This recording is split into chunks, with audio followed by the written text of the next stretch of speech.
Chapter 001. A big scandal arrives. Ding. Big gossip. Jiang Qiyu, who was ravenously eating at the banquet, rolled her eyes and grabbed another small cake. But a moment later her eyes lit up. Vocal. The son of the boss of Tang Real Estate isn't his biological child. Turns out he got played into fatherhood.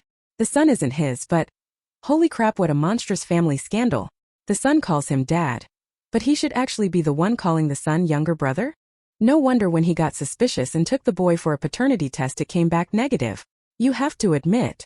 Jiang Qiyu glanced with a bit of sympathy at the chubby man clinking glasses with another well-dressed, rather handsome-looking boss. The chubby man showed no reaction, but the suited boss's ears twitched. What was that sound? Jiang Nanshan looked around but didn't see anyone speaking to him. Still, his eyes narrowed slightly and he turned to his good friend Tang Mingzi, asking, "Why isn't your wife here tonight?" Jiang Qiyu happened to be walking by and heard the question, inwardly snickering. Why would his wife be here? She's taking advantage of her husband's absence to be on the sofa with the old baby. What a player! Jiang Nanshan. He nearly lost his grip on the wine glass. Holy crap! That exciting? Then he called after a girl passing by. Wait! Jiang Qiyu heard the voice, turned back holding a small cake. And pointing at herself, "You called me." All eyes at the banquet immediately turned toward them. The dignified head of the Jiang conglomerate suddenly calling out to an unknown but pretty young actress. What a juicy scandal. He looked young but in reality he was in his 60s. And his wife was an enduringly popular best actress. His sons were all successful, and his only daughter had entered show business too. This girl looked about the same age as his daughter. EW. Creep. At that moment Jiang Ziran also noticed and hurried over. Jiang Nanshan, confident in his standing, didn't care about others' stares and simply asked, "What's your name?" Everyone's eyes widened. Jiang Qiyu had been transmigrated into the book world for several days, and was a minor, fading celebrity. Today her manager had dumped her into this banquet filled with capital tycoons to get her some exposure. It was the first time she felt so many people watching, but Jiang Qiyu remained composed. Small potatoes. She had done hundreds of quick transmigrations. What scene had she not seen? Finally failing to return to real life, she ended up in this book world. All because she had snatched handsome men and committed many misdeeds across small worlds. Poetic justice. My name is Jiang Qiyu. What's the matter? You eyeing this beauty? That's not allowed. You're not ugly but you're too old. I can't chew that. Jiang Nanshan. He really hadn't expected it. She's quite narcissistic. By now Jiang Nanshan was certain. What he heard was the girl's inner voice. But judging by everyone else's expressions being perfectly normal, was he the only one who could hear it? Haha. He knew it. Jiang Nanshan was a chosen one.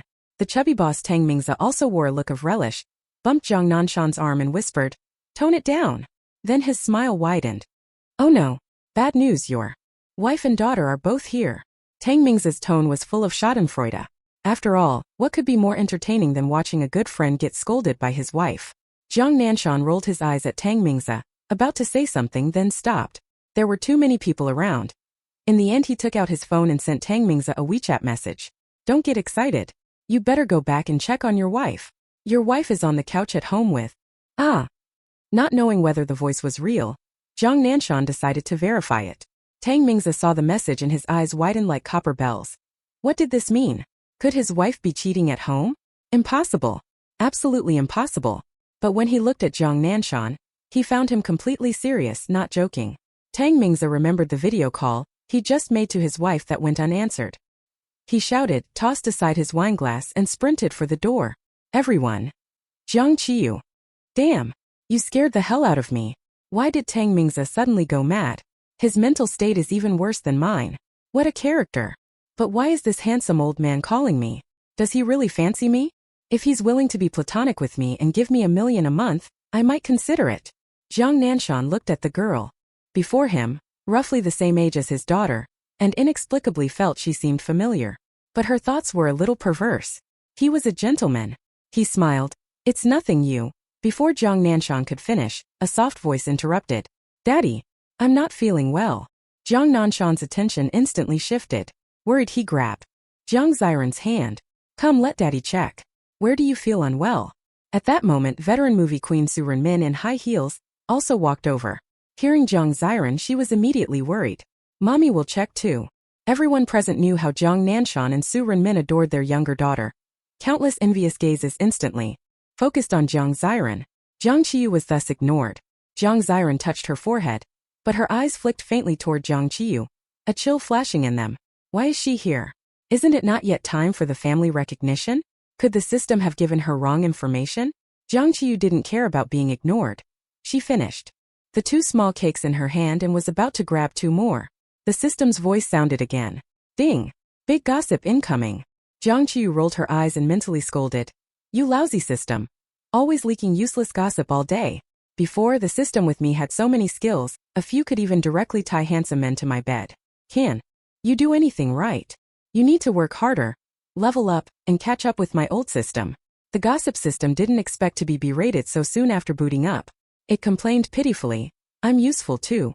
I spill gossip, you silently enjoy it, and you earn explosive points. When your explosive points hit 100,000, you can rewrite your tragic fate of being sold to a foreign black market and dying miserably. Jiang Qiyu raised an eyebrow. Whether I pay attention to you is another story. Save up 100,000 explosive points? She'd rather die tired. System. This one's about you. Explosive points 200. It's a big one. Jiang Qiyu's eyes flashed. Something about me? Then I'll have a little taste. Vocal. My biological father is actually Jiang Nanshan of the Jiang conglomerate, and my mother is veteran movie queen Su Renmin. This gossip left Jiang Qiyu a bit stunned. Her pretty eyes couldn't help but look at Jiang Nanshan and Su Renmin. At the same time, Jiang Nanshan and Su Renmin also looked at her. Chapter 002 My eyes are dirty. Jiang Nanshan already knew that the inner voice came from Jiang Qiyu. His pupils constricted instantly. How is that possible? Su Renmin didn't know where the voice came from and was looking around. But after all, she was a film queen. Seeing that others had no reaction, she didn't show much either. Even so, Jiang Ziran still sensed something strange from her parents. She quickly cried out in pain. Mom, Dad, my stomach really hurts. Can you take me to the hospital? Su Renmin was about to speak when she was drawn in by the voice again. Jiang Qiyu continued spilling the beans. So I was switched at the hospital. That day countless paparazzi and media camped outside the hospital where the film queen gave birth. Doctors and nurses were pushed to the point where they couldn't work properly. That day, one of the Jiang family's servants happened to be giving birth too. The servant seized the opportunity and swapped her own child with the film queen's child. The film queen helped raise the servant's child, but the servant didn't want to help raise the film queen's child, so she sold me to the countryside. In the countryside, my parents treated me badly, beating and scolding me every day. When I came of age, they even tried to sell me into a ghost marriage. Finally, I barely escaped, worked tightening screws in an electronics factory until a scout discovered me and I entered show business. Jiang Nanshan loosened his grip on Jiang Ziran's hand. Terrible. So terrible. Could his biological daughter really have gone through so many tragic things? Su Renmin's eyes widened for a moment as well. Where exactly was the voice coming from? She glanced at her husband and found him looking at a girl. Her gaze turned to the girl too. When she saw the face that bore a 3-part resemblance to her younger self, her hand also unconsciously released Jiang Ziran's. Jiang Ziran. A sudden deep sense of danger washed over Jiang Ziran. Could her parents have discovered something? Impossible. But when she looked closely at Jiang Qiyu's face, her heart skipped a beat. No wonder, truly biological. They really look alike. But wasn't the recognition supposed to happen 6 months later, when the agency packaged her as little Su Renmin? Jiang Qiyu, being stared at by Su Renmin, blinked a little puzzled, but in her mind she was screaming. Is that my mom? National film queen Su Renmin. So beautiful. No wonder she was hailed as the most beautiful woman in the entertainment industry when she was young. Over 50 and still like this? Skin like porcelain, a figure with curves in all the right places. Don't you fear that I'll immediately spin 52,800 degrees on the spot, fall to one knee holding flowers with a rose in my mouth and kiss you? No woman doesn't feel pleased when praised. Su Renmin straightened her back without realizing it and flipped her long hair. No matter what, this girl has taste. Jiang Nanshan stood where he was, his mouth twitching. What does that mean? Am I not handsome? When he was young, he was the most handsome domineering CEO in the whole city, you know? At this moment, Jiang Nanshan saw Su Renmin's mouth, which was even harder to suppress than AK, and realized she probably could hear the girl's inner voice too. Whether true or not, he couldn't let this girl leave tonight. Jiang Nanshan spoke. Jiang Qiyu, after the banquet we have a late-night meal. Would you like to join me? Jiang Qiyu's eyelids twitched. Oh my, you really can't like me. Even platonic is off-limits now, that's incest. I can be perverted, but I can't be that perverted. Jiang Nanshan. What's going on in that girl's head all day long? Su Renmin almost burst out laughing. The little girl is so cute. If she really is his daughter, after going through so much suffering and still being so cheerful, that's truly rare. Just as Jiang Qiyu was about to speak, Su Renmin spoke first. Little miss, we just find you quite charming. I'm going to eat too, want to join? An invitation from a great beauty. Jiang Qiyu's mouth worked faster than her brain. Okay. Together. Jiang Nanshan. Jiang Nanshan was filled with frustration. Ignored Jiang Ziran. How did she not know there was a late-night meal? She whimpered, hand on her forehead. Mom, Dad, my stomach hurts, I want to go to the hospital. Jiang Nanshan glanced at her and comforted her. Be good. I'll bring you a hot water bottle at the restaurant later to press on it. Even if this child is a maid's, they've raised her for 20 years. Their feelings were still deep. The specific situation would be dealt with after the investigation. Jiang Ziran bit her lip until she drew blood. That Jiang Qiyu really is a troublemaker. She absolutely could not let her steal her parents. Everyone watched this side, never expecting things to develop like this. The big scoop turned out to be elders doting on a younger family member? How boring. But could they go eat a late-night meal? Of course not. This was a fashion banquet. Everyone there wanted to curry favor with the billionaire Jiang Nanshan and the movie queen who was both a high society wife and a top star in the entertainment industry. But few people ever caught their attention. Jiang Qiyu's manager Li Lin was waiting downstairs for her. When the banquet ended and Jiang Qiyu still hadn't come down, she hurriedly called. The call was answered and Li Lin snapped. Don't tell me you sneaked off after eating your fill? Previously she never went to any of the dinners or banquets Jiang Qiyu was invited to. Otherwise, with that face she wouldn't still be a flop after a year in the industry.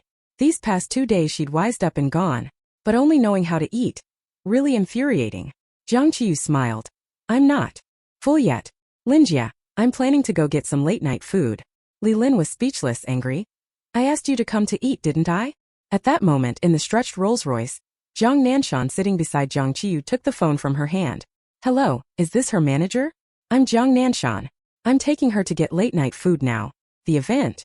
We'll send her back later, you don't need to worry. Slap. After speaking, Jiang Nanshan hung up. Jiang Qiyu. No wonder he's the arrogant, cool, over-the-top domineering CEO. Jiang Nanshan. You didn't have to emphasize the old. On the other end, Li Lin. Who just spoke? The next second Li Lin realized and couldn't help laughing. Out loud. Who would have thought? Either Jiang Qiyu never acts, or when she does she goes all out. She quickly sent a WeChat to Jiang Qiyu. I admit I raised my voice at you just now. Jiang Ziran, sitting to the side, watched that scene and pressed her fingers into her palm. What on earth was going on? She asked the system and the system didn't know either. While having the late-night meal, Jiang Nanshan and Su Renmin didn't show much, just kept serving her lots of dishes. Jiang Qiyu ate delightedly and didn't pay any attention to Jiang Ziran's increasingly darkening expression. Just as the late-night meal was about to end, Jiang Nanshan received a call from Tang Mingzi. Tang Mingzi cried loudly into the phone. Hey, Nanshan. My eye is dirty, it's dirty. I came back and actually saw my wife and my dad on the couch. How did you find out about this? Jiang Nanshan's eyes went cold. He stepped out of the private room and whispered. I also know your child is your dad's. You should call him younger brother. Tang Mingzi. A bang sound was heard on the phone. Obviously, Tang Mingzi had fainted from anger. Back inside the private room, Jiang Nanshan's look toward Jiang Qiyu completely changed. If her inner voice was exactly right, then she was his biological daughter. Tears welled up in Jiang Nanshan's eyes. Jiang Qiyu was looking at him now as well. Jiang. Nanshan's heart leapt into his throat. Could his daughter be about to acknowledge him? Then the next second he heard Jiang Qiyu say, Mr. Jiang, you have a big booger in your eye. Chapter 003 Do you not like me? Jiang Qiyu's single remark immediately blocked the tears at the corner of Jiang Nanshan's eyes. He lowered his head, turned his face, and secretly wiped the corner of his eye with his hand. Su Renmin looked disgusted. You're so old and still embarrassing yourself. Jiang Qiyu munched on a drumstick and watched the show. It's got to be my mom. I love that mouth. When my dad was chasing my mom back then, he used to deliberately accidentally run into her downstairs and even bought a place above her building. He'd sometimes have parties at home late at night just to get my mom to come upstairs and knock. Su Renmin. So you did that on purpose back then. You made me lose sleep all night.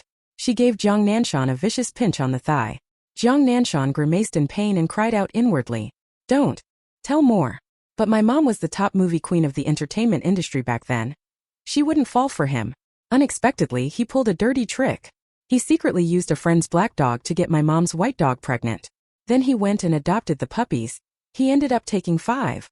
Bit by bit, my mom thought he was so caring and he tricked her into falling for him. Su Renmin. So that's why the white dog had a litter of spotted pups. It was your handiwork again. She slapped Jiang Nanshan hard on the back. Jiang Nanshan howled in pain. Ah, I'm doomed. She really is my biological daughter. She doesn't spare her father at all. But my mom was also a heroine of a different sort back then. Loving one person is hard to hide, but loving 10 people at the same time is easy to hide. She dated a gorgeous guy every day from Monday to Sunday, and randomly picked 3 days to work late. Everything was neatly arranged. As soon as she heard those 2 lines, Su Renmin's big eyes blinked like a bug. Oh my God. Such secret things never got exposed by the paparazzi. How did she know? Then Su Renmin locked eyes with Jiang Nanshan's death glare. That look seemed to say, is this for real? Now you know. Su Renmin handled Jiang Nanshan effortlessly, shrugged and mouthed. I said I loved you, but I didn't say I only loved you. Jiang Nanshan. He got so angry he started coughing. Cough, cough, cough. Jiang Ziran didn't know what happened. Seeing him cough, she quickly handed him a tissue. Dad, are you okay? Jiang Nanshan took the tissue and shook his head. I'm fine, I choked. Jiang Qiyu was laughing wildly inside. Ha ha ha, choked on his own saliva? How silly. Jiang Nanshan. What if I suddenly don't want to acknowledge this daughter? Of course, a real recognition of kinship wouldn't be so casual. This is a big deal. He has to go back and talk it over properly with his wife, and he needs to get the DNA test report first. Although his wife dated a lot of men back then, in the end didn't she marry him? Jiang Nanshan puffed up with a smug little victory in his heart. But how to get a strand of the child's hair for paternity testing? Jiang Nanshan glanced at Jiang Qiyu. Seeing how thick her hair looked, he thought he'd secretly pluck a couple of strands later. Jiang Qiyu had no idea she was about to face the danger of going bald. Her mind was busy thinking about how to acknowledge her parents. But it was hilarious. She had no brains at all. So after they'd eaten and drunk their fill, she stood up and got straight to the point. There's something I want to tell you. She was living in the company dorms now, with 3 or 4 people fighting over one toilet. She didn't want to live that miserable life for another day. She wanted to live in a big house, to use a toilet alone every day. Jiang Nanshan and Su Renmin both blinked, looking at her with tense faces. These 2 now totally believed Jiang Qiyu's heartfelt words. Because what she just said was true. Those hidden things aren't something you can dig up just because you want to. Jiang Qiyu looked at the nearest person, Jiang Nanshan, and said solemnly, you can't possibly not believe me when I say this. I'm your father. Jiang Nanshan. Su Renmin. Jiang Ziran. Jiang Nanshan was stunned. That IQ really? He didn't even know who she took after. Realizing she'd misspoken, Jiang Qiyu's mouth twitched. She was about to say more. Jiang Nanshan hurriedly stood, grabbing her hand. Little girl, you said it wrong, didn't you? You meant I'm your father, right? Jiang Qiyu. Silence fell over the room. Su Renmin truly couldn't stand this father-daughter pair. She pulled Jiang Nanshan aside, took Jiang Qiyu's hand, tears welling in her eyes as she said, Child, I feel so close to you. I just knew you were my daughter. Jiang Qiyu. Just like that they acknowledged her? Wasn't that a bit too simple? Shouldn't the normal plot make them take 70 or 80 chapters to finally recognize each other? Jiang Ziran was also dumbfounded. Even if they were acknowledging a child, it wouldn't be that casual, right? These parents were idiots. Though she thought that Jiang Ziran showed a surprised look, her voice soft and fragile. Huh? Mom, Dad, what are you talking about? She's your daughter. And me, who am I? By the time she got to this, Jiang Ziran's voice had taken on a panicked quaver. With her pale, delicate appearance, she looked pitiable. Jiang Nanshan and Su Renmin were taken aback. Seeing Jiang Ziran like that made Jiang Nanshan feel very uncomfortable. Even if they reclaimed their biological daughter, he wouldn't abandon this foster daughter. She really was considerate, obedient, and sensible. Besides, it wasn't her fault she'd been replaced. Jiang Nanshan grabbed Jiang Qiyu's hand with one hand and Jiang Ziran's hand with the other, placing their hands together. You are both my daughters. From now on you'll be good sisters. However, before Jiang Ziran could react, Jiang Qiyu recoiled as if infected, flinging Jiang Ziran's hand away. Back, back, back. I'm not going to be sisters with the kind of green tea who will sell me abroad on the black market in the future. Jiang Nanshan and Su Renmin exchanged a look. This can't be real, can it? Ziran has always been very kind. There's no way she would do that kind of thing, right? Dad, you won't have a good end either. Because Dad later disapproved of some things she did, she thought he was old-fashioned and looked down on women, so she teamed up with his private doctor and sent him to a psychiatric hospital. Mom was even worse off. The wires were tampered with during a shoot and she fell, becoming paraplegic, never able to walk again. Eating, drinking, everything had to be done in bed. How could a once top-tier movie queen bear that? She soon committed suicide. So tragic. Hearing those two confessions, Jiang Nanshan and Su Renmin both shuddered. Is this for real? Did their daughter, whom they had cherished for 20 years, really do these things? They both lowered their heads and decided they had better be cautious. Jiang Ziran's hand was brushed away, and tears welled in her eyes. Sister, do you not like me? It looked like. Acknowledging Jiang Qiyu as kin had already been decided. She needed to keep up appearances in front of her parents for now and then make plans. Just a bumpkin from the countryside. Not hard to deal with. Jiang Qiyu looked at her and bared a mouthful of silver teeth. Yes, I have trypophobia. I hate people who are scheming. Jiang Ziran. Chapter 004. Wipe your mouth. That night Jiang Qiyu once again got into that stretched Rolls-Royce and returned to the big villa. She also gained 1,000 explosive points. The system watched, stunned. Last night the host slept on the upper and lower bunks, and tonight she was sleeping in a super luxurious room with a 4-meter bed and 2 toilets. It was a bit dumbfounded. It didn't know how things had turned out that way. Jiang Qiyu sprawled on the big bed. System, see? This is your host. A ridiculously powerful host. But don't fall in love with me. It won't end well. System. The system said. This plot development has deviated a bit. A lot of changes will probably follow. How did your family recognition go so smoothly? Actually, Jiang Qiyu found it strange too that the family acknowledgement went so easily. But it was hilarious. She didn't want to bother thinking. As long as the result was satisfactory. At that moment the system spoke again. System upgrade. The system mall has opened. Even the system was surprised to say that. So it really could upgrade? Jiang Qiyu grinned. See. Follow me and you'll become powerful too. The system scratched its non-existent head and suddenly perked up. Ding! There's gossip. One of the servants turned off the surveillance and is stealing the gold jewelry from Su Yingho's wardrobe. She is Jiang Ziran's biological mother. Seeing you return, she's thinking of securing a future for her daughter. Gold is the easiest to sell, so she plans to steal a little each day. Jiang Qiyu, lying ill in bed, sprang up. She knows how to steal. Seeing Jiang Qiyu get out of bed with a sinister smile, the system anxiously asked, Host, where are you going? You can just quietly reap the explosive points. Don't cause trouble. I have no skills, I can't protect you. Jiang Qiyu flipped her hair. You want a useless snack to protect me? The system kept pleading. Don't go out. No. Why are the hosts at meet so disobedient? Jiang Qiyu ignored the system and stepped out of the master bedroom. On her way back she noticed she and Jiang Ziran lived on the 2nd floor while the Jiang parents lived on the 3rd. So the wardrobe must be on the 3rd floor. She quickly went up to the 3rd floor and saw a room with a sliver of light coming through the door crack. It wasn't normal lighting, more like a flashlight. Jiang Qiyu immediately walked over and kicked the door open. The commotion gave Auntie Wang, who was inside stealing the gold jewelry, a huge fright. Before she could react, she was met with several deafening slaps. Smack! Smack! Smack! Smack! Both hands flying. System. Oh, this host really, when things happen she truly goes mad. Wang Chunhua screamed in pain, and despite weighing nearly 200 jin, she had no strength to fight back. The gold in her hands fell all over the floor. Ah! Who dares hit me? The noise from the wardrobe quickly alarmed Jiang Nanshan and Su Renmin in the bedroom. The two hurried out and turned on the lights to check. When the wardrobe light was switched on, Wang Chunhua finally saw that the one who had hit her was the young lady the household had recently brought back. The one who was said to be a biological daughter of the Jiang family. The very girl she had sold years ago. She covered her face and eyes darting immediately played the victim and accused first. Madam. Sir. This young lady was skulking around in the wardrobe. I came in to check and she grabbed me and beat me. Sir. Madam. You must stand up for me. Jiang Qiyu hadn't expected this servant to dare turn things around on her, so she went up and slapped her again. Think before you speak. Look at what you're holding. Gold. Shiny golden gold. So dazzling. I can't even imagine, if I had that much gold, what a lively, cheerful little girl I would be. Only then did Wang Chunhua notice. A gold necklace hung in her hand, and all 5 fingers were somehow slipped into gold rings. Her pupils trembled. As she still tried to argue, Sir, madam, it's true I didn't. It wasn't me. She tried to take the gold off her hands, but no matter how she pulled, she couldn't remove them.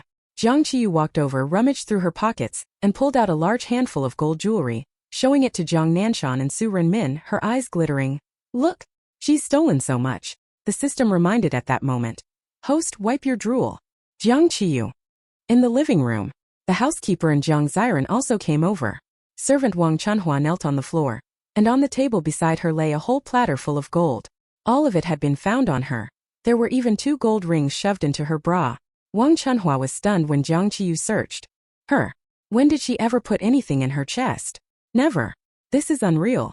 Jiang Qiyu of course wouldn't tell Wang Chunhua that she had placed a gold-attracting device on her when she hit her. Gold had automatically crawled onto her. Bought from the system shop for 100 thrill points. Jiang Nanshan may be normally gentle, but when it came to something like this, that domineering CEO aura of his surfaced. Auntie Wang, consider that our Jiang family has treated you well. Why would you steal? Jiang Qiyu sat to the side, crunching an apple, doing her best not to look at the pile of gold. Why else? For her own biological daughter, Jiang Ziran, of course. Jiang Nanshan and Su Renmin exchanged a glance. Just a moment ago, while in the bedroom, the two had been wondering which servant had given birth on the same day as them all those years ago. After all, it had been 20 years, and many servants had come and gone. In the Jiang household, some worked only a few days and left, while several had stayed for a long time. They hadn't expected it to be this very Auntie Wang. But when she applied, she said her husband was dead and she had a little son to raise. So how did she get pregnant? Auntie Wang was never straightforward. While her husband lay in a hospital bed, she had an affair with the husband of a female patient in the same ward. I didn't expect that one night together would lead to a pregnancy. After discovering it, she went to find the housekeeper about that one night. Now this housekeeper actually thinks Jiang Ziran is his biological daughter. He dotes on her terribly. All the good things go to Jiang Ziran. Even vegetables dropped on the floor are picked up for the mistress to eat. Jiang Nanshan and Su Renmin. You stewardly. With eyewitnesses and physical evidence, Wang Chunhua couldn't even argue. She looked at her biological daughter Jiang Ziran in pain and pleaded. Sir, madam, I was wrong, I really was wrong, please forgive me. Jiang Ziran clenched her fist so hard her nails dug into her palm. What on earth is this useless thing doing? How could she possibly be this woman's daughter? If she hadn't secretly done a paternity test before, she absolutely would never have believed it. Still, Jiang Ziran stepped forward and said softly, Mom, Dad, Aunt Wang must have her reasons. She has worked in our family for so many years and has always been good. Jiang Nanshan glanced at Jiang Ziran and sighed subtly. She probably still doesn't know that her biological mother is this woman. Jiang Nanshan's voice softened a bit. I know how to handle this. Jiang Ziran looked over at Jiang Qiyu, who was leisurely eating an apple. Does she really treat this place like her own home? Bitch. A vicious light flashed in her eyes and she said, Sister, you too. Even if Aunt Wang took something, you shouldn't have hit her, right? She's so old, we should respect the elderly and care for the young. Jiang Qiyu rolled her eyes and flicked an apple core at Jiang Ziran's forehead. You feel sorry when I hit a thief? Why didn't you say that earlier? If you'd said something sooner, Tang Song and his disciples wouldn't have had to suffer so much. Wind, rain, 81 hardships. The sutras should have been written by you. You could have just led the pilgrimage yourself. You're a living bodhisattva. Chapter 005. Wait for me to come down. Jiang Ziran. Jiang Ziran was so shut down by the retort she had no words, and she looked to the father who normally doted on her. But Jiang Nanshan acted as if he hadn't seen it and looked away. Su Renmin now thought even Jiang Qiyu's slap was too mild for Aunt Wang. What a vicious woman. She raised someone else's daughter as her own, and then sold off her biological child. She suffered so much. She angrily said, Call the police. There was no evidence for what happened back then. If she could get evidence now, she'd have that vicious woman rot in prison. Hearing call the police, Wang Chunhua kowtowed hard on the ground. Madam, don't call the police. I was confused today. Yes, I have reasons. I need a large sum of money recently. My son needs surgery. I really didn't steal on purpose. Having served in a wealthy household for decades, Wang Chunhua was no fool. She reacted quickly and followed Jiang Ziran's line. The steward also came to plead. Sir, madam, Aunt Wang hasn't had it easy either. Please be merciful. Though Jiang Nanshan knew these two were putting on a show, there was still master-servant loyalty from 20 years. He waved his hand. Dismiss her. Don't come back to the city again. Don't blame me for being ungrateful. That stewardly would be dismissed sooner or later, but only after they found a suitable replacement. There are many matters at home. He still needed to handle them for now. Su Renmin knew Jiang Nanshan was kind, and since there was no evidence from back then, she didn't want to press the issue today either. She still needed to find proof. She was just very distressed for Jiang Qiyu. Jiang Qiyu, who knew this woman had sold her, must have been reminded of many bad memories and must be very upset. But when her gaze landed on Jiang Qiyu, she found Jiang Qiyu with her head tilted asleep snoring. Su Renmin. Wasn't she just cursing a moment ago? She sighed and said softly, if she's asleep, let her sleep. I was going to say all this gold is yours anyway. Asleep? Who's asleep? Mom. Who are you talking about? Jiang Qiyu's eyes opened wide like copper gongs as she looked at Su Renmin. Su Renmin. 10 big gold necklaces hung around Jiang Qiyu's neck. Each of her 10 fingers wore a gold ring, and even her 10 toes had rings. Everything else that couldn't be worn was clutched in her arms. She bared her teeth and ran back to her room to sleep. She was overjoyed. Seeing her like that, Jiang Nanshan and Su Renmin felt terribly moved. This child, it's just some gold jewelry. Why is she so happy? We'll buy her more tomorrow. Or buy her a gold bed. When we arranged her room, she said she liked rooms with 2 toilets. She probably really likes toilets. Get her 2 gold toilets to play with. Jiang Ziran saw all this and ground her teeth to pieces. She had inexplicably lost out on a huge pile of gold. Damn it. She asked her system. Can you just make Jiang Qiyu drop dead? The system was silent for a moment. Host, I'm a romance-conquering system, not a killing system. Jiang Ziran had awakened the system half a year ago. The system told her she was the female lead in this world. As long as she followed the system's instructions, she could stand at the pinnacle of this world and enjoy endless wealth and glory. She'd conquered all 5 brothers. Now she got whatever she wanted. Now her parents had also gotten her into the entertainment industry. With her parents' resources, she was about to reach the top of the entertainment world. When a biological daughter, Jiang Qiyu, suddenly appeared. Jiang Ziran was furious. She took out her phone and sent a WeChat. Didn't you contact Jiang Qiyu today? The other party replied quickly. I don't know what happened, she blocked me. Knowing recognition was likely, she had earlier arranged a man to get close to Jiang Qiyu to control her. Jiang Qiyu had been obedient, avoiding every banquet to please him, and had been planning to withdraw from the industry recently. She had thought that as long as Jiang Qiyu stayed unknown, she wouldn't be recognized. She never expected something like this today. Jiang Ziran was about to crush her phone. I don't care what you do. Tomorrow get her to go out on a date, even if you have to tie her up, send her back to the countryside and never let her return to Jing City. The other side replied. Isn't that illegal? Jiang Ziran narrowed her eyes and sent a voice message. Nanxing Gij, don't you listen to me at all? Ranan is so sad. He Nanshang heard the voice and his heart melted. His mind went soft. Okay. Outside the villa, Butler Li looked at Wang Chuanhua's swollen face and felt heartbroken. He kissed her thick lips. Hua Hua, when you leave I will take good care of our daughter. I will avenge you. I will drive that woman out of the Jiang family. Wang Chunhua, weighing nearly 200. Jean lay in Butler Li's arms. Woo-woo. The next day came quickly. Jiang Qiyu, who had slept all night hugging gold, was sleeping soundly when a knock woke her. She turned over and continued sleeping. Outside the door, Jiang Nanshan. He wanted to tell Jiang Qiyu good news. The test results he had rushed to send out last night had come back. Jiang Qiyu was indeed their child. He was mainly afraid that Jiang Qiyu wouldn't adapt to living in this house, that she wouldn't treat it as her own home. Now it seemed she wouldn't. Then he and his wife could relax and prepare for the recognition banquet. It wasn't until noon that Jiang Qiyu woke up. She was woken by a full bladder. Sitting on the toilet scrolling her phone, she finally saw dozens of missed calls and unread messages. She glanced. They were all from the original person's so-called boyfriend.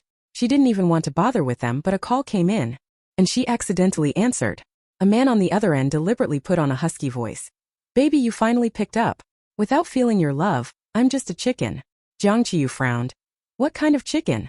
He Nanxing used his bass voice. Sentenced by love to lifelong loneliness. Jiang Qiyu. The apple she ate last night nearly came back up.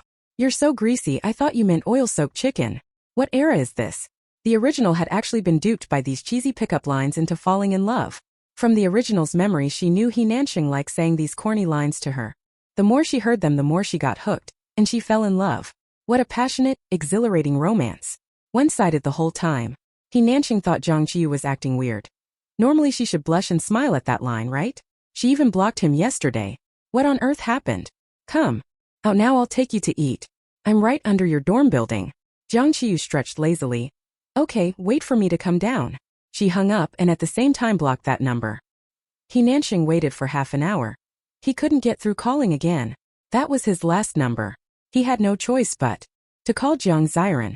After hearing him, Jiang Ziran frowned. It's fine. In a few days our family is holding a recognition banquet. Come and find a way to take her away. He Nansheng was surprised. Huh? Recognition banquet? Recognize whom? Jiang Ziran's tone turned cold. Jiang Qiyu. He Nansheng.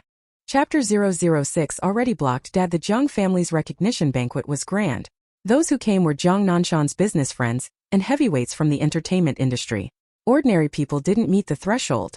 Jiang Qiyu's agent Li Lin being at that table was purely thanks to Jiang Qiyu's good fortune. She never expected Jiang Qiyu would soar to success in this way. Other actresses climbed into the mansion's beds. She had directly climbed onto the family tree of a wealthy household. Li Lin stuck close behind Jiang Qiyu, marveling. My God, that's the boss of Huaying Entertainment? That's a veteran kung fu superstar? That's a top director? Holy. I never even dared dream of meeting so many big names. Many veteran artists no longer attend red carpets or ceremonies. They rarely appear in public a few times a year. Only the Jiang family could gather so many top stars and business magnates from the entertainment circle at once. Not just because they're rich, the friends of Empress actress Su Renmin were many. Jiang Nanshan also loitered within a few meters of Jiang Qiyu.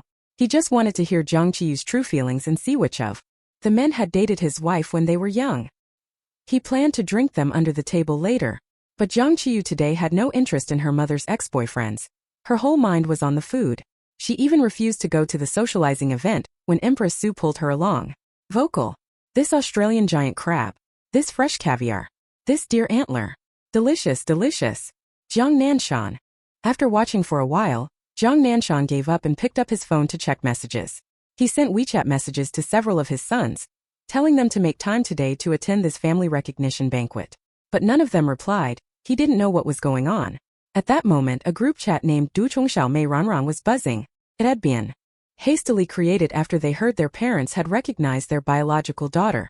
Eldest. You guys really aren't coming today. Fourth. I've looked into her background. I still have doubts whether she's truly my sister. Even with a paternity test, I find it unlikely. Third. Not coming. Second. My sister can only ever be Ran. Fifth. Same here. Eldest. Dad's called me 5 or 6 times. I'll go take a look, see what's up for you guys. Second. Fine, don't see me out. Third. I've blocked Dad. Fourth. We'll talk when you get back. Fifth. Frontline reporter, keep us posted. Exiting the group chat, Jiang Yifan called his father back. I'll be there soon. Jiang Nanshan was a bit annoyed. Why aren't your brothers answering? Tell them all to come. Jiang Yifan put on his suit. They're all out of the country today, can't return. Jiang Nanshan frowned. Impossible. I was scrolling yesterday and saw Fifth was recording a show in the country. Jiang Yifan smiled. You misread. Jiang Nanshan. Su Renmin was chatting with guests and hadn't noticed the son's absence. At that moment someone suddenly exclaimed, Oh my God! Meng Qian is here. All for our Su Empress's sake. Hearing that name made Li Lin's eyes go wide. Who was Meng Qian? In recent years the most popular top-tier film emperor, only 26, already won 5 Best Actor titles, the youngest 5-time Best Actor in domestic entertainment history.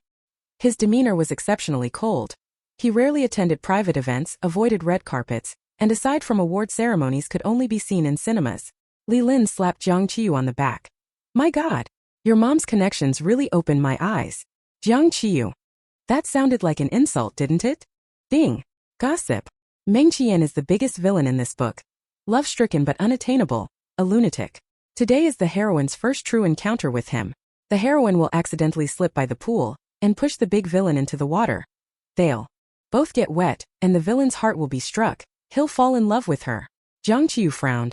What's so juicy about that? Not explosive at all. Just a standard Mary Sue trope. Wait, there's more. The heroine will accidentally touch the villain's abs. She blushes and runs away. Jiang Qiyu only heard 2 keywords in that line. Abs. Her eyes brightened. Jiang Qiyu had 2 great loves in life. Money and men with washboard abs. Commonly known as greedy and lecherous. She popped an imported chocolate into her mouth and looked up at the newcomer.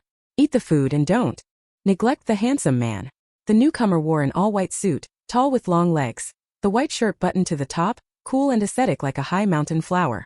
Looking higher, there was a small mole at the man's Adam's apple, adding an extra hint of sensuality, inviting to be touched. Jiang Qiyu frowned. No, that mole.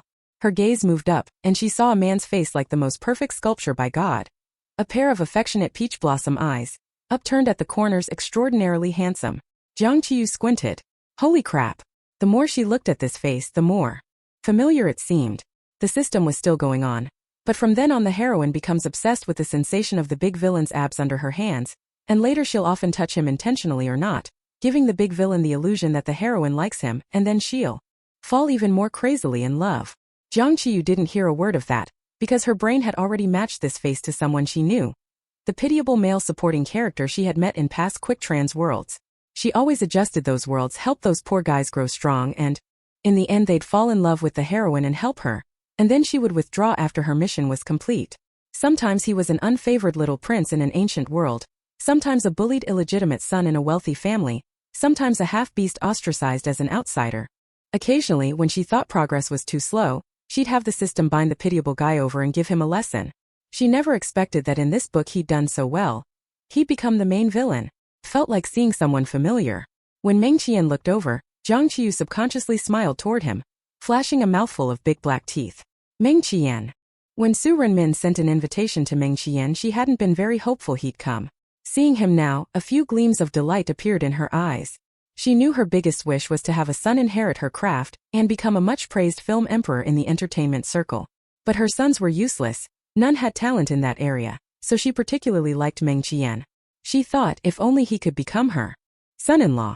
She had been wanting to introduce her daughter to him for a while. You ask why she didn't want her daughter to inherit her craft? Because she had only one daughter. She just wanted her to be happy, to do whatever she loved.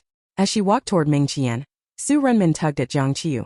Before she could pull her, her adopted daughter Jiang Ziran stepped forward and greeted Meng Qian with a gentle smile. Emperor Meng, hello. I often hear Mom talk about you. Jiang Ziran had been in the industry for half a year, and with the addition of various resource blessings, she was now a top rising star. Today she wore a white bejeweled gown, pure and flawless like a little fairy. Those who didn't know might think she was the star of the evening. Indeed, more attention was on her. Even as an adopted daughter, having been pampered for so many years, how could she easily lose that favor? Many people had heard the biological daughter came back from the countryside, surely coarse and ugly in appearance. At first her return had a novelty, but over time she would surely be ignored. After all, the banquet had started long ago and nobody had seen Su Renmin emphasize introducing her biological daughter. She must not be presentable enough to show herself. Seeing Jiang Ziran standing with Meng Qian, many thought the two were a perfect match, but Meng Qian merely glanced at Jiang Ziran and said, "Hello." Then he walked over to Su Renmin, the corners of his handsome lips lifting into a polite, noble smile. Congratulations to Best Actress Su on reclaiming her biological daughter. Is the one standing behind you her?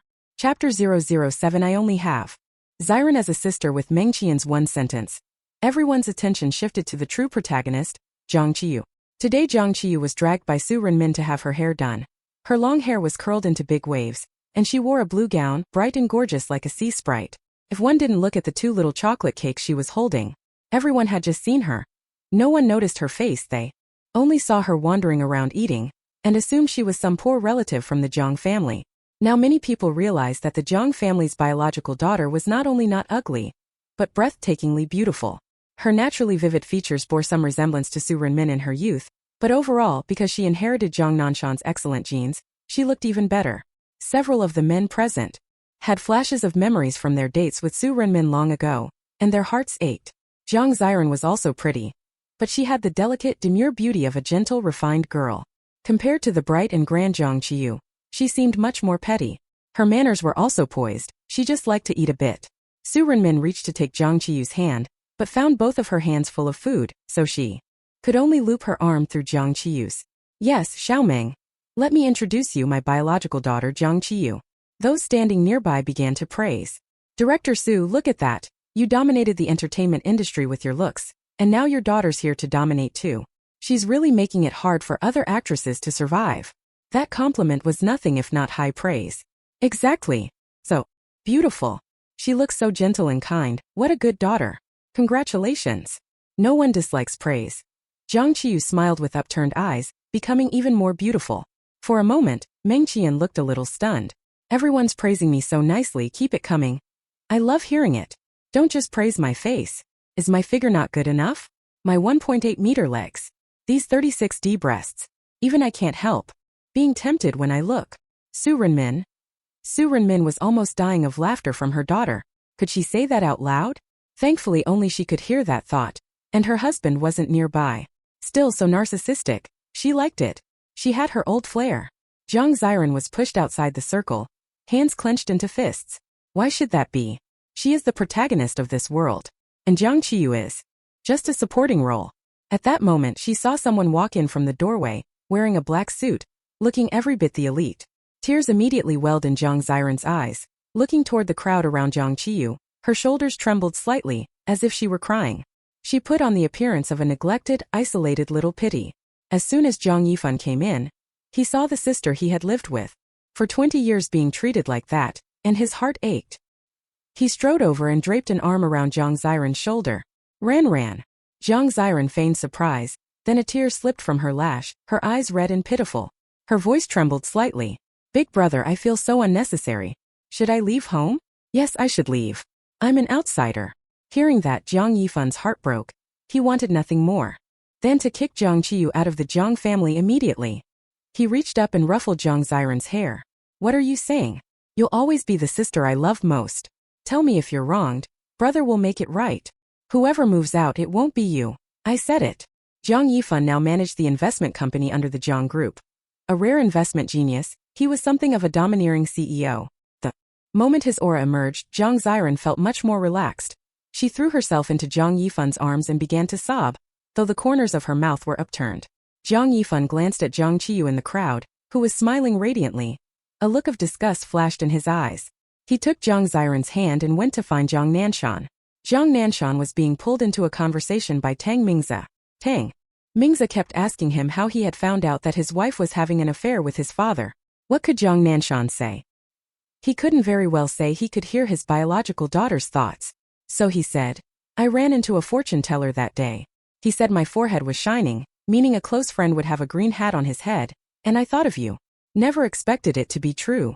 Tang Mingzi was momentarily speechless, full of things to complain about but with no words. Seeing Jiang Yifan approaching, he hurriedly said, My son is here, I have something to discuss with him. Don't read too much into it. There are plenty of good women in the world. If that fails, find a man. Tang Mingzi. When Jiang Yifan saw his father Jiang Nanshan, he wasn't very pleased and said, Dad, how could you ignore Ranfan? Jiang Ziran quickly tugged at Jiang Yifan's sleeve and said softly, Big brother, don't say that. Today is Sister's Day. It doesn't matter what happens to me as long as sister is happy. Hearing that, Jiang Yifan felt even more sorry for Jiang Ziran. His sister was far too kind and obedient. That made her easy to be taken advantage of. He comforted her. What do you mean Sister's Day? Who recognizes her? The 5 of us brothers only. Acknowledge you as our one sister. A triumphant smile flashed across Jiang Ziran's eyes, but she still said gently, Big brother, don't be like that. Sister has suffered a lot outside. Listening to their exchange, Jiang Nanshan was a little moved. This adopted daughter really had become sensible. The things said about what she would do in the future were likely rumors. Although Jiang Qiyu's inner voice had spoken of true past events, that didn't mean future events could be predicted accurately. After all, the future changes in an instant. Jiang Nanshan patted Jiang Ziran's head. We won't ignore you. You're our child too. Come on, let's go find your mother. Su Renmin, having finished greeting her friends, also brought Jiang Qiyu to find Jiang Nanshan. Seeing Jiang Yifan, she smiled and introduced, Come, Yifan. This is your real sister Jiang Qiyu. Then she looked at Jiang Qiyu. Xiaoyu, this is your big brother. Jiang Qiyu found it hard to look stern at handsome guys. She smiled and greeted, Big brother. So this is the investment genius big brother? Kind of handsome. Jiang Yifan had originally not intended to glance at Jiang Qiyu, but upon hearing the praise directed at him, his brow twitched. Who was calling him handsome? The next second he realized the voice belonged to Jiang Qiyu. Could it be her inner voice? Seeing that no one else was acting strange, Jiang Yifan suppressed his suspicion and merely replied coldly, Don't call me big brother. I only have one sister, Ranfan. Chapter 008 Anyway. I don't care. As soon as those words came out, Su Renmin's face darkened immediately. Yifan, what kind of nonsense are you talking? Jiang Yifan felt he not only had to make his own stance clear but also needed to state it for his other brothers. He couldn't let this Jiang Qiyu get any unrealistic ideas. Mom, the 5 of us brothers are usually very obedient, but the fact that these few aren't willing to come over today shows their stance. We all only recognize Ranfan as our sister, Jiang Yifan said sternly. I originally wanted to see what this blood sister looked like, But the moment she saw him, she enthusiastically shouted, "Big brother," clearly trying to butter him up. She's not someone to be trifled with. Su Renmin's face turned extremely ugly. "What are you lot trying to do, make me die of anger?" Jiang Ziran tried to calm things down. "Big brother, don't be like that. Sister is a very nice person. We're all family." Jiang Qiyu acted indifferent, watching Jiang Ziran put on a show. TSK TSK TSK. With that green tea acting, who can tell you apart from an Oscar-winning actress? "I don't care if you don't recognize me as your sister. I'm just being polite because you're a little handsome. But there are plenty of men far more handsome than you. Meng Qiyan is way better looking." That was really Jiang Qiyu's true thought, and Jiang Yifan couldn't help glancing at her a couple more times. Meng Qiyan more handsome than him? Impossible. Jiang Qiyu noticed Jiang Yifan's look and rolled her eyes at him. When others didn't give her a good face, she absolutely wouldn't give him one either. Full on sweep away morality, be myself again. "What are you looking at? Keep staring and I'll gouge your eyes out." Jiang Yifan. This person was a little crazy. The banquet was set to start right on time and it wasn't time yet. Annoyed watching Jiang Ziran act, Jiang Qiyu turned and went outside to play by herself. Outside there was a large pool. According to the system's gossip, Meng Qiyan probably fell in there. She wanted to stake out a spot first, then later watch the heroine tackle the big villain. Not being able to touch the abs was fine, but seeing a handsome man soaked was not a loss. In previous worlds she'd always had tasks involving the pitiable male supporting role. In this world she had none of those tasks, so she'd do as she pleased. Ding! Host, there are several big scoops. Jiang Ziran is coming over to apologize to you now, but she secretly had a female celebrity start a live stream that pretends to have casually filmed this side. With your temper you'll definitely say something nasty, and if that gets broadcast, netizens will definitely drag you. Jiang Qiyu still had a little cake in her hand. She took a bite and the corner of her mouth lifted. TSK. What does Jiang Ziran take me for? How would I say anything nasty? The system pretended not to hear that and continued spilling gossip. Also, inside the banquet hall, not long after Jiang Ziran told Jiang Nanshan and Jiang Yifan, "Dad brother, I'm going to talk to sister. She seems a little upset." Jiang Yifan wanted to stop her but Jiang Nanshan blocked him. "They're sisters, don't get involved." He said that, but the two of them still quietly followed behind.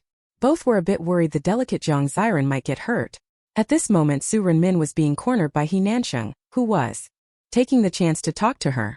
He Nansheng was a currently popular young star, though Su Renmin hadn't invited him. Since he was able to get in, someone must have sent him an invitation. It had to be either Jiang Ziran or Jiang Qiyu. Either of them could invite their friends. For his daughter's sake, Su Renmin showed a bit of patience. This was He Nansheng's first time seeing Su Renmin in person. His eyes were shining. "Director Su, you're so beautiful. Seeing you has blessed my eyes. If someone didn't know, they'd think you and Ziran and Qiyu were sisters." Complimented by a young man, Su Renmin was pleased. She smiled. "Are you friends with both my daughters?" He Nansheng nodded. "Yes, I'd like to be friends with Director Su too." Su Renmin really wanted to learn more about Jiang Qiyu, so she started chatting with He Nansheng. Outside, Jiang Qiyu finished her food, clapped her hands and was about to go back in for some fruit. Then she saw Jiang Ziran coming over. Not far away, a celebrity named Lin Dai was live streaming. She wasn't very famous, so she relied on streaming entertainment circle events to boost her visibility. Because she streamed so often, she had attracted a large number of fans. Through that she had even gotten some decent opportunities. Today she had received an invitation from Jiang Ziran and come to this low-key, luxurious family recognition banquet.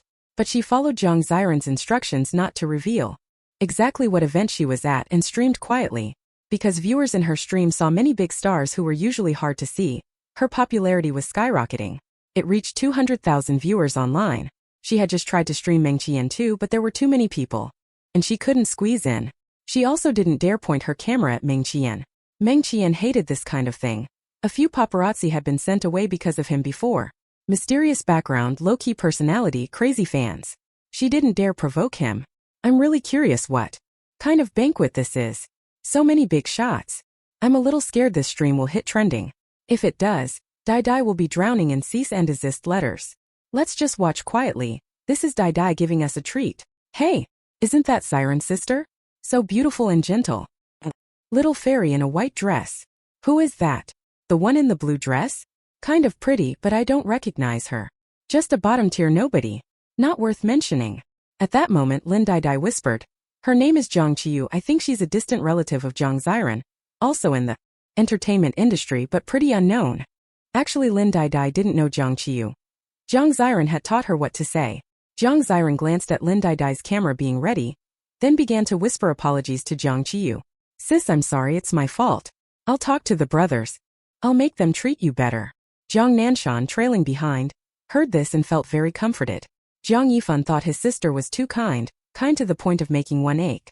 Because Lin Dai was standing far away and Jiang Ziran kept her voice low, neither the live viewers nor Lin Dai could actually hear the apology audibly, but they could see Jiang Ziran was talking to Jiang Qiyu.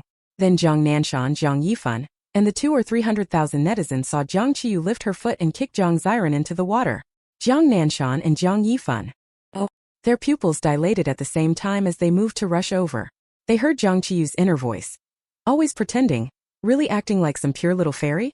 Aren't you the one who secretly gave Dad's room key to that little star? Jiang Nanshan and Jiang Yifan both froze in place. What? Their identical reactions made them exchange a glance. They realized at the same time that the other person could also hear Jiang Qiyu's thoughts. Lin Dai was terrified. She covered her mouth with one hand so she wouldn't cry out. Chapter 009. He won't try to go after me, will he? The live chat went silent for a moment, then insults poured in one after another. What the hell? What is this no-name doing? She really should die. How could she kick my sister into the water? What a madwoman. Call the police and lock her up. I hate that I'm not there. I'm going to tear her apart. Crazy. Truly insane. How dare she kick our Ziran? Does she even know who Ziran is? 5 brothers come. Overbearing CEO dad. Award-winning actress mom. Come. She's dead meat. This will definitely get me banned across the entire internet. The matter instantly trended. Hashtag Jiang Qiyu kicks Jiang Ziran into the water. Hashtag Jiang Qiyu is slightly famous. Hashtag Jiang Qiyu go to hashtag. And Lin Dai's livestream collapsed from the sheer number of viewers being kicked into the water with a plop. Jiang Ziran never expected that. Is Jiang Qiyu crazy? She was soaking wet and struggling in the water, and seconds passed without anyone coming to save her. She could even see Jiang Nanshan and Big Brother. What was going on? Had those two been frightened into numbness? How could this make her trust that they had ever been good to her? Underwater, Jiang Ziran clenched her fists. Just as she was about to swim up, she saw a tall, long-legged, extraordinarily handsome man approaching the pool. Her eyes lit up and she shouted at the top of her lungs. Aya! Help me! Help me! I can't swim! Meng Qiyan would definitely come to rescue her. He's the big villain in the book, the one who loves her deeply. Jiang Qiyu watched the flailing Jiang Ziran and almost laughed. Big sister, the water only comes up to the knees. Who are you barking at? Jiang Ziran. At that moment, the onlookers gathered around the pool also noticed how shallow it was. Everyone. Then Jiang Qiyu saw Meng Qiyan appear and walk this way. She cheerfully chatted with the system telepathically. See? The big villain shows up on time. He'll definitely go down to save the female lead. Damn narrative power. The system, shivering, wasn't in the mood to chat and said, You just said what exactly about Jiang Ziran? Look at what you've done now. Jiang Qiyu lazily replied. Did I say anything rude or not? System. After a moment of speechlessness, the system said, But this is going to be live streamed. You'll be roasted. Jiang Qiyu didn't care. You don't seriously think the Jiang family has accepted me back, and I have to return to the entertainment industry to work, do you? No way. Isn't it great to lie around at home with more money than I can spend? Do I have a workaholic streak?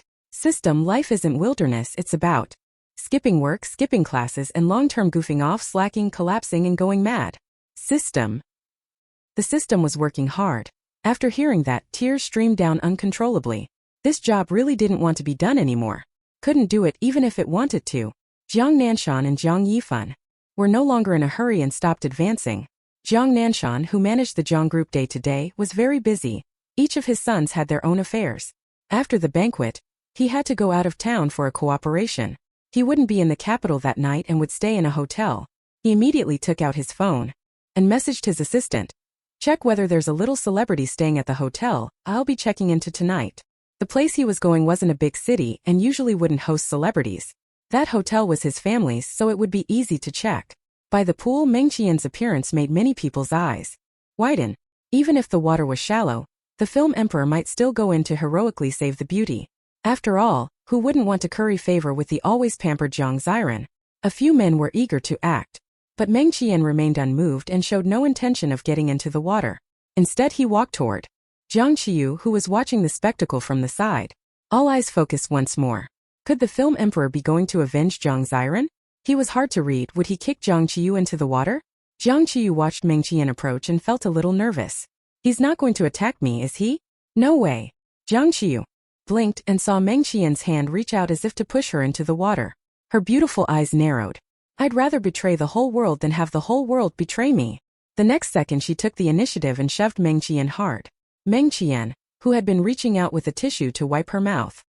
He leaned back. Everyone gasped. This Jiang Qiyu really attacks indiscriminately. That move left everyone stunned. Jiang Ziran in the pool was dumbfounded. The system instantly broke into a sweat. Host! You're completely insane. This is the ruthless psychopathic big villain. If you want to die sooner, just say so. Jiang Qiyu still looked unconcerned. Whether early or late, everyone dies eventually. Before that, she might as well go crazy and create misery for everyone. However, as expected, Meng Qian did not fall into the water. As he leaned back, his waist moved slightly, and instead of falling straight back his body tilted. One hand braced on the edge of the pool, soft bangs stirring, giving him a disheveled but handsome look. Everyone. Jiang Qiyu. Her mouth twitched. She commented sincerely, nice waist. You really can't see these things. There's something there. That waist would fetch quite a price, huh?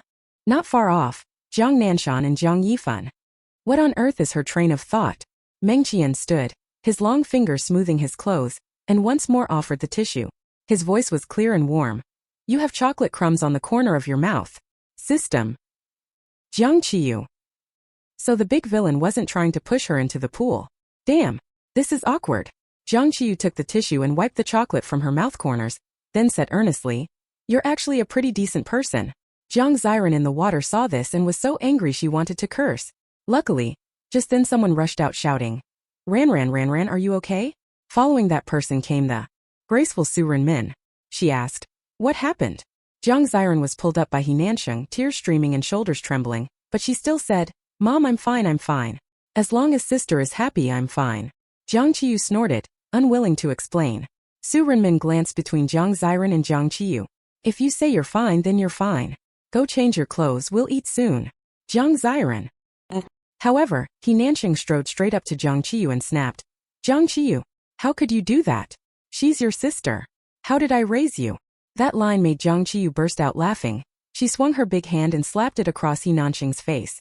A heavy smack sounded, nearly knocking out He Nansheng's nasal prosthetic. He Nansheng. He covered his face and like a heroine in a melodrama said, You dare hit me. Jiang Qiyu smiled. I hit you, so I hit you. Was I supposed to pick an auspicious day first? Chapter 010 I advise you to take that back. He Nansheng was nearly in tears, looking to Su Renmin. Actress Su, look, she hit me, actress Su. Jiang Nanshan. Jiang Qiyu looked at him in exasperation. He used to pua me a lot, and spend my money without restraint. And he wouldn't touch me, claiming all of that should be saved for after marriage. Little did I know he wanted to save every first time for the goddess Jiang Ziran. Today, seeing my mom so beautiful and wealthy, he got a filthy idea about her. He actually dared to fantasize about getting into my mom's bed. Think you can skip 20 years of detours? Too bad you only have 8 centimeters when you raise your head. Not touching me is fine, but lifting your head 8 centimeters should count as a disability, right? Su Renmin. Jiang Nanshan. Jiang Yifan. This man actually wants to be her little father? Su Renmin hadn't expected the man to look halfway decent. Not only did he flit between her 2 daughters, he even developed feelings for her. Sorry, 8 centimeters isn't acceptable. She took command with a cold expression. Everyone disperse. The kids were just playing around. If you need to change clothes, go change. Dinner is about to start. No one expected Su Renmin to let Jiang Qiyu off the hook. Was she spoiling the newly found biological daughter a bit too much? Jiang Ziran ground her teeth so hard she might break them, but there was nothing she could do and she slunk away, soaked. He Nansheng, seeing Su Renmin's sudden look of disdain toward him, could only follow and try to ingratiate himself with Jiang Ziran. Jiang Nanshan and Jiang Yifan stayed concealed in the shadows. At this moment the assistant with the million-yuan salary replied, Yes, there is one. A small celebrity named Lin. She checked into the hotel tonight. Jiang Nanshan asked Jiang Yifan, Do you know a little celebrity called Lin Qi?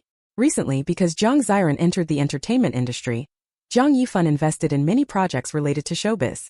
Jiang Yifan nodded. I know her, she's Ranan's friend. As an investor, he normally wouldn't know relatively unknown stars. But Lin Qi was close to his sister. To help her get onto a variety show he invested in, his sister had taken her to dinner. Jiang Nanshan's expression darkened. He immediately called his assistant. Search her room right now. Tell them a previous guest said they left something behind and check if there's a key card from my room. Everyone was about to be seated. The assistant called back in surprise. Mr. Jiang, how did you know? There really is one. We found it, but she absolutely refuses to hand it over. Jiang Nanshan narrowed his eyes. Have you checked how she got the key card? The assistant hesitated. I asked the front desk. They said Lin Qi claimed she was getting it from Miss Jiang Ziran. Lin Qi said Miss Jiang Ziran wanted to prepare a surprise for you in the room tonight, so the front desk gave it to her. Everyone at Jiang Corporation knew Jiang Ziran was the family's most doted upon youngest daughter, so the front desk didn't think twice and handed it over. Jiang Nanshan's face turned as black as could be. He had the habit of drinking at business events.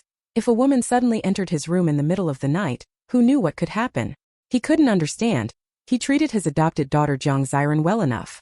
Why would she do this to him? Jiang Yifan's face also darkened. Was this really his sister's doing? Agent Li Lin still couldn't quite process it. She'd just been watching by the pool, and nearly went dumbfounded. She reasonably suspected Jiang Qiyu had lost her mind, and she had evidence. Putting a foot to kick Jiang Ziran away was one thing, but that love-struck girl even slapped He Nansheng, which was utterly baffling. Li Lin had been advising them to break up all along, while Jiang Qiyu kept digging herself deeper into trouble. At the table, she was pulled to sit beside Jiang Qiyu. She felt Jiang Qiyu's forehead. Do you have a fever? Why aren't you love-drunk anymore? Jiang Qiyu rather liked Li Lin, the manager, because she was the only person who had been nice to the original owner before. She had even lent her money, so she had intentionally brought her to the head table. Jiang Qiyu answered Li Lin languidly. I used to think liking someone could be like food, but now I think the food tastes better. Li Lin was about to chat more with Jiang Qiyu when she noticed a handsome, composed man sitting to her left and immediately got distracted. This was Jiang Yifan, the business world's acknowledged investment genius. This year he'd been investing in entertainment projects. His movies and variety shows were all huge hits. If he could slip some resources to Jiang Qiyu, would she still have trouble taking off? And Jiang Qiyu was his newly recognized biological sister. He would definitely dote on her. Without consulting Jiang Qiyu, while there were still seats available at the table, Li Lin began networking. She greeted Jiang Yifan with a bright smile. Mr. Jiang, hello. I'm Qiyu's manager, my surname is Li. Jiang Yifan glanced at Li Lin. Short hair, crisp suit, looked quite professional. He replied coolly. Hello. Li Lin beamed. Congratulations on finding your sister. I wonder if Mr. Jiang's new variety show could give our Qiyu a chance. She hasn't had any suitable gigs lately. She didn't have any gigs at all. She was more unknown than sesame seed paste. But Li Lin had to embellish things a bit. She was straightforward and blunt, not one to beat around the bush. Jiang Yifan's recently invested variety show was called New Hopes for Life. Unlike most shows on the market, each episode took the cast to a different place to live, focusing on letting celebrities experience various walks of life. The director was the famous maverick Qin Xia, known for bold, playful ideas and with many loyal fans. So even at the proposal stage, it had caused a sensation in the industry and on Weibo. Many celebrities were scrambling to join. Originally, Li Lin wouldn't even dare to think about getting an 18-line, barely known has-been like Jiang Qiyu on the show. But things were different now. Jiang Qiyu was no longer the old Jiang Qiyu. She was now gilded, no gold-trimmed Jiang Qiyu. Hearing Li Lin, Jiang Qiyu instantly regretted bringing her to the head table. She didn't want to work right now.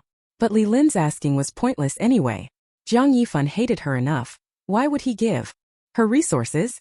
However, to Jiang Qiyu's surprise, Jiang Yifan said, okay, there's just one empty spot. Originally Lin Qi was supposed to go, but after what Lin Qi did, she definitely couldn't be allowed on. Although he still didn't particularly like Jiang Qiyu, he found her a bit crude. But with the show about to start, it was hard to find someone else. Might as well do Jiang Qiyu a favor. Jiang Qiyu. It was like a bolt from the blue, frying her outside while leaving the inside tender. Jiang Yifan, I advise you to take that back. Jiang Yifan. Oh? What? She didn't want to go? Li Lin was overjoyed and hurried. Thank you, Mr. Jiang. Our Qiyu definitely won't disappoint you. She just hasn't had good resources before. But she's actually excellent. The corner of Jiang Qiyu's mouth twitched. Gold will always shine. Unfortunately, I'm titanium now. Chapter 11. Intentionally arousing his interest? Li Lin. Jiang Yifan. Jiang Yifan spoke up directly. You don't want to go? Jiang Qiyu was about to answer when Li Lin covered her mouth. She grabbed her by the neck and pressed her down, leaning close to her ear. Think carefully before you speak. You signed a wager agreement with the company. If you can't earn 50 million for the company within 2 years, you'll have to pay 300 million in damages. Jiang Qiyu froze. How much? Li Lin repeated. 300 million. You've been in the industry for over a year now, and the deadline isn't far off. You haven't forgotten the agreement you signed, have you? She actually didn't know about this agreement. She only found out after being summoned by the boss for a talk recently. She also didn't know how Jiang Qiyu could have signed such a risky wager agreement. Jiang Qiyu's pretty eyes widened. What the hell? Is that true? Her memory rewound. Jiang Qiyu thought carefully about the original person's experiences. Damn, it really existed. Back then the original had been noticed by a talent scout and was ecstatic. Life in the electronics factory was so dull she was desperate to escape, so she signed the agreement. But at the time she didn't even know what a wager agreement was, and with her low education she hadn't read the contract carefully. Damn capitalists. Where would she get 300 million? Even if she begged her parents and lost all dignity, that's way too much. Faced with the facts, Jiang Qiyu could only say through tears. Damn it. I'll blow the company up sooner or later. Li Lin. Jiang Qiyu looked up again, blinked her big eyes, and smiled as she answered Jiang Yifan. Go. Why wouldn't I go? I'd rather die. Jiang Yifan had just heard Li Lin mention the wager agreement and the breach penalty. He nodded. As for the appearance fee, someone will talk to you about that. Official matters must be handled properly. Li Lin hurriedly said politely. Money isn't the issue, whatever amount. This time Jiang Qiyu covered Li Lin's mouth, grinning at Jiang Yifan. Give more money. I'm going out to work for money. The humble little Qiyu was online and dividing herself up. Life keeps beating me up, but my flesh has become soft and springy. The system thought the worldview was completely shattered. This host can bend and endure too much. For some reason, Jiang Yifan found he couldn't dislike Jiang Qiyu right now. He simply thought she was very cute. But that feeling was immediately interrupted. Money? What money? Brother, what are you two talking about? A gentle voice came from behind Jiang Ziran. She had changed clothes and styling, still radiant. He Nanxing sat beside her and had also taken a seat at the main table. From another direction, Jiang Nanshan and Su Renmin came over as well. They had just gone to contact the other 4 brothers. None of them answered their phones. Su Renmin was quite annoyed. 2 of Jiang Nanshan's close friends sat at the main table, including Tang Mingzi. There was still 1 seat empty. Su Renmin was thinking who to call when Meng Qian was walking by. Su Renmin's eyes lit up. Xiaoming, come sit here. Meng Qian came over, dignified and polite, and asked, Empress Su, is it appropriate for me to sit here? Before Su Renmin could reply, Jiang Qiyu interjected. Of course it's appropriate. Even dung beetles have a seat at this table. Everyone naturally turned to look at He Nansheng. He Nansheng. What on earth is that woman doing? Deliberately trying to attract his attention? Meng Qian glanced at Jiang Qiyu. His deeply affectionate, peach blossom eyes curved slightly as he took the empty seat next to her. The system always thought this big antagonist was a bit strange. Isn't he supposed to be a cold, heartless maniac? She was even aloof toward the heroine in the original text. How is he so refined and gentlemanly now? The system couldn't figure it out, but didn't comment further. Chapter 012. You're going on a variety show? Jiang Ziran saw Jiang Yifan hadn't answered and, a little annoyed, patiently and gently asked again. Big brother, what were you just talking about? Jiang Qiyu must have been buttering him up when I wasn't there. But it would be for nothing. Big brother's heart only belongs to me. Jiang Yifan had no intention of hiding it from Jiang Ziran and replied. We were just talking about a variety show. Jiang Qiyu will be on the same program as you. New Hopes of Life. Jiang Ziran was shocked. What? Big brother. Isn't that show already full? Why would an 18th tier small time has been like Jiang Qiyu be on a big show like that? Jiang Yifan, thinking Lin Qi's situation might really be related to Jiang Ziran, frowned slightly. Don't let Lin Qi be on it. Lin Qi is her follower. Jiang Ziran knitted her brows. Big brother, why? Qi is very good. Lin Qi had called her several times just now, but she was busy changing clothes and doing makeup and hadn't answered. Jiang Nanshan saw Jiang Ziran still speaking up for Lin Qi, and his aura cooled a few degrees. No need to say more. Your brother's decision has its reasons. Jiang Ziran. Jiang Qiyu had little interest in work. When the dishes arrived, Jiang Qiyu immediately started eating. Anytime, anywhere, super detective, serious eater. Those at the table almost burst out laughing at Jiang Qiyu. Tang Mingzi couldn't eat happily now. After discovering the affair between his wife and father, He'd lost half a gene in weight. He only wanted to fill his inner emptiness with making money. He was sitting next to Jiang Yifan and asked, Yifan, what about that project you mentioned to me last time? How's it progressing? Can I invest some money with you? Mention money and everyone was interested. Even Jiang Qiyu's ears perked up. Before Jiang Yifan could answer, Jiang Ziran spoke first. Big brother, is it the project I introduced to you before? Everyone at the table turned to look at Jiang Ziran. They all thought she was amazing. She even understood investments and could introduce projects to an investment genius. Jiang Yifan nodded. Yes. He had sent people to investigate the project. It looked pretty good, investing in biotech. Hearing that, Jiang Qiyu instantly lost interest. DSK. She introduced a scam project to Big Brother, and in the end the project turned out to be a huge disaster. They lost tens of billions. A co-investor was ruined and went to Big Brother and killed him with a single knife. The once great investment. Prodigy perished, what a pity. But the fish head was tasty. Jiang Yifan. A scam project? How did the people he sent even investigate it? Jiang Nanshan. Su Renmin. Fish head tasty? No, their eldest son was going to be killed? Jiang Ziran bribed the person Big Brother sent to investigate. That person never actually went to inspect. He was given a full-service arrangement and returned. He came back swearing it was an excellent project. Big Brother invests in many projects. Since this one was introduced by Jiang Ziran, he trusted it and didn't look into it further. Later he was filled with regret. But Jiang Ziran still claimed she didn't know. Actually, she had known long ago it wasn't a legitimate project, but the project leader promised her a few $100 million as a benefit, so she pretended not to notice. She thought that since Big Brother was so rich, losing a little wouldn't matter. But where's the loss? $100 billion. Sometimes I laugh at my own poverty. I could only take out 100. Big Brother's investment style is to put in as little as possible for the biggest return. He's stingy to death. He wore one pair of underwear for 8 years and never threw them away. They're full of holes from washing. This time he's being so generous only because he dotes on Jiang Ziran. Sigh. But he was still mistaken. Hearing this, Jiang Nanshan and Su Renmin both turned a puzzled look to Jiang Yifan. One pair of underwear for 8 years? Jiang Yifan. That's not the point, okay? The point is Jiang Ziran actually conned him. He needs to find time to personally go investigate. That's $100 billion. Even for someone like him, who can casually pull out hundreds of billions, it's not pocket change. Tang Mingzi didn't notice the odd atmosphere and continued. Well, Yifan, is it okay? Jiang Ziran smiled and answered. Of course it's okay. The more money this project raises, the more she gets. However, Jiang Yifan looked up, his tone very cold. No, we haven't finished investigating yet. Jiang Ziran frowned tightly. Didn't Big Brother say a few days ago he was ready to transfer the money? She bit her lip. Big Brother, are you still hesitating? Don't hesitate, this project is really good. Seeing her so enthusiastic, Jiang Yifan grew colder. Are you telling me how to do my job? Jiang Ziran. Oh. Jiang Yifan's attitude infuriated her.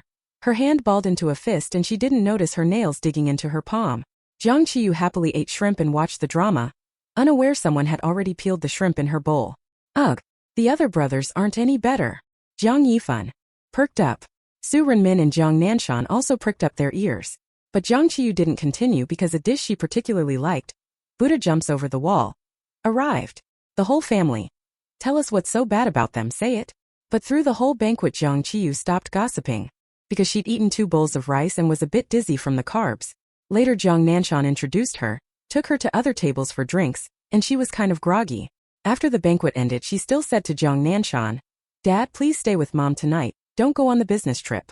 She couldn't just watch this gullible father be set up, so Jiang Qiyu hinted at it indirectly.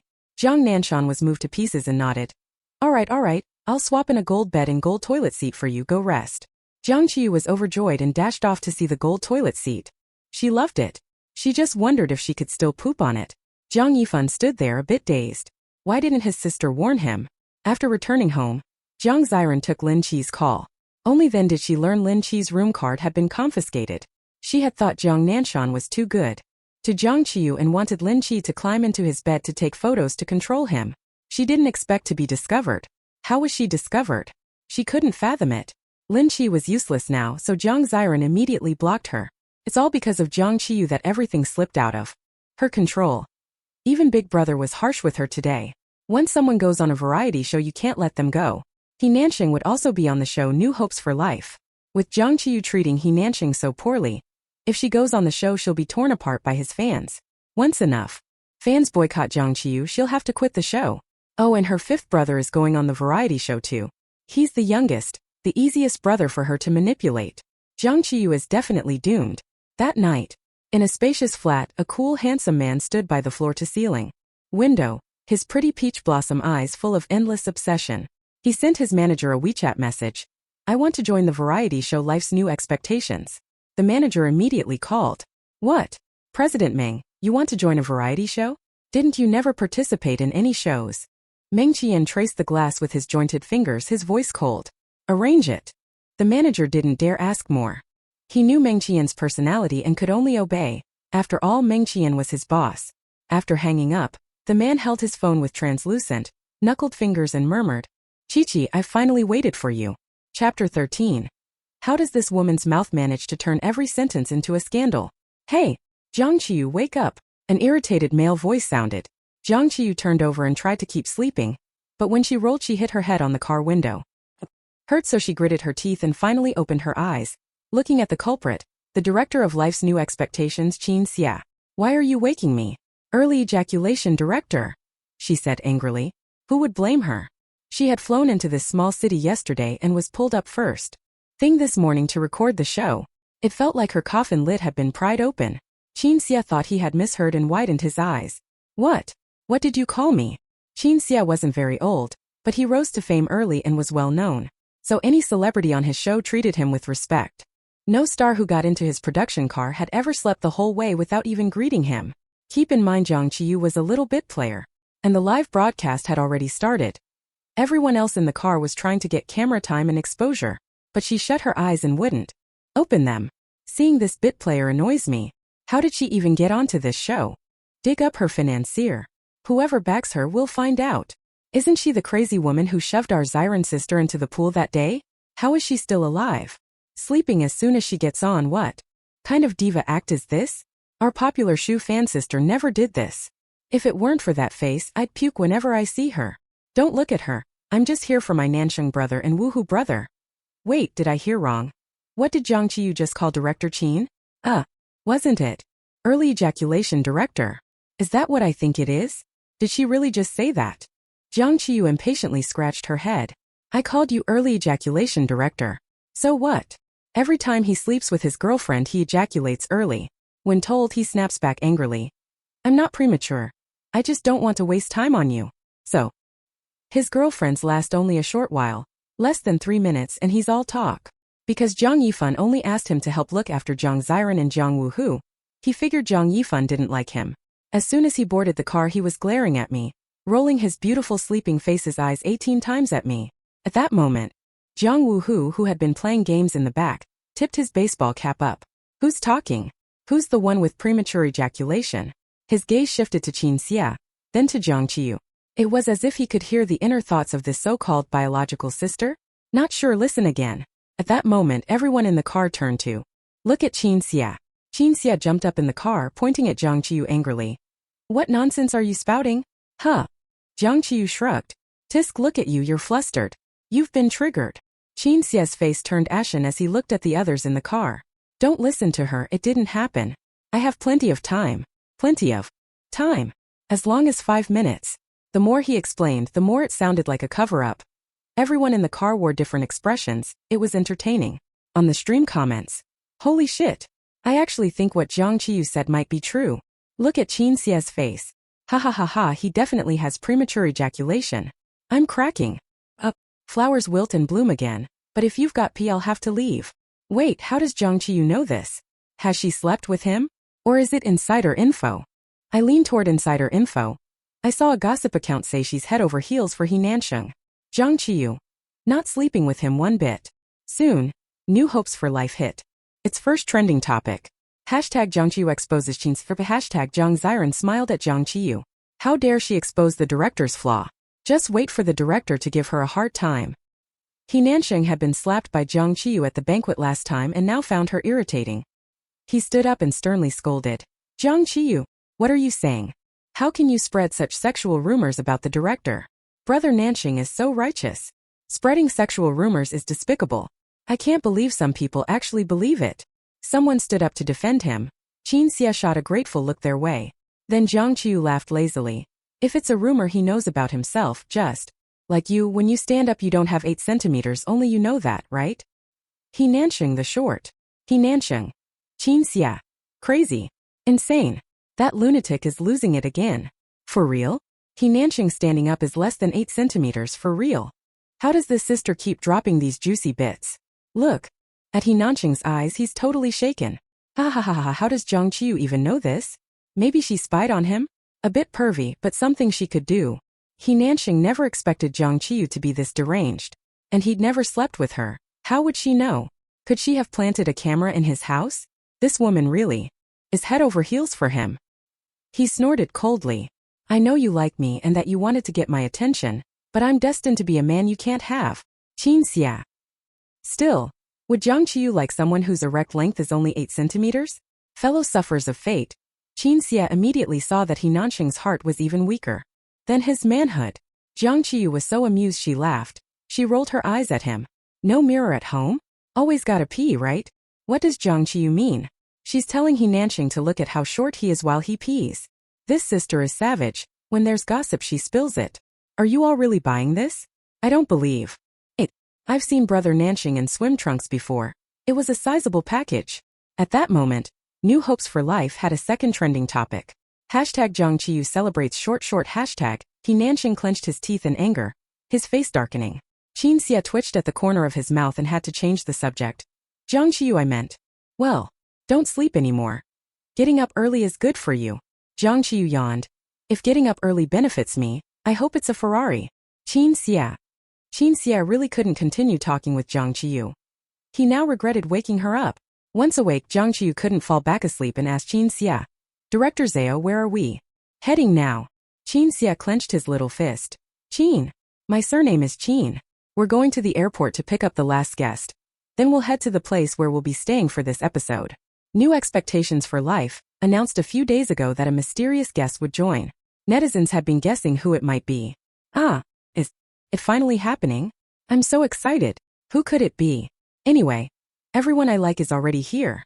A popular young actor, a popular young actress, a top singer, a first-tier movie star. The lineup for this show is already so strong. I can't think who else could be called a mysterious guest. Could it be Meng Qian, the best actor? What are you thinking upstairs? No way. Meng, the best actor, debuted 5 years ago. Never attended red carpets or business events, let alone variety shows. True, in my lifetime I probably won't see Qianji attend a variety show. The guests on the bus were also speculating about the mystery guest. Jiang Ziran had even asked Jiang Yifan, but he didn't tell her and told her not to pry. Damn Jiang Yifan. Jiang Wu, whose short silver hair was flattened under his cap. His indifferent gaze glanced at Jiang Qiyu from time to time. Big Brother said this sister was apparently pretty good. Didn't expect Big Brother to betray him so quickly. He found her very ordinary. Not respectful at all. Ranzan is more polite and obedient. He felt he must have missed her just now. Amid many people's anticipation, the coach arrived at the airport parking area. After a while the doors opened. Soon a tall, long-legged man stepped up. The man wore a black suit, cool and ascetic. The top button of his white shirt was fastened. Looking up, one could see a sensual Adam's apple adorned with a small mole. He greeted everyone in a cool voice. Hello. It's really Meng Qian. Director Zhao, you are unworthy. Husband. SSS ha. My husband was just in my bed. Now he's going to work, so hard-working. Once named by foreign media as the sexiest man in the East, Meng Qian actually showed up. Sitting up early to watch the live was worth it. Everyone on the bus widened their eyes. Jiang Ziran excitedly stood up and squeaked. Meng, best actor, it's you. Sure enough, the big villain still chased after her to be on the show. Yang Shufan hadn't been interested in the mysterious guest but now leaned forward to look. This was the man in the entertainment industry she most wanted to sleep with, no contest. She had seen him at a film project meeting before, but sadly he ultimately didn't take that film role. Such a pity. Yang Shufan is firmly first tier in the industry with great resources. She goes for the pure girl next door image. But at this moment she couldn't keep it up and stood to extend her hand toward Meng Qian. Hello Meng, best actor, you can just call me Shufan. Jiang Wu, who didn't look too pleased seeing this scene. Why is Sister Shufan being so enthusiastic toward Meng Qian? Jiang Qiyu saw the scene too and saw Jiang Wu, whose mouth sink. Then the corner of his mouth lift into a smirking expression. Ha ha ha, the little puppy's jealous. Jiang Wuhu heard the voice again.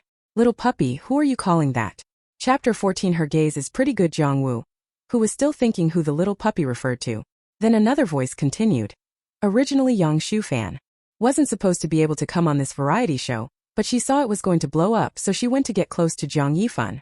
After one banquet ended, she knocked on Jiang Yifan's door saying she felt dizzy. Unexpectedly, Jiang Yifan called 120 and took her to the hospital. She even paid for the ambulance herself. That was a failed attempt, but later she unexpectedly learned from Jiang Ziran that Jiang Wuhu likes older sister types. So she went to seduce Jiang Wuhu. Don't be fooled by Jiang Wuhu's silver hair and arrogant look. Actually, he's secretly into older sisters. He once internet dated an older sister, secretly went to meet her, and found she was over 60 and picking up her grandchild from school. This was a huge blow to Jiang Wuhu. For a while everything he wrote were sad love songs. He became silent and made countless fans cry. When the other brothers found out, they all teased him. Only Jiang Ziran comforted him, so he thought Jiang Ziran was the best little sister in the world. One day when Jiang Wuhu was emo and writing sad love songs, Yang Shufan appeared and comforted him like a caring big sister. Jiang Wuhu fell head over heels, plunged into love, and later learned in chats with Yang Shufan that she also wanted to join the variety show, so he immediately begged the investor Jiang Yifan. Jiang Yifan couldn't refuse his youngest brother, so he agreed. Who else cried the best? He cried with tear-streaked face like he'd lost a wife. Jiang Yifan just wanted him to shut up quickly. Jiang Wuhu's eyes widened. God, how does Jiang Qiyu know all these secrets? Seeing everyone else keeping their expressions normal, Jiang Wuhu didn't stop Jiang Qiyu from continuing. It seemed only he could hear her inner thoughts. But this was still so embarrassing. How could he have known the online lover was a 60-year-old granny? She clearly said online she was 28 years old. Jiang Wu, who felt like crying again. But it's fine, if Sister Shufan was using him, that was okay. He thought. Sister Shufan was still nice. But then he heard Jiang Qiyu's thoughts continue. Sigh. It's fine to like older sisters, but Yang Shufan is hard for him to handle. She only put up an innocent image. Actually, she loves group play and especially loves having people lick her toes. That wouldn't be so bad. But she has paronychia and foot odor. Anyone who licks her feet will get an oral infection and land in the hospital within days. Jiang Wuhu would be worse off. His throat gets infected, he can't sing anymore. Then Yang Shufan abandons him, and he finally falls into depression and jumps into a river to die. What a dumb dog. Jiang Wuhu. Jiang Wuhu. Jiang Wuhu. Meng Film Emperor. This was the first time Yang Shufan greeted someone so warmly. But Meng Qian acted very cold. Where did that leave her face? She glanced at Yang Shufan's outstretched hand. Meng Qian didn't take it, and said calmly, Hello. Yang Shufan. Her hand flew with 2 men this morning, who knows if she washed it? Good thing he didn't shake it. Otherwise, little beauty, you'll get dirty. In this book, Meng Qian is no longer the little poor thing, but the little beauty. Anyway, she only calls her that in her heart. No one knows he. Hearing those 2 inner thoughts, Jiang Wu, who nearly burst into tears, biting his lip hard, choking up. Whoa, how could this happen? His love is gone again. And Jiang Qiyu called him a silly dog but called Meng Qian little beauty. Why? Huh? What's going on? Emperor Meng is so cold to Sister Shufan. He seems to have looked at Jiang Qiyu several times. Impossible. You must be mistaken. No way. My husband would never look at that small-time nobody. Why is little brother Wu Hu's shoulder trembling? What's wrong with him? Maybe he got too excited seeing Emperor Meng. You know, Emperor Meng is the idol of many in the circle. Yang Shufan had never been treated like this but had no choice and sat back down. A trace of a smile flashed in Jiang Ziran's eyes. This Yang Shufan really overestimated herself. The big villain is mine. How could she accept her attentions? That was her thought, but she still sent Yang Shufan a WeChat. Emperor Meng seems to be in a bad mood today. As a consolation, they knew each other but weren't close. Jiang Ziran planned to bring her into her camp. Maybe Yang Shufan would be useful later. Seeing the message, Yang Shufan felt better and replied, Maybe. Jiang Ziran inwardly sneered but still messaged, I feel like my 5th brother really likes you. He keeps sneaking glances at you. Seeing this, Yang Shufan thought of Jiang Wuhu. This younger brother was too easy to fool. She found it a bit boring. But idle fun was fine. She glanced at Jiang Wuhu and found his head down, seeming emo again. Yang Shufan walked over and sat beside him. I'll ship this sibling. Romance first. Friends who understands. On the way I saw Wuhu sneak glances at Sister Shufan several times. Who doesn't love a cool handsome little wolf dog? Little brother Wu Hu must be ecstatic. My smile is already flying. Jiang Wu, who didn't know everyone was shipping his CP, when he saw Yang Shufan sit next to him, his body stiffened. At that moment, Yang Shufan noticed his eyes were a bit red. Not gonna lie, kind of cute. She reached out to pinch his cheek. Unexpectedly, Jiang Wu, who sprang away and ran off, his hat flying, and he didn't even go back to pick it up. Ah, don't touch me. Don't touch me. Yang Shufan. Jiang Qiyu was a bit puzzled. Could he have noticed Yang Shufan had ill intentions toward Meng Qian? TSK, this silly dog isn't very bright, but his gaze is pretty good. Jiang Wu, who sat down as far from Yang Shufan as possible, his reddened eyes glancing at Jiang Qiyu. Silly dog. He's her fifth brother. Qin Xia. Didn't know why Jiang Wu, who suddenly yelled, glanced at him. Jiang Wu, who, still angry, noticed Qin Xia's look and snapped. What are you looking at, premature brother? Qin Xia. Had he offended this young master of the Jiang family? Qin Xia suddenly thought the Jiang family were not to be trifled with, except for Jiang Ziran. But that's fine. Later he'd make Jiang Qiyu know he wasn't to be messed with either. All the guests had arrived and the bus drove toward the destination. Soon everyone realized the bus was veering farther and farther off course, almost heading into a deep mountain forest. An hour and a half passed before the bus finally stopped at the entrance of a sparsely populated village. A crew member brought out a box. Everyone, please hand in your phones. Many variety shows do this. Everyone handed theirs over. After all, they could get them back during break time. After everyone handed in their phones, they got off the bus. Qin Xia took a megaphone and said, just keep walking straight ahead and you'll enter the village we're filming in for this episode. For this episode, your new life experience is villagers. From now until the end of this episode, the production team will not provide any supplies. You must take care of your own food and lodging. Good luck. After Qin Xia finished speaking, he closed the bus doors. The bus kept going into the village. It left the group of guests and the camera crew standing there, breathing in a mouthful of exhaust and dust. Everyone. Are people serious? Chapter 015, Scared to Death by Jiang Qiyu? Ha. As expected of director Early Leak, he knows what we want to see. What we want is to watch celebrities suffer. Isn't that how all his shows are? I'm used to it. Can't celebrities survive on their own? They'll surely run into fans. It's those small-time celebrities like Jiang Qiyu who'll suffer. She'll definitely be the one holding everyone back. That was exactly what Jiang Ziran and Yang Shufan thought. What are they afraid of? These villagers probably have never seen real big stars. When they see them, won't they obediently give them the food and the best rooms? Besides, Jiang Ziran has a system that can help her, so she felt even more confident. Jiang Ziran looked at the oddly behaving Jiang Wu, who today. Fifth brother, let's go together. Jiang Wu, who glanced at Jiang Ziran and noticed how close she was to Yang Shufan, so he quickly shook his head. No, I'll go with. He looked at He Nansheng. Nope, too short. He looked down on him. Then he glanced at Jiang Qiyu. Jiang Qiyu rolled her eyes at him. That won't do either. She didn't seem to like him much. Then his gaze landed on Meng Qian. I'll go with actor Meng. Jiang Qiyu never cared about fitting in. She strolled ahead by herself, chewing on a piece of foxtail grass she'd apparently picked up somewhere. Looking exactly like a village loafer. Children would even walk around her. Meng Qian glanced at Jiang Qiyu and followed. Jiang Wu, who followed Meng Qian. Jiang Ziran frowned. What the hell is wrong with that idiot Jiang Wu Hu? After a few steps, Jiang Qiyu suddenly stopped, looked around and shrieked. Where's my suitcase? My huge suitcase. She'd hidden a lot of food and mini sodas in it. At that moment, everyone realized. Damn, the suitcase wasn't taken off the bus. All their toiletries and change of clothes were in that suitcase. Qin Xia was already back at the director's base. Watching the confused looks on the cameras, he laughed. You little things. Trying to fight him? Let's see how he doesn't make them suffer. Ha. The Early Leak director is ruthless. Other shows at least let guests keep 2 or 3 items. He left them with nothing. Even the phones were taken. Hilarious. What kind of new life is this? Isn't this just village survival? They're worse off than the guests on those changed live shows. Realizing Qin Xia was behind it, Jiang Qiyu glared at the camera and snarled. I've lived my whole life on eggshells, and I never expected to fall into your hands, you little brat. Qin Xia sat in the base eating steaming noodles and drinking black goji tea, grinning wildly. Your good days are still ahead, Jiang Qiyu. Humph. Let her expose his premature ejaculation. It hit the trending list.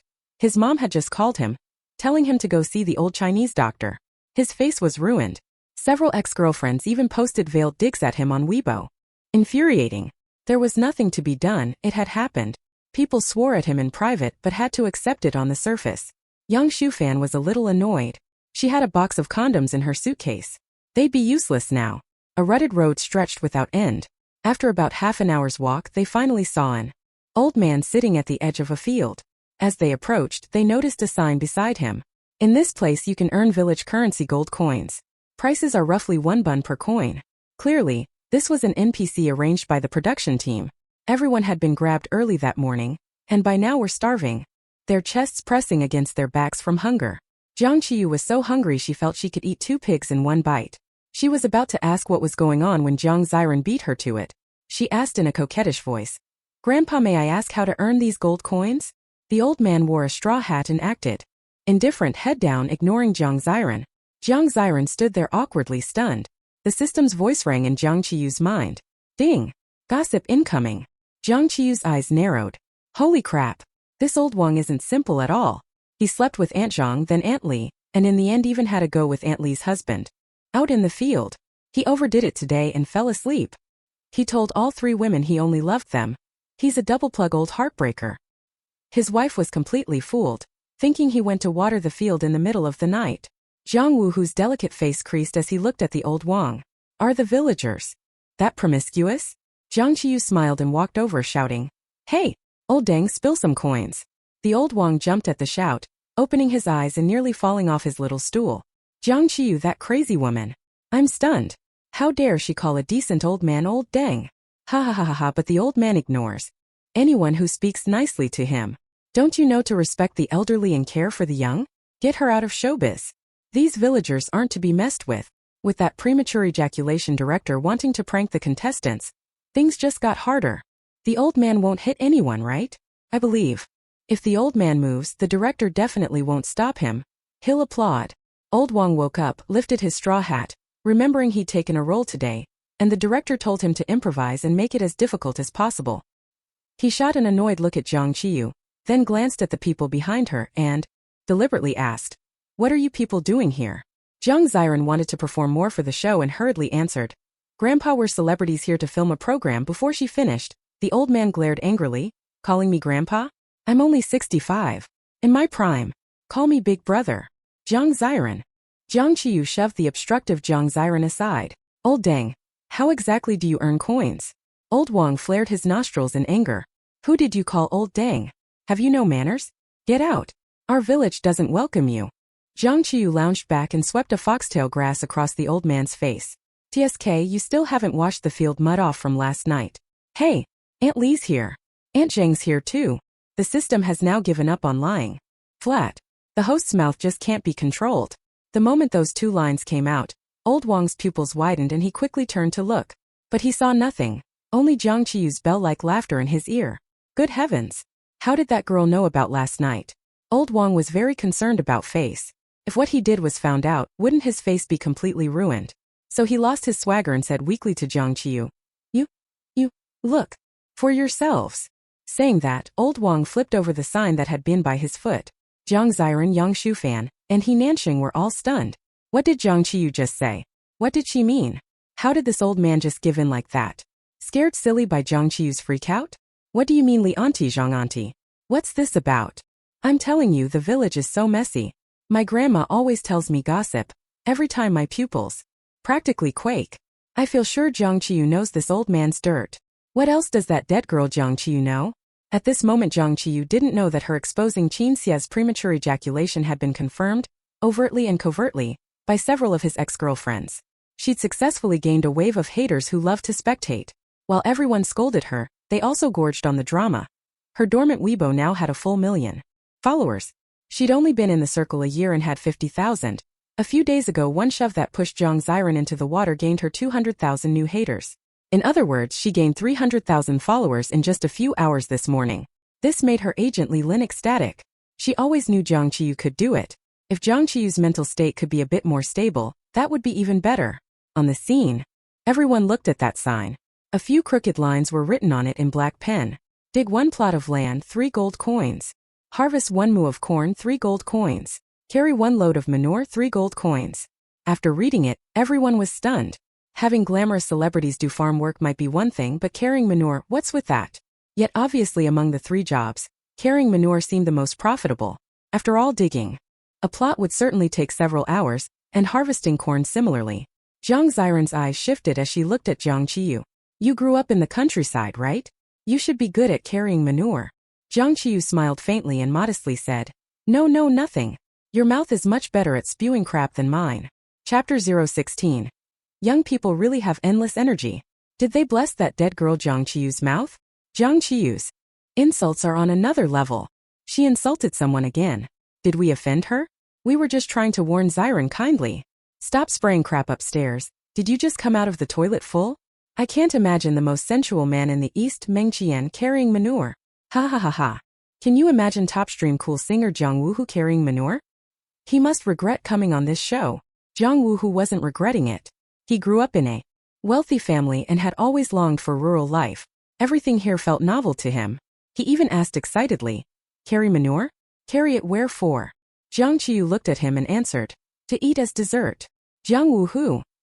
Jiang Wuhu looked at Meng Qian. Meng Emperor, really? Ha ha ha, my otherworldly young master Jiang. Meng Qian paused and explained, They're generally used for fertilizer. Jiang Wuhu said excitedly, That must be fun. Right? Emperor Meng, let's go pick manure together. Meng Qian waved his hand. No thanks. There were only 3 options left, and any normal person wouldn't choose to pick manure. Even though Jiang Qiyu was abnormal, she wouldn't choose it either. She, Jiang Qiyu, still had pride. He Nanxing was the first to stand up. I'll dig the ground. It's perfect exercise. Yang Shufan and Jiang Ziran exchanged a glance and also chose to dig. This seemed like the best way to keep up appearances. The cornfield was hot and dry, and clothes and makeup could easily get ruined. Without a suitcase, they couldn't retouch their makeup. Old Wang pointed to the shovel at his side. You 3 go ahead. Just these 3 plots in front of me. The 3 looked up and their minds went blank. One plot was actually that big, about 3 meters wide and 15 meters long. Still, the 3 of them took the tools first. To finish would get paid first and could eat first. Before going down to work, Jiang Ziran called to Jiang Wuhu. 5th brother, you dig too. Let's do it together. Seeing Meng Qian and Jiang Qiyu both reluctant to pay him much attention, Jiang Wuhu finally chose to go down as well. He'd never dug ground before. It would definitely be fun. Seeing Jiang Wuhu come over, Jiang Ziran was very happy. Seemed like 5th brother was still hers. Labor is most glorious. For the first task, Ziran and sister Shufan didn't complain at all. Why hasn't Jiang Qiyu gone down? Emperor Meng isn't moving either. What's going on? Heh. Let Jiang Qiyu starve then. Old Wang watched Jiang Qiyu staring motionless into the distance, not knowing what she was thinking, and instinctively felt a little afraid she might say something. Maybe Li Xiaonyo and Zhang Dia were also watching the show. He wanted to persuade them to go work, saying gravely, Little miss, young people must learn to endure hardship. Jiang Qiyu looked at him, the foxtail grass in her hand swaying. If you can endure hardship, there are always more hardships you can't endure. Old Wang. Rebellious. She was truly rebellious. Jiang Qiyu suddenly looked at Meng Qian and asked solemnly, One day a cannibal tribe caught a worker but released him without eating him. Do you know why? Meng Qian looked at her with those deep, charming peach blossom eyes and said in a clear, cool voice, I don't know. Jiang Qiyu made a pained face. Because the worker's life was too bitter. Meng Qian. The next second, a light laugh escaped Meng Qian's throat, soft, faint, and wonderfully pleasant. Emperor Meng, you can even laugh at such a cold joke. Those 4 are filming a transformation show and you too are over here filming a dating reality show. Meng Qian, your uncle spoils her dad. Sorry, I laughed too, ha ha ha, cried laughing. Dying of laughter. Who's looking in the mirror? I'm not saying. Twisted, crawling, creatively flying everyone. You actually think they're a bit compatible? Is my brain atrophying? Jiang Qiyu had just been browsing the system shop to see if there were any tools for picking corn or digging ground. Unfortunately, the system shop was useless. There weren't any. Mostly it had beauty pills, diet pills, and the like. She was naturally beautiful. What did she need those for? The system was speechless. Isn't that what a normal system shop sells? Having digging gadgets would be weirder. There was nothing to do about it. She narrowed her eyes and stared at Old Wang. I'm asking you, are there any other options? Like the option where you give me 5-minute massage and give me 3 gold coins. Old Wang. Listen to this, is that human speech? Old Wang shook his head. No. Jiang Qiyu immediately went crazy, shouting, I don't care. You must have it. Otherwise Aunt Zhang and Aunt Li and Aunt Li's husband. Stop saying it. Old Wang broke out in a cold sweat all over and hurried to stop Jiang Qiyu. This. Old Wang urgently offered a solution. Between glowing and heating up, Jiang Qiyu chose to go mad. This production team is a bit too mischievous. Jiang Qiyu's behavior is very friendly to my breasts. Meng Qian actually looked at Jiang Qiyu with a doting smile. Am I crazy or is the world crazy? Who doesn't go crazy at some point? Sooner or later everyone goes mad. Old man. Who can go crazier than Jiang Qiyu? He's my real son. Watching Old Wang whispering in Jiang Qiyu's ear, Qin Xia was stunned. What's going on? Why is Old Wang listening to Jiang Qiyu? He spat out a mouthful of black goji berries, utterly baffled. Over here, a few people were sweating profusely in the field. He Nansheng couldn't take it after digging 2 rows. He couldn't even lift the shovel. Jiang Wu, who looked thin, but he hummed as he dug, working with great delight. A head of silver hair gleamed in the sunlight, as beautiful as a scenic sight. Young people, they have endless energy. Yang Shufan and Jiang Ziran were also reaching their limits. Yang Shufan straightened up, gasping heavily. At that moment she noticed the cameraman staring at her chest, eyes a little fixed. Yang Shufan smiled slightly. The show never said you couldn't ask someone to help dig. Yang Shufan walked over to the cameraman and whispered a few words. The cameraman's eyes immediately brightened. He instantly transformed into a plowing ox, grabbed the shovel and furiously started digging. He swung the shovel so hard it almost sparked. Yang Shufan picked up the camera and said gently, "The cameraman said I'm working too hard and wants to help dig for me. I'm really grateful." Jiang Ziran frowned. She looked at her own cameraman too. Originally, that cameraman didn't want to dig, but after meeting Jiang Ziran's big, watery eyes, he suddenly felt he could do anything. For her. The cameraman took Jiang Ziran's shovel. Seeing such a beauty working hard, who wouldn't feel sorry for her? The two guys are great. Being pretty is great. Unlike Jiang Qiyu, who can only scare people by going mad. He Nansheng also wanted someone to give him a hand and glanced at his cameraman. The cameraman shook his head violently, took 3 steps back. I'm weak in the kidneys, I can't. He Nansheng. But at that moment, he saw a plump black-clothed ant in the field batting her eyelashes at him. He Nansheng.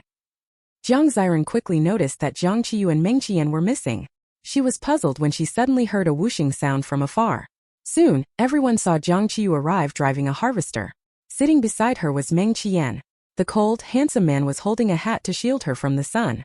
Jiang Qiyu stood on the harvester, laughing wildly. Ha ha, I'm back. Today belongs to my corn. I'm going to harvest it all. Chapter 017 Previous. Go play elsewhere. That dead girl.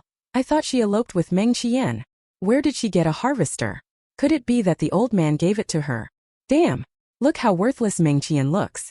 How did a famous actor become a little lackey? Don't get the wrong idea. Our brother just wants to see what tricks Jiang Qiyu will pull next. Does this even count? She cheated. This has been cheated. Why wouldn't it count? Exactly. That damn girl Jiang Qiyu cheated. It doesn't count. The other 2 female celebrities only had the men help them, but she relied on cheating herself. How hateful. Ooh. Everyone was stunned. Where did Jiang Qiyu get a harvester? Old Wang pressed his straw hat down low. He was a little afraid the other guests would come and beat him up. These people didn't look very civilized. He had no choice. For the sake of reputation he had to lend his corn harvester to Jiang Qiyu. Qin Xia at the director's base was jaw-dropping in shock. Who was opening a back door for Jiang Qiyu? He hurriedly called Old Wang. Old Wang's old phone rang. He answered. Hello. Qin Xia shouted on the phone. Old Wang, what's going on? Weren't you supposed to make things difficult? Why are you letting her off? Do you want the 500 yuan or not? 500 a day is considered a very high wage in a mountain village like this. But there was a worldly plaintiveness in Old Wang's voice. Money is important, yes, but some things are more important. No matter what, one must keep a clear name among people. Qin Xia didn't buy it and squinted. I'll give you another 500. Old Wang was tempted but still shook his head. Director, it's not about the money. That girl is prone to madness, I'm scared. Qin Xia gritted his teeth. I'll give you 2,000. We absolutely can't let Jiang Qiyu easily earn a lot of gold coins. Old Wang still insisted. No. How much? 2,000? Director, I'm not bragging, I've seen many lunatics. There are several in our village. People even take detours to avoid them. As the saying goes, money makes the mare go, that's how it is. Qin Xia hung up and drank a packet of black goji concentrate to calm himself. Everyone watched as Jiang Qiyu drove the harvester into the cornfield. Who could tell them why Jiang Qiyu could drive a harvester?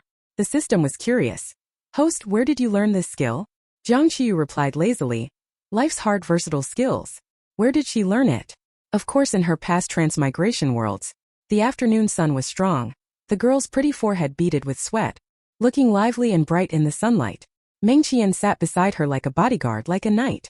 The system then said, Host, don't you find the main villain a bit strange?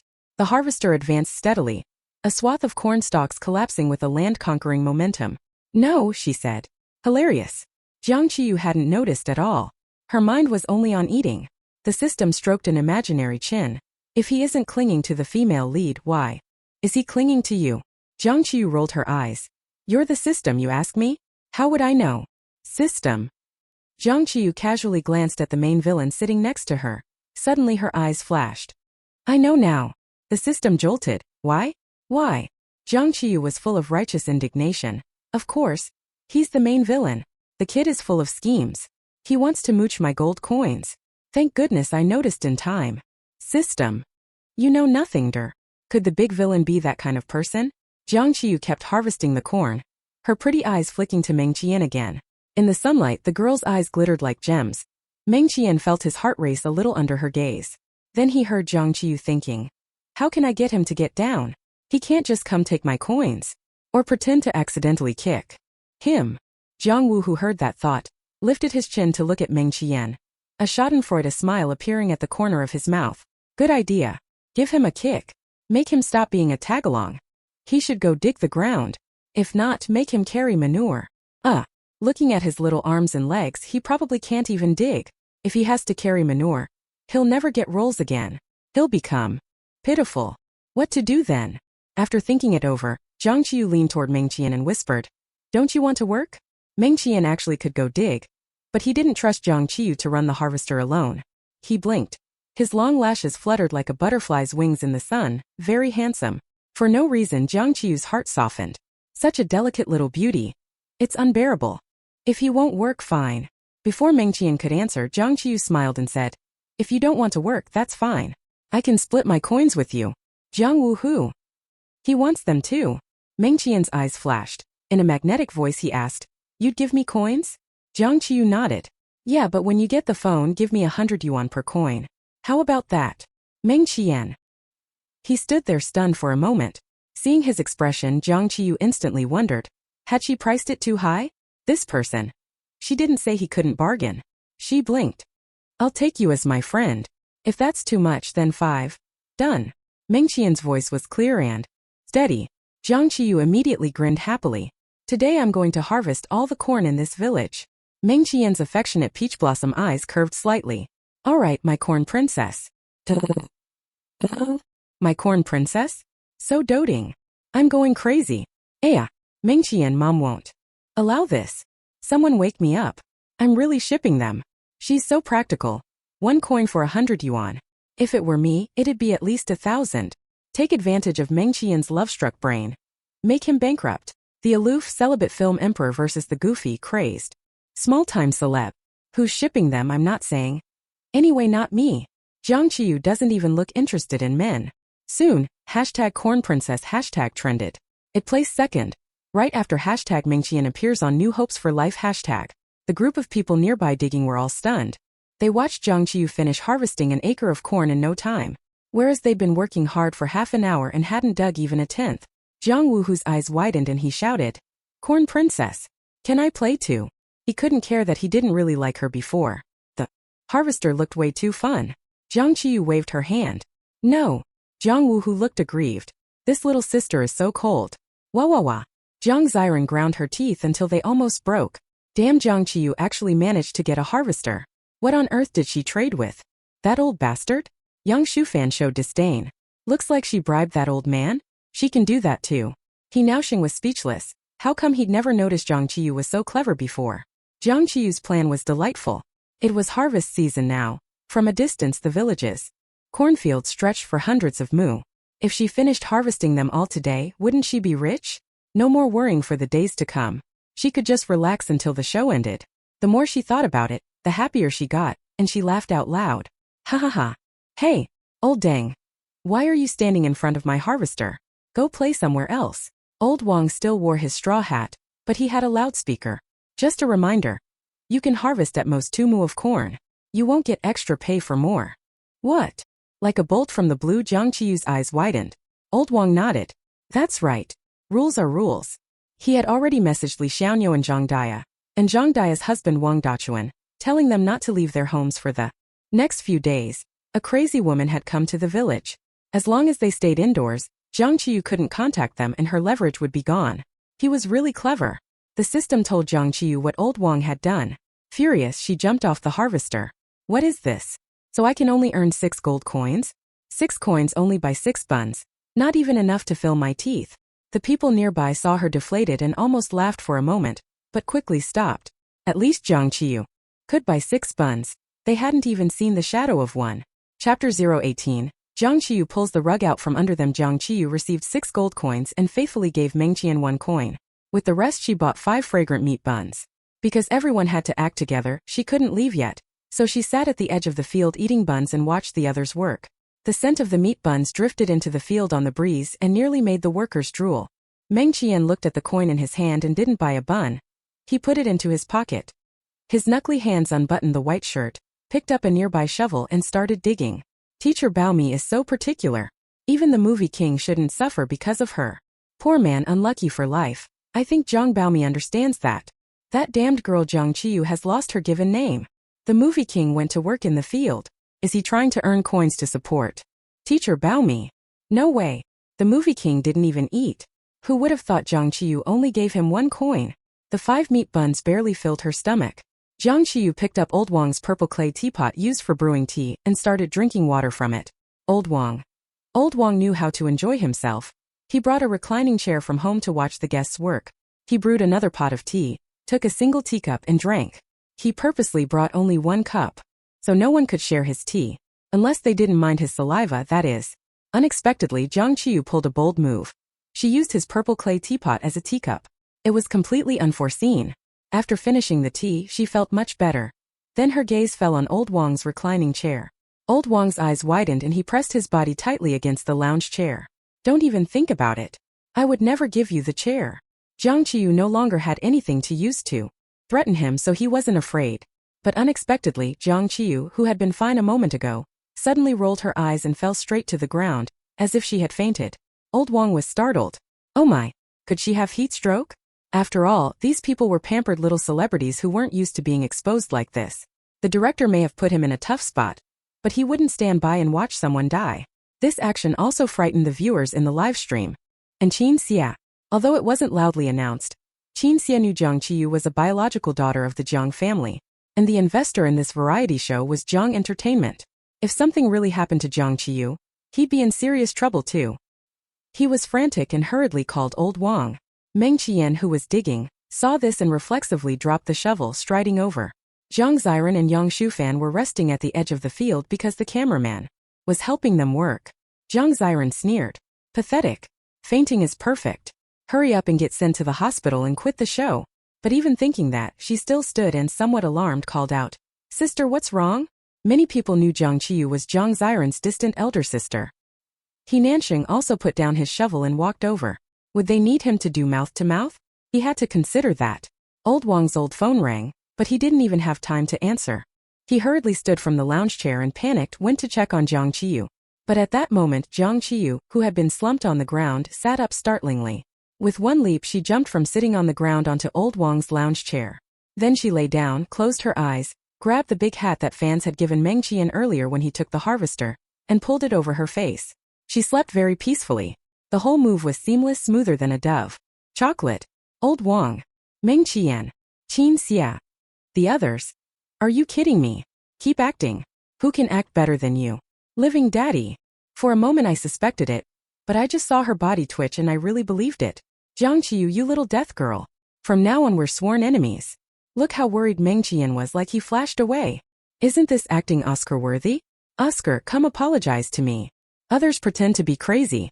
Goddamn it, she is actually crazy. Watching this show, sooner or later I'm going to lose my mind too. Yeah, bite people. I'll bite whoever I see. Hashtag Jiang Qiyu acting hashtag trend it. Agent Li Lin hadn't been watching the live stream the whole time. After all, she had other artists to manage. If she'd only been managing Jiang Qiyu this past year, She'd by now be signing up with the king of hell. Starving to death. So when she opened Weibo and saw the trending topic, her eyes lit up. This variety show even had an acting segment? Couldn't she use this clip to ask the company for script resources? She could already imagine Jiang Qiyu storming the set and shocking the director. Li Lin was overjoyed, but after she clicked into the trend and watched that clip, the next second she pretended nothing happened and exited Weibo. She just wanted the perspective of someone who hadn't seen that performance.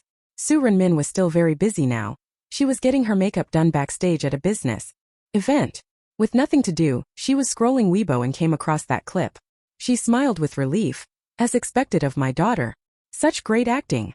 When Jiang Nanshan saw that clip, he just wondered where she learned that. She must have had a hard life before to make ends meet. As an old father, his heart ached. He wanted to cry. Immediately, he took out his phone and transferred 1 million into Jiang Qiyu's account. Consider it a small compensation for her.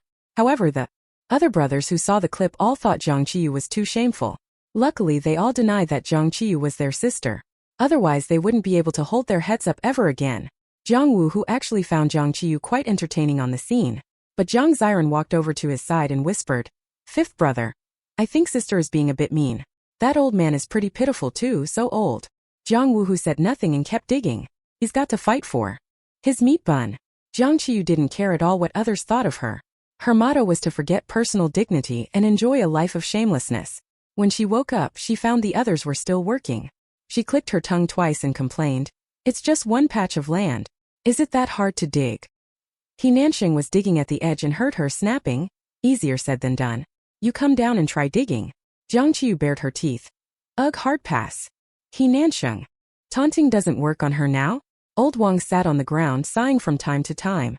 Jiang Qiyu propped her chin in her hands and admired Meng Qian's glorious looks upon waking.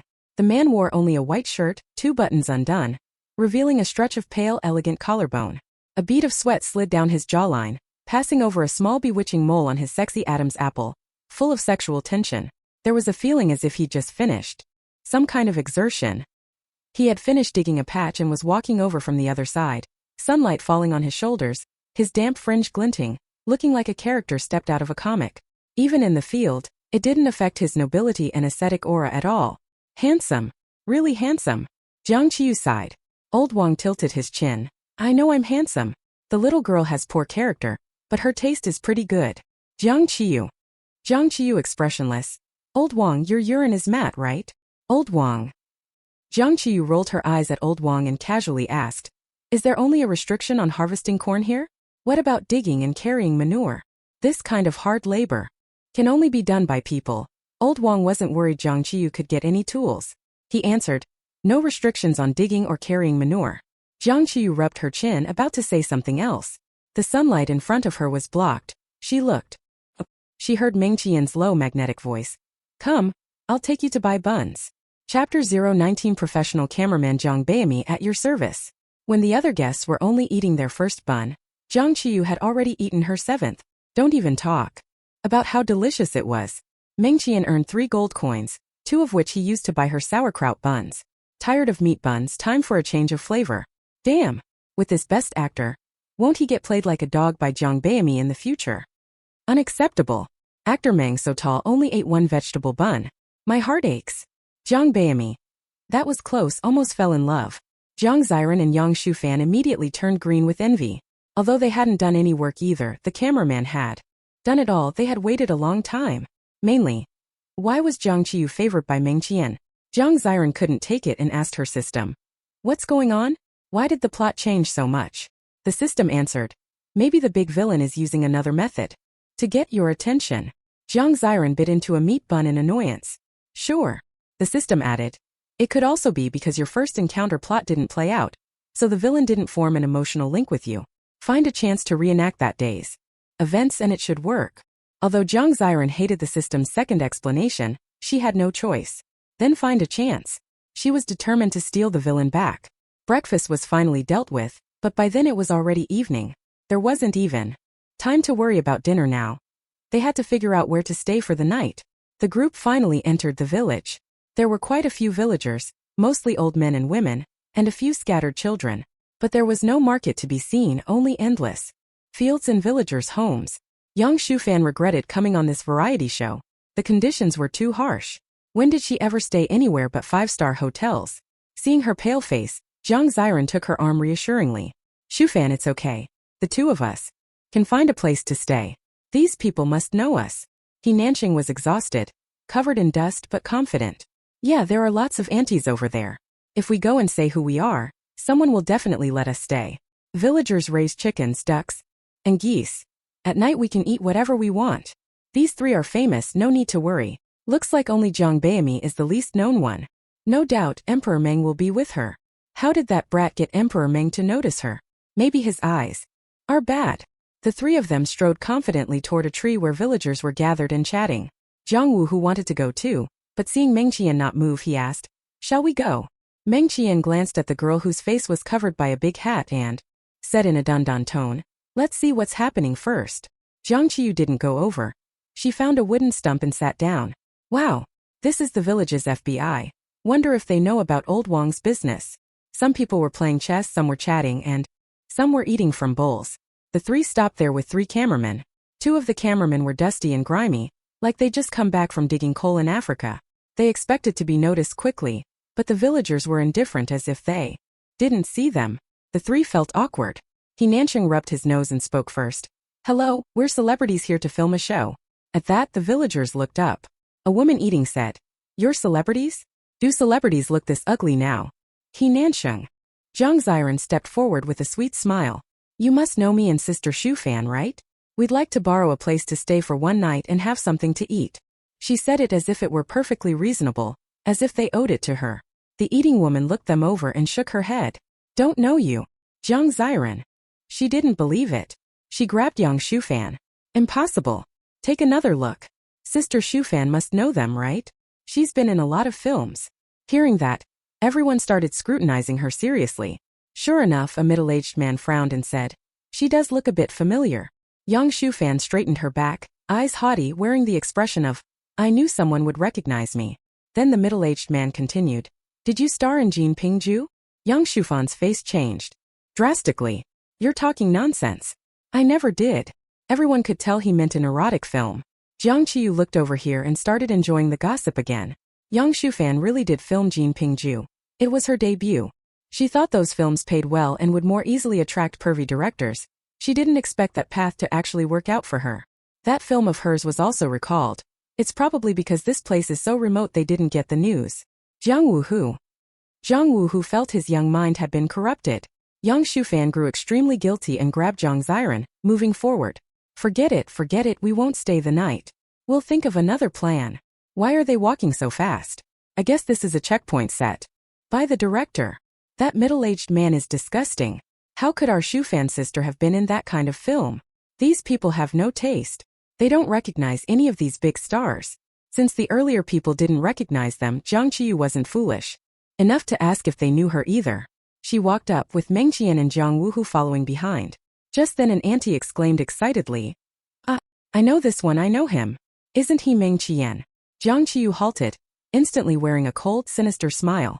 "Almost forgot. Meng Qian is the top movie star in this world. He has lots of fans." She grabbed Meng Qian and pulled him in front of the auntie. Yes, he's Meng Qian. Would you like an autograph or a photo? Little Jiang will serve you the whole time." Meng Qian. Fans. Jiang Beimi begs with quite the attitude. "Ha ha ha, Meng Qian. You sure don't hesitate to sell me out."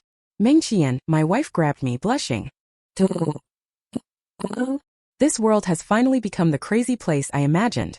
The auntie looked at Meng Qian, shy to the point of blushing, fidgeting. Jiang Qiyu, ever considerate, teased. "What's the matter? Does this lovely lady want Meng Qian to sleep with her? We offer that service too. The only condition is you have to accept one irresistibly cute girl staying over. Does that pose a problem?" Meng Qian. Oh. Before he could speak, the auntie's husband objected. "Yes, it's a problem. Of course it's a problem." The auntie slapped her husband on the head so hard she nearly sent him flying. "Go play over there." When she looked at Meng Qian again, she turned back into a bashful young girl, voice high and soft. "Sleeping together isn't necessary. I'd rather the idol keep some distance from his fans. An autograph and photo will do." Such a simple request Meng Qian did not refuse. Jiang Qiyu grinned broadly the whole time. "Beautiful lady, lean a little closer to Meng Qian. Perfect. You're prettier than Sophie Marceau. TSK, this face is killer." Oh my god. One more, Mengqian. Put your arm around our beauty's shoulder. What's wrong with you? Do you have no professional ethics? The auntie beamed at Jiang Qiyu's praise, happier than on her wedding day. Seeing the photo made her happy too. Although her complexion was quite different from Meng Qian's, it didn't matter. She could get someone to Photoshop it later. Professional photographer Jiang Beimi at your service. This crazy hair is just right, looks dazed and doesn't hurt the head. Meng Qian. If only I'd known I was so lousy. After the shoot, Jiang Qiyu grinned. Miss, where do you live? We can go over. The aunt looked up and bared her teeth in a smile. Our house is small, we probably can't let you stay the night. Chapter 020. No way, she actually hit him. Jiang Qiyu. Yang Shufan and Jiang Ziran, watching from the side, both had mocking looks flash across their eyes. Heh, she really thought she could move these people? What a waste of time. Serves her right. Jiang Qiyu was furious, about to explode. Meng Qian's voice, cool and clear, asked, do you have any tents? Could we borrow one? After all, you can't stay indebted to strangers. The aunt saw the murderous look in Jiang Qiyu's eyes and grew a bit afraid. I don't have one at home, but I can help you borrow one. Wait for me a moment. Jiang Beimi's glare is so filthy. Ha. Meng Qian was backstabbed by her fans. Meng Qian was backstabbed by her fans, left untranslated as proper noun/comment? Context suggests it's a comment, but per rules non-translatable? It's Chinese phrase, but instructions said translate to English only. I must translate everything. Replace with Meng Qian was backstabbed by her fans means Meng Qian was backstabbed by her fans. However, Rule 3 says proper nouns etc. keep original. This isn't proper noun. I should translate. Meng Qian gets stabbed in the back by a fan. I'm not trying to laugh, my teeth are just a bit warm. The aunt won't run away, right? I'm really afraid Jiang Beimi might go berserk. The aunt didn't run. She was a true fan of Meng Qian, the kind who had his posters at home. After a short while she came back. With items. I borrowed from several homes, got 3. Here you go. Jiang Qiyu immediately switched back to a gentle face and reached to take the tents. Suddenly a hand came from another direction and grabbed all 3 tents. Jiang Qiyu's eyes narrowed and she turned to see He Nansheng. He Nansheng held the tents with an expression of composure. We're together. I'll take one. How is this any different from outright robbery? We're together, right? Shouldn't we share? They're from the same production team. Jiang Qiyu smiled and walked toward He Nansheng. He Nansheng stood firm. What, did she still dare to hit him in front of the show's live broadcast? Just as she thought that, she saw a big slap headed straight for him. Smack. The force was huge and it knocked He Nansheng's nasal prosthetic crooked. He Nansheng. Oh. Jiang Qiyu snatched the tent from his hands and glared at him fiercely. If you want to snatch my things, you'll have to step over Meng Qian's corpse. Meng Qian. Question mark. Princess Beimi is going crazy online. Meng Qian. Am I some kind of pathetic person? Do you know how big an insult a big slap is to he? Duan. Didn't He Nansheng say he'd never had plastic surgery before? What's with that nose? No way, she actually hit him. Wasn't the time she kicked Jiang Ziran flying a fake? Jiang Qiyu's haters were unsurprised. It was just a big slap. Still, it scared some people. The aunt who took the group photo touched her face. Lucky she went to borrow the tents, otherwise that slap would have landed on her face. Jiang Ziran and Yang Shufan, who had wanted to snatch Jiang Qiyu's tent, froze. No one wants to get beaten. He Nansheng's face went ashen with fury. He shouted and charged at Jiang Qiyu. But Jiang Qiyu was yanked behind Meng Qian in an instant, just as she had earlier grabbed him and sold him to the aunt. Jiang Qiyu was a little stunned. Xiao Piaoyang really is a good person who punishes evil and exposes traitors. The system raged inwardly. The big villain in the setting is definitely not a good person. Something must have gone wrong. Somewhere. Meng Qian's peach blossom eyes coldly stared at He Nansheng as he asked in a low voice. What do you want to do? Being watched by Meng Qian made He Nansheng feel an inexplicable fear well up from deep inside. His back chilled and he instantly subsided, swearing, Jiang Qiyu, don't pin this on me. Jiang Qiyu didn't care about later. She poured fuel on the fire and stuck out her tongue at He Nansheng. Naya. He Nansheng, furious, pounded the tree beside him. Tree? Only my injured world has succeeded. Meng Qian, you brat, don't get too cocky. How are we supposed to split 3 tents? Some people can fend for themselves. How else do you want to divide them? Soon, the trending searches showed hashtag He Nansheng plastic surgery hashtag and hashtag villagers mistake Yang Shufan hashtag. After that trending topic appeared, people actually went looking for the movie Jin Pingju. They found it had already been taken down and that copies were hard to find. Yang Shufan's many fans tore into those accusations. How could their great heroine and big sister have ever acted in something like that? Had netizens all lost their minds? On the show site, the villagers didn't want to be lodged, so there was nowhere for them to wash. The group had to camp by a small stream. The village was fairly unspoiled, green mountains and clear water. Staying by the creek had its own charm. Nearby there were 2 small latrines built by villagers. Everything was just adequate. So here's the problem. The only person with tents now was Jiang Qiyu. Actually, the tent could be considered Meng Qian's too, since a fan had gifted it to him. Jiang Ziran had been looking for a chance to get close to Meng Qian. She put on a gentle face and walked up to him, speaking in a sweet, clipped voice. Emperor Meng, could you spare a tent? Meng Qian didn't even glance at her and said coldly, Jiang Qiyu decides. Jiang Ziran. Her eyes were practically shooting flames with anger, but she had no choice and had to go to Jiang Qiyu. Just as Jiang Qiyu was about to pitch the tent, Jiang Ziran's voice was soft and gentle. Sister, how are 6 of us supposed to live in 3 tents? Very polite in tone, but her words already treated those 3 tents as public property. She'd come to discuss how to allocate people. Jiang Qiyu didn't disappoint her. She looked at Jiang Ziran and smiled. Meng Qian gets 1 tent. I'll take one for the first half of the night and the other for the second half. That's how we'll stay. Jiang Ziran, biting her lip until it hurt, tears welled up. Wah. Sister, do you hate me that much? It's fine if you hate me, but what about 5th brother and Shufan? They didn't offend you either. Do you hate them too? That sentence cranked the hatred up to the extreme. Fans of Jiang Wuhu and fans of Yang Shufan immediately started attacking. Yeah, right? Our 5th brother didn't do anything wrong. Can't you even give him a tent? 5th brother is so cute. You have no conscience. A top singer sleeping by a creek. Is this the collapse of humanity or the fall of morality? She's just a minor celebrity who rode Meng Qian's coattails. How can she act so smug? Our Shufan doesn't need this. Get lost has been. Hey, by the way, where's Yang Shufan? Why isn't she here? She's been missing for a while. Maybe she had something to do. Jiang Qiyu ignored Jiang Ziran's whining at the side and lifted her foot to kick. Jiang Ziran, now having a stress response, dodged. She cried even more and ran to Jiang Wuhu's side to brew tea. 5th brother, look. How can sister be like this? She made you have nowhere to sleep tonight. Jiang Wuhu scratched his silver hair. Me? I can share a tent with actor Meng at night, can't I, actor Meng? Meng Qian shook his head coldly. No way, I have misophobia. Chapter 021. What's this dumb dog looking at me for? Jiang Wuhu also wore a sullen face, feeling wronged. Meng Qian looked at him. You can go beg Jiang Qiyu, she might be willing to give you one. Jiang Wuhu blinked, a little hesitant. Jiang Ziran rolled her eyes and didn't stop him. Once Jiang Wuhu got the tent, she could act cute and he'd definitely be willing to give the tent to her. If worst came to worst, she could begrudgingly sleep with him.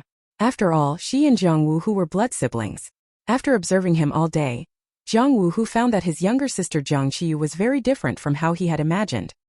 He thought this country-raised little sister would surely try to curry favor with him, would get close to him. But to his surprise, Jiang Qiyu not only didn't flatter or approach him, she rolled her eyes at him and refused to play with him. That made him a little scared. Jiang Qiyu didn't know what Jiang Wuhu was thinking. She was just eating popcorn again. WTF. Yang Shufan is amazing. To get a tent, she actually went to Old Wang. She shoved Old Wang's hand into her chest. Oh well. Old Wang said. I can tell by touch it's silicone. Yang Shufan almost died of anger but persisted. In the end, Old Wang agreed to get her 2 tents. Old Wang's even willing to grope Old Deng. I really suspect Yang Shufan has eaten shit before. Hey, what's this dumb dog looking at me for? Is there a stain on my face? Jiang Wuhu. Jiang Wuhu mustered his courage, walked over to Jiang Qiyu's side. His big eyes spinning, tears welling before he spoke. Wah, can you give me a tent to sleep in? I'm afraid of snakes. I'm afraid of being bitten at night. It was a cry too, but one must admit, this little crybaby Jiang Wuhu was unbearably cute. His eyes were huge, his features delicate, with a head of silver hair, really like a little pup. Jiang Qiyu, being a die-hard face lover, softened. She rubbed her nose, looking helpless. All right, don't cry, I'll give you one. Jiang Wuhu was touched and a tear fell. Thank you, Princess Bayami. He had intended to call her sister. But since Jiang Qiyu didn't seem to want to acknowledge him as her brother, Jiang Wuhu changed how he addressed her. Oh my god. Who could resist this? That brat Jiang Bayami actually softened. My heart's melted even more. I never imagined him like this, Jiang Wuhu. I love him even more. What to do? Now you all see why Jiang Wuhu calls him younger brother? He's too cute. When Jiang Wuhu's fans saw Jiang Qiyu being nice to their brother, They stopped scolding her for a while. They spammed the livestream chat. Thank you, Princess Bayami. Thank you, Princess Bayami. Jiang Ziran noticed Jiang Wu, who had gotten a tent, a trace of a smile flashing in her eyes. So she had a tent too. She walked to Jiang Wu, whose side, to help him pitch the tent, her voice pleading, "Fifth brother, can I sleep in this tent? Ahem ahem. I think I'm coming down with a bit of a cold." Jiang Wu, who looked at her with some concern, about to speak. Jiang Qiyu stuck her head over and snarled, "Jiang Wu, who, if the tent I give you is given to Jiang Ziran or you let her sleep in it, I will definitely catch a snake and put it by your bed." Jiang Wu, who? Jiang Ziran. I feel like she really would do it. Jiang Bayami. You really are a saint struck by lightning. Isn't Jiang Ziran a bit too scheming? I can't stand it. Jiang Wu, who was terrified and could only apologize profusely to Jiang Ziran. Sorry, sister. I'm really afraid of snakes. Jiang Ziran gritted her teeth, her face turning green with anger. At that moment, Yang Shufan returned, carrying 2 tents, looking triumphant. It's just tents. Who can't get one? Jiang Ziran immediately brightened. Shufan, you're amazing. He Nanqing's nose had been knocked crooked. He adjusted it silently for a while, and when he saw Yang Shufan's tents, he ran over too. Shufan, can I have one? Yang Shufan wasn't exactly fond of He Nanqing, but since he didn't get along with Jiang Qiyu, she didn't mind him. Before she could answer, Jiang Ziran smiled and said, "Of course. I'll share with Shufan, and the other one's for you." Yang Shufan frowned slightly but didn't say anything in the end. He Nanqing glared fiercely at Jiang Qiyu, then said, "Ziran, you're so nice, unlike some selfish people." Jiang Qiyu had already set up her tent and clapped her hands. "Yes, I'm selfish. You're all such great people, all runaway Madonnas from Notre Dame." The 3. When Jiang Bayami opened her mouth, my heart finally felt at ease. Wasn't there a gossip account saying Jiang Qiyu likes He Nanqing? How can I not see it at all? He's only 8 centimeters taller, how could that girl like him? You're spreading lies. Our Nanqing Gij is not short. Everyone's sleeping arrangements were settled and everyone was setting up tents. It was near autumn now. The weather was neither cold nor warm, just right. They could wash in the stream, though there would be no clothes to change into. Jiang Ziran and Yang Shufan finished pitching their tent and were tidying their makeup by the stream. Soon they noticed Jiang Qiyu was missing. Both frowned, and not long after they saw her return carrying a lot of wood. Yang Shufan snorted. "Do you need to warm up in weather like this?" Then they saw Jiang Qiyu pull several large ears of corn from her arms. Both realized she was going to roast corn. Their guess was right. Jiang Qiyu took thin branches and skewered the corn for easier roasting. Jiang Ziran barely blinked and walked over. "Sister, are you going to roast corn? I'll help you make fire by friction." A lot of wilderness survival techniques use friction to start a fire. She just happened to want to show off. From videos the method looked simple. Her fans would surely hype her up. Wow, Ziran baby can start a fire by friction? What a survival prodigy. Amazing, my baby is amazing. But when Jiang Qiyu heard Jiang Ziran, she looked at her as if she were an idiot, then shifted her gaze to He Nanqing. "Lend me your lighter." He Nanqing was about to go to the distant latrine when he heard this and frowned. "What did you say? Why would I have a lighter on me?" Jiang Qiyu glanced at him lightly. "If you smoke, what else would you use besides a lighter?" He Nanqing hastily denied 3 times. "I don't, you're lying, impossible. I don't smoke." In front of fans he projected the image of a perfect man. "No smoking, no drinking, no messing around." Jiang Qiyu sneered. "Not only do you smoke, you always smoke when you're on the toilet, because you can't poop without it." He Nanqing's eyes went wide. How did Jiang Qiyu know about such a private thing? Her love for him was just too intense. He couldn't take it anymore. But he still denied it. "Don't spread rumors. I don't smoke and I don't have a lighter." After saying that, he ran off. Once he got a bit farther, he started sprinting. That direction led to the outhouse, so the cameraman didn't follow. Holy shit.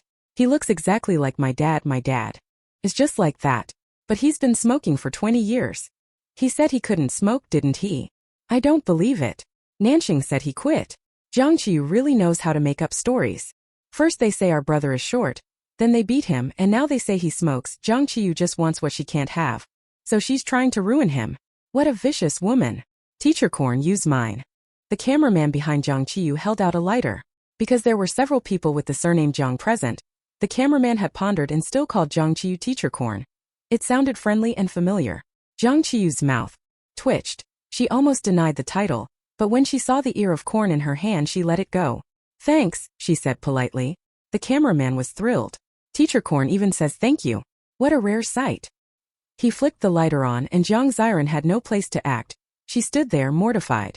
My embarrassing habit of making things awkward for others is acting up again. I've picked my toe so much I've made a Disney. Everyone's welcome to visit for free. Because she had been collecting kindling earlier, Jiang Qiyu hadn't taken many ears of corn. She handed the ones being roasted to Meng Qian. You keep roasting. I'll go steal. No, I'll go get a few more. Old Wang was still saying not to take any. Meng Qian looked at her hand, pale, slender, fingertips pink and delicate, very pretty. Jiang Qiyu gave the corn to Meng Qian and went off to get more free corn, not letting the cameraman follow. Holding several ears in her arms on the way back, Jiang Qiyu suddenly saw smoke coming from the outhouse not far away. It was obvious. He was smoking while using the toilet. This was a makeshift outhouse built by villagers. It let some wine through on all sides. Jiang Qiyu squinted and asked the system, "Does the system all have bombs?" The system asked, puzzled. Huh? Host, why do you need a bomb? Jiang Qiyu. To blow up the outhouse. Chapter 022 really unheard of. Meanwhile, Meng Qian was still roasting corn. Jiang Ziran and Yang Shufan were craving the fragrant corn. But they didn't want to go get it. They assumed Jiang Qiyu had roasted so much she'd share. Jiang Woohoo, having no experience pitching a tent, was still working out where they'd sleep that night. In this peaceful, quiet scene, suddenly there was a loud bang from afar. Everyone instinctively turned toward the sound and saw a small object fly out, trace an arc through the air, then fall to the ground. Curiosity is human nature, and the cameraman, always attuned to good footage, hoisted his camera and ran over. Jiang Woohoo ran fast too. He wanted to see what the novelty was. Meng Qian put down the corn and hurried over. He was a bit worried something had happened to Jiang Qiyu. Yang Shufan and Jiang Ziran didn't move. They exchanged a look and both dropped their eyes to the corn Meng Qian had put down. They'd only had 3 buns that day and wanted to grab some corn while no one was watching. When the cameraman got closer, he saw a filthy he nansheng. He looked stunned, a cigarette dangling from his mouth with the tip still burning. The next second, realizing a camera was on him, he nansheng sprang up and rushed into the water beside him. Ayua! The scream scared several birds off the nearby trees. A few camera guys looked confused. When the smell hit the air, they realized what had happened and all vomited. You! Oh my god! Holy shit! Aya! My eyes are worthless now. Ah! Mace! Bleh! Diet starts tonight. Not a smoker? Look at his mouth. Isn't that a cigarette?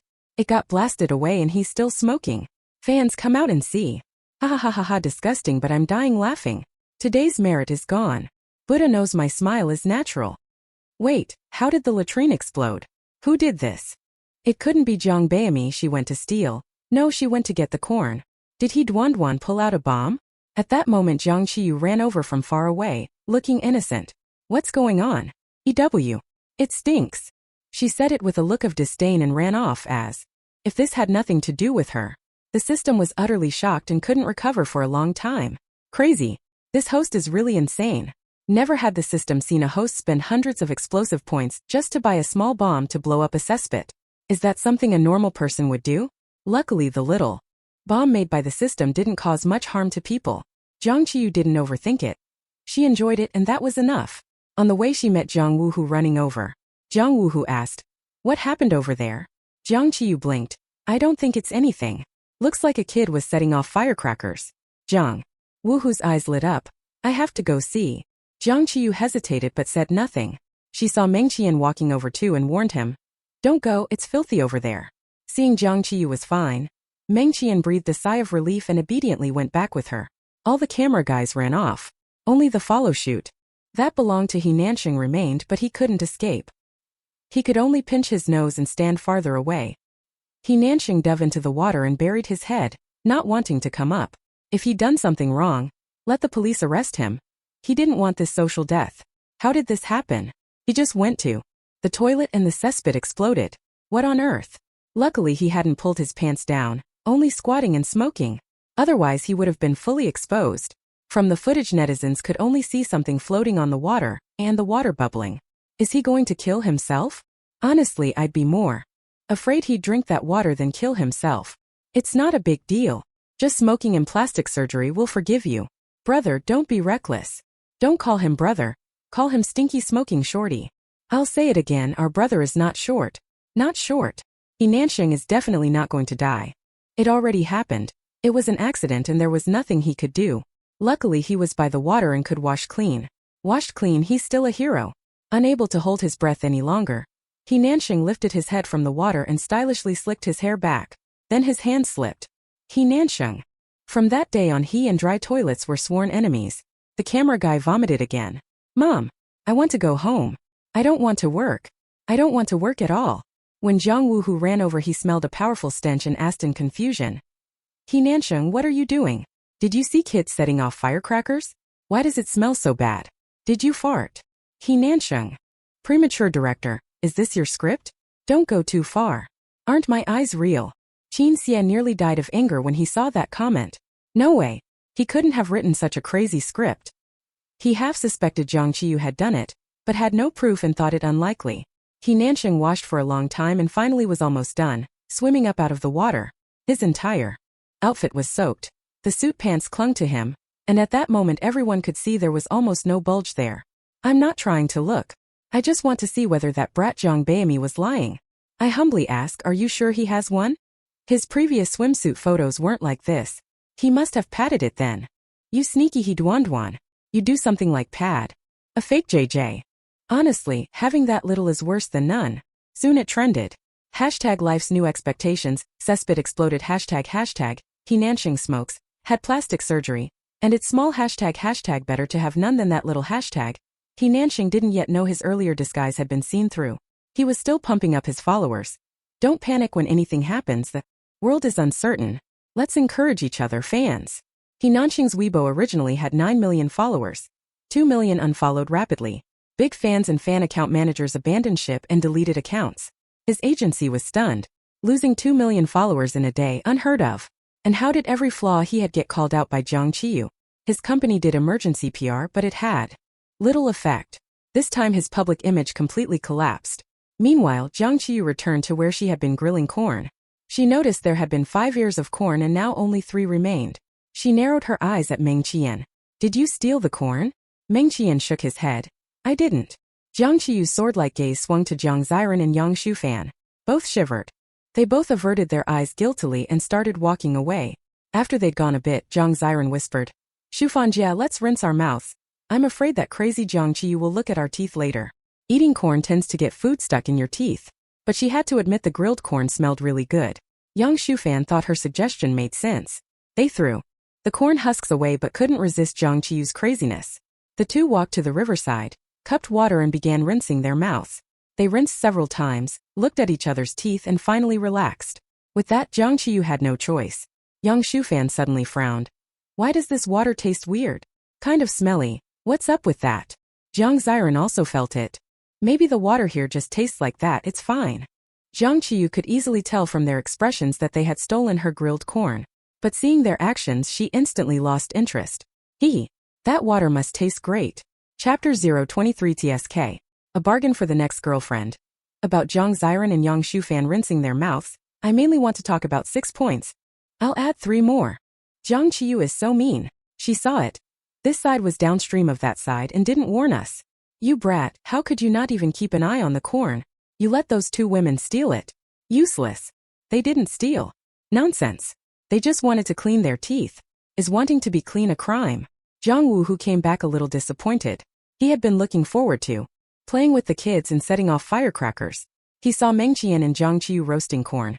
So he went to where he'd been digging and grabbed a few ears to roast with them. The aroma filled the air. When he bit into the corn, Jiang Wuhu was ecstatic. This is the best corn I've ever had. He Nansheng hadn't come back. He'd gone off to soak up some sun by himself. As evening approached, Jiang Qiyu propped her cheek with one hand, a little worried. A few ears of corn won't fill me up. I'm afraid I'll dream of being hungry tonight. Jiang Ziran glanced at her and replied, Sister, what else is out here in the wilderness? You can't go stealing villagers' chickens, ducks, or geese. They worked hard to raise them. Jiang Qiyu rolled her eyes at her. You're the one who talks too much. This wonderful time in the wild. I'm not eating the stuff we always eat. I'll go catch a snake and roast it. Jiang Wuhu. His eyes went wide. Don't. For some reason he couldn't get the rest of his words out. Jiang Qiyu looked at him. What's wrong? Jiang Wuhu touched his throat and tried to speak again but couldn't. He could only shake his head. Nothing. Could it be that anything related to her heart's desire made him speechless? Jiang Qiyu got up without hesitation. I'm going for a walk. Meng Qian saw her stand and got up too. I'll go with you. Damn. With Meng Qian acting like that, I suspect Jiang Qiyu once saved his life. Meng Qian. I'm going to be my wife's shadow, so what? Sinking fish. Fall feast. I shipped them to death. By the end of the day, passers-by had started shipping Meng Qian and Jiang Qiyu. Meng Qian had many fans. Some absolutely refused to ship them, but a few gave in. Our brother likes her so much we can only rant and ship at the same time. Jiang Qiyu didn't know any of this. She was focused on finding a snake. Believe it or not, she actually found one in a tree. The moment she locked eyes with the snake, the cameraman and netizens were terrified. Holy crap. A snake. So scary. I'm dying over here. Run. Don't get bitten. Looks like the premature director won't save you. In the fields around villages you really can run into snakes. Wait, why does Jiang Korn look like she's smiling? And in a creepy way. No. Look, after the snake made eye contact with her, it ran away. Even the snake can tell she's a lunatic. Jiang Qiyu didn't know why the snake ran when it saw her. But now that she'd spotted it, it couldn't just run away. With quick hands and eyes she grabbed the snake by the 3 inches of tail, then pinched its mouth shut so it couldn't stick out its tongue. The snake. Jiang Wu, who was praying back at the camp that Jiang Qiyu wouldn't catch a snake. Soon after, he saw her return with a snake wrapped around her neck. Jiang Wu, who jumped up in fright. Aya! The next second tears streamed down his face. Wawa! So scary. Wah! Jiang Ziran hurried to comfort him. Fifth brother, don't cry, don't cry, it's okay. Jiang Wu, who was sobbing uncontrollably, and couldn't hear Jiang Ziran's consolation at all. Then very suddenly Jiang Qiyu stood behind him and began to sing. A youth has youth's reckless pride. Like mountains and rivers its spine stands wide. Dare to measure sun and moon anew, today only I, the youthful lad, pursue. Jiang Wu Hu. Oh. Jiang Wu Hu. Jiang Wu Hu burst out laughing, a bubble of snot popping at his nose. Then he looked around. Jiang Qiyu frowned. What are you looking for? Jiang Wu Hu blinked his wet big eyes. I'm looking for the tune. Where's the tune? Jiang Qiyu. Jiang Wu Hu's swearing is really high class. Ha ha ha ha ha ha ha. I'm dying laughing. Ineffective comfort. Don't cry. Effective comfort. A youth has youth's reckless pride. Teacher Baimi really knows how to comfort people. After Jiang Qiyu teased him like that, a lot of Jiang Wu Hu's fear faded. He felt inexplicably a little happy inside. Jiang Qiyu actually comforted him, because there were no tools. One snake was literally scalded to death by Jiang Qiyu and then skinned. From a distance Jiang Wu Hu's mouth twitched. Teacher Baimi, have you ever heard the story of a snake taking revenge? Jiang Qiyu frowned. What story? Jiang Wu Hu looked serious. It means when a snake dies, its family all come to avenge it. Jiang Qiyu's eyes lit up. They come themselves? Is there such a good thing? Jiang Wu Hu. Jiang Wu Hu curled his lip. Anyway, I'm not eating it. Not for anything in the world. This woman is terrifying. Jiang Qiyu. Perfect timing. Let's roast it together. Snake mama. Please don't come. Humans are terrifying. Night gradually fell, and the air was full of the smell of meat. And Jiang Wu Hu's voice. Oh man, smells so good. As the night deepened, the cameramen returned to base to rest. They left discreetly. Qin Xia reminded them not to let the guests discover where the base was, especially not Jiang Qiyu. But the live stream continued, with drones filming each tent. If someone needed to go to the toilet, they could tell the drone and it wouldn't follow. These pampered celebrities were exhausted today. Jiang Wu, who had no energy to be emo. He flopped down and slept deeply. Jiang Qiyu, full from eating, grew drowsy and fell asleep too. But she was suddenly woken up. Ding! There's gossip. Jiang Qiyu was very angry to be woken, snapping. Disturbing someone's sweet dreams. May heaven strike you with thunder. The system said dryly. I'm in your body. Striking me is striking you. Jiang Qiyu. Now awake, she couldn't fall back asleep. What gossip? Who is making noise at this hour? Give me a break. The system reminded her. Host, eating the gossip in person doubles the excitement value. Jiang Qiyu sat up. Let's go. Excitement value was still useful. It was already midnight. Although the Expecting a New Life livestream was still on, there were very few viewers online. Even if viewers weren't asleep, the drones had night vision, but with no guests appearing on screen they couldn't attract an audience. People went back to watching videos. Or browsing Weibo. Among several streams, Meng Qian's live stream still had the most viewers, 50,000. Those 50,000 people just wanted to sleep with him. Rounded up, it meant sleeping with Meng, the best actor. Qin Xia held on until midnight, then couldn't anymore. His mother had taken him to see the old TCM doctor today, who said he must not stay up late and should go to bed early. He decided to start going to bed early from today. That way his next girlfriend could come forward to prove that he wasn't an early ejaculation director. TSK. Poor next girlfriend. With that thought, he called the assistant director to watch the monitors and went to sleep himself. Nothing should happen in the middle of the night. The assistant director had rested during the day and was energetic at night, eyes bright as he stared at the monitors. At that moment he noticed Jiang Qiyu emerging from her tent with a bedhead. Chapter 024. This is clearly intentional to keep him from sleeping. The assistant director didn't think much of it. After all, being woken up by the need to pee in the middle of the night happens often. Jiang Qiyu listened to the system broadcasting the gossip and was greatly shocked. So thrilling. I Jiang Bayami. No, I the super invincible pretty girl am here. Meanwhile, the handsome man lying in the tent next to Jiang Qiyu heard footsteps outside. His long eyelashes fluttered as he opened his eyes. The next moment he unzipped his tent and walked out too. The assistant director who saw this scene was a little surprised. What's going on? Meng Yingdi was also woken up by needing to pee in the middle of the night? And at the same time as Jiang Qiyu? Does that count as looking like a married couple? Ah, he's shipping them. The assistant director got a little excited. He loved shipping CPs the most. He had secretly shipped every one of director Qin Xia's relationships before, but sadly they ended quickly each time. He had never known why. Today he kind of understood. Netizens who had insisted on staying with Meng Qiyan to sleep discovered Meng Qiyan suddenly got up at midnight and also saw Jiang Qiyu. A group of people were utterly shocked. WTF? These two are meeting in secret in the middle of the night. They can't be unaware there's a drone filming at night, right? So spicy. In the whole entertainment circle this is explosive. Topstream movie Emperor meeting an 18-line washed-up actor. Impossible. Definitely Jiang Qiyu. Heard our brother get up and followed him upstairs. If I hadn't watched the daytime livestream I might actually believe you. Getting on Weibo trending at midnight is especially fast. Hashtag Mengingdi Semi-Master and Jiang Qiyu secret meeting. Hashtag countless night owls saw the tag and swarmed into the livestream again. But the drone had night vision while Jiang Qiyu didn't have such good night vision. She didn't even see Meng Qiyan come out of his tent.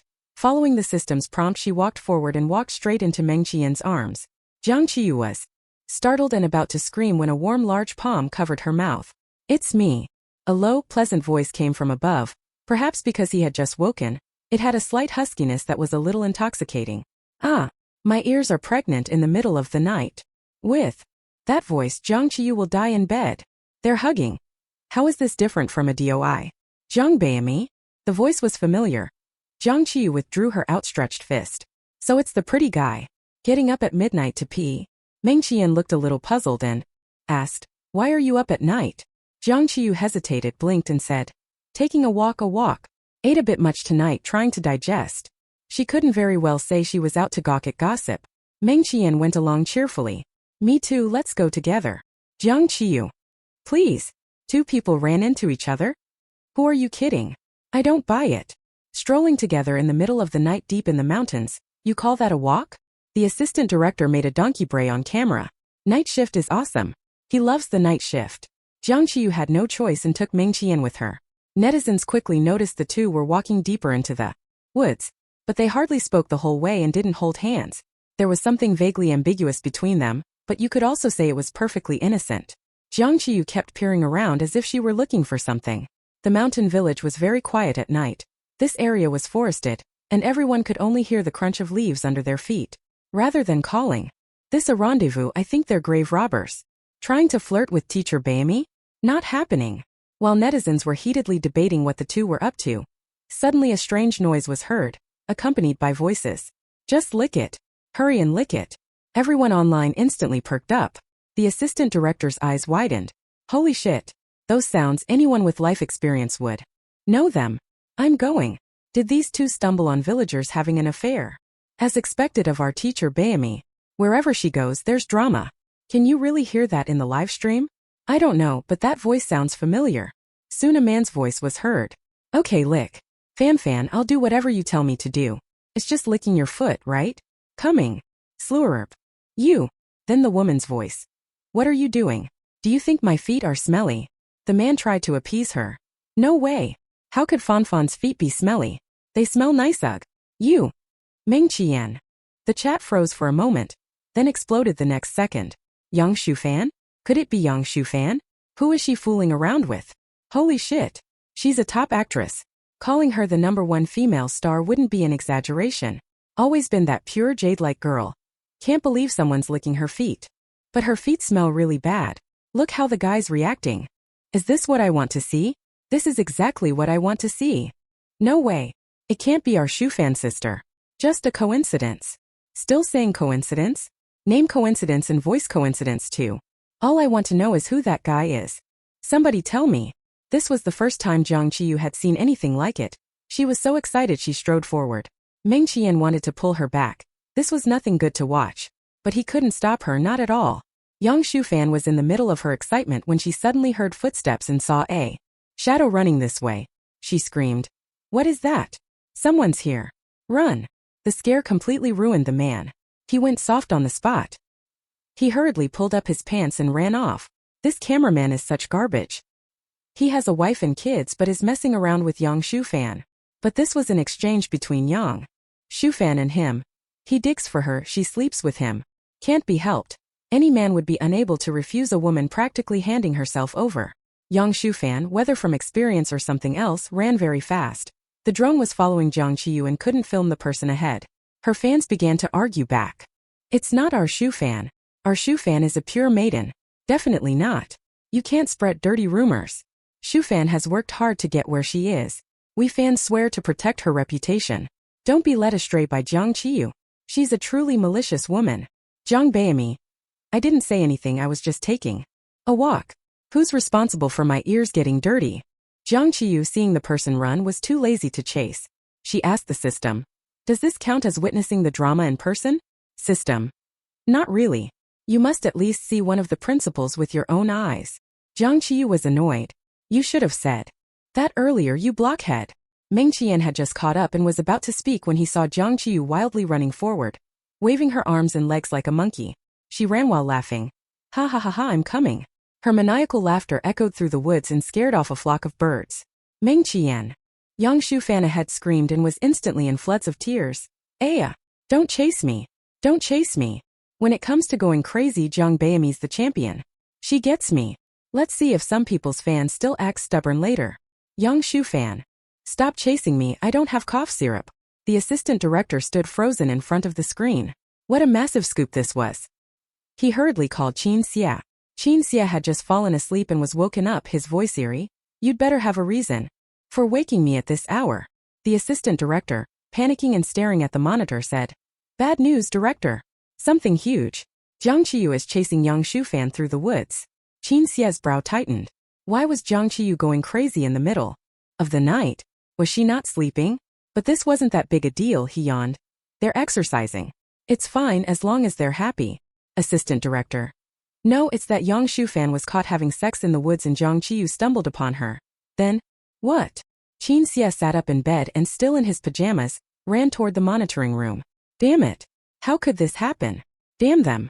They were intentionally not letting him sleep. Chapter 025 Teacher Beimi. So far not a single scoop of mine has been fake. In the middle of the night, no one expected the trending list to explode. First came rumors that Meng Qian and Jiang Qiyu had a midnight tryst. Then it was discovered the two were really just taking a walk. A walk is a walk, but who knew they'd run into people having sex in the woods? That alone would have been bad enough, but listening more closely, it turned out to be the popular pure maiden Yang Shufan. She actually had some private tastes and habits, shattering netizens' worldviews. Her fans tried hard to defend her, but couldn't. Because during the live stream, the crazed Jiang Qiyu had grabbed Yang Shufan. Yang Shufan was terrified and didn't know what had been chasing her. It had chased her around 4 or 5 times. She was exhausted and thought if she died, she died. Who knew it would be Jiang Qiyu? And she'd come with a drone. She couldn't die, but she felt she couldn't stay on this planet any longer. Jiang Qiyu caught Yang Shufan, her eyes wide as she stared at her, and only let go when a double explosive value notification sounded in her mind. Then she yawned, tired. That's enough walking for today. Let's go back to sleep. It seems this trip out was really just a simple walk. Yang Shufan. Meng Qian. Oh. Your walking is really the silent type. What a walk that made people sweat. Jiang Beimi's mental state has a damn charming quality. It's irresistible. I don't think she's targeting Yang Shufan. She just goes crazy at everyone equally. Jiang Qiyu said she was going back to sleep and went back without staying another second. Meng Qian was stunned for a moment, then followed Jiang Qiyu back, leaving behind a disheveled Yang Shu fan in the woods with her pants not even properly worn. After a moment she burst into tears. It's over. It's over. I'm ruined. Jiang Qiyu. I hate you. The company should protect her, right? Jiang Qiyu didn't hear Yang Shufan's words. But even if she had heard them, it wouldn't have mattered much. After all, there were far too many people who hated her. Back at the creek, Jiang Qiyu didn't even bid Meng Qian farewell. She crawled into a tent and fell into a peaceful, satisfied sleep. Meng Qian exhaled without showing it, walked over and zipped up her tent. It was still a bit windy at night. It could get cold. After zipping it, he realized Jiang Qiyu had crawled into his tent. Meng Qian. Meng Qian, is that all you can do? That damned Meng Bao Kai. I really don't know what the actor Meng got up to in the middle of the night. He witnessed a hearty fit of craziness. That night, Jiang Qiyu slept well, but many people stayed awake all night because of her. Originally, Jiang Yifan was sleeping soundly in his villa when a ringing phone woke him. He was usually calm and had good emotional control, never hurried or irritable, no morning grumpiness. He opened his eyes, picked up the phone and answered. He heard his assistant's anxious voice. President Jiang, it's bad, there's trouble with the variety show Life's New Expectations. Jiang Yifan's brow tightened, and he instinctively asked, Is Ziran okay? He was a little surprised the moment the words left his mouth. Although he had confirmed that the project Jiang Ziran recommended was indeed a scam, for some reason deep down the person he cared about most was still her. The assistant replied, Not Miss Ziran, it's Jiang Qiyu. Jiang Yifan's brow furrowed again. What happened to her? Is it serious? After all, she was his sister. The assistant answered, Very serious. She caused someone to do something extremely serious. Jiang Yifan. After hearing the full account from the assistant, Jiang Yifan stood up. What? The variety show he invested in actually caused this scandal? His voice was cold. Contact Yang Shufan's agency for emergency PR. Don't have her on the next episode. He had already found Yang Shufan a bit suspicious. It was his fifth brother who had tearfully insisted she appear on the show.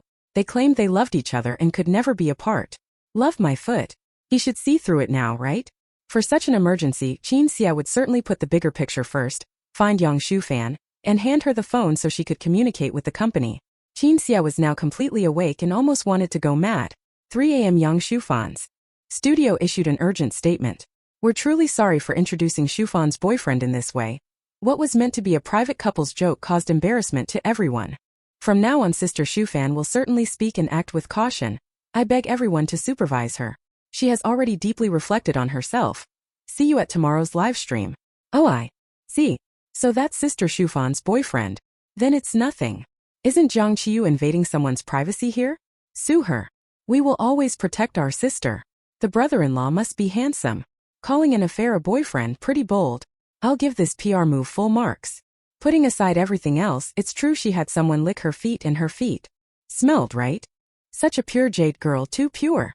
Although many still didn't believe it, it was smoothed over, and it didn't trigger a major chain reaction. Yang Shufan breathed a sigh of relief. The company had indeed protected her. Right now she hated Jiang Qiyu with a passion. She would never let Jiang Qiyu off. Meanwhile, Jiang Qiyu was enjoying peaceful days. She slept beautifully and even dreamed she ate an especially fragrant little cake. When she woke up and felt her slightly rumbling stomach, she reached to the corner of the tent. She had left a roasted ear of corn yesterday to make breakfast today. But when she felt there was nothing, Jiang Qiyu's hazy vision instantly cleared. Vocal. Who stole my roasted corn? Jiang will make them pay. When she came out of the tent, she saw everyone's faces were a bit grim. Especially Yang Shufan, whose face was as pale as a ghost, and whose dark circles made her look like the king of hell. Jiang Qiyu asked in surprise. Were you out stealing last night? Yang Shufan felt Jiang Qiyu was asking with full knowledge and walked over to hit her. Jiang Qiyu wouldn't let anyone hit her. As Yang Shufan reached out, she struck first and gave Yang Shufan a big slap. Yang Shufan. Jiang Qiyu blinked seriously. What are you doing? Why are you using your face to meet my hand? Everyone. Hatred in Yang Shufan's eyes was about to spill over, her teeth chattered. Jiang Qiyu suddenly remembered something and twitched at the corner of her mouth. There's no point blaming me now. Next time you have an affair, run further away. Yang Shufan clenched her fists but didn't dare move, because Meng Qian's cold gaze was fixed on her like 1,000 pounds of weight. Jiang Qiyu turned and saw Meng Qian holding a roasted ear of corn. She glared at him fiercely. So you're the one who stole my corn? Meng Qian returned to his calm expression. Is it possible you slept in my tent last night? Jiang Qiyu. Jiang Qiyu grabbed the corn and ran. So socially mortifying. Affair. Our corn teacher just confirmed it's an affair. Don't spread rumors without evidence. Tear your mouths apart. Don't worry, corn teacher has never been wrong. About a scandal. Jiang Corn slept in the wrong tent? Heh. Rounding up, she slept with Meng Qian last night. Chapter 026. My sister actually has that kind of thought about him? Jiang Qiyu ran to another small river in the village to wash up briefly. When she returned, the camera crew were already at work, including the cameraman who filmed Yang Shufan last night. He looked a bit under the weather. One of the cameramen brought a message from the director. The task at the village entrance yesterday can be repeated. If you want to do it, you can. Today the village will hold a market. You can buy food, drink, and goods with gold coins. This news was both uplifting and extremely disheartening. Still, the group returned to the place at the village entrance. Today Old Wang was once again acting as the NPC. That corn harvester had already been driven back. Old Wang was absolutely determined today. He would not go easy on Jiang Qiyu, nor would he let her steal any corn. Now it was fairer, and both Jiang Ziran and Yang Shufan felt much better. Jiang Ziran still sent her cameraman brother to dig. The junior cameraman couldn't refuse. But Yang Shufan had a hard time. Her cameraman brother was ignoring her now, and refused to swap no matter what. Yang Shufan was furious. Yesterday in the woods he hadn't acted like this. With no other choice, Yang Shufan bribed Old Wang, hoping he would let her use the harvester. Old Wang asked, "Do you know how to operate a corn harvester?" Yang Shufan instantly fell silent. Damn it. She didn't know how to drive it. She could only look to Jiang Wuhu for help. Didn't he like her? Maybe he'd help? But when Jiang Wuhu met her gaze, he shivered and stepped back 5 meters. Yang Shufan was completely stuck and had to do it herself. Meng Qian and Jiang Wuhu were strong and had already started. He Nanxing wasn't very fit, but working was better than starving. Only Jiang Qiyu chewed on a foxtail grass, moving slowly and unhurried. Uh-oh. What is Jiang Qiyu waiting for? Waiting for Meng Qian to feed her. She really will take advantage. Didn't you see Shufan is already doing the work herself? I can't stand her. The Meng actor must be blind to like her. Jiang Qiyu wasn't too anxious. She'd eaten a corn earlier and wasn't very hungry yet. After a while she realized she had to work. Only my body bows, my soul stays tall and proud, she told herself. Jiang Wuhu almost laughed when he heard that. He looked at her. Corn princess, you don't have to work. I'll give you 1 coin later and Meng Qian will give you 2 more. Meng Qian turned around. Jiang Qiyu didn't react much. What could 3 coins do? But when those words reached Jiang Ziran, she frowned. Fifth brother was being so nice to Jiang Qiyu? And he didn't even say he'd give her the coins. She clenched her fist in anger. The big villain hadn't even contradicted Jiang Wu. No. She had to do something. She asked the system. What exactly is the plot where you said I should follow the big villain? That day at the family recognition banquet they hadn't had time to play it out. Jiang Qiyu had disrupted the plan. The system replied. You accidentally tackled him, there's physical contact, and you casually touch his abs. Jiang Ziran pressed her lips together and looked towards Meng Qian. Tall and long-legged. He was so reserved and noble, and that little mole on his Adam's apple was so sexy. If he weren't the big villain, she might actually be with him. Originally the big villain plot was supposed to happen half a year later, after meeting the male lead. But many plot points had been inexplicably moved up now. She hadn't even met the male lead. Jiang Ziran didn't overthink it. Winning the villain's heart was the most important thing now. Ding! There's drama. Jiang Qiyu was wavering between 2 tasks. Spreading manure or digging. Digging had too low a return. Several hours to earn 3 coins. But tasks could wait. Time to enjoy the drama. Finally, Jiang Ziran is going to make a move on him. She'll tackle him and touch his abs, making him develop fantasies about her. Irresistible from now on. Jiang Wuhu frowned and looked at his sister Jiang Ziran. Who was the him Jiang Qiyu mentioned? There were 3 men on the scene, him Meng Qian and he Nanxing. He Nanxing looked like a weakling, no abs, so the other 2 must be him and Meng Qian. His sister would never do something like that to him. Was she going to make a move on Meng Qian? Could such a shy, delicate girl do something so bold? Impossible. Meng Qian was focused on his work when he suddenly felt heat on his back. Turning, he noticed several gazes fixed on him. Jiang Qiyu was looking at Meng Qian too. How to put it? At first she had no particular feelings for Meng Qian. In the book he was the cold, crazed villain, pretty terrifying. But after spending all of yesterday together, Jiang Qiyu thought Meng Qian wasn't cold at all. He was actually warm-hearted, gentle and gentlemanly. Normally, when the big antagonist in a book develops a romantic relationship with the heroine, It doesn't end well.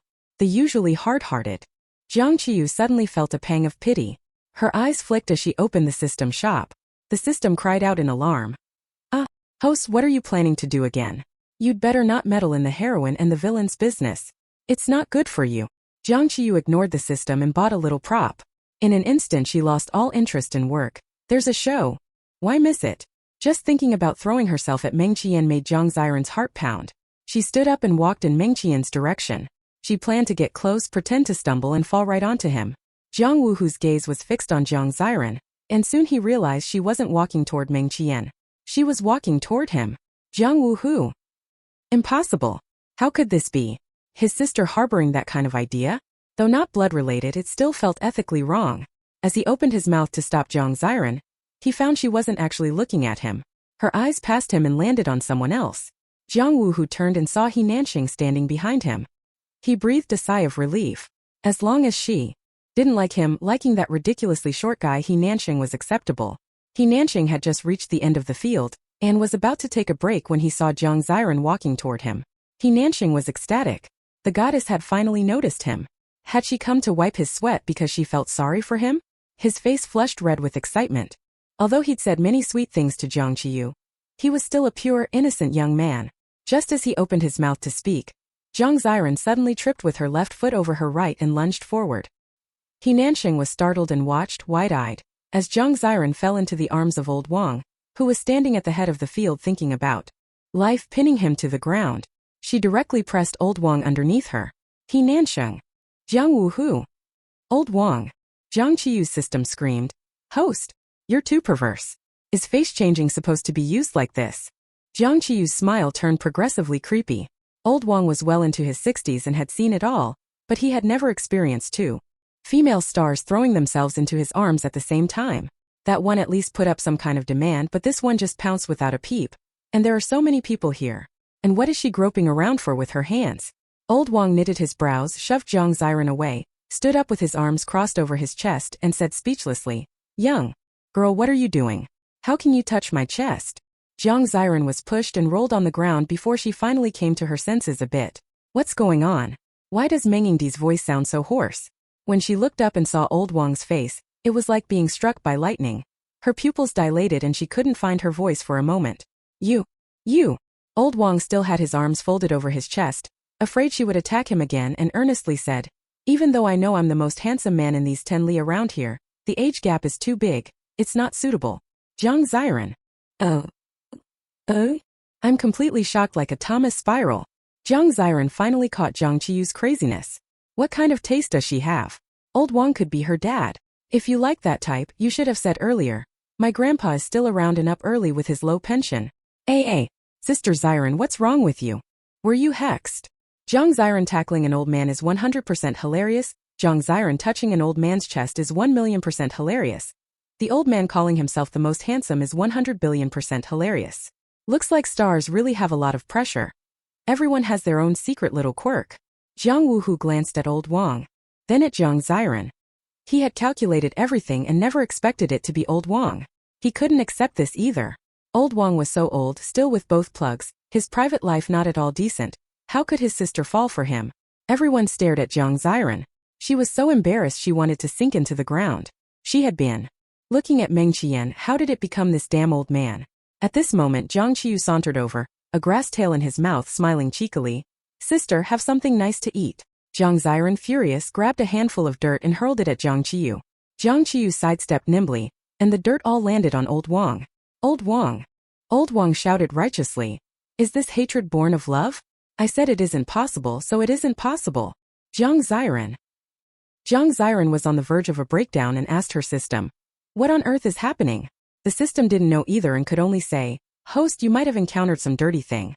Go get an exorcism. Only metaphysics could explain it. Jiang Ziran gritted her teeth. Many netizens will mock me. Many fans will unfollow me. The system said, Host, don't worry. You are the heroine of this world and have the best fortune. Something will happen today. If you do as I say, your fame will soar. The impact of this little matter can be ignored. Only then did Jiang Ziran relax. He Nanxing was almost broken-hearted. Jiang Ziran likes old Wang but doesn't like him? How could he lose to old Wang? He looks really upset. He must be thinking, in what way is he worse than old Wang? Isn't it obvious? Old Wang is definitely older than him. Jiang Ziran's action quickly became trending. Hashtag Jiang Ziran's preferred type, hashtag trending, hashtag Jiang Ziran old man, hashtag. These two hot search topics were quickly noticed by Jiang Yifan. Jiang Yifan looked at the first trending topic, his brow slightly furrowing. Jiang Ziran had just turned 20. Already has a preferred type? Looks like you can't keep a grown woman at home. He tapped into the trending topic with one finger to see what kind of type she liked. If he knew anyone like that, he'd introduce her. But when he clicked in, Jiang Yifan was stunned. Her taste is so unusual. There's no one like that around him. Su Renmin and Jiang Nanshan were resting at home today. Su Renmin, seeing the trending topic, was also taken aback for a long time. She handed her phone to Jiang Nanshan. I didn't expect she likes this kind of type. You help her look, okay? Thinking of what Jiang Qiyu had said from the heart, Su Renmin felt Jiang Ziran shouldn't stay at home all the time. Finding her a man who truly loves her and marrying him would be doing right by her. Jiang Nanshan took the phone and his mouth formed an O. Who do I know that's this kind of old man? He's surrounded by elite tyrant CEOs, okay? And they're all married. Su Renmin glanced at him sideways. I don't care anyway, this matter is yours. Jiang Nanshan. After thinking it over, Jiang Nanshan only found one somewhat suitable candidate, Tang Mingzi. Just divorced his wife, cut ties with his child and elderly father. Now he's a lonely old man. Why not try to match them? After the drama is over, one still faces reality. Jiang Qiyu ultimately chose to dig. Just as she was about to start digging, the system's voice suddenly rang in her head. Ding! There's gossip. Jiang Qiyu instantly lost the desire to work and began slacking off. After hearing the system's gossip, Jiang Qiyu's eyes lit up. I didn't expect this small village to hide so many talents. I'm going to take a look. The system immediately shouted. Host, don't go. It's very dangerous. They're all desperate criminals. If you go, you'll easily get killed. Jiang Qiyu acted nonchalant. If the king of hell summons me at midnight, I'll head over at the second watch. My fate is up to me, not heaven. System. Jiang Qiyu and the system communicated with thoughts. Jiang Wu, who couldn't hear any of this. So he was digging and suddenly noticed Jiang Qiyu was gone. Jiang Wu, who asked old Wang, where's the corn princess? Old Wang pointed in a direction. Ran off that way. Jiang Wu, who glanced at Jiang Qiyu's camera still being on and relaxed. Maybe she went to the restroom. Meng Qian didn't think that way. He put down his shovel and followed the direction old Wang pointed. Jiang Qiyu soon arrived at the village market. It was still morning. Many breakfasts were being sold, steaming buns and fried dough sticks. Jiang Qiyu's eyes gleamed. Saliva practically flowed from her eyes. So working really can change your social class. The system was puzzled. What do you mean? Jiang Qiyu made a sour face. Before working I was an ordinary person. After working I kind of want to be a thief. The system was speechless for a moment.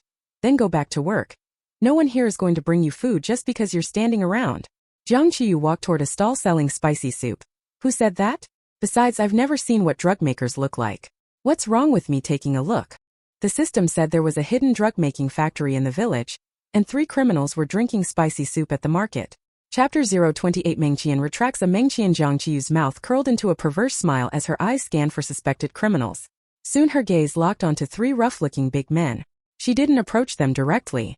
Instead she went in to find the shopkeeper and asked with a bright smile, Pretty sister, could I have a piece of paper and a pen? The cashier auntie found Jiang Qiyu unfamiliar but very pretty. She remembered the village chief saying a celebrity was coming to the village to film a show, and they must not give them food or drink. Only gold coins could be used to buy things, with 1 coin redeemable for 10 yuan. If the rules were broken and discovered, there would be a fine of 1,000 yuan. But this sweet-talking girl wasn't asking for food or drink. So the cashier auntie handed her a sheet of paper and a pen. At that moment Meng Qian had also come over and saw Jiang Qiyu writing something at a table. Meng Qian's cameraman had also shown up, but because it was crowded and to avoid affecting the show, he hid in the shadows to film. What's she doing? Why isn't Jiang Qiyu working? Maybe she's going to lean over and lick the leftover soup from the customers? We need to clarify here. Jiang Baomi is crazy, but she isn't a pervert. Jiang Qiyu didn't know Meng Qian and the cameraman were nearby. When she finished writing, she tore the paper into 3 pieces. Then she walked over to the 3 fierce-looking men who were drinking spicy peppery soup and sat down at their table. The 3 men were a bit displeased at someone joining their table. They looked up, prepared to scold the newcomer. But when they saw a pretty young beauty, they instantly lost the urge. Before they could speak, the little beauty started. Big duck, second duck, third duck, hello. The 3 big men They never interacted with people from this village, yet someone knew their names. Big Duck, the tallest and most muscular, asked warily. How do you know our names? Jiang Qiyu stroked an imaginary beard and pretended to be profound. I am a fortune-telling master. I know everything about you. The three men sized Jiang Qiyu up and thought she was talking nonsense. I know you don't believe that such a young and beautiful girl of peerless beauty could be a fortune-telling master. The three. Second Duck frowned. You're even lying to us? Don't you know what kind of people we are? Jiang Qiyu didn't get angry. She handed each of them a written slip. Look and see if what I say is true. Though skeptical, the three opened the slips because Jiang Qiyu sounded so confident. Big Duck read. You slept with your second and third brother's wives and also your boss's lover. If you want me to keep it secret, first buy me a bowl of spicy peppery soup. You have 1 minute to decide. Big Duck's expression changed drastically. This really is a fortune-telling master. She even knows such private matters. Second Duck scoffed and opened his slip. It read, You long coveted your sister-in-law and often steal her underwear to hide it. Right now there's one of your sister-in-law's panties in your pocket. If you want me to keep it secret, first buy me 3 youtiao. You have 1 minute to decide. Second Duck's face also drained of color. He hurriedly glanced at his eldest brother. Their eldest brother loved his wife dearly. If he found out about this, he'd surely beat him to death. His heart pounded. He clutched the slip tightly in his hand. Third Duck was a bit slower. When he opened his slip he saw. You don't love your wife. You love your second brother. Without the second brother knowing, you helped her steal the eldest brother's panties. To make things easier, you seduced your sister-in-law into an affair with you. If you want me to keep a secret, first buy me 80 eggs. You have 1 minute to decide. Third Duck looked at Jiang Qiyu in disbelief. Who eats 80 eggs for breakfast even if they're a nice person? That moment Meng Qian was still walking toward Jiang Qiyu. The netizens all saw Jiang Qiyu sitting at a table with 3 burly, fierce-looking men. Everyone was terrified. Does Jiang Qiyu not want to live anymore? Those 3 look like killers. They must be the bullies of this village. They won't take Jiang Baimi back to be their strongman's wife, will they? Those 3 are in big trouble then. Jiang Baimi. Upstairs, I give you the chance to retract that. Meng Qian was a bit confused about what Jiang Qiyu was doing, but he saw the 3 men immediately stand up. His eyelid twitched as he hurried over.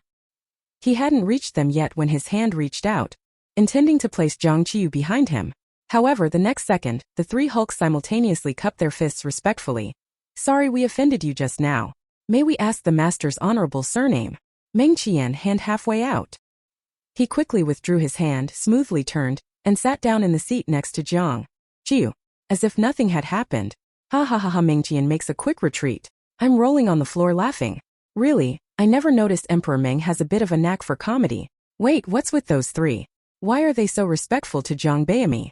No idea, I'm tearing my hair out. They're too far away, can't hear what they're saying. Jiang Qiyu didn't notice Meng Qian beside her. She cleared her throat and felt for a non-existent beard. You can just call me Master Baimi. Go on, bring me everything I asked for. Meng Qian glanced sideways. Bring her what she wants.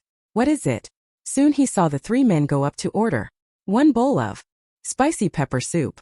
3 sticks of youtiao. 80 eggs. Meng Qian. While waiting for the food, Big Duck looked at Second Duck and Third Duck and asked, What did the master get right about you guys? Both of them suddenly tensed. Second Duck's mouth twitched. He clutched the note in his hand. She said I used to bite the neighbor's dog when I was a kid. Only you guys would know that, so I thought she was pretty accurate. Third Duck blinked. She said I used to fight people when I was small and that I poked people in the butt. Third Duck looked the most simple and honest. After saying it, he awkwardly scratched his head. Big Duck swallowed. Second and third brothers are really honest. Looks like only his is the shameful one. Then Second Duck and Third Duck both asked at the same time. Big brother, what about you? The spicy pepper soup was ready. Big Duck lifted the bowl, smiled awkwardly. She hit on the fact that when I was little I fell headfirst into a latrine and took a big bite. Second Duck felt moved in his heart. Big brother is really great, it's me who's wrong. Absolutely must not let Big brother find out about that. Third Duck lowered his head. Big brother and second brother are both great. He must never let them know his dirty thoughts. The 3 hulks returned to the table, carrying the food, and set the dishes down in front of Jiang Qiyu. Big Duck smiled. Master Baimi, please enjoy. Jiang Qiyu's grin was about to split her face to her ears. Finally, Jiang so-and-so had risen. She ignored the 3 of them and started eating again. The chat exploded. I checked other streams, Yang Shufan still digging sweating buckets. He Duan collapsed from exhaustion on the ground. Jiang Beimi, you're actually enjoying hula tang with fried dough sticks. And 8 tea eggs. When I saw the 3 big guys bringing tribute, my CPU just fried. Anyone who reads lip movements? Come out quick and tell us what they're saying. Could the 3 big guys have been fooled by her looks? If so, their lives are unpredictable. Chapter 029. The viewers are going crazy too. Meng Qian hadn't had breakfast either. In the end, he went to speak with Jiang Qiyu. Jiang Qiyu looked surprised to see him and asked, "Why are you here too?" Then she gave Meng Qian a tea egg. Big Duck asked, "Master Beimi, is this your friend?" Jiang Qiyu smiled. "He's my assistant. If you..." The 3 men's nerves instantly tightened and they asked Meng Qian, "What would you like to eat?" Jiang Qiyu was pleased with how fast they reacted and tilted her chin toward Meng Qian. "Order. Eat thanks to me." Meng Qian only asked for a bowl of hula tang. Over on the other side, Qin Xia, who had stayed up until dawn, woke up. He actually hadn't been sleeping well because he'd been having nightmares, dreams full of Jiang Qiyu. He had even dreamed she got to eat a good meal. He jumped out of bed in fright. After washing up, he relaxed a bit. Impossible. The whole village had been told by the village chief not to help any guest. This village was still fairly honest. The villagers wouldn't dare go against the village chief's orders. After a quick wash and a packet of black goji berry concentrate, he lazily went to the monitoring room. "How is it? Are they all working properly?" Qin Xia asked while eating a steamed bun. He hadn't liked buns before, but because the guests were all struggling for buns, he had come to enjoy them. The assistant director, happily shipping a CP, answered Qin Xia's question. "Most of them are." Qin Xia frowned. "What do you mean most of them?" He hurried to the monitors to check. First he saw Jiang Ziran sitting by the ridge. Even though she wasn't working, the sun had wilted her. The others looked worse. Qin Xia was in a fairly good mood. But when he saw Jiang Qiyu greedily dunking a fried dough stick into hula tang, his eyes snapped wide. He looked at the assistant director in shock. "What's going on? Did Jiang Qiyu do a lot of work?" The assistant director thought a moment. "To be honest, she didn't do a thing." Qin Xia broke down and shouted, "Then how did she get hula tang? And so many tea eggs?" The assistant director chuckled. "It was 8, but she gave one to Meng the actor." Qin Xia didn't get what the assistant director was snickering about. He only cared how she had obtained all that food. Before the assistant director could answer, on the screen 3 big men walked over, and one of them placed a bowl of hula tang in front of Meng Qian. "Please have some soup." Qin Xia narrowed his eyes. "I know those 3. Must be Meng Qian's fans. This is getting impossible. Meng Qian's fans were way too crazy." The assistant director shook his head. "No, they seem to be teacher Beimi's fans." Qin Xia immediately denied it. "Impossible. Jiang Beimi can't possibly have live fans. A washed-up minor celebrity from way down the list, where would she get fans? Even if she was a little popular now, those 3 clearly weren't people who watch variety live streams." Qin Xia was sure those 3 had been duped by Jiang Qiyu's wild talk, but he would never give up so easily. He sipped his goji tea while taking out his phone to call the village chief. "Village chief, Auntie Wang's spicy soup stall has 3 people who invited our show's guests to a meal. Go stop them right away. Let the village chief go, see who dares act up." In the live feed, soon an elderly man with graying hair appeared. Qin Xia snorted coldly. "Jiang Qiyu. Let's see who wins now." However, as soon as he said that, he saw the elderly man lift one foot as if to step into the spicy soup stall. The next second he withdrew his foot, turned and walked away, disappearing from the frame. Qin Xia called the village chief again. "What's going on? Village chief." The village chief's voice trembled a little. "Those 3 aren't from our village. I can't manage them." The village chief was genuinely scared. 70+ years of life had taught him that those 3 burly men were trouble. They might be carrying weapons. Their village was remote with inadequate police presence. If something really happened, they could run away easily, but at his age, survival would be hard. Qin Xia frowned. "There are outsiders in your village? Do you have some factory that employs migrant workers?" The village chief shook his head. "No. Maybe they're just passing through. I don't know. I can't control them anyway." After the village chief hung up, Qin Xia was so furious his hair stood on end. At the same time he found the whole thing extremely strange. All the young people from this village had gone out to work. Why would outsiders come here? He had no choice but to comfort himself. "It's fine. Those 3 can't keep treating Jiang Qiyu to meals here forever. Even if they give her money, the village merchants won't accept it. The merchants only accept gold from the guests. She still has to fend for herself for lunch and dinner. But the angrier Qin Xie thought about it, the angrier he got. His eyes hardened. Assistant director. I have an important task for you. The assistant director looked puzzled. What? Qin Xie told him. The assistant director's face scrunched up. Isn't that a bit too much? Qin Xie sneered. She brought this on herself. The assistant director sighed. He had no choice. He made a living off Qin Xie, so he reluctantly complied. Satisfied in full, Jiang Qiyu stuffed the remaining 5 tea eggs into her pocket. The 3 big men watched her finally look up, hope flickering in their eyes. Big Duck asked, Master Baimi, can you tell our futures? Their line of work was actually pretty dangerous. Jiang Qiyu had a toothpick in her mouth, looking completely unbothered. If I could sit down and talk to you today, giving up millions in big clients, it's because I can see that the 3 of you. The 3 men simultaneously shivered and asked in unison, what's wrong with the 3 of us? Jiang Qiyu clicked her tongue twice. I can see that the 3 of you will soon have a bloody calamity. The 3 men's eyes widened at once. A bloody calamity?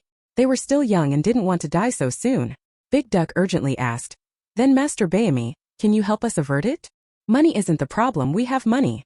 Jiang Qiyu's heart jolted hard. Actually, I'm the 57th. Ethnic group. Insufficient balance. Stop talking. If you say more, I really won't be able to hold back. But you are drug criminals. I'm a successor of socialism. I can't take your money. Someone slap me. Wake me up. Jiang Wuhu, who had come looking, heard this inner voice of Jiang Qiyu and trembled with fear. These 3 people were actually criminals. Oh my mother. He wanted to go home. To keep Jiang Qiyu from going astray, Jiang Wuhu hesitated about whether to step forward and wake her. While he was hesitating, he saw Jiang Qiyu suddenly slap Meng Qian. Meng Qian? Question mark. Jiang Wuhu. So there's this way to sober someone up? What is Jiang Qiyu freaking out about now? She actually hit Emperor Meng. Emperor Meng, she touched my cheek. Bashful. Netizens are starting to freak out too. Chapter 030. It really is them. After slapping Meng Qian, Jiang Qiyu sobered up a lot, gritted her teeth and shook her head. I am a principled master, I can't accept your money. The 3 were astonished beyond belief. She wouldn't take money. They were truly lucky to encounter such an enlightened person. Admiration filled their eyes. Dia put his hands together and asked devoutly, then what can we do for the master? We can't just let the master resolve this for free. Jiang Qiyu stroked an imaginary beard, thought for a moment. There is something you can do. Follow me. Suddenly another person appeared beside Jiang Qiyu. Dia asked puzzledly, Master, who is this? Jiang Qiyu turned and saw Jiang Wuhu, shook her head. Don't know him, looks like the village idiot from next door. Jiang Wuhu. Jiang Qiyu had a toothpick in her mouth. Let's go. The system screamed in Jiang Qiyu's head. Host. What on earth are you doing? These 3 are desperate criminals. Be careful or you'll get burned. Jiang Qiyu telepathically said. Mind your own business about the beauty system. It shut down truly. However, Dia followed behind Jiang Qiyu and seeing Meng Qian standing very close to her, felt a bit displeased. He stepped forward and positioned himself between Meng Qian and Jiang Qiyu.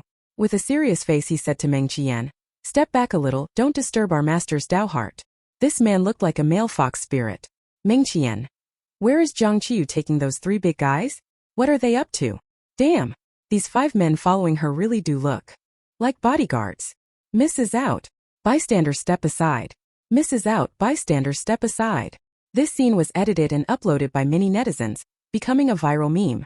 Jiang Qiyu's name trended again. Her Weibo now had 1.5 million followers. Although most were probably haters, bad publicity is still publicity. Li Lin was ecstatic. This outrageous fortune finally belonged to her. After a few steps, Jiang Wuhu seized Meng Qian while the big men weren't paying attention. Meng Qian was a little surprised, then was grabbed from behind by Jiang Wuhu, who covered his mouth. Emperor Meng, I have something to tell you. Jiang Qiyu was perceptive and noticed what was happening behind her, gasping in shock. Vocal. Did this little dumb dog have his sexuality changed by what Yang Shufan did last night? But the little beauty should like girls, right? He's forcing a man. Jiang Wuhu. Who said that? That never happened. I've loved Big Sister my whole life. But now. He couldn't say anything, only bear the humiliation. He pulled Meng Qian into a dark corner and whispered. Those 3 just now are drug-making criminals. It was the first time Jiang Wuhu had encountered something like this. He was very scared and needed someone to consult. Meng Qian shrugged off the hand on his arm and only then asked, How do you know? Jiang Wuhu's eyes darted. I heard my 4th brother mention it before. and I accidentally saw a photo of those three. Meng Qian knew Jiang Wuhu's fourth brother Jiang Zihai. They were good classmates. After leaving the army, he now worked at the Beijing Municipal Public Security Bureau. Meng Qian believed him, his gaze fixed on the girl ahead, a shadow crossing his eyes.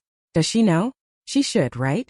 So many times before she did things he couldn't have expected, as if she could foresee the future. Jiang Wuhu was terrified. So what do we do now? Should we call the police?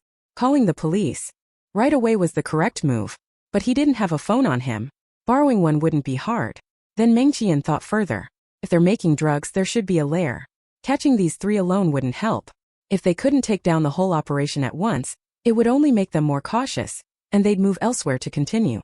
He hesitated a bit but finally decided to notify his brother Jiang Zihai first. He soothed Jiang Wuhu in a low voice. Don't panic. I'll borrow a phone and tell your fourth brother. Although his jurisdiction wasn't here, the police networks are connected, and he could alert local forces. To wipe out a drug gang without knowing how many people were involved would definitely require a large amount of manpower. They'd probably have to pull officers from other places.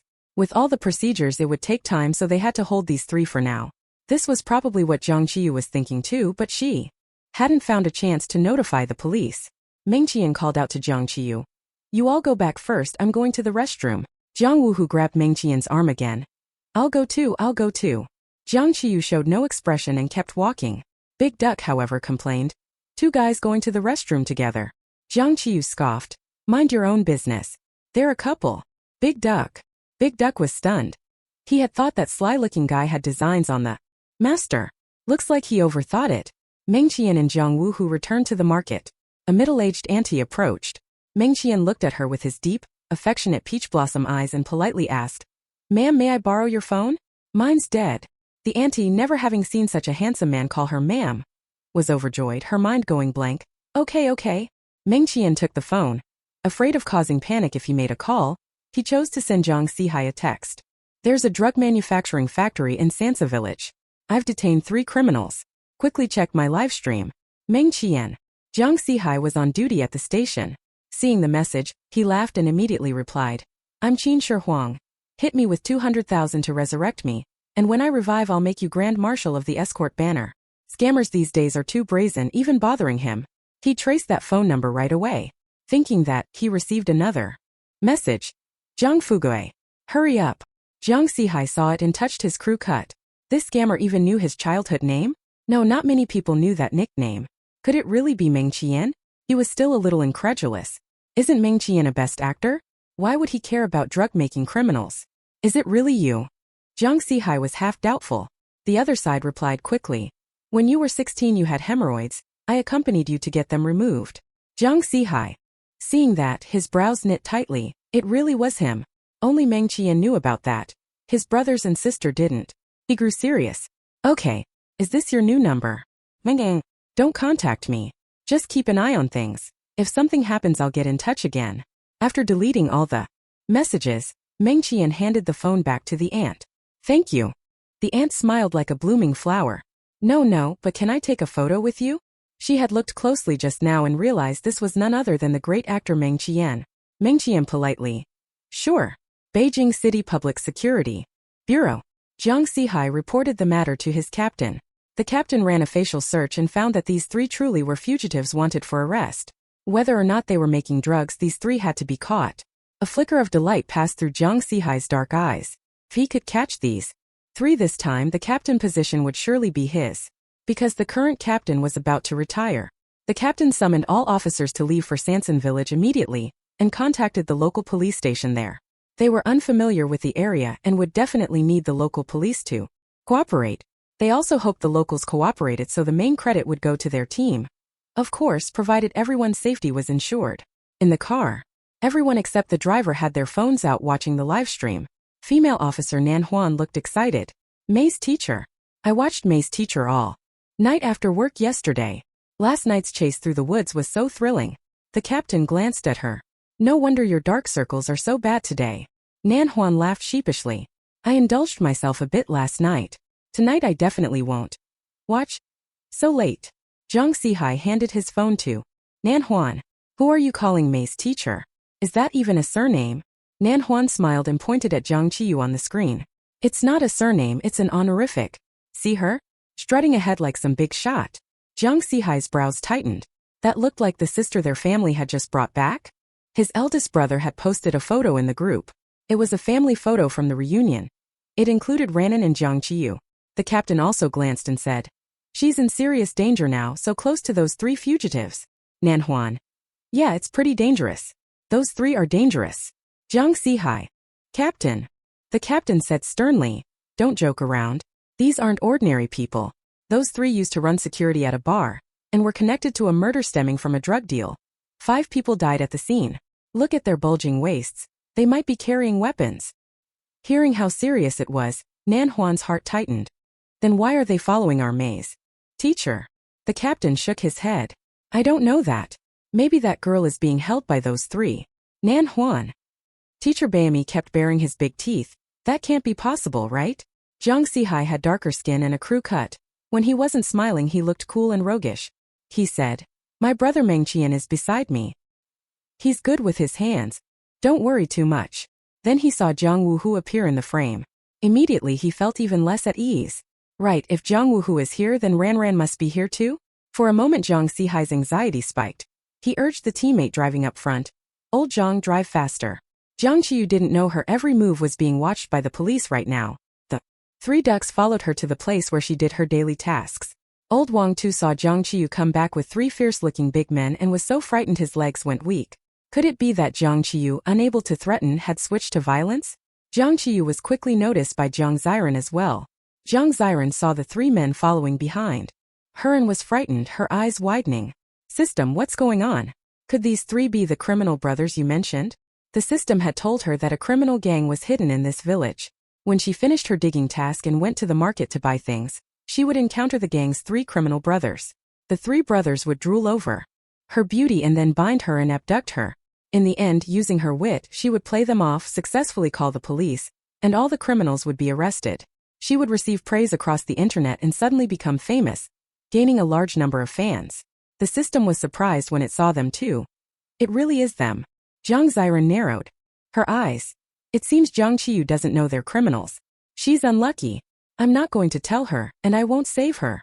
She only needed to wait silently for the 3 to notice Jiang Qiyu and abduct her. After all, she's the heroine of this world with a heroine's halo. She won't die. A little risk was worth the boost in fame. Once Jiang Qiyu was taken to their lair, she could figure out how to call the police, then truly display her exceptional intelligence and fearlessness in danger. Although she thought this, Jiang Ziran was still a bit afraid that the 3 might do something bloody right now, like stab someone with a knife. If that happened, she wouldn't be able to show off. She stared fixedly at the field. Yang Shufan and He Nansheng also looked over curiously. So the people in the field and Old Wang too all saw Jiang Qiyu point at the 3 big men and say in a lazy voice, "You 3 have those builds, such a waste if you're not picking dung. Go, bring back the dung that belongs to you." Chapter 31. Things get fierce. The tents grew legs and ran away. People in the field. Old Wang too. The 3 big men. Jiang Qiyu's cameraman hadn't chased after them. He'd been filming mud for a long time.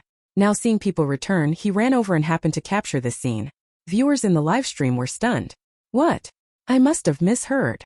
People can be crazy, but they can't be this crazy, right?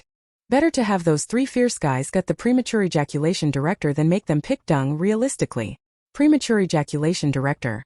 Viewers, you all are so kind. I'm sweating a bit. Those 3 big men won't lose it and go after the guests, will they? If someone here gets hurt, Jiang Qiyu, this no-name will be the chief culprit. Look, the 3 are moving. They're moving. Are they going to search for weapons on the spot? Everyone gasped when they saw the big men move, including Mengqian, who had run back. Mengqian's expression turned cold, his vigilance at its peak. Jiang Ziran's mouth and eyes flashed with a vicious light. Even if this time she couldn't gain fame and fortune, having these criminals help her kill Jiang Qiyu would still be a good thing. That way no one would snatch her things anymore. Then everyone saw the 3 big men bend down, pick up the carrying pole and manure buckets beside them, and respectfully ask, "Okay, where's the cesspit?" Everyone. The moment I saw the 3 big men hoist the manure buckets, my little brain just shriveled up. I have to say, with the buckets on their shoulders, the 3 of them suddenly look a lot more down to earth. I christen this, Jiang Qiyu, upgraded into burly big men. The 3 of them had a simple thought: just carry manure. As long as the master could help them avert a bloody disaster, they'd eat manure if needed. Jiang Qiyu didn't know where the cesspit was either and asked Old Wang. Where's the cesspit? All three big men looked at Old Wang. Old Wang trembled all over. His body was quicker than his brain. He pointed to the distance. The cesspit is over there. The three big men looked at Jiang Qiyu. Master, then we'll go. By the way, what are those people carrying cameras for? Their boss had warned them to be careful when outside. Jiang Qiyu smiled, leaned close to them and whispered. They're recording your hardworking, honest image. I'll make it into a tape and burn it for Patriarch Bodhi. Your blood disasters will be resolved. The three weren't very educated, but they were clever. Second duck asked, what? About those people doing other work. Jiang Qiyu lowered his voice mysteriously. They're the same as you, resolving disasters. Don't talk to them, you'll catch bad luck. Big Duck squinted and nodded to show he understood. So the more we carry, the better the effect? Jiang Qiyu nodded. Of course. Big Duck beamed. Isn't that like accumulating merit? Then, the manure in this village today is all on us three. Jiang Qiyu patted Big Duck's shoulder approvingly. As expected of Big Bro, you know so much. You're very perceptive. Big Duck shyly scratched his head. Well, I was a smart one growing up in our area. Master Corn complimented him, yay? Second Duck and Third Duck felt a little jealous and secretly vowed to carry more so Master Corn could see their effort. The three big men walked toward the cesspit as if they'd received an honorable mission, heads held high. Their aura was no less than going into battle, mighty and imposing. Jiang Qiyu still had a foxtail grass in his mouth. Seeing Meng Qian return, he gave him a task. Help me calculate these three men's workload here. I won't shortchange your share. Meng Qian nodded coolly, took a pack of wet wipes from his pocket, and handed them to Jiang Qiyu. Wipe your hands. Jiang Qiyu. Jiang Qiyu felt his hands weren't dirty, but he took them anyway. I'll leave it to you. I'm full and sleepy. I'm going back to the tent to rest a while. TSK, he just patted the big man's shoulder and looked at Meng Baochai getting jealous. Full, sleepy, going back to the tent to rest a while. How many heavy blows does that sentence land on the other guests? Zhang Beimi is going back to sleep? Ha ha ha, who understands my shitty sense of humor? I can already picture director early release face. Qin Xie as director is proud and haughty, but when it comes to Zhang Beimi, life and death are unpredictable. The three big men, fam, who gets it? Went out for a bowl of spicy corn soup and got drafted into the militia. No, why those three big guys? Why are they only listening to Zhang Beimi?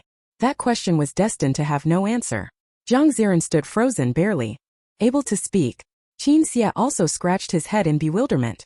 He thought his rules were airtight, but he didn't expect loopholes everywhere. Could he claim that the three men helping carry manure didn't count? Then what about digging for Yang Shufan yesterday and digging for Jiang Ziran? Would Jiang Qiyu not come to cause trouble? Besides, he was scared too. Those three looked like they only obeyed Jiang Qiyu. Head-on confrontation was obviously not a good idea. Qin Xie was so furious he couldn't eat. But the assistant director looked at the camera grinning, his eyes shining. Qin Xie snapped, why are you so happy? Assistant director. When Meng the emperor handed a wet wipe to teacher Beimi just now, he brushed her hand. Qin Xie. That assistant director would get fired eventually. At that moment, the police officers live streaming. Jiang Zihai frowned. Captain, are you sure these three are the murder suspects on the wanted list? The captain, watching the live stream on his phone, was momentarily at a loss for words. After a while he scratched his nose. These three fugitives might have gone off the deep end during these years on the run. Nan Huan couldn't contain his excitement. Teacher Beimi is my god. Jiang Qiyu walked toward the tents, followed by her cameraman. Judging by Big Duck, Second Duck, and Third Duck stamina, Jiang Qiyu figured she'd have a good lunch and dinner. So she was in an especially good mood, humming a little song all the way. I'm gonna get rich. I'm gonna get rich, however. When she finally hopped and skipped back to the stream, her expression froze. She found the stream bank empty, only the ash pile left from roasting corn last night. Her eyes widened, then she squeezed them shut. So intense, my tent grew legs and ran away. But when she opened her eyes again, there still wasn't a single tent in sight. Jiang Qiyu realized something and bared her teeth in anger. She glared at the camera, clenched her fist and shouted, Premature director! Give me back my tent! Chapter 032 Jiang Qiyu. So this is your day too. Jiang Qiyu's cry was destined to go unanswered. But Qin Xie in front of the monitor felt thrilled. He held his goji berry tea and took a hearty gulp. Ha ha ha. Jiang Qiyu. This is your day too. The assistant director saw the director laughing happily. For some reason he felt the director's good days were about to end. He planned to keep his distance then to avoid getting caught in the crossfire. Jiang Qiyu stormed back to the work sight, full of resentment, stood on the ridge with her hands on her hips and shouted, "I'll mash you into red bean paste. The diggers." Saying that, she charged at He Nansheng, who was closest to her. He Nansheng was so frightened his eyes bulged. He dropped his shovel and ran. A few steps later he tripped and fell into a ditch. Jiang Qiyu laughed 3 times, then turned to chase after Jiang Ziran, who was crouching nearby. Jiang Ziran was terrified, her scalp tingling. She jumped up and ran. She ran too fast, lost sight of the path, and carelessly face-planted. Seeing the two people she hated most suffer made Jiang Qiyu feel a little better. The crazy woman is officially online. Who would dare mess with her now? The premature director has driven her mad. I was getting angry too, but now my milk suddenly came in. Jiang Beimi, open fire. Isn't Jiang Qiyu going too far? Jiang Ziran and He Nansheng didn't do anything to her. Our teacher Beimi was just jogging to exercise. They fell on their own. What does that have to do with her? Oh. Yang Shufan saw all this, frowned, and remembered last night's events. She shouted loudly, "Jiang Qiyu, what are you going crazy about this time?" Jiang Qiyu had been about to leave, but at those words she turned, squinted at Yang Shufan and said, "You're just a plastic bag, only good for holding things. Do you have anything to say to cameraman Zhang San's wife and kids?" Yang Shufan. Cameraman Zhang San. Jiang Qiyu snatched her cameraman's camera, slung it over her shoulder, and pointed the lens at Yang Shufan and Zhang San. Both of their faces went livid. Yang Shufan gritted her teeth. "What nonsense are you spouting? Last night I was clearly with my boyfriend." Although her innocent image wouldn't allow her to say that, to minimize the damage she had no choice. Zhang San had always worked behind the scenes and had never encountered something like this. Facing Jiang Qiyu's fierce gaze, he panicked. I didn't. Don't talk nonsense." Jiang Qiyu looked at Zhang San and suddenly adopted an earnest tone. "Zhang San, think about it. Your wife stays home alone with 2 kids. She gave up a high-paying job to run the household for you. When you come home she serves you hot food and even brings you water to soak your feet. With what you do, don't you feel guilty toward your wife?" Zhang San had loved his wife, but after being in the entertainment industry so long he had gotten a bit wild. Coupled with Yang Shufan's fame, he momentarily lost his head. After Jiang Qiyu's sermon, he was full of regret and began to confess to the camera. "Sorry wife. I'm sorry. I was wrong. She seduced me. Yesterday she stood here and said that if I helped her dig, she'd come to me that night." Everyone on site was shocked. He Nansheng, half wet, suddenly felt grateful that he was only being chased and not exposed for something worse. Jiang Ziran, seeing this, could only be briefly angry. Jiang Qiyu's system face-bombed again. "Host, the explosive points are for keeping you alive, not for you to use to go crazy. You just spent 100 explosive points on a repentance spell. This has nothing to do with you." Jiang Qiyu, "Tongzi, do you know?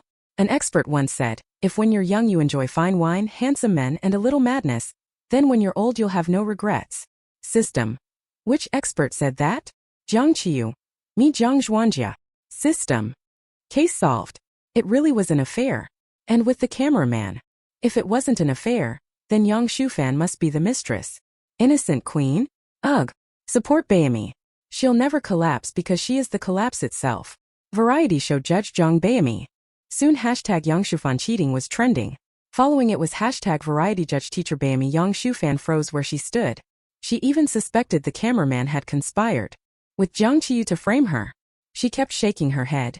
"It's not true. It's not true." Then she picked up the shovel and continued digging.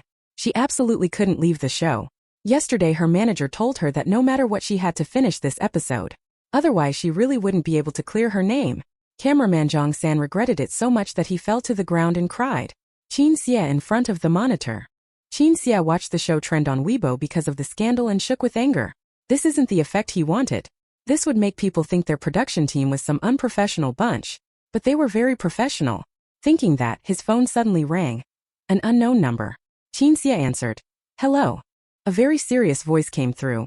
"Hello. We are the Imperial Capital Police Department." Qin Xie's eyes widened and the goji berry tea in his hand fell. "Ah? I did something wrong? If I confess voluntarily, can the punishment be lighter?" "Officer, I admit I was browsing porn sites late last night." Jiang Zihai. After unleashing a thorough wild fit, Jiang Qiyu felt much better.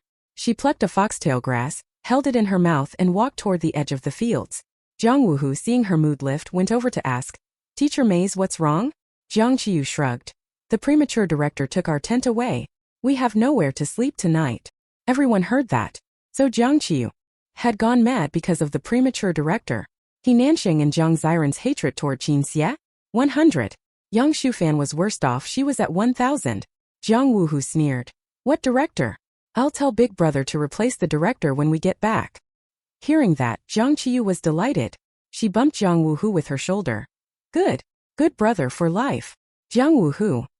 Woo. Has Jiang Qiyu officially recognized him as her brother? Qin Xie went out to take the call. The assistant director smiled broadly. Is he about to get promoted? The 3 ducks were carrying manure. The dung pit was a bit far, so they hadn't seen the earlier scene. They were working hard and had already made 3 trips. Seeing Jiang Qiyu, they were happy and came to report. Jiang Qiyu looked listless, half dead. Big Duck sensed something was off and asked, Master Maze, what are you thinking about? Jiang Qiyu looked a little wistful, gazing at the sky at a 45-degree angle, thinking about where to sleep tonight. There were no hotels in this village and her coins could only buy supplies. Asking villagers to let her stay would surely be blocked by the premature director. Big Duck thought it was something serious and put his hands together, sincerely saying, If the master doesn't mind, you can stay with us tonight. Chapter 033. But the twisted romance is truly captivating. Jiang Qiyu stared at the sky and waved at Big Duck. You go work first. As a good young person I can go crazy, but I'm also a madman with a sense of justice. A drug factory is a terrible thing. Who knows how many families it will ruin, and how many narcotics officers die each year because of it. If I can do anything to help, that would be good. But I'm the only one who knows about this and there are so many burdens on the scene, I'm still a bit scared. Jiang Wuhu. Burdens? Surely that doesn't include me, right? So I need a psychological struggle. For lunch, should I eat ramen or rice noodles? The topic shifted so fast that eavesdropping Jiang Wu who nearly didn't react. Eat first. Then think about punishing the criminals. At worst, I'll call the police after I finish this recording. Jiang Wu who didn't continue working. He went over to Meng Qian's side. Seeing Meng Qian, Jiang Wu who really couldn't bring himself to like him. Princess Baimi was way too good to him. Even this easy job of helping Count wasn't given to him. Meng Chief Steward. Jiang Wu who sneered. Meng Qian looked at him, eyes cold and clear. What did you say? Jiang Wu who realized that Meng Qian was gentle, gentlemanly, and easygoing only in front of Jiang Qiyu. Privately he was icy toward him. Pouting, Jiang Wu who squatted beside him, leaned toward his ear and asked in a low voice. Do you think my 4th brother will come or not? Meng Qian lowered his head and quieted his voice. He should be making arrangements. Viewers watching this scene. WTF. I looked away for a bit and my first husband and second husband are together. Our 3 are nailing this winter show better than anything. I used to suspect Meng actor preferred men, but after these 2 days I don't think so. What's the difference between liking Jiang Baimi and liking men? A few guests finally finished digging one plot and went to eat breakfast, but they soon returned to struggle through dinner. This variety show had practically no content. The only thing was torturing the guests. Although they didn't use many tricks, the live data was pretty good. Jiang Qiyu didn't use a tent to sleep. She slept on old Wang's reclining chair. Lunch was beef hand-pulled noodles, delicious when she got a lot of gold coins. She even put them in her pocket and ran circles near He Nansheng and Jiang Ziran. Listen to this sound. Oh, it's the sound of coins, ha ha ha, so heavy. If she didn't flash her sword for a minute she felt uneasy. He Nansheng, Jiang Ziran, and Yang Shufan were driven up the wall by her antics. Meanwhile, Qin Xie took advantage of Jiang Qiyu's nap to come to the village entrance. But when he arrived he still felt thick hostility. It was emanating from He Nansheng, Jiang Ziran, and Yang Shufan. His mouth twitched. Pretending not to see it, he glanced at the 3 big men who weren't in the village looking for manure, then cautiously walked over to Meng Qian. All the manure in the nearby dung pit had been picked up by those 3 big men. Old Wang Tian told them not to bother, but they refused and insisted on continuing, so they took the manure buckets into the village to find more themselves. Luckily this plot had a lot of ground, otherwise it wouldn't be enough for those 3 men to water. Seeing Qin Xie approach and waving to him from a distance, Meng Qian knew the police had probably contacted Qin Xie. Meng Qian looked at the camera guy. I'm going to the bathroom. Don't follow me. Hearing that, Jiang Wuhu hurried over and sat at the field edge. You go ahead. I've got the work here. When Jiang Qiyu woke up she'd see him. The chief steward position might even be his. Jiang Wuhu is so good to Meng Qian. I'm shipping this love triangle. Healthy relationships are important, but twisted ones are so entertaining. Even Jiang Sihai watching the live stream frowned. Is my 5th brother into men? Isn't he into old ladies? From Beijing to the filming location it was a long drive, 7 or 8 hours at least. So they hadn't arrived yet. But they had already made some plans and notified the show's director. In the distance, out of camera range, Qin Xia handed Meng Qian the phone belonging to Meng Qian, his voice betraying uncontrollable alarm. This is for you so you can contact the police. They said you reported that there are criminals over here. Who on earth told on them? He had been startled when he first got the call, but later learned they wanted his cooperation for the case. They hadn't told him much more. Chapter 034. We still want to try another way. Meng Qian was looking down at his own phone and didn't reply at once. Qin Xia asked cautiously, "It's Jiang Qiyu, right? I knew it. No wonder you've been following her. Everyone thought you liked her, but actually you were spying on her, right?" Meng Qian glanced at him, his voice cold. "Go to the hospital and check your brain when you have time." Qin Xia. After getting the phone, Meng Qian contacted Jiang Zihai directly. Jiang Zihai called him. "It'd be best if we could find their drug-making den this time and take them all down in one sweep. That would of course be the ideal outcome, but things weren't that easy." Meng Qian propped one bony hand against a tree and watched the girl sleeping on the lounge chair from a distance. "It's difficult. Those three only trust your sister. They trust Ran Ran? I haven't heard them say a word to her." Jiang Zihai frowned. Meng Qian's eyes tightened. At that moment he realized Jiang Zihai didn't think of Jiang Qiyu as a sister. A shadow fell over his cool gaze. If the Jiang family treated her badly, he wouldn't mind standing against the whole family for her sake. She wanted he could take her away. He could give her everything the Jiang family could, or more. The brief silence made Jiang Zihai realize the issue as well. His tone became resolute. "Ran Ran is the only sister I have." Meng Qian's voice gave nothing away. "Oh." Hearing that reply, Jiang Zihai felt a little uneasy. Actually, his sister knew about his close relationship with Meng Qian, and often asked him to bring Meng Qian home to play. But Meng Qian had never been. He didn't understand why Meng Qian avoided Ran Ran. Ran Ran was such a good little girl. But now was certainly not the time to discuss that. He asked, "Does Jiang Qiyu know those three are criminals?" Meng Qian's voice was cool. "She knows." Jiang Zihai was baffled. "You told her? Why do you tell her everything? She's easily led into trouble." In that instant, Meng Qian really wanted to hang up the phone. Never before had he wanted to cut ties with Jiang Zihai so much. If it weren't for Jiang Wuhu, those three criminals would have long fled somewhere. And now they were the ones doing the arresting? Meng Qian's patience was running thin. In truth, only Jiang Qiyu's matters concerned him. He didn't care about the fate of anyone else. So he had little enthusiasm for this arrest.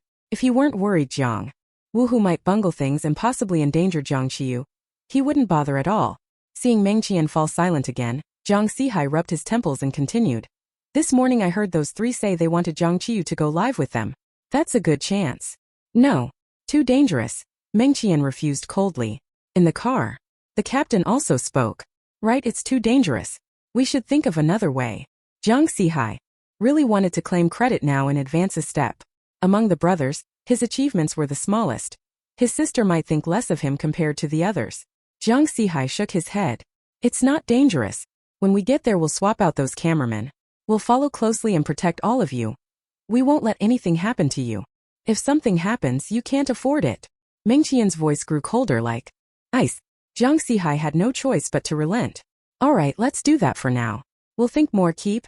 Before Jiang Zihai could finish, Meng Qian hung up. Jiang Zihai. Chapter 035.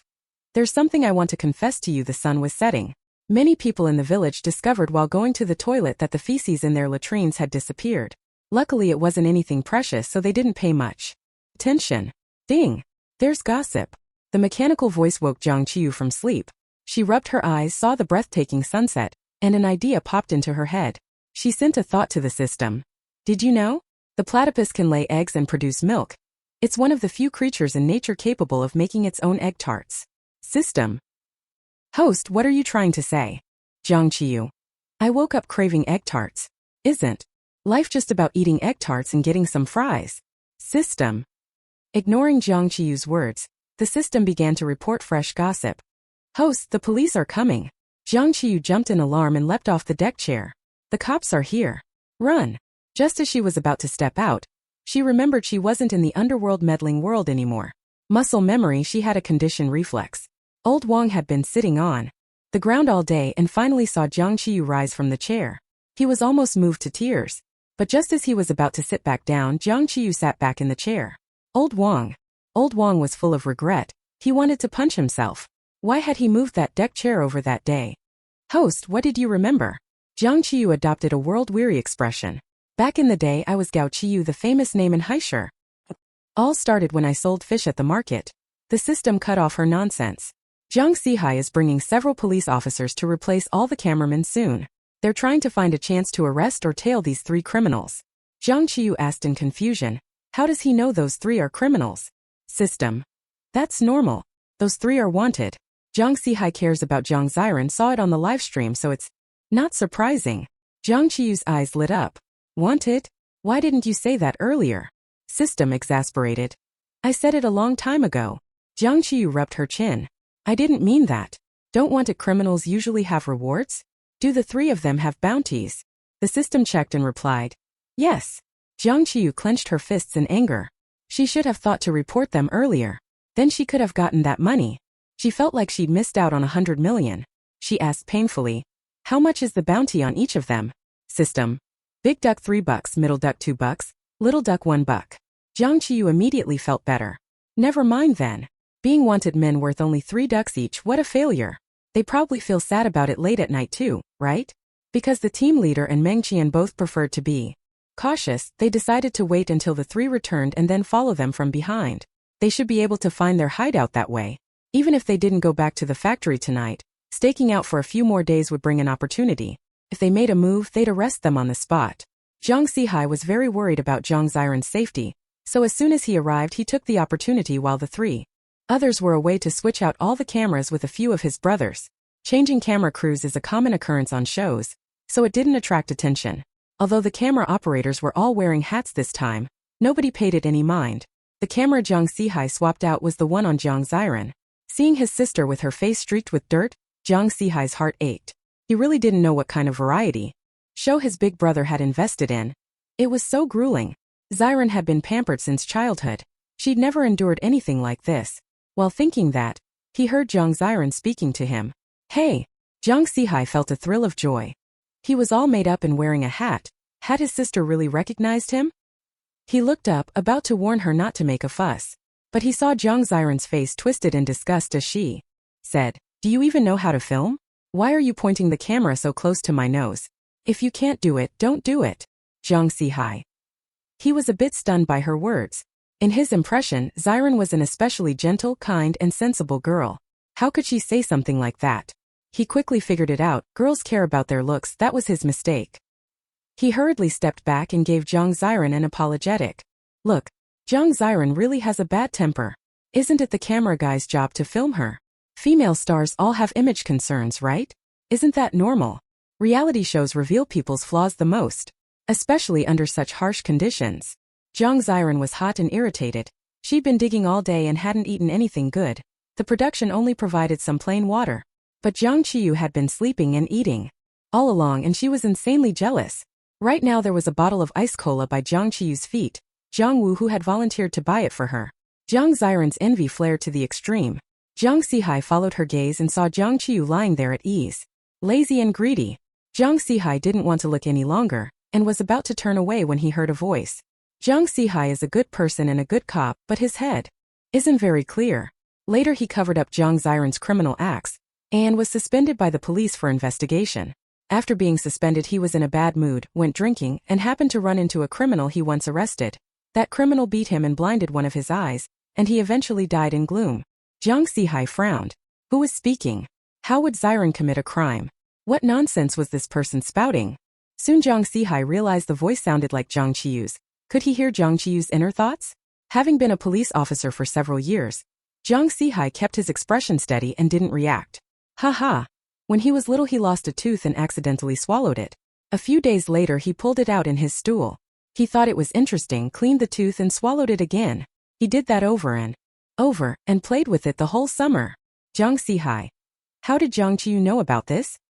He had been very secretive. Even his few brothers didn't know. Jiang Wu, whose eyes widened. Holy crap. So Brother C was that kind of person. He took out his phone, ready to laugh at him in the group chat. He'd once teased him for liking an old lady. But would Brother C really be suspended and investigated? And retaliated against? By a criminal? Was that true? Jiang Wu, who didn't yet realize that Brother Wu was not far away. He was planning to remind him later. After all, whatever Jiang Qiyu's inner thoughts said was true. At that moment, the 3 ducks walked over this way. Everyone who knew the 3 were criminals grew wary. Only Jiang Qiyu stepped forward. You did well. Big Duck scratched his head. All the manure in this village is gone. Otherwise, we could have carried more. Jiang Qiyu nodded with approval. Your blood-related misfortune is almost resolved. Big Duck looked a bit embarrassed. Master Corn, there's something I want to be honest with you about. Jiang Qiyu frowned. Could it be they're going to lay their cards on the table? How should I face you then, with a smile or in silence? Has anyone in these years kept you from feeling lonely? Jiang Wuhu. Jiang Zihai. How could she sing even when facing criminals? And the lyrics don't even match. Chapter 036. How can a family's belongings be called stolen? A little uneasy inside, but Jiang Qiyu remained perfectly composed and asked lightly, what is it? Big Duck rubbed his nose and said softly, our boss called us just now, asking why it took us until evening to buy breakfast. I told him about meeting you, and he asked me to bring you back so he could have you give him a reading too. I know Master Corn doesn't read for money, but our boss said if you go over, he'll treat you to good food and drink. If you refuse, we'll bind you and take you there. Big Duck didn't say that out loud. How rude would that be toward Master Corn? Their boss didn't know how powerful the master was. The system immediately started shrieking in Jiang Qiyu's head. See, host, you've gotten yourself into trouble. You can't run away now. You should regret this. Jiang Qiyu. Regret? I'm full of regret. If I'd known there would be good food and drink tonight, I wouldn't have eaten 5 spicy strips, 3 bags of chips, and drunk 5 bottles of waha earlier. Now I don't even have room. System. That's a criminal den. Their boss is a wanted man. Jiang Qiyu. Don't talk about a few bucks. If they don't feel ashamed, I sure do just listening to it. System. It's not a few bucks. Their boss is a top-tier wanted criminal with a 500,000 reward. Jiang Qiyu's eyes lit up. How much? Nobody stopped me today. I, Jiang Qiyu, will resist criminals to the end. Fine, I can go, Jiang Qiyu told Big Duck. The system cried rivers. It regretted telling the truth about 500,000. It had forgotten the host belonged to the 57th ethnicity and had insufficient balance. Big Duck was ecstatic. When can we go? Jiang Qiyu pondered. How could she make this wanted criminal count as being on her head? She should report him and then he should be captured. She looked at Big Duck. You 3 wait for me. I'll first say a few words to these people who accumulate good deeds. The heaven's secrets cannot be revealed. You 3 understand, right? So stand farther away. Of course the 3 understood. Their little secrets mustn't be exposed. They immediately ran off and stood far away. After they left, Jiang Qiyu glanced at Jiang Zihai and waved him over. Come here with me. Jiang Zihai frowned but still carried the camera over. Jiang Ziran's face darkened. What is Jiang Qiyu doing? So openly calling over her cameraman. Could she be trying to get the camera to capture more angles of her death? Damn Jiang Qiyu. As she thought this, her eyes flashed and she noticed the bottle of iced cola Jiang Qiyu had placed at the edge of the field. After all, she'd drunk so much already. That bottle of cola was meant for her sister to drink, wasn't it? Thinking that, she walked toward the bottle of cola. Jiang Wu, who noticed Jiang Ziran picking up Jiang Qiyu's cola. He frowned and walked over asking, Sister, what are you doing? Jiang Ziran felt a little embarrassed at being caught, but she still said, Fifth brother, I'm just very thirsty. Jiang Wu, who pursed his lips. But you're stealing. Jiang Ziran shook her head. No, we're family. How can family stuff be called stealing? Jiang Wu, who? Oh. Looking at Jiang Ziran's eyes, Jiang Wu, who suddenly didn't want to blame her anymore. But then he remembered what Jiang Qiyu had said in her inner thoughts, that 4th brother would cover up her crimes. So wouldn't he be covering for her now too? He shook his head seriously. You can't take it. You have to ask Princess Corn first. Jiang Ziran. Jiang Ziran immediately threw down the bottle of cola and walked away in tears. Jiang Wu, who wanted to go comfort her, but couldn't bring himself to move. Jiang Qiyu was also being filmed nose-on by Jiang Zihai's camera. She rolled her eyes and directly turned off his camera. I know you're Jiang Zihai. Let me introduce myself. I'm the super invincible infuriating beauty loved by everyone, admired by flowers, and given rides by cars, Jiang Qiyu. Jiang Zihai. Oh. He took off his hat and asked coldly, What do you want? Jiang Qiyu didn't care much about his attitude. She wasn't trying to flatter him. She just wanted that 500,000 yuan. No, she wanted to rid the people of evildoers. I happened to find out that the 3 people who were just shoveling manure are fugitives. Jiang Zihai was a bit curious. How do you know? Jiang Qiyu looked very serious. That's not something you need to know. The less you know, the better for you. Jiang Ziran. He felt this person was a little abnormal. And? Jiang Ziran asked. Jiang Qiyu narrowed her eyes. I also know their boss is a top-level wanted criminal. I'll assist you in the capture. Jiang Ziran was very surprised. So that's what she came to him for. He had thought she was trying to cozy up to him. Helping him catch fugitives was probably to win his favor, right? Although Jiang Ziran saw through her intentions, he didn't refuse. He did need this achievement. If he could make a major achievement this time, the captain position would be his.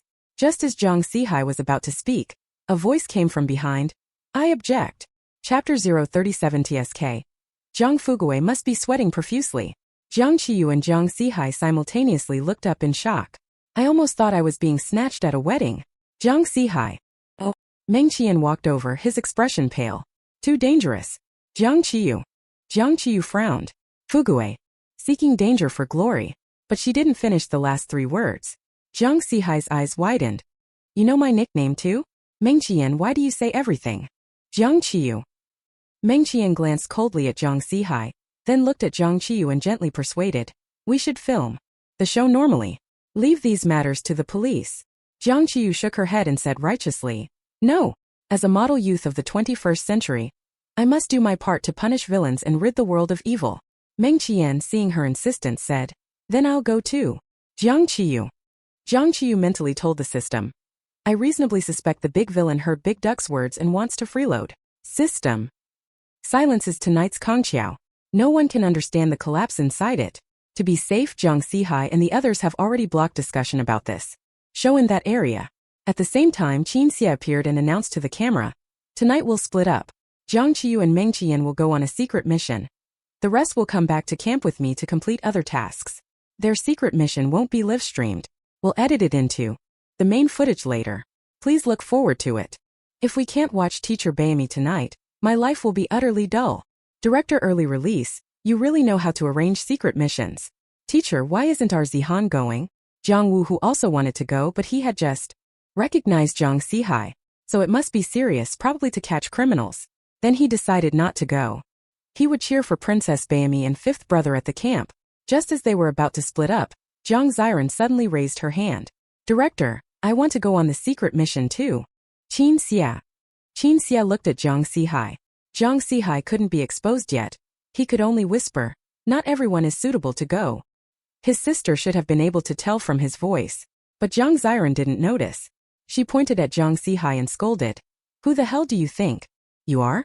This is none of your business. By then the broadcast cameras had already followed the other guests away, so netizens didn't see Jiang Ziran's aggressive side. But Jiang Ziran was dumbfounded again. How could his sister be like this? Tisk, Jiang Fuguwei must be sweating buckets. You have no idea what Jiang Ziran is really like. Including but not limited to. She often abuses small animals. One of the puppies descended from mom and dad's pledge dog was thrown by her and killed. Jiang Ziran was shocked by Jiang Qiyu's inner voice. Impossible. His sister loved animals. He often saw her feeding stray cats food and water. Jiang Wu, who hadn't gone far. He heard it too. But his focus was different. Mom and dad's pledge dog? How come he didn't know about that? He'd ask them about it later.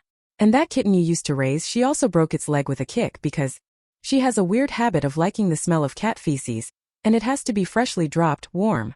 Once your little me was scared by her and scratched her, and she kicked it until it was crippled. Poor little me, it didn't long after that go to cat star. Later you were so upset that your family forbade anyone from keeping cats, so she could only go sniff stray cats' feces, which gave people the wrong impression that she was feeding strays. The stray cats didn't expect that. They wanted her food, but she coveted their poop. Jiang Ziran. Jiang Wu who? After a moment, Jiang Ziran recovered from his shock and stopped pretending. He pulled Jiang Ziran aside and took off his hat. Ran, I'm your 4th brother. Don't go. We're going because there's something going on. Jiang Ziran still didn't want Jiang Ziran to risk herself. What Jiang Qiyu's inner voice said might not all be true. It needed investigation. Jiang Ziran's eyes widened. It was 4th brother. 4th brother had always been good to her. The grievances she'd suffered over the past 2 days suddenly welled up. 4th brother, wah. She hugged him and began to cry. Jiang Ziran's heart melted instantly. He patted her back. It's okay now, Ran. 4th brother's here, 4th brother's here. She was still that little girl who needed protection. While crying, Jiang Ziran communicated with her system. Jiang Zihai must have recognized that these three are criminals, right? He's not going just to catch criminals, is he? The system replied. Probably. Jiang Ziran. Then I must go with him. If I don't go, all the credit will go to Jiang Qiyu. She did nothing. She let go of Jiang Zihai and, eyes brimming with tears, said, I want to go with fourth brother.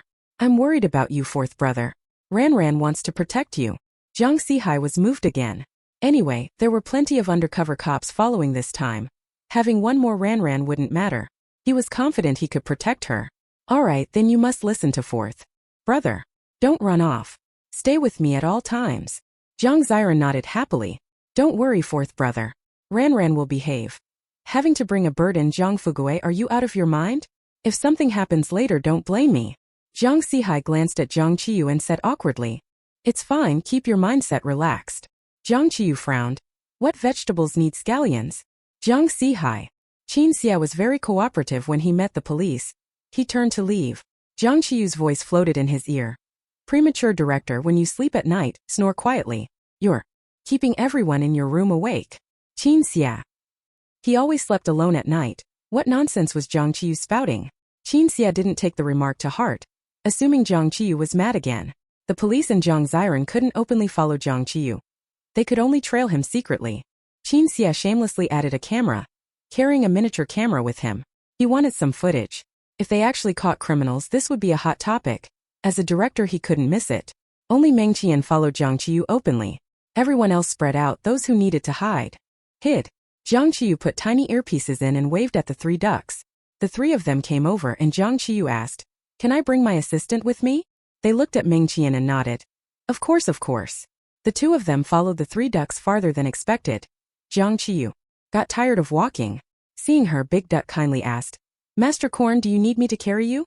Jiang Qiyu beamed. Yes, please. Meng Qian glanced at her. Let me. This is what I should do as an assistant. Big Duck had been a little wary of Meng Qian, but now that he knew his sexual orientation, he felt relieved. Be careful, you brat. Don't bump our Master Corn. Big Duck warned sternly. Meng Qian. Jiang Qiyu didn't hesitate at all. When Meng Qian crouched down, she lay across his back, utterly serene. Nice little waist, very perky, but looks like she could definitely bear sons. From behind, Jiang Zihai. Look, is this something a girl should say? How on earth did Meng Qian get enchanted by Jiang Qiyu? The cameraman trailing them recorded the scene. A little excited. Jiang Qiyu was about 1.68 meters tall but only weighed around 90. Jean. Lying on the broad-shouldered, narrow-waisted 1.88 meter tall Meng Qian. She looked tiny and adorable. If this scene got out, the shipper fans would go crazy over a beauty like a fish and bird falling in love pairing. When Jiang Ziran saw this scene, her fingernails dug into her palms. The big villain was hers. But she kept her composure, deciding to catch these criminals first. Her rising fame depended on these people. They walked from dawn until it was completely dark. Because night fell, the three ducks didn't notice the people following them. Finally, they reached a very secluded spot and saw a place that looked like an abandoned factory, brightly lit. Jiang Zihai looked at the brightly lit factory from afar, puzzled. Why hadn't any villagers discovered and reported this? Just as he thought that, he heard Jiang Qiyu's inner voice say, This used to be an abandoned grain factory.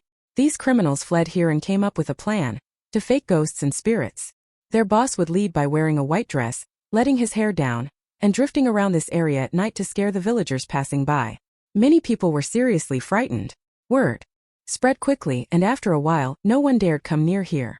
Jiang Zihai suddenly understood. But how did Jiang Qiyu know so much? Jiang Qiyu followed the big duck and kept moving forward. While the three weren't paying attention, she said softly, Don't come in yet. Hearing Jiang Qiyu, Jiang Zihai told everyone to pause and stay still. Jiang Ziran was unhappy now. She whispered, Fourth brother, if we don't go in, how do we catch them? Jiang Zihai answered, Let Jiang Qiyu go in first to scout. Jiang Ziran narrowed her eyes. No, the credit must be hers. While Jiang Zihai wasn't paying attention, she slipped away stealthily from the side. Chapter 038. I am a master, you've crossed the line. Unexpectedly, this place is very remote, but the criminals are quite advanced. The locks are combination locks. Jiang Zihai was concentrating on listening to Jiang Qiyu's inner voice, hoping to glean more information. A combination lock? What was the code? Jiang Qiyu was curious too. She watched the big duck's actions carefully. She saw the big duck tap the combination lock, And a voice came from inside. Bright moonlight before my bed. Jiang Qiyu frowned. In surprise. So it was disguised as a combination lock. Their IQ is pretty high. But this secret code is way too simple. Then Jiang Qiyu saw the big duck suddenly start singing. Love you walking alone through 10,000 lanes. Love you without regret for your looks. Jiang Qiyu. She had been presumptuous. The door was soon opened from the inside. The big duck said politely, Master Bayami, please come in. Once inside, she saw a spacious hall with only a long table placed in the center. On the table was a whole roast suckling pig steaming. Jiang Qiyu's eyes lit up. Roast suckling pig. Such a big, fragrant roast pig. Jiang Qiyu quickly ran over and sat down at the table. She paid no attention to the man wearing an eye patch sitting at the head table or the woman with big wavy hair. The big duck hurried to introduce. Boss, this is the Master Bayami I told you about. The eye-patched man looked displeased, his expression fierce. What master? So rude. Jiang Qiyu wiped at her mouth, then looked up at the eye-patched man. Your biggest hobby is kneeling on the ground while women step on you with high heels, and in bed you're the submissive one. Eye-patched man. Big-waved woman. Everyone else present. There were about 6 henchmen in the room, and now all of them were looking at the eye-patched man with strange expressions. You turned out to be that kind of boss.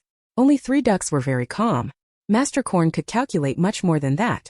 This was just a little shock for you. Anyone who disrespects Master Corn is in trouble. The eye-patch man's face flushed bright red. As he hurriedly looked at the others. All of you get out, get out. Everyone filed out. The eye-patch man's mouth twitched. He cleared his throat lightly. How do you know these things? Jiang Qiyu was already eating pig's head meat. I calculated it. I also calculated that when you were 5 you secretly started wearing your dad's skirts at home. At 8 you began stealing your dad's lipstick and your mom beat you for it. From then on, his mother began to despise him, thinking he was disgusting. His father not only didn't help him, but joined in scolding him. After that his psyche became increasingly perverted.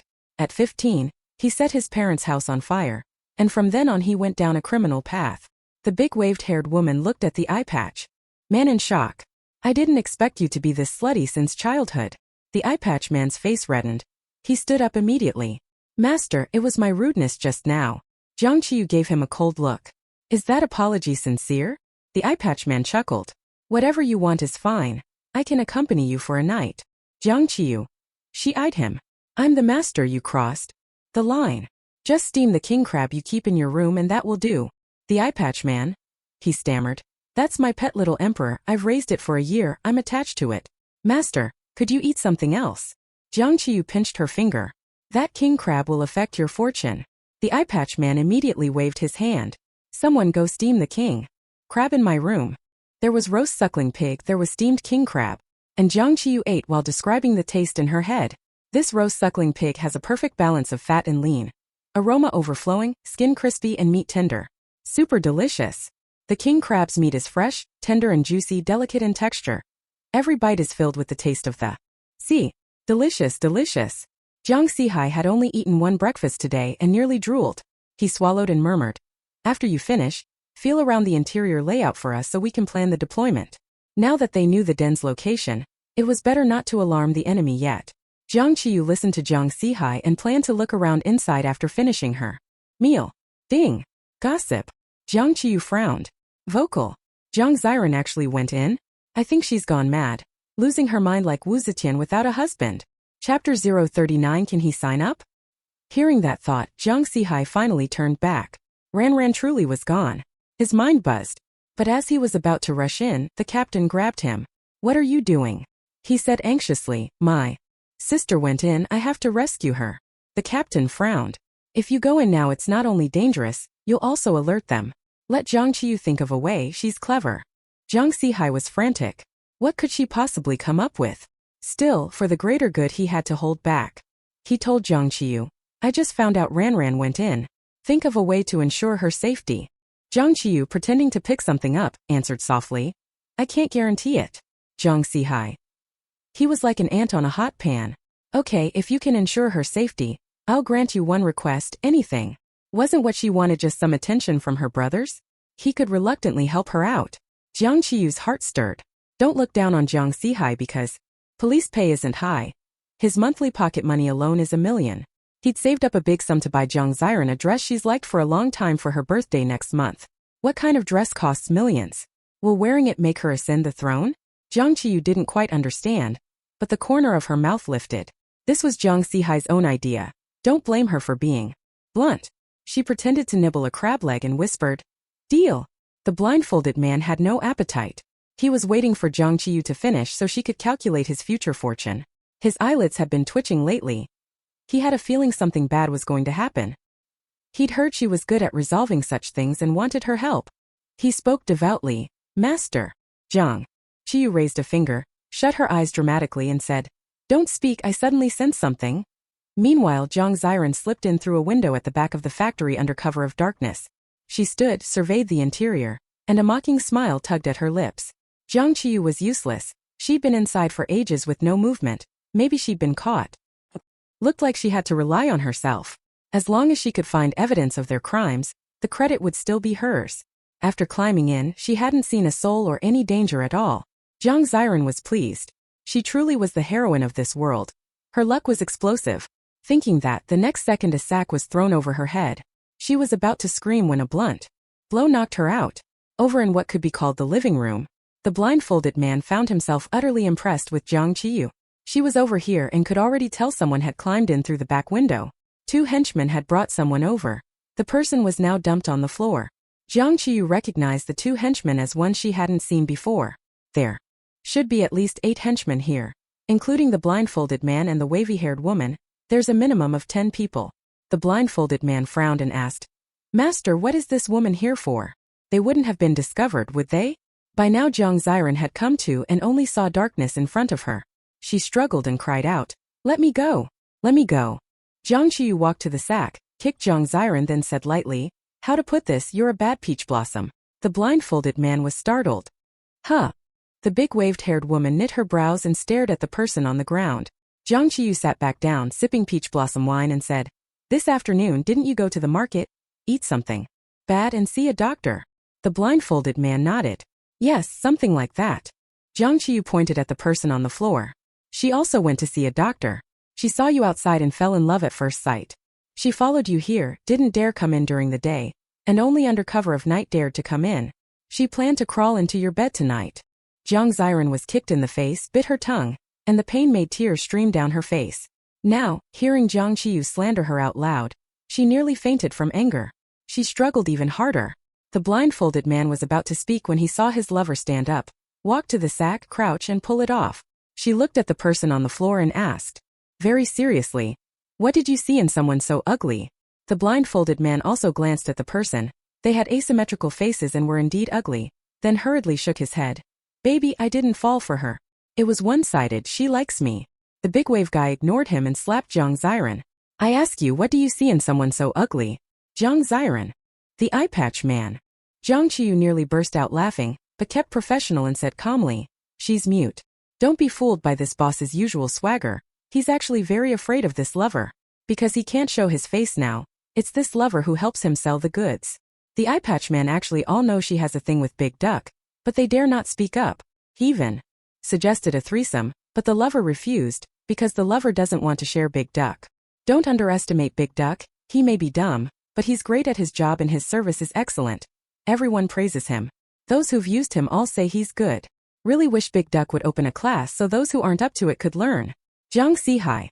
So there were this many juicy bits here? He was a bit overwhelmed. If Big Duck opened classes, could he sign up? No, what was he thinking? Jiang Zihai pinched his own thigh. Now wasn't the time for wild fantasies. It was Jiang Qiyu who led him astray. He forced his thoughts back to business. Just now Jiang Qiyu said Ziran was mute? What was going on? A second later Jiang Zihai realized this was surely Jiang Qiyu's scheme. He relaxed. At the same time he thought Jiang Qiyu did seem rather clever. Jiang Ziran's eyes went wide and she immediately tried to speak. Baby. Jiang Ziran. Who just now kicked her until she was mute. Seeing her mute, the big wave guy felt it wasn't fun and said coldly, "Take her out and kill her." Jiang Ziran's pupils trembled as she shook her head hard. Baby. This was the first time Jiang Ziran felt threatened with death. She was terrified to the extreme. Jiang Qiyu and the eye patch man sat together. Actually Jiang Ziran was looking at Jiang Qiyu, but the eye patch man thought she was looking at him. "You see, I'm useless too, my baby decides. Besides, you came to our place today. If you don't die, that's impossible." Jiang Qiyu then spoke. You must stop committing killings. The eye patch man and the big wave guy both turned their gazes to Jiang Qiyu. Jiang Qiyu's voice lowered. Your future luck is already poor. If you keep killing, it'll only get worse. The eye patch man and the big wave guy exchanged a look. The eye patch man asked devoutly. Then master, what should we do? Jiang Qiyu said lightly. Throw her in the water and let her swim back herself. Jiang Ziran. Is this something humans do? Jiang Ziran was soon thrown into the nearby river by some henchmen. When Jiang Zihai rescued Jiang Ziran, he saw her face badly swollen and she was in a dazed state. Jiang Zihai was furious. How did you let Ziran end up like this? Jiang Qiyu was having a late-night snack. While sipping soup she quietly asked, just tell me whether her life was saved. Jiang Zihai. Chapter 040. What on earth is knocking at the door? Meng Qiyan hadn't been following Jiang Qiyu the whole time. Not long after coming in, he went to the restroom. He found Big Duck to show him the way. Big Duck was quite familiar with him and chatted the whole time. Meng Qiyan also gleaned from side conversations that there were about 30-some people here, mostly able-bodied adults. They were all armed. The more remote the place, the easier it is to get guns. Meng Qiyan quickly passed these clues to Jiang Zihai. Jiang Zihai settled Jiang Ziran and discussed with the captain. The captain thought for a moment. We can't storm in. We have to be clever about this. Over 30 people was too many. Although many officers were already on their way, casualties still had to be minimized. Have Jiang Qiyu cooperate with us from the inside and outside, see if she can draw the ringleader out. Letting the small henchman run is fine, but we can't let the boss escape. The captain's idea coincided with Jiang Qiyu's. The small henchmen could be caught again if they fled, but the 500,000 couldn't get away. The dispelling method. Jiang Qiyu lifted her head and looked at the blindfolded man and Big Wavy. It's not that there isn't one. That was exactly what the two of them had been asking about. What? The blindfolded man asked. Jiang Qiyu was serious. Do you know the saying hide away? Big Wavy said. I've heard of it. It means staying at home and not going out to avoid calamity. Jiang Qiyu nodded. Exactly. Tonight at midnight you can't stay here. You have to go out and hide, but you must avoid light, so you need to cover your heads. Then get in a car and leave. By tomorrow daytime you'll be fine. The blindfolded man nodded. That's simple. Okay, no problem. Jiang Qiyu, having eaten and drank her fill, patted her stomach and stood up. The blindfolded man asked, Corn Master, where are you going? Jiang Qiyu looked at him. I'm going to the station. The blindfolded man was startled. Master, to the police station? Jiang Qiyu. I'm going to the restroom. The blindfolded man. In the restroom, Jiang Qiyu explained her plan in detail to Jiang Zihai. Jiang Zihai and the captain were both shocked. They really didn't know whether this group of criminals were stupid or Jiang Qiyu was too clever. The grain factory fell into silence at midnight. Jiang Qiyu and Meng Qiyan, with the blindfolded man and Big Wavy wearing head coverings, left the grain factory's gate and got into the car parked nearby. The local police who had been waiting outside were dumbfounded. From afar they whispered, Are those two already handcuffed? The officers from the capital who had been there from the start shook their heads. They're not handcuffed, but it seems like someone removed their brains. Local police. Once in the car, Jiang Qiyu smiled. We're in the car. You can sleep for a bit. It'll be over soon. You'll be fine by tomorrow. The blindfolded man was grateful. Thank you, Cornmaster. Where are we going to hide? Jiang Qiyu. A place that's 100% safe. The first police car set off. The other officers surged forward and surrounded the grain factory. Big Duck was yanked out of bed without clothes on. Second Duck was arrested with a pair of underwear on his head. Third Duck was caught while video chatting with his wife. When he saw people come in, he immediately deleted his chat history. At the director's camp, without Jiang Qiyu and Meng Qiyan, the live stream's numbers plummeted. They only played a few routine games and the broadcast ended. The director told everyone to go back and sleep. He Nanxing was so moved he was about to cry. He never expected he'd have a bed tonight. He had thought the tent was stolen and he'd be sleeping on the street. Yang Shufan felt resentful. This variety show had ruined her career. She had to do something to make up for it. She looked at Qin Xia. If she didn't mind his premature ejaculation, wouldn't Qin Xia be under her skirt? As long as she could win over Qin Xia, dealing with Jiang Qiyu would be a cinch later. With that thought, Yang Shufan went back to take a shower. She was going to dress up properly. Because tonight was, after all, the last night of the first episode's recording. The director had returned their suitcases to them. Qin Xia was exhausted in body and mind. He hadn't expected that filming a variety show would get him mixed up with criminals. After showering, he lay down on the bed, turned off the light, and for some reason couldn't fall asleep. These were all tile-roofed houses. Their director camp had rented houses that the villagers didn't live in. Although the conditions were ordinary, they were cleaned and habitable. The wind was strong tonight, making the wooden windows creak. Jiang Ziran wrapped himself in the quilt and turned over. At that moment, a sentence Jiang Qiyu had said before leaving suddenly rang in his mind. Premature ejaculation, director. When you sleep at night, snore quietly. You're keeping everyone in your room awake. He hadn't felt anything when he heard that remark at dusk. Now Jiang Ziran shivered all over. His back grew cold. Could there be someone in this room he couldn't see? He curled up into a corner and trembled. Right. If this house were fine and livable, why would the villagers leave it empty? Was there something wrong? During the day when he went to the toilet, he had overheard some older men and women outside saying this place was often haunted. The more he thought about it, the more afraid he became, and Jiang Ziran began to chant prayers. Amenba. Hurry by the law. Amen. God, please grant me strength. Others prayed to Buddha with sincerity. Jiang Ziran prayed to multiple deities like he was ordering in bulk. Pray to all of them, one of them might be willing to help. However, while he muttered those words, there came a knock at the door. Jiang Ziran. He was so frightened that he hid under the bed. But the knocking didn't stop. Jiang Ziran nearly fainted from fear. Yet he kept a sliver of consciousness and couldn't pass out completely. That was the worst part. With no choice, Jiang Ziran mustered his courage and crawled out from under the bed. He wanted to see what was knocking. Young Shufan at the door was getting a little impatient. She had deliberately worn an innocent white dress. She didn't believe she couldn't win over Jiang Ziran. When Jiang Ziran opened the door, he saw a woman in a white dress. The night wind was strong and her face was entirely hidden by her hair. Jiang Ziran screamed, "Hey, ghost! Ghost!" He kicked young Shufan away and dashed into the assistant director's room opposite. Chapter 041. Beauty really causes trouble. The next day was a bright and sunny day. Jiang Qiyu was having a sweet dream when a voice woke her. Master Bayami. Master Bayami. You. Ah. The man with the eye mask hadn't finished speaking when he was viciously kicked. Don't disturb her sleep. Meng Qian's cold gaze swept over the man with the eye mask. The man's eyes were as cold as knives.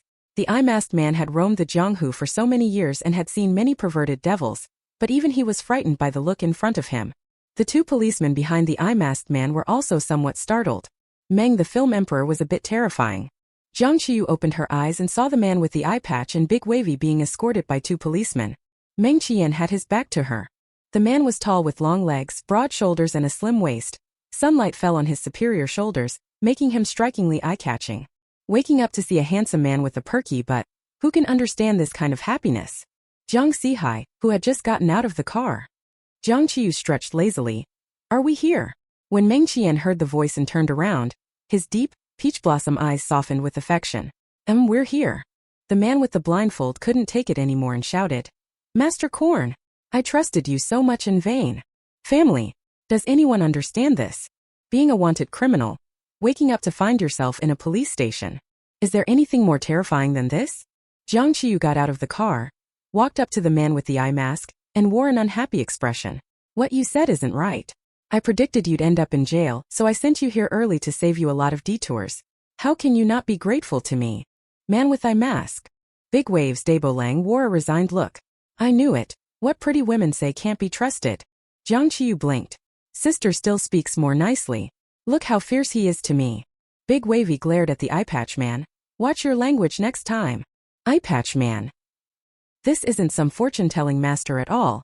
This is a green tea master. Big Wavy had actually grown tired of cooping up with the eye patch man in the deep mountains day after day. She noticed some abnormalities, but she didn't say anything. She also persuaded the blindfolded man to follow Jiang Qiyu's instructions. Prison was pretty good. It was indeed 100% safe. There was no need to worry about anyone finding them. Big Duck, Second Duck and Third Duck were also brought down by the police at this time. They were also very excited to see Jiang Qiyu. The Big Duck wrapped in a bedsheet shouted, Master Bayami, you actually reported us. These three had never actually killed anyone. Over the years in the gang they had only done odd jobs. Jiang Qiyu walked over, looked at the three of them and said in a calm voice, Just tell me, is there a way to break the blood calamity? 3 ducks. That's right. A bloody disaster turned into imprisonment. How could that not count as breaking the curse? Jiang Qiyu patted Big Duck on the shoulder. Work hard on your reform in there. Contact me when you get out. I have a great business plan waiting for you. Big Duck's eyes lit up, but then he fell back into gloom. Master, you're lying to me again. Jiang Qiyu's mouth curled into a smile. No, really. The big duck saw such a bright smile for the first time, and in an instant felt like even being in prison wouldn't be so bad. He would definitely work hard to reform. Strive for sentence reduction. Jiang Zihai, watching from nearby, saw Jiang Qiyu getting along quite well with the criminal, and for a moment felt an indescribable emotion. But he quickly thought, could the entrepreneurship plan Jiang Qiyu mentioned be about Dia starting a class? Jiang Zihai was speechless and shouted, if you want to bring them in, bring them all in. Jiang Qiyu and Meng Qian also had to stay to make statements together. He had driven back at midnight last night. The roads at night were hard to drive, and since the criminal had already been caught, there was no need to hurry. So now it's already 10 in the morning. People at the police station are all at work, coming and going as they handle matters. Although Jiang Qiyu was also sleeping in the car, she was still very tired. During the questioning, most of the speaking was done by Meng Qian. Her head bobbed up and down like a little chick pecking at rice, adorable. Policewoman Nan Huan's heart melted. Teacher Baimi, it's okay, you can go back and rest. One teacher Baimi immediately exposed her fandom. Jiang Qiyu didn't pay much attention, raised his head, rubbed his eyes and asked, where's Jiang Zihai? I need to speak with him. Jiang Zihai was settling Jiang Ziran. She had frozen last night and now had a slight fever. He had already called the family driver and the private doctor. They would come to pick her up soon. When Jiang Qiyu found him, he was preparing cold medicine for Jiang Ziran. Jiang Ziran was wearing Jiang Zihai's clothes, and when she saw Jiang Qiyu come in, her eyes were literally burning. He still stole the credit. But luckily fourth brother's heart was still with her. She wanted to show Jiang Qiyu how much fourth brother doted on her. Jiang Ziran's eyes flicked, and she called in a sweet, coquettish voice, fourth brother, I'm so dizzy. Jiang Zihai was indeed very nervous and didn't even notice Jiang Qiyu entering. Jiang Qiyu rolled his eyes. This performance is truly Wu Jing stepping on Jay Chou. Absolutely brilliant. Although Jiang Zihai didn't see Jiang Qiyu come in, he still heard her thoughts. Where did she get all these crosstalk punchlines from? He walked to Jiang Ziran's side, let her lean against his shoulder, and then looked at Jiang Qiyu. Jiang Qiyu came over grinning. Does this count as me helping to catch the wanted criminal? Jiang Zihai nodded. Yes. Was this specially emphasized to him so he'd remember her kindness? Now he couldn't exactly say he disliked Jiang Qiyu either. But she still couldn't compare to Ranran, who had been with him for 20 years. Ranran is gentle, fragile and kind, in need of protection. I will remember. Jiang Zihai hadn't finished his next words. Then Jiang Qiyu's eyes lit up as she said, that 50,000 reward for the wanted criminal, when are you giving it to me? Jiang Zihai. Jiang Zihai sat up in surprise, and Jiang Ziran's head was pushed down by his. Did you come all the way to ask me this? Jiang Qiyu blinked. What else would it be? Although I've already achieved financial freedom, and can buy whatever I want or nothing at all. But 500,000 still tempts me greatly. I can't even imagine how many of my favorite little cakes, chocolates, spicy strips, potato chips, duck necks, egg tarts I could buy with 500,000. Jiang Zihai felt a bit awkward. I understand. I'll report it and will notify you when the time comes. Jiang Qiyu beamed with joy and skipped away. Jiang Ziran was a little unhappy at the side. Fourth brother, Jiang Zihai was about to turn and speak to Jiang Ziran when he heard a voice. This theft didn't just steal a string of necklaces. There were also. Jiang Zihai's eyes widened. Is the theft Jiang Qiyu mentioned the case where Mrs. Yang's safe was stolen from? Not just a string of necklaces, what else was taken? The police have been handling this case for over half a month, and still haven't found any conclusive leads. Mrs. Yang comes to the station several times a day to make a scene. Her family also had connections and kept putting pressure on those above, but they just couldn't break it. The whole case was simple. Mrs. Yang's safe had a string of expensive necklaces that went missing, so she reported it. But all the servants in the house were questioned, no one admitted it, and they all had alibis. The surveillance happened to be broken that day, so they never managed to solve it. He had been working on this case even before he received Meng Qian's message. Actually, most of the time the police are investigating minor cases. After all, times are peaceful now, and homicides and the like are relatively rare. For this case, the captain gave him a deadline. Jiang Zihai pricked up his ears and continued to listen. Then Jiang Qiyu continued. Little pretty is so beautiful. Jiang Zihai. No, why did Meng Qian show up now? Beauty really causes trouble. He didn't have the heart to care about Jiang Ziran any longer and stood up to leave. He wanted to listen to the rest of it. Chapter 042. Now he felt somewhat liberated. Jiang Ziran was about to act coquettish when Jiang Zihai stood up and left. She was a little dazed and shouted from behind, Fourth brother. However, Jiang Zihai walked very quickly and didn't look back. Jiang Ziran. After leaving the lounge, Jiang Zihai saw Mrs. Yang, dressed in opulent and elegant attire, once again.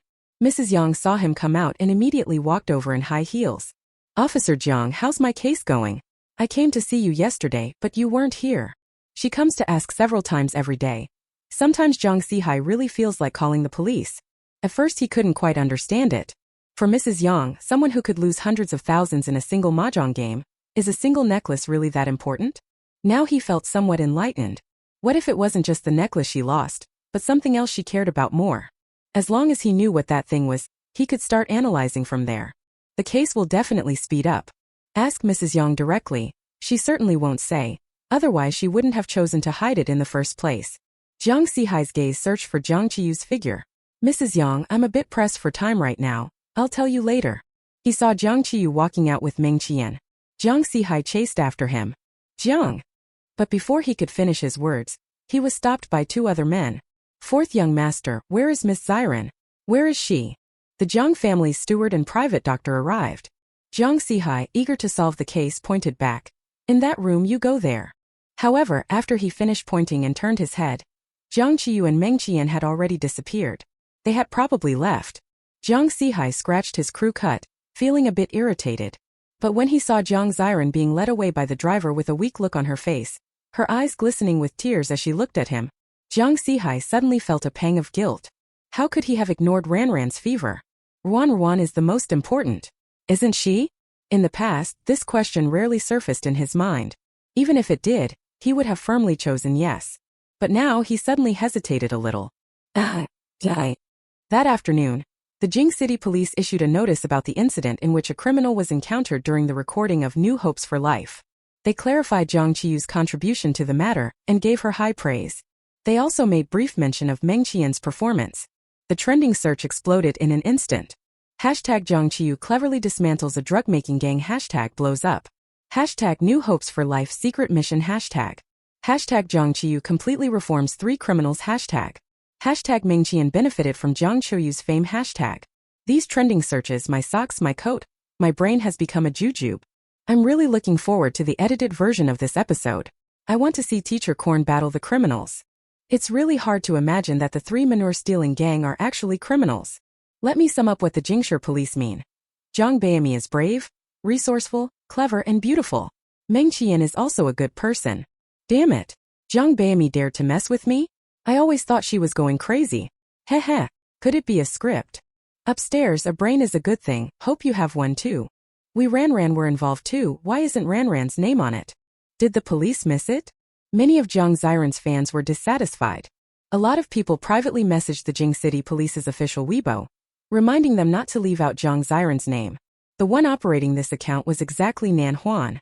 Nan Huan replied, "No mention, no credit." Jiang Ziran's fans. When Jiang Nanshan learned of this, he immediately transferred 100,000 yuan to Jiang Qiyu in the family group chat.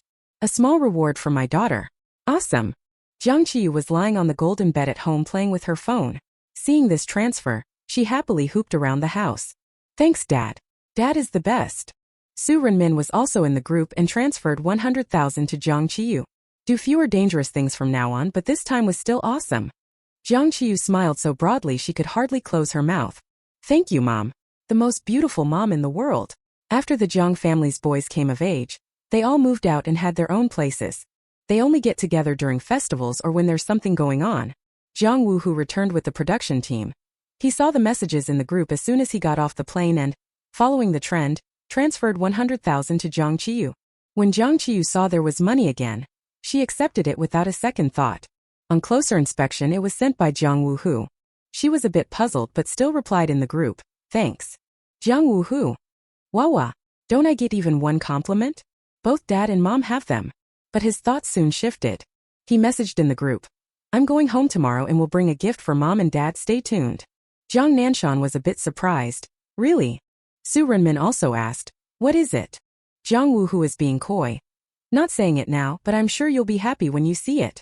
In another group called Spoiling Younger Sister Ranran, Jiang family's third son at Jiang Wuhu in the group. "Why did you transfer money to Jiang Qiyu?" Ranran must have been so upset seeing that in the group. "I just privately sent her 500,000, don't you all forget." Jiang family's second son. "At Jiang Wuhu, if you betray us, You will be kicked out of this group. Jiang Wu, who silently dared not speak. They don't understand how good Princess Corn is. They understand even less how adorable Princess Corn is. Jiang Yifan didn't really mind Jiang Wu, who transferring money to Jiang Qiyu. After all, Jiang Wu, who was acknowledged by the Jiang family as the least sensible one. He just wanted to clarify exactly what the case on the trending list was about. He sent a message in the big group chat. What exactly happened? At fourth brother. Jiang Zihai didn't reply. He seemed to be busy. Jiang Yifan mentioned Jiang Qiyu again. Jiang Qiyu replied quickly. The situation is exactly like this. What it specifically is still depends on the circumstances. Chapter 043, Going Crazy as Usual. The live broadcast of the first episode of New Hopes for Life has ended. Aside from Jiang Qiyu and a few others, they rode back in police cars. The others and the crew flew back. At the airport, they were surrounded by fans and reporters. Because this episode was so popular, Qin Xie had already anticipated the airport would definitely be blocked. So he arranged for everyone to go their separate ways. And he had on a hat and mask, fully covered, yet still got spotted by reporters. A microphone almost got shoved into his nostril. Director Qin, may I ask what you think about people online calling you premature ejaculation director? Qin Xie said nothing. The reporter continued, Director premature ejaculation, your several ex-girlfriends have all posted Weibo posts implying you only last 3 seconds. Do you have anything to say about this? Qin Xie hadn't slept a wink all night. After encountering the female ghost, he ran into the assistant director's room and curled up in the assistant director's bed. Only then did he finally stop being afraid. But the assistant director's snoring was thunderous, and he couldn't get any sleep at all. Now he was in a very bad mood and showed no patience for the reporters. They're all talking nonsense. It wasn't just 3 seconds. The reporter continued to press. How many seconds was it? Qin Xie clenched his fist. I'm not telling. This incident didn't have much impact on Qin Xie's career, but it had a big effect on his life, especially when it came to finding a girlfriend. As a result, many actresses who later wanted to climb into his bed to get resources would make it clear to him in advance that they could accept a 3-second man.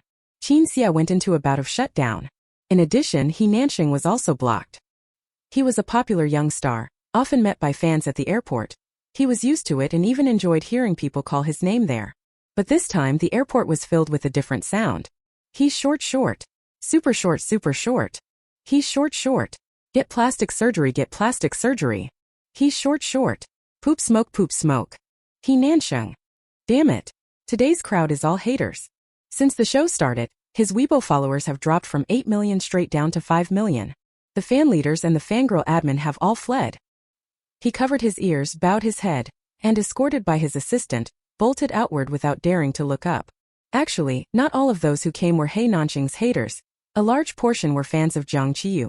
But since they couldn't reach Jiang Qiyu, they turned to attacking He Nanxing instead. Their main tactic was to mobilize fans to overwhelm and harass, acting crazily every day. The most nervous of all was still Yang Shufan. Yang Shufan still walked with a bit of a limp. But when everyone asked her that morning what had happened, she couldn't describe last night's events. It would have been one thing not to have climbed onto Qin Xie's bed, but she had also been fiercely kicked by Qin Xie. All she could say was that she had accidentally fallen while going to the bathroom last night. When she got off the plane, she wrapped her face with a headscarf, completely hiding any features. She and her assistant walked separately. She had her assistant go through the VIP lane while she took the regular lane, intending to confuse the media. Unexpectedly, there were more people in the ordinary passage, and someone still recognized her. But these people didn't speak loudly. They were discussing in low voices. Look, the pure image queen Yang Shufan. What pure image queen? She was caught having a fling with someone else's husband out in the open. Last night Zhang San's wife even posted about it, saying she'll never forgive her husband. The purer they are, the wilder they play. There's even crazier stuff. I heard from netizens that she really filmed Golden Vase Chrysanthemum. She found an old disc at home. Originally, Yang Shufan could have pretended not to hear the other discussions. After all, she's gone through many storms and trials. What kind of things hasn't she experienced? Yesterday Zhang San's wife posted that she had seen it. I really don't understand what she's crying and wailing about. She never truly fell for her husband. She was only using him. But when she heard that the video she once made had been dug up, her whole head went red with blood. She fainted right there in the corridor. Everyone was startled when she passed out. What's she doing? Copying teacher Bayami. Gotta say, her acting is pretty poor. Not a patch on Zhang Bayami. This caused many people to be taking photos and recording videos, but no one stepped forward to check on her. Only when airport staff noticed did they help her up and take her into the emergency medical room. When her agent came to pick her up, he told her bluntly, "The production has dropped you. All your upcoming work is suspended until this livestream incident is forgotten by netizens." Hearing that, Yang Qiyu fan, who had just come out of the emergency room at the airport, fainted again. The only person without any crisis was Jiang Wuhu. Many fans had also come to pick him up. Jiang Wuhu, with a head of silver hair, arrogant and confident, waved at everyone. "You all head back early, be careful on the road." Then he heard his fans shout, "Woohoo woohoo, fly without worry. If you cry, fall into sister's arms." Jiang Wuhu. He does like his sister, that's true, but how could he cry so easily? Impossible. He is a real manly man. The next day, Jiang Wuhu clung to Jiang Nanshan's leg. "Whoa, Dad, don't hit me anymore. I didn't know. I really didn't know you don't like spotted dogs." Jiang Wuhu's crying was so loud it woke Jiang Qiyu, who was sleeping on the second floor. She went downstairs with her messy hair and saw Jiang Nanshan holding a feather duster, about to hit Jiang Wuhu. When Jiang Wuhu saw her come down, he hurriedly cried out, "Sister Wu, hurry and convince Dad." Sister? Jiang Wuhu definitely wasn't calling her. Jiang Qiyu looked away, went downstairs toward the kitchen, murmuring, "What's for dinner today?" Jiang Wuhu. What exactly does he have to do for Jiang Qiyu to acknowledge him as her brother? Jiang Nanshan glared at him. "No one can save you. Who told you to buy a spotted dog? Hurry up and get rid of it before your mother sees." At the mention of a spotted dog, Jiang Qiyu stuck her head out of the kitchen. "Where's the spotted dog?" Jiang Wuhu pointed outside. "Outside, Dad won't let me bring it in." Jiang Wuhu didn't understand why Dad didn't like spotted dogs. Wasn't it said in Jiang Qiyu's heartfelt words that her parents' token of love was a Dalmatian? Simple-minded Jiang Wu, who could never have imagined all the twists and turns involved. He could only swallow his tears and eat a meal of feather duster fried with meat. Jiang Nanshan's idea was simple. He had already once borrowed a friend's dog to chase Su Renmin's family's dog. Mention once more. Wouldn't that ruin his relationship with his wife? So many people like his wife. If his wife angrily divorced him, what would he do? Jiang Qiyu ran outside and saw the spotted dog Jiang Wuhu had brought back. Its eyes were big, both ugly and cute. Jiang Qiyu liked it immensely and walked over to tease the puppy. Jiang Nanshan shouted from inside, "You can't keep it. Take it away right now." Su Renmin didn't go out today either, but she got up rather late and was woken up by the noise. She went downstairs wearing silk loungewear and asked, "What's going on?" Jiang Wuhu immediately complained again. "Mom, I bought a Dalmatian for you. Dad hit me and won't let us keep it." Su Renmin shot Jiang Nanshan a fierce glare. Jiang Nanshan lowered his head. Jiang Qiyu walked in holding the dog, eyes wide as she asked, "You can't keep dogs at home? Even such a cute dog isn't allowed." Earlier, a spotted dog in the house died for no reason, so Mom forbade keeping dogs anymore, thinking maybe the household isn't suitable for dogs. But that's not true. That dog was the one Jiang Ziran dropped to her death. Jiang Nanshan and Su Renmin were both startled at the same time.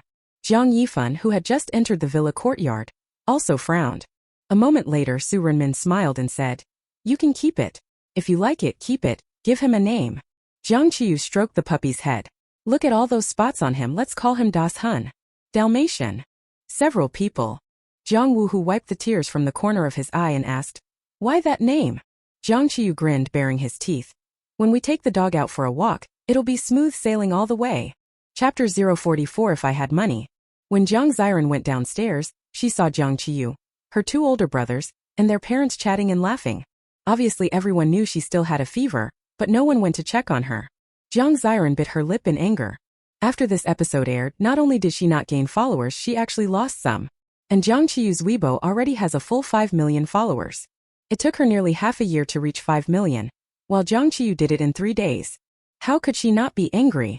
Jiang Ziran cleared her throat and weakly called out, "Big brother, fifth brother, you're here."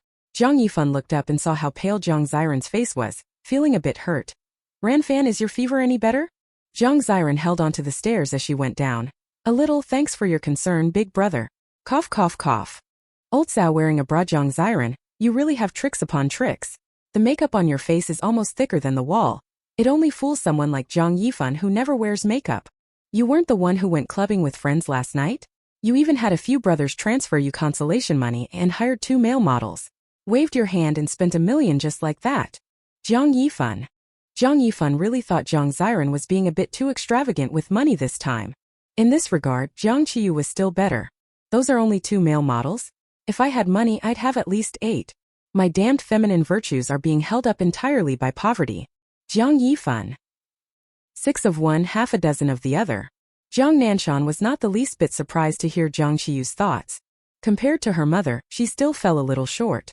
A smile flitted across Su Renmin's eyes as she thought about giving Jiang Qiyu some money later. Girls should see more of the world and broaden their horizons when they're young, otherwise it's easy for men to take advantage of them.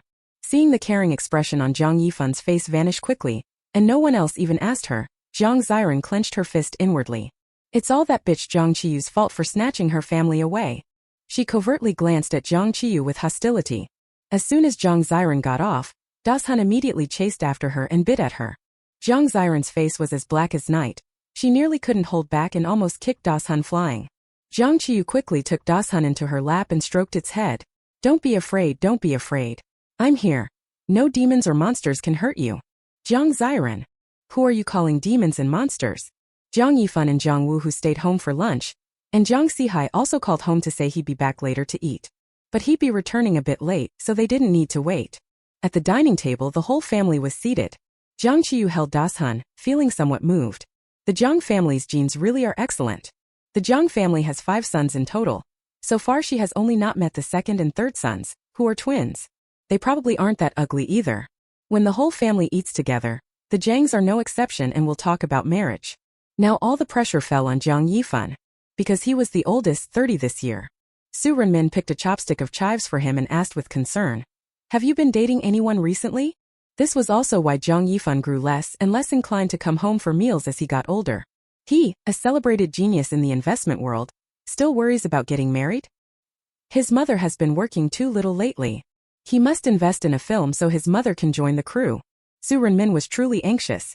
The other sons, though unmarried, have either been in relationships or have someone they like in their hearts. But this eldest son has never even dated, and there isn't a single woman around him. Everyone in the office is male. He is so pure and indifferent to desire, like a monk. She asked him if he liked men, and he denied it. Now she suspects whether Jiang Yifan is incapable.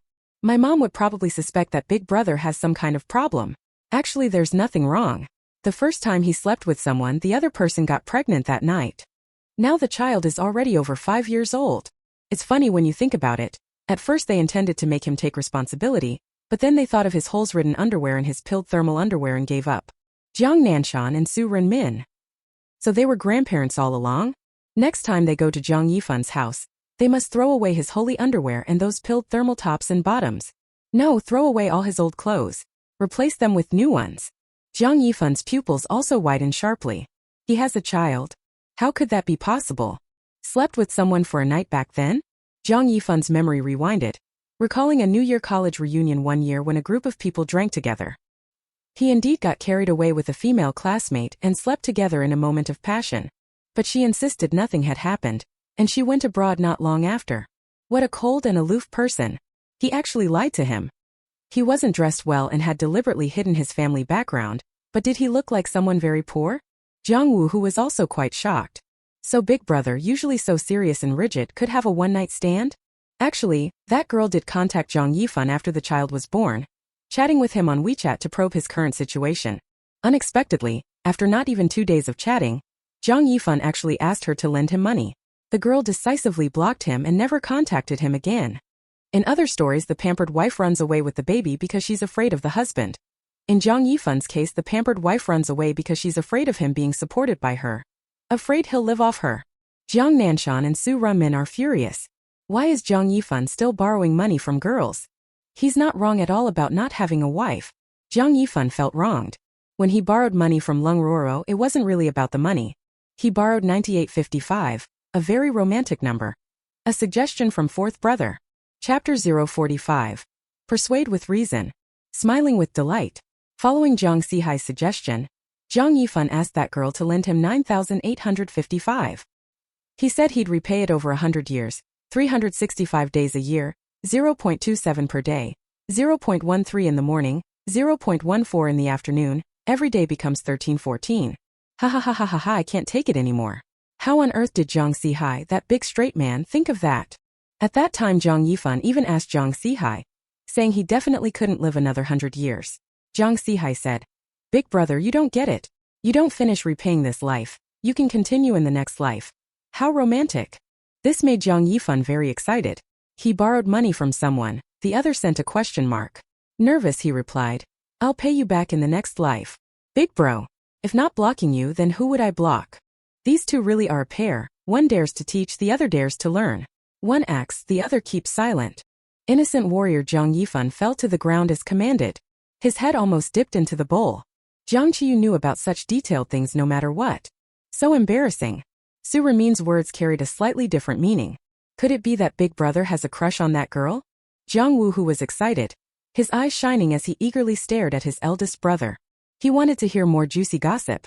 Jiang Yifan felt the scorching gazes of several people at the dining table and realized that not only his parents, but fifth brother could also hear Jiang Qiyu's thoughts. However, Jiang Qiyu did not continue speaking because a sound came from the doorway. Mom, Dad, I'm back. It was Jiang Ziran. A group of people were enthusiastically munching on gossip when they were interrupted. The look Su Renmin, Jiang Nanshan, and Jiang Wuhu gave Jiang Ziran could hardly be called friendly. Only Jiang Yifan felt relieved. At last there was no more exposé. But he had to investigate the matter of Lung Ruo's child. Jiang Ziran found his parents' looks as if they wanted to kill him a bit baffling. Could his parents be blaming him for putting Ranran in danger on the show? He took off his coat and glanced at the seat at the table. Jiang Ziran waved at him. Fourth brother, sit here. Jiang Qiyu saw him and mentally rolled her eyes. Jiang Ziran can probably be called the pinnacle of a straight man. Earlier a newly arrived female police officer asked him if he had a partner, and he said no. He also asked her if she had a partner. She said no. Then he said, add me on WeChat. I'll introduce you to someone. She said, I like someone like you. He said, oh, there's someone in Team 3 who looks a lot like me. I'll introduce you two later. From then on, that new policewoman never spoke to Jiang Ziran again. But what he liked most was advising people on matters of the heart. At the station he was considered an emotional strategist. However, every consultation ended in failure, and now people secretly called him the living king of the damned of love. Jiang Ziran. He wondered why no one had been coming to him lately to ask about relationship problems. So it turned out they all failed. But it definitely wasn't his fault. The other side messed up the operation. The whole family. Su Renmin was so amused by Jiang Ziran that she laughed angrily. It's one thing to not have a partner, but he even assisted in taking the boss's wife away. From now on we need a house rule. Nobody is allowed to discuss romantic matters with Jiang Ziran. Jiang Ziran saw Jiang Ziran frozen in place and called out again, fourth brother. Jiang Ziran came back to his senses and sat down next to Jiang Qiyu. I'll sit here. It's close to the dishes I like. Jiang Ziran. Jiang Ziran looked that way, they were all meat dishes. She remembered that Jiang Ziran used not to like meat dishes at all. She had won him over by bringing him meals every day and guiding him. As expected, fourth brother is now also showing favoritism toward Jiang Qiyu. Jiang Ziran is completely tasteless to him now. Jiang Ziran returned on serious business. He wanted to find out the hidden truth behind that theft case. But he couldn't ask directly. He had to think of a way. Jiang Ziran thought of a way with one hand while using chopsticks to pick up food with the other. Only one chicken leg remained on the table. Just as Jiang Ziran was about to pick it up, Jiang Wuhu grabbed it. Eat something else. This one is for Princess Baimi. Saying that, he picked up the last chicken leg and gave it to Jiang Qiyu. Jiang Qiyu smiled at Jiang Wuhu.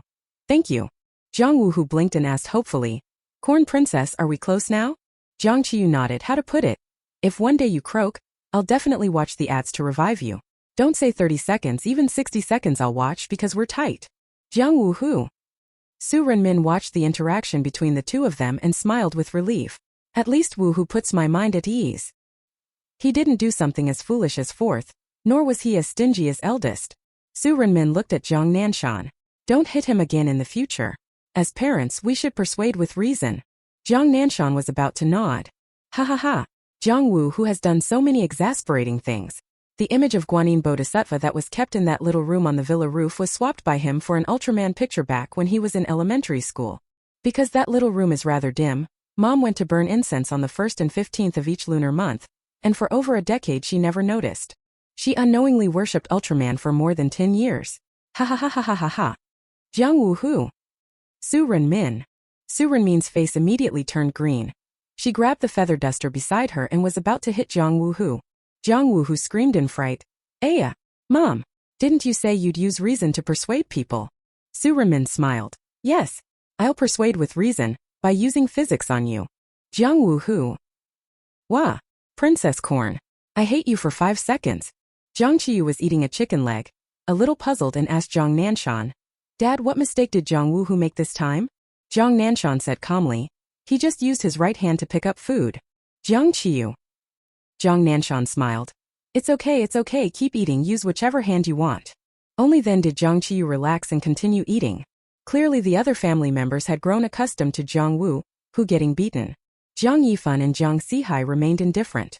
Jiang Ziran had wanted to say something, but remembering how unkind Jiang Wu-hu had been to her while filming the show, she decided not to.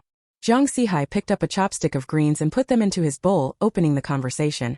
There's a case lately that's been giving me a headache. Jiang Yifan responded. What kind of case? Jiang Zihai told the story of Mrs. Yang's theft case.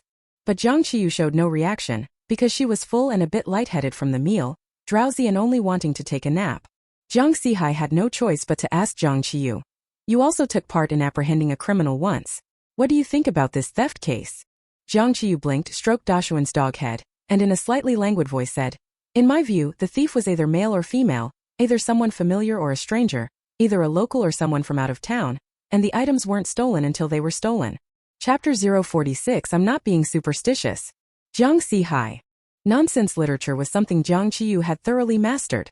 Jiang Wu-hu cried and then suddenly laughed. Jiang Yifan almost laughed out loud. He was still puzzled. Why would Jiang Zihai, perfectly fine, ask Jiang Qiyu this kind of question?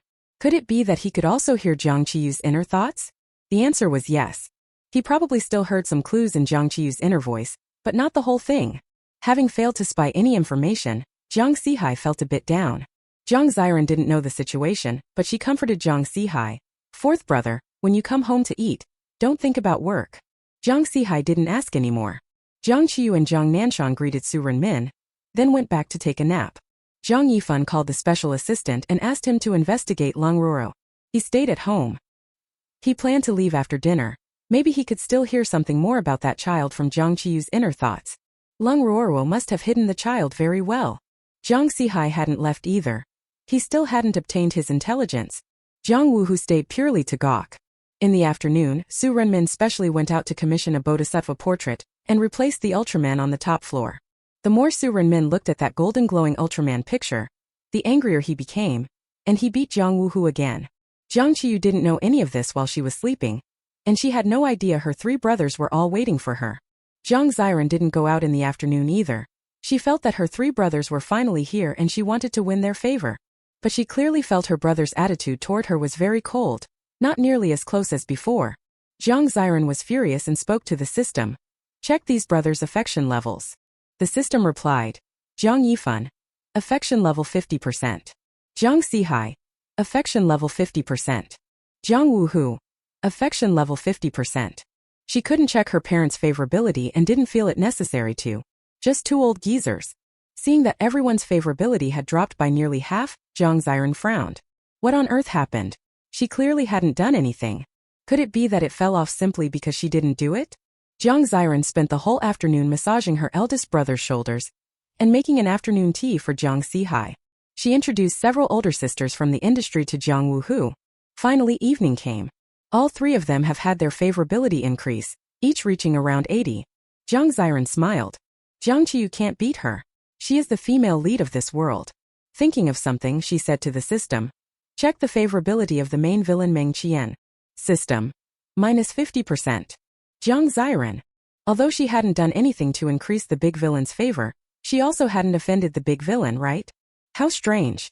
The system prompted at that moment. Host, a new character has appeared.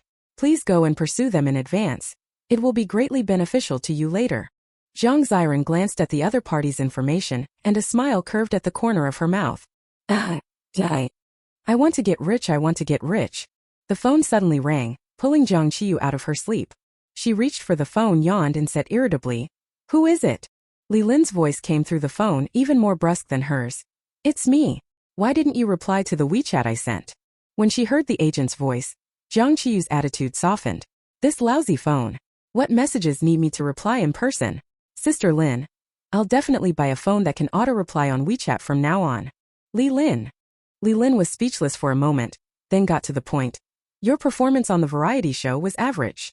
She had wanted to say it was great, but she feared that if she praised her like that, Jiang Qiyu would go crazier when she turned back. So she was a bit more tactful. And Jiang Qiyu did indeed do some things not very well on the variety show. Remember, a small bargain can lead to a big loss.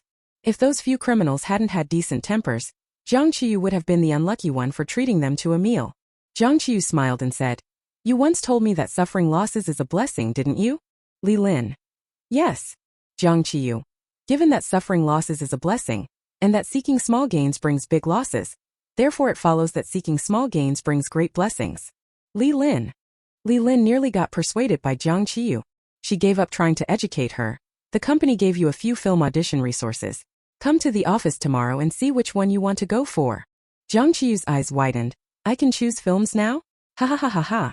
I've really made something of myself." Li Lin. "They're all for fourth or fifth female leads." Li Lin had thought about it too. Jiang Qiyu's mother is a long-established queen of the screen. If a little information got out, plenty of lead and supporting actresses would certainly come calling. But she felt this variety show was already a backdoor entry. If Jiang Qiyu kept using connections, she'd get conceited. She still had to let her train from the bottom up and become a qualified, good actor. Jiang Qiyu's mouth twitched. "The gears of fate haven't turned at all, and the chain of my life is about to fall off." After finishing the serious matter, Li Lin coughed. "I have another question to ask you." Jiang Qiyu frowned. "What is it?" Li Lin looked a little embarrassed. "It's just that I saw in the news those criminals kept calling you Messer." Jiang Qiyu hurried to explain. "I'm not into superstition. I'm into metaphysics." Li Lin. Thinking of how troubled her boss had been lately, Li Lin still asked. "It's like this. I have a friend who sweats profusely every night. As soon as he falls asleep he starts sweating. The hospital tests cost several thousand. Then he went to an old traditional Chinese doctor who prescribed about 10 doses of herbs, but they didn't help and it's getting worse day by day. I want to ask if there was something dirty on his bed?" Jiang Qiyu blinked. "No. Ask him to switch to a thinner quilt." Li Lin. After hanging up, Jiang Qiyu glanced at the time and realized it was time for dinner. She went downstairs and saw Jiang Ziran playing cards with her 3 older brothers, looking completely happy together. Jiang Ziran saw her come down and looked up at her challengingly. "See, the 3 brothers are still hers." Jiang Qiyu, however, didn't care about this little matter. She only glanced at Jiang Zihai out of curiosity. "Jiang Fugui is still here? Doesn't he have cases to handle? Is playing cards considered gambling? Can I report him? I wonder if there's any reward." Jiang Zihai. Jiang Zihai quickly put his cards down. "I'm done." Jiang Ziran pouted unhappily. 4th brother finished this round. Jiang Yifan and Jiang Wu, who also put their cards down. Jiang Qiyu really was impartial, putting justice above family. Jiang Qiyu saw them put their cards down and without thinking much, turned to look for something to eat. "By the way, has that theft case involving Jiang Fugui been solved?" Chapter 047. A plot only found in mystery novels. Hearing this inner thought of Jiang Qiyu, Jiang Zihai almost burst into tears. He hadn't waited in vain. Jiang Zihai knew that what he should do now was stay calm and wait for Jiang Qiyu's next heartfelt words. But at that moment someone came in. Jiang Zihai turned his head to look and saw Mrs. Yang and his mother. Jiang Zihai felt like his head was going to explode. How did Mrs. Yang end up following him to his house? All of them were wives from Beijing's wealthy families. When she was free, Su Renmin would play mahjong with Mrs. Yang and the others. Unexpectedly, after the game today, Mrs. Yang insisted on coming over to her house. Su Renmin was in a very good mood today because she was lucky and won 20,000 yuan. Mrs. Yang was the money-losing one today, losing over 100,000 in total. Mrs. Yang knew Jiang Zihai was at home because she had gone to the police station to ask him why he had taken leave to go home for something. She saw Jiang Zihai and asked urgently, "Jiang Laosi, can you solve my case or not?" She was about to die of anxiety. She didn't even have the mood to play mahjong. Jiang Qiyu took a small cake from the refrigerator and ate it. "It looks like it still hasn't been solved. This case really is hard to crack." Who would have thought Mrs. Yang actually had a paternity test report in her safe? Jiang Zihai frowned. Could it be that Mrs. Yang's twin sons are not Mr. Yang's? No wonder she was so concerned. If this fell into someone else's hands, it would indeed be a big problem. Mrs. Yang, who was linking arms with Su Renmin, widened her eyes. What's going on? How did she hear someone speaking? Were they still talking about the paternity test report? Is there something dirty/filthy in the Jiang family's villa? Mrs. Yang didn't say it outright, but she tightened her grip on Su Renmin's arm even more. That appraisal report showed that her twin sons actually do not share the same father. Jiang Ziran, Su Renmin and Jiang Yifan and Jiang Wu, who were also stunned. There's even something like this? Mrs. Yang. What's going on? How does this filthy thing know so much? Mrs. Yang used to work in nightlife when she was young. She became pregnant with Mr. Yang's child after one night together. Mr. Yang found her beautiful and pitiful, so he gave her a legitimate status. That day she suddenly received a package. When she opened it there was an appraisal report. She was stunned. Terribly nervous, she was about to destroy it when Mr. Yang came back, so she had no choice but to lock it in the safe immediately. Unexpectedly, the next day the necklace and the report that had been in the safe were both gone. That necklace was the token of their commitment between her and Mr. Yang, and she treasured it greatly, but what mattered more now was that if Mr. Yang found out about that report, all her good days would be over. A few people who could hear the inner voice had bright, shining eyes. Other people's melon sure tastes good. Everyone else was focused on eating melon and no one greeted Mrs. Yang. Jiang Ziran, sensible and considerate, invited her to sit down. Aunt Yang, sit here. Mrs. Yang shivered inside, but she didn't want to leave. She wanted to hear that filthy thing say more. She didn't dare sit down alone. Holding Su Renmin's arm, she said, Amin, you sit too. Su Renmin was just eating melon, watching the drama, and without thinking sat down. At this moment everyone who heard the heartfelt words was pondering a question. Who exactly sent that appraisal report to Mrs. Yang, and what did they intend to do? Jiang Qiyu sat at the dining table eating a small cake, continuing to watch the drama. Aga! No one could have guessed it. Mr. Yang was the one who had gone to get the paternity test himself.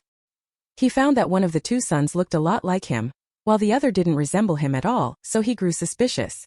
After learning the result he was furious and wanted to divorce Mrs. Yang. But when he thought about having to give half his assets to her in a divorce, he couldn't accept it. He came up with a plan. Let Mrs. Yang find out about it, then take the report back. That way he could torment her until she mentally broke down and signed a divorce agreement, leaving with nothing. During this time Mrs. Yang has been suffering from insomnia every night. She can't sleep, and during the day she can't even see the tiles when playing mahjong. She has lost dozens of rounds in a row. I shouldn't have slept this afternoon. I should have gone to play mahjong with Mrs. Yang. Take advantage of her weakness and win her money. Su Renmin. Su Renmin coughed once. This kid. Honestly. A gentleman loves wealth, but must obtain it by proper means. She looked at Mrs. Yang. Do you want to keep playing mahjong later? Jiang Qiyu's eyes lit up, and she excitedly raised her hand. I can play too. Let me join. Mrs. Yang. Mrs. Yang frowned. The sound of something dirty was very similar to that girl's. She had considered many possibilities about the safe theft. She never, ever expected it to be her husband's doing. What a vicious man. That was a mistake she made when she was young. After marrying him she loved him dearly and never had divided loyalties. Even knowing he was fooling around outside she turned a blind eye. Divorce then divorce. Before the divorce, she would also report the shady dealings his company was involved in. She would make sure he didn't have it easy either. Beat him. Keep beating him tonight. Mrs. Yang squinted and said, After all, it's all that dogman's money anyway. She didn't lose. She was taken away by the other little demons. Jiang Ziran sighed subtly. How is this kind of case solved? This is the kind of plot that only appears in crime novels. That night Jiang Yifan didn't hear what he wanted to hear. Jiang Qiyu also didn't get what she wanted. Because after Mrs. Yang's emotional knot was untied, she transformed into the sparrow god. Jiang Qiyu also lost 200 yuan. This was almost like trying to kill her. She swore and angrily refused to fight. Replace her with Jiang Yifan. She'd be in the back acting as Jiang Yifan's strategist. Don't hit this one, hit that one. If you hit this one no one will want it. Just as the attack was launched, Su Renmin and Mrs. Yang directly flipped their tiles and cried out, Who? Ha ha ha. Jiang Yifan. 1 play, 2 wins, which directly caused Jiang Yifan to lose $1,000. Jiang Yifan's heart bled. How could Jiang Qiyu be such a sneaky one, silently reading his tiles in her head? Isn't that letting his mom take advantage of a loophole? He didn't want to fight anymore, but Su Renmin silenced him with a single glance. And Su Renmin also said, Boss, if you lose it's on you, if you win it's Xiao Yu's. Jiang Yifan. He also wanted to get a paternity test. He suspected he wasn't mom's biological child. Mrs. Yang later discovered a pattern. Whenever she ran into Su Renmin, she could hear Jiang Qiyu's inner voice. When she didn't, she couldn't. Su Renmin had always been a Buddhist, which made Mrs. Yang suspect that she might already have ascended to immortality. Jiang Ziran was also one of the mahjong players. She lost the most, losing 25,000 in one night. Su Renmin and Mrs. Yang could hear Jiang Qiyu's inner thoughts, and later deliberately fed tiles to Jiang Yifan. So after a night of mahjong, all 4 of them lost. The spectator Jiang Qiyu won. Jiang Qiyu was overjoyed and bragged to the system, "See? Your host. All around. Even a mahjong expert." System. "If you can, go play yourself." Jiang Qiyu. "No need, I'm more suited to being the strategist." System. The next day, Mrs. Yang called the police station to say the thief had been found. Jiang Zihai let out a long deep sigh of relief. It must have been his hint to Mrs. Yang from the side last night that took effect and led her to the truth. Hami Melon Entertainment Company. Jiang Qiyu hummed a little tune as she went to find Li Lin. In the corridor, she ran into a male artist with well-developed muscles and a little tuft of a mustache. The male celebrity looked her over and sneered. "Jiang Qiyu, are you being kept? You're wearing such nice clothes and carrying such a good bag." The clothes Jiang Qiyu was wearing today were all bought by her actress mother, and the bag was a gift from her. Hearing that, Jiang Qiyu looked up at the man, someone who had always looked down on the original owner. His name was Shen Minglang, a hardman persona in the entertainment industry, under a different agent at the company who rivaled Li Lin. Jiang Qiyu didn't quite understand why he looked down on the original owner. Maybe this old madam couldn't stand others being more beautiful than him. "I heard you were kept as well," Jiang Qiyu said lightly, glancing at him. "I heard you recognized Erlangshan as your master." Shen Minglang. Shen Minglang looked at her with annoyance. "Don't act like you're so great just because you went on a variety show. You'll never catch up to my pace in your whole life." Jiang Qiyu shrugged. "Yeah, even when there's a meter of grass on your grave, I'll still be dancing in the square." Shen Minglang was stunned. Since when did Jiang Qiyu become this glib? He stared at Jiang Qiyu. "You're definitely not Jiang Qiyu. Who are you?" Jiang Qiyu. "I'm Su Juanda," choked up. Shen Minglang. System. Ding. There's gossip. Shen Minglang is supposed to be the tough, macho-type man, but actually he loves cross-dressing in private, especially women's lace panties. Jiang Qiyu. "Oh, how gross." System. Speak properly. When they arrived at Li Lin's office, Jiang Qiyu sat on the sofa. Wanting to tease Li Lin, she deliberately pitched her voice. "Sister Lin, I'm here. Haven't seen you for a few days, missed me." Li Lin picked up a glass of water, walked over to Jiang Qiyu, dipped her finger in the water, flicked it onto Jiang Qiyu and said sternly, "No matter who you are, get off Jiang Qiyu's body right now." Jiang Qiyu. Chapter 048 Knowing the Mountain Has Tigers. Look at these film scripts. Some have roles for a 70-year-old auntie, some for a 50-year-old uncle, and this one is a role that fits your true nature, Kuyun. Jiang Qiyu rolled her eyes. "Aren't there any better roles? Sister Lin, look at what kind of resources you've been getting lately." When Jiang Qiyu said that, Li Lin frowned. "But you've never acted in a film before. This role would be good practice for you." Jiang Qiyu snorted. "Linjia, don't date the company boss. That's a work taboo. Do you know that?" Li Lin's heart skipped a beat and she quickly looked down. "What are you talking about? I don't understand." Jiang Qiyu pointed at her nose. "When other people date, they're spoiled into little princesses. When you date, you're trained into a ninja and Detective Conan. And you call me love-brained, yet turn around and say he's different." Li Lin. The company boss had been chasing her for a long time. She only agreed recently. How could she be love-brained? She hasn't spent the boss's money. The boss even said he wanted to marry her. Jiang Qiyu. Zhang Jian is over 50 this year. He has 3 daughters and 3 sons. What are you thinking? Do you want to give him one too so he'll have 7 gourd brothers? Li Lin denied it. No, he's only 42, unmarried and childless. Jiang Qiyu glared at her. He lied to you. He looks young because he often gets facelifts. All 6 kids are born out of wedlock. He never gave them any status. Li Lin was stunned. Really? Jiang Qiyu's expression was lazy. I'm a master, would I lie to you? Was Zhang Jian's night sweats problem solved yesterday? Tell me. Li Lin's eyes widened. So you knew it was Zhang Jian yesterday. Zhang Jian's problem was resolved. When he saw her this morning he even said, thanks dear. Jiang Qiyu picked up the apple on the table and took a bite. I also know that after you two got together, the resources the company gave you dropped a lot. They called it giving you a chance to train artists, but actually he just gave the resources that were supposed to be yours to another agent. Don't ask why. The reason is that the other guy calls him daddy in bed, while you stay silent in bed. Li Lin. Li Lin was scolded awake on the spot, and immediately grabbed a stool from the office and went straight to boss Zhang Jian's office. Soon after, an ambulance arrived downstairs at the company. Zhang Jian's head had been split open. Li Lin had pinned him to the ground and beaten him until he passed out. Li Lin came over with another stack of scripts and set it down on the coffee table in front of Jiang Qiyu. These are all supporting female roles, second and third leads. Take a look. Jiang Qiyu grinned, baring her teeth. It still has to be my Linjia, a heroine among women. Jiang Qiyu wasn't very interested in acting. In the quick transmigration world she'd been to, she had also been in the entertainment industry and even won a trophy, the Best Supporting Extra award. But now she couldn't not act. I still have debts to the company to pay back. Thinking this, Jiang Qiyu ran out and arrived just as another manager was directing employees to lift Jiang Jian onto a stretcher. Jiang Qiyu went over and cried out, "Boss! Boss! What happened to you? Wake up!" Slap! Slap! Slap! While talking, she slapped boss Jiang Jian 3 hard smacks. The people nearby. Back in Li Lin's office, Jiang Qiyu was in a much better mood. She didn't look at the script. Whichever production pays more, that's the one I'm doing. No need to choose. Li Lin quickly checked the pay and detailed information for several films. The highest pay is for fatherly love, filial son, hey, and the cast are all big names. The proposed male lead is Meng Qian. This is a comedy, and the title already has a cheesy movie vibe.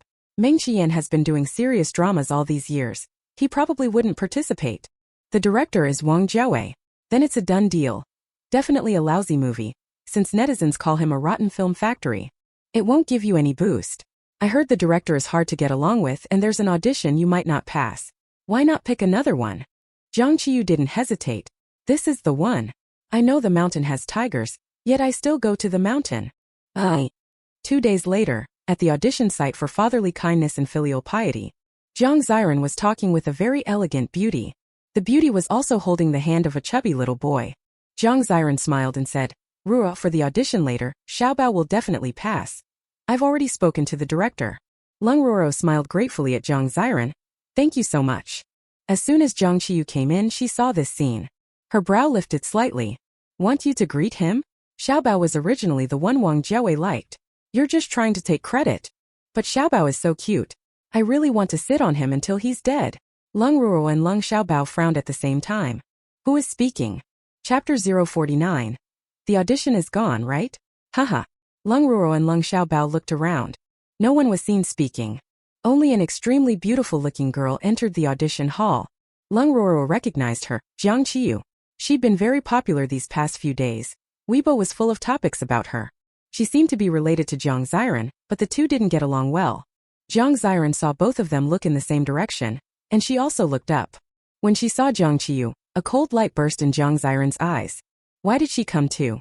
By what right did someone of her status get to audition for the film's second or third female lead?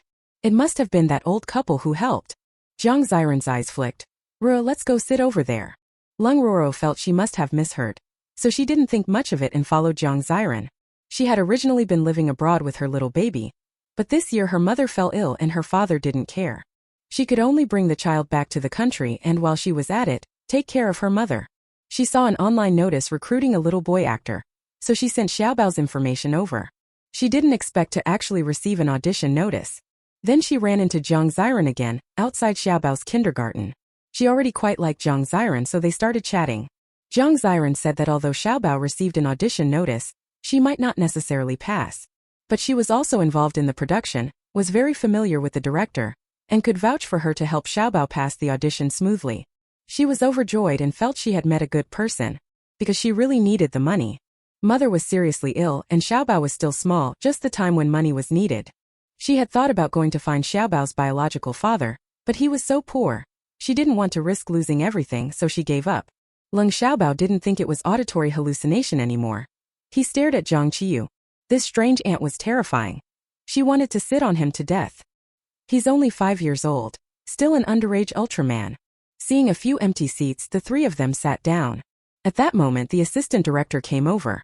He saw Xiaobao, walked up to greet him and smiled. "Little one, don't be nervous later." Jiang Ziran introduced, "Ruo. This is the assistant director of the show, surnamed Wu, and he's also my friend." Leng Ruo's job was a programmer. She rarely socialized and had never dealt with the entertainment industry, so she felt a bit nervous when she saw the assistant director. Hello, I'm Xiaobao's mother. My surname is Leng. Xiaobao, go say hello to Uncle Wu." Leng Xiaobao looked up at the man with a face full of fat. For some reason, he didn't feel like talking much. He pressed his lips together and shook his head. Wu Nan reached out to touch Xiaobao's face, but Xiaobao dodged. Leng Ruo hurriedly grabbed his hand. "Quick, greet him. Why aren't you listening at all?" Jiang Ziran was also a bit annoyed. This damn kid, he doesn't understand any manners. Wu Nan was very unhappy. At that moment Wang Jiawei also came over. Seeing Xiaobao, he walked over and patted his head. It's okay, don't be afraid. Fuck. This assistant director is an LTP. Leng Ruoruo and Wang Jiawei both widened their eyes at the same time. Who's talking? Leng Xiaobao blinked. What the hell?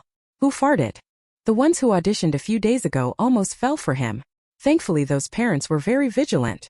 Wang Jiawei withdrew his hand, looked around, didn't see anyone speaking. Only saw a head looking this way. This actress seems to be called Jiang Qiyu. He didn't take Jiang Qiyu to heart. He only glanced at Wu Nan. What? No wonder he always wanted to interview in person. How can someone be so disgusting? But whether it's true or not remains to be verified. He'll take a closer look. Leng Ruoro was terrified. My God. She quickly held Xiaobao tightly in her arms. Although she still didn't know who had spoken, she had to thank that person. Otherwise she would regret it for the rest of her life. Wang Jiawei walked over to his seat, and Wu Nan followed. They happened to pass by Jiang Qiyu. Jiang Qiyu pretended to stretch out her leg casually. Wu Nan didn't see it. He tripped and lunged forward, face-planting hard. His nose was bleeding. He stood up furious, pointing at the nearest person, Jiang Qiyu. You bitch, was that on purpose? Jiang Qiyu hadn't spoken yet when Jiang Ziran stepped forward. Assistant director, sorry. My sister just likes to tease people, sorry. Jiang Qiyu smiled. My younger sister is a little crazy. She was just released from the insane asylum. Jiang Ziran. Wang Jiawei and Leng Ruoro reacted at the same time. The voice he had just heard belonged to Jiang Qiyu. Wang Jiawei realized he could no longer hear her inner voice and didn't know why. Wu Nan glared viciously at Jiang Qiyu. Get out. Your audition is cancelled. If there weren't so many people here, he would have beaten this woman badly. The system shook its head at Jiang Qiyu. Host, I told you not to meddle. See, the audition's gone. Haha. The system accidentally laughed out loud. Jiang Qiyu stared at Wu Nan. Are you sure my audition was cancelled? Wu Nan rubbed his painfully sore nose. Of course. Ah. No sooner had he finished speaking than a vicious kick landed on a certain spot of his lower body from Jiang Qiyu. Jiang Qiyu said arrogantly, since it's all been cancelled, then I'll start fighting. Wu Nan. Those present. So the rumors were true. Jiang Qiyu really does lose her mind at any time and anywhere. Director Wang Jiawei, seeing this scene, felt a pain between his legs. Wu Nan, who looked strong and sturdy but was actually quite fragile, was kicked and hurt so badly he couldn't get up from the ground. I'm calling the police. I'm calling the police. Jiang Qiyu went up and resumed punching and kicking, leaving Wu Nan battered and bruised. Damn pervert. I'll beat you to death. I'll cut off your line. I'll make sure you never hold your head up again. Leng Ruoruo held the baby and stood there somewhat stunned. So that's why Jiang Qiyu acted. Jiang Ziran and a few others went to pull Jiang Qiyu away. Jiang Qiyu kicked Jiang Ziran a few times as he went. You brainless fool. Little Bao was almost delivered into the tiger's maw by you. Go ahead and fight. But don't pull my clothes. I bought this 2 for 50 yuan deal from Pinduoduo. Who's going to pay if it rips? Leng Ruoruo. Jiang Qiyu seems pretty poor. Leng Xiaobao saw the fight and thought it was hilarious. While Leng Ruoruo wasn't paying attention, he squeezed out. He also didn't like the man who wanted to touch his face. He took a small stick out of the toy bag he had brought and jabbed it into Wu Nan's but from behind. Let him fart. Caught in a pincer attack, Wu Nan was in unbearable pain and shouted. I've already called the police. Wait to go to jail. I'm going to sue you to death. Wang Jiawei didn't expect a perfectly normal audition to turn into this. The female star Lin Dai Dai, who likes live streaming, was also at the scene. She had secretly started a live stream 5 minutes earlier. Chapter 050. Where does it hurt? Dai Bao, where is this? What are you doing? I saw Jiang Baimi. What is she doing? Oh, hitting someone. Dai Bao knows the secret to going viral. I love watching teacher Baimi go crazy. Who is this man? Oh, I see the sign. Assistant director. Jiang Qiyu is really crazy. Even the assistant director got hit. Called the police? This will be fun. She was just praised a few days ago. Now she's going in. She attacked Jiang Ziran again. Ha ha ha, sorry, I couldn't hold it in even after smashing the wooden fish. Today's merit, 10,086. Not long after, someone shouted. The police are coming. Jiang Qiyu's system sighed. Host, go ahead and lose your mind. The silver handcuffs are waiting for you. I can't save you. Jiang Qiyu didn't regret it. She looked toward the newcomer. Oh my, an old acquaintance. Jiang Sihai and Nan Huan walked in with serious expressions. When Jiang Ziran saw it was her fourth brother, a smile lifted the corner of her mouth. By now any good impression Jiang Qiyu had just left with their fourth brother was probably gone. Jiang Qiyu deserved it. Jiang Ziran still had a very commanding presence when handling cases outside. He asked coldly, "What's going on?" Jiang Ziran spoke first. Officer, see, it's like this. Jiang Qiyu suddenly started hitting the assistant director for no reason. She had originally wanted to call him fourth brother. But she felt it was better to keep a low profile, that way her brothers would have a better impression of her. She never loudly publicized her status outside, because the Jiang family parents were fairly low-key. Her background was dug up by her fans or accidentally revealed by others. She never did it voluntarily. Jiang Ziran looked at Jiang Qiyu. Her clothes were all askew from being torn, looking somewhat ridiculous. "Is that so?" Jiang Ziran asked. Jiang Qiyu's temper was still too explosive. She needed to be taken home and taught a lesson. Jiang Qiyu sneered.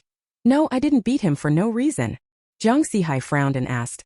"Then why did you hit him?" Jiang Qiyu raised an eyebrow. "He's too ugly. And he's a pedophile." Everyone froze when they heard that. "What? Teacher Bayame's come back to the crew as the judge again. Are you fans really that brainless? Is everything Jiang Qiyu says true? Pedophiles must die. Is anyone here in the audience? Help me throw a punch. Help me throw 100 punches. Wah! When I was little I was. Help me throw 10,000 punches. Daibao, hurry up. Something happened. We're pooling money to get you out." Lin Dai couldn't stand these people either. Her fists were itching to move. Jiang Ziran was shocked. How could that be? Assistant Director Wu only said he likes children. Jiang Ziran was also getting a bit restrained, but he held himself back, his cold gaze fixed on Wu Nan. Wu Nan's body stiffened and he hurriedly denied it. "Nonsense. I didn't. This is slander. Officer. She is slandering me." Jiang Qiyu's expression was calm. "Go search his home now. His computer has lots of photos of children and clothes. He also frequently visits those illegal websites." When it got to this point, Jiang Qiyu couldn't hold back. She gave Wu Nan a hard kick again. Wang Jiawei was also alarmed. Seeing Xiao Bao behind Wu Nan, he quickly pulled him into his arms. He also gave Wu Nan a kick. Beastly creature. Jiang Ziran clenched his fists. Nan Huan was even angrier and wanted to hit someone. Teacher Bayami is now her stunt double. There were many people at the scene with children. Hearing this, everyone wanted to punch Wu Nan. Wu Nan shook his head and shouted, "No, no, nonsense." Saying that, he tried to run. Jiang Ziran was quick-eyed and quick-handed. With a horizontal kick, he struck Wu Nan's face and knocked him down. "Holy crap. Jiang Fuguwei is so handsome he knocked me over. I raise a big banner for Jiang Fuguwei." Jiang Ziran rubbed his thumb against his nose. He was handsome to begin with, okay. Lung Ruoruo blinked and was also struck by how handsome Jiang Ziran was. The next second, she realized her child was gone. Oh my. She'd been so focused on watching the fight that the child was missing. She hurriedly looked around and saw Xiao Bao being held by the director, and felt relieved. But she's still worried. There are so many bad people. She hurriedly walked toward Wang Jiawei. Wang Jiawei, holding Xiao Bao, heard Jiang Qiyu's inner voice again. His eyes moved. Could it be that only by holding Xiao Bao can one hear it? But before he could confirm, Xiao Bao was taken away by Lung Ruru. And her expression was very unfriendly. Wang Jiawei. He's not a bad person. He is a really great person. When Nan Huan saw him fall, she immediately stepped forward and handed Wu Nan a pair of silver handcuffs. Wu Nan was about to be taken away. Many people headed this way, pretending to pass by, and each of them punched him. He hadn't been judged yet, and he nearly lost half his life. Actually, many members of the crew had previously noticed that he particularly liked physical contact with children. Some sensitive people felt something was off, but they had no evidence, so they didn't say anything. "I want to draw a circle and curse this director to death. Wu Nan." Everyone remembered the name of this assistant director. Wu Nan. "I was there on the scene. I already kicked for everyone. Felt great. This production is in trouble. Wherever teacher Baomi Jiang is, it won't be peaceful. Jiang Baomi was really gentle today. Didn't lay a hand on anyone. Yeah, Jiang Baomi didn't get physical. Anyway, I didn't see it. Whoever did, please gouge out your eyeballs. Already dug. On the trending list. Hashtag production as judge hashtag. Hashtag Jiang Qiyu goes crazy again hashtag. Hashtag pedophilia go to hell hashtag. Here Meng Qian arrived late. Just as she reached the audition site, she saw the director, assistant director, and Jiang Qiyu being taken away by the police. Meng Qian. Director Wang Jiawei hadn't expected Meng Qian to come. When he saw her, he was very happy. But when he saw Meng Qian's face darken a bit, he hurried to explain. Meng best actor. We didn't commit a crime, don't be scared. We were just going to give a statement. Many people, seeing Meng Qian, became overexcited and tried to explain. Jiang Qiyu fought with the assistant director. What movie? Meng Qian is even here. I'm sold. Meng Qian must be here because Jiang Qiyu is here. Ship them. No way. You guys underestimate Meng Qian. He's here to read the script. Okay. Script? I had no idea about any of this. Meng Qian didn't look at the others. He walked over to Jiang Qiyu, whose clothes were a bit disheveled, and asked, "Are you okay?" Jiang Qiyu grinned, baring her teeth. "He's fine. I didn't kill him, look." Meng Qian looked at her seriously. "I asked if you are okay." Jiang Qiyu curled her lip. "A little bit." "Ah." He bumped into him. Ironox Zhang Baimi actually has this side too. They really aren't together? This is really important to me. Huh. Teacher Baimi got hurt? I'll camp out at the police station entrance right now. I'm going to shoot that pedophile to death. Meng Qian looked a bit nervous, appraising her from head to toe. "Are you feeling unwell?" Jiang Qiyu reached out her arm, utterly aggrieved. "I don't know who it was. When they were pulling us apart, they tore a hole in my clothes. I'm heartbroken." Chapter 051. He's a child, not a big fool. Meng Qian. Netizens. Everyone who had just taken part in the scuffle looked up at the sky. Jiang Qiyu looked at the tear in his clothes and sighed. The first time an adult grows up is realizing money isn't easy to earn. The second time is realizing everyone else seems to earn it easily. Only me can't make money. The third time is realizing others make money off me the easiest. Those around him nearly burst out laughing. Tell Jiang Qiyu to take that back. I have a friend whose eyes are getting teary. I have nothing to do with it. I have absolutely nothing. Hearing this just makes me want to go crazy. As expected of Jiang Skimpiller Corn. Jiang Zihai's stern face almost couldn't hold itself. All right, come back with me first and give a statement. The police still need evidence to arrest someone. Jiang Zihai sent people to search Wu Nan's residence and indeed found many unspeakable things. After Jiang Qiyu's situation on the crew trended, a few mothers also posted on Weibo. They said that when they took their children to the set for auditions, they felt that this assistant director was off. It was a parental intuition. They were cautious at the time. These parents are calling on all guardians online to remain vigilant. After all, this will cast a huge shadow over the children's development. They all thanked Jiang Qiyu. Jiang Qiyu's Weibo followers increased again, but she didn't know. Because she rarely checked Weibo. The gossip on Weibo wasn't nearly as tasty as the scoop the system gave her. In the afternoon, after finishing the statements, the group returned to the audition venue. Everyone was waiting. After all, this movie was offering far too much. Meng Qian was also there in the afternoon. Wang Jiawei was overjoyed and held Meng Qian's hand tightly. Emperor Meng, your first comedy film. I definitely won't let you down. Comedy films are the type most likely to turn into trash, so many award-winning actors won't take them. But these films also tend to earn the most at the box office and pay well, so many actors will do them for the money. Meng Qian withdrew his hand, expressionless. Let's hope so. This is a story about a man who is all ambition but always frustrated. After divorcing his wife, he raises his 5-year-old son alone. The son doesn't like his father because he used to be hardly ever home, and never gave him any companionship. The father doesn't feel much for his son either, because he thinks children are especially troublesome. So she planned to find him a stepmother, and kept going on blind dates, but each time her son would cause trouble during the dates. Basically, it's a simple, cliched story about the loving and fighting relationship between father and son. Wang Jiawei looked at Xiaobao. Xiaobao, come here. This is going to be your father in the play. Leng Xiaobao blinked his big eyes and walked over, a little bashful, his gaze wandering, not knowing what to say. Wang Jiawei touched his head. It's fine. Uncle Meng is a very nice person. Meng Qian found him quite cute, crouched down and took his hand, asking in a clear, crisp voice, "How old are you this year?" Jiang Qiyu was standing to the side, feeling moved. Little Beauty has really gone downhill recently.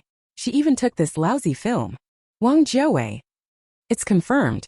Just touching Xiaobao lets you hear Jiang Qiyu's inner voice. What a lousy film. His movie is not a lousy film. At the same time, Meng Qian, holding Xiaobao's hand, narrowed his gaze slightly. How did he hear Jiang Qiyu's voice? He looked up at Jiang Qiyu. She hadn't spoken, but he still heard her voice. However, an actor broke the law, causing this film to be unable to be released at all. Of course, this is good for a slacker like me. I still get paid. The audience doesn't have to watch a lousy movie. Hee hee. Wang Jiawei. Alright. You already said you were a slacker. Do you think I still want you? But if we don't take Jiang Qiyu, how will we know who the offender is? Wang Jiawei was deeply worried. He was just about to continue listening. Xiaobao unhappily turned his head away. Stop touching my head all the time, it'll make you stupid. Leng Ruoruo hurriedly picked up Leng Xiaobao beside her. Now she was wary of everyone. Leng Xiaobao was held in his mother's arms and said in a voice neither loud nor soft, "This is a crappy movie. Can I not act in it? Mom." Leng Ruoruo. Other actors. Wang Jiawei glared at Jiang Qiyu. "See, you've ruined the children." Jiang Qiyu was also very surprised. "No wonder he's my eldest brother's child, he's incredibly smart." "Right. Does Leng Ruoruo know that Xiaobao is my eldest brother's child?" When Leng Ruoruo heard this inner voice, she was startled. Jiang Yifan turned out to be Jiang Qiyu's older brother. No wonder Jiang Qiyu was so poor.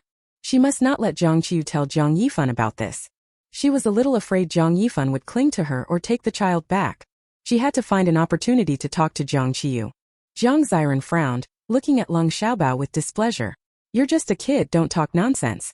How could director Wang's movie be a flop? It's definitely the biggest comedy hit of the year." Wang Jiawei was very happy. So Jiang Ziran can still speak after all. Leng Ruoruo also felt a bit embarrassed and apologetic. "Director, sorry, that was just a child's bluntness." Jiang Ziran said softly. "The director must be upset. I'll apologize to him privately for you later." Leng Ruoruo was grateful to Jiang Ziran once again. Wang Jiawei still really likes Xiaobao.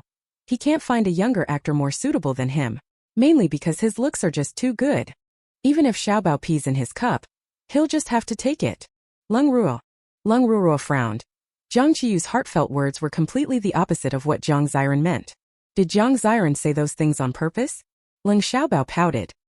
He's already 5 years old. How could he possibly pee in someone else's cup? He's a child, not a big idiot. Wang Jiawei glanced at Leng Xiaobao, reached out and said, "Let me hold him. I'll connect with him a bit. Make sure the upcoming shoot goes smoothly." This was normal. After all, Xiaobao was quite young and didn't trust strangers much. When it came to the director, Leng Ruoruo was only a little uneasy. After all, most people in the world were still normal. Besides, she was watching nearby, so nothing could go wrong. Leng Ruoruo had no suspicions and handed Xiaobao to Wang Jiawei. Wang Jiawei narrowed his eyes. This time he was determined to find out who the tax evader really was. Meng Qian sat to one side. A pair of peach blossom eyes filled with composed puzzlement. He could actually hear Jiang Qiyu's inner voice before, but now he couldn't. Why? To make sure Jiang Qiyu stayed on site, Wang Jiawei decided to keep her until the very end of the auditions. Today's auditions were mainly for second female lead, third female lead, second male lead, and third male lead. The female lead had already been decided as Jiang Ziran. She was just making a ceremonial appearance today.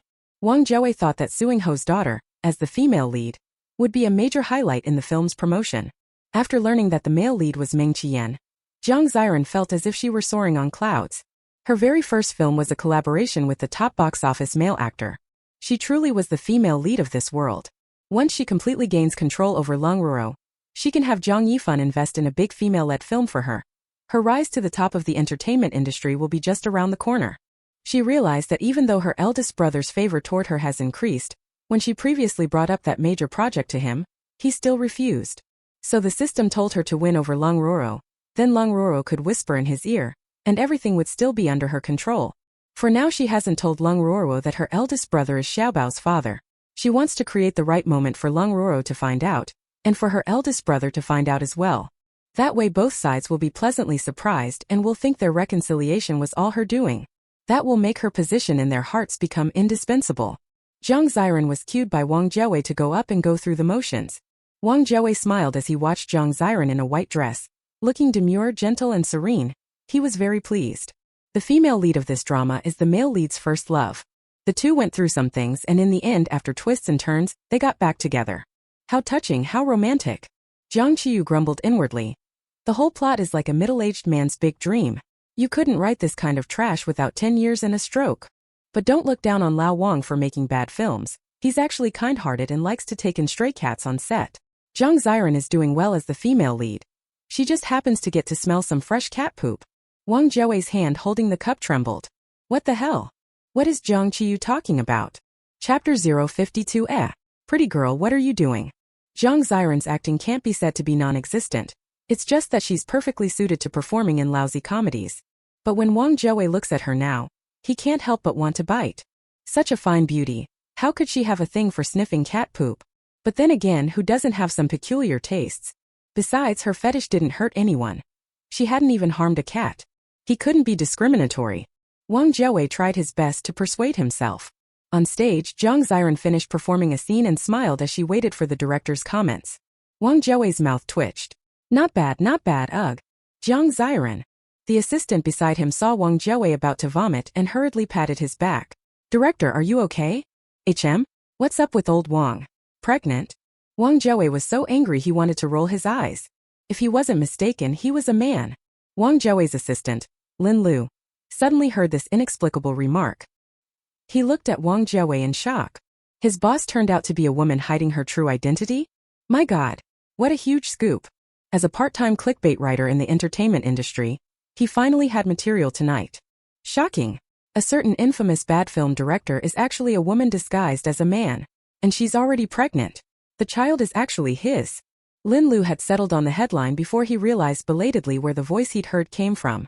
It seemed to be Jiang Qiyu's voice. Could he actually hear Jiang Qiyu's inner thoughts? Holy crap. He just knew he was a chosen marketing account writer. When Leng Xiaobao heard the word pregnant, he couldn't help but put his hand on Wang Jiawei's belly and asked, Uncle, how many months? Wang Jiawei. Wang Jiawei almost cried. He admitted he was a bit fat, his belly was a bit big. But fat people have dignity too, don't insult him like that.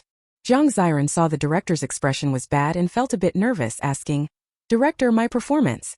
Wang Jiawei waved his hand. It's okay. Next, auditioning for female lead 2 Lin Qi. Come on. Since Lin Qi last failed to get into Jiang Nanshan's room, Jiang Ziran had blocked her. But after she begged, Jiang Ziran unblocked her. And after her relentless flattering, Jiang Ziran recommended her to audition for the second female lead. Lin Qi's looks are of the alluring type, with a curvy figure front and back, the kind of person who makes men have trouble walking when they see her. At that moment she was wearing somewhat revealing clothes.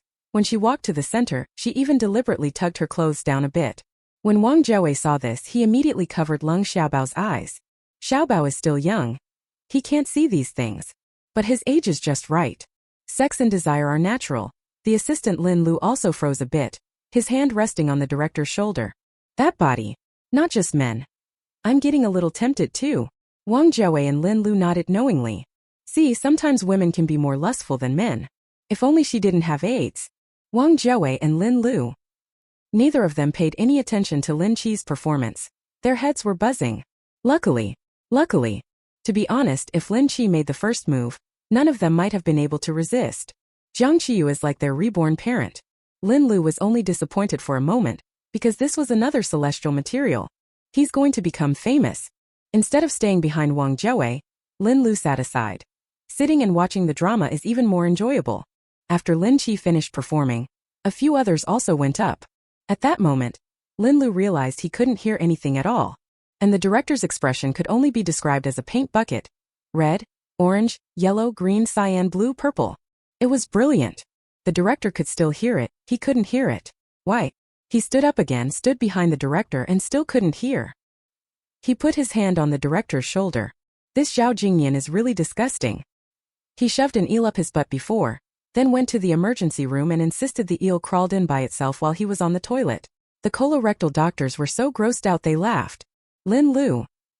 The colorectal doctors worked so hard. Wang Jiawei almost threw up again. I really can't stand listening anymore. This entertainment industry is just too dirty. But I can't stop wanting to listen. It's truly both exhilarating and disgusting. Luckily Xiaobao fell asleep on him. Otherwise the child's pure heart would have been corrupted. Now it was Lin Daidai's turn. Lin Daidai was a little nervous because the director had found out about her live stream today, and had warned her. And Jiang Ziran had also found her, telling her not to stream randomly in the future, to follow her direction, and to stream when she was supposed to. That way she would have her backing. Meng Qian had been watching Jiang Qiyu and the director, and even the director's assistant, Lin Lu. He formed a guess. He also stood up from his seat and sat down next to the director. Under the table, he took Xiaobao's hand with one of his. Lin Daidai's eyes widened. Was Emperor Meng deliberately here to watch her performance? The other actresses at the scene saw this and turned green with envy. Jiang Ziran gritted her teeth. What right does this Lin Daidai have? Jiang Qiyu also saw this scene. She was a bit puzzled too.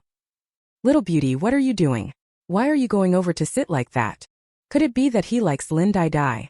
Meng Qian. If you like him, then I'll match him with Lin Daidai. The little beauty is pretty pitiful too. For 25 years he's been all alone. He's still a little virgin even now. Chapter 053. Playing and joking aside, chaos aside. Meng Qian. Wang Jiawei. Wang Jiawei had originally been puzzled about who exactly the little beauty in Jiang Qiyu's inner voice was. Why was he called Old Wang while someone else was called Little Beauty? But when he turned his head, he found Meng Qian sitting beside him. He instantly had no objections. Actor Meng is indeed handsome. He hadn't expected that Jiang Qiyu, with a personality like an iron ox, would use such an intimate form of address for Meng Qian in his heart. She definitely likes Meng Qian. But just as Wang Jiawei was thinking that, the next second he heard Jiang Qiyu say she wanted to set up Meng Qian with Lin Dai. And she even revealed that Meng Qian is a virgin. This is way too exciting. Hayashiro was utterly shocked. Holy shit. Today's biggest scoop just dropped. Actor Meng is a virgin. A very young kind of virgin. A virgin isn't that surprising because Meng Qian has always been aloof and ascetic. In all the years he's been in the industry there haven't been any rumors about him. But that he was younger than her. She hadn't expected that. Jiang Qiyu had no idea that her casual remark had done so much damage to Meng Qian's reputation. The system also didn't know why Meng Qian sat in the middle when Lin Dai auditioned. The big villains always belong to the female lead. It's unlikely they'd fall for a supporting character like Lin Dai who doesn't have much screen time. Jiang Qiyu snorted. I don't like the female lead but I think Lin Dai is okay. I've decided to become the matchmaker and twist their red thread to death. As long as he doesn't get involved with the female lead, the ending later on shouldn't be too bad. The system was speechless. Host, this is none of your business. You'd better not interfere. Jiang Qiyu. You're not human, you don't understand. You don't understand how distressed I feel seeing such a pretty boy suffer. System. Then why don't you keep him yourself? Jiang Qiyu. No, I won't.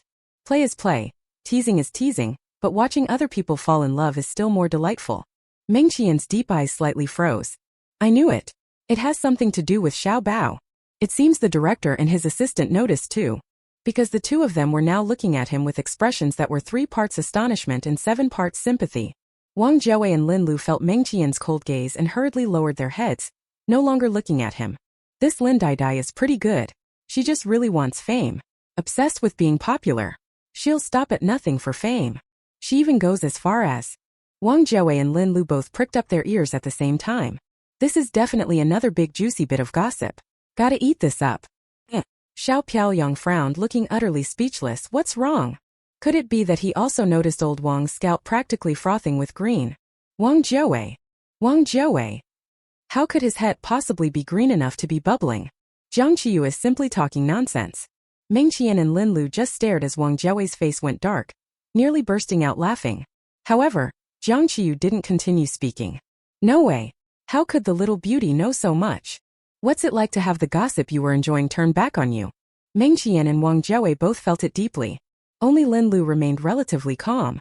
His private life is clean, his character upright. There are no scandals to feast on. This director's assistant, Lin Lu, has glanced at Little Pretty several times. Could he be a fan of Little Pretty? Lin Lu straightened his back. Just say he has no dirt on him. Jiang Qiyu's guesses are so cautious. Being a fan is normal. After all, his mother is also a fan of Meng Qian.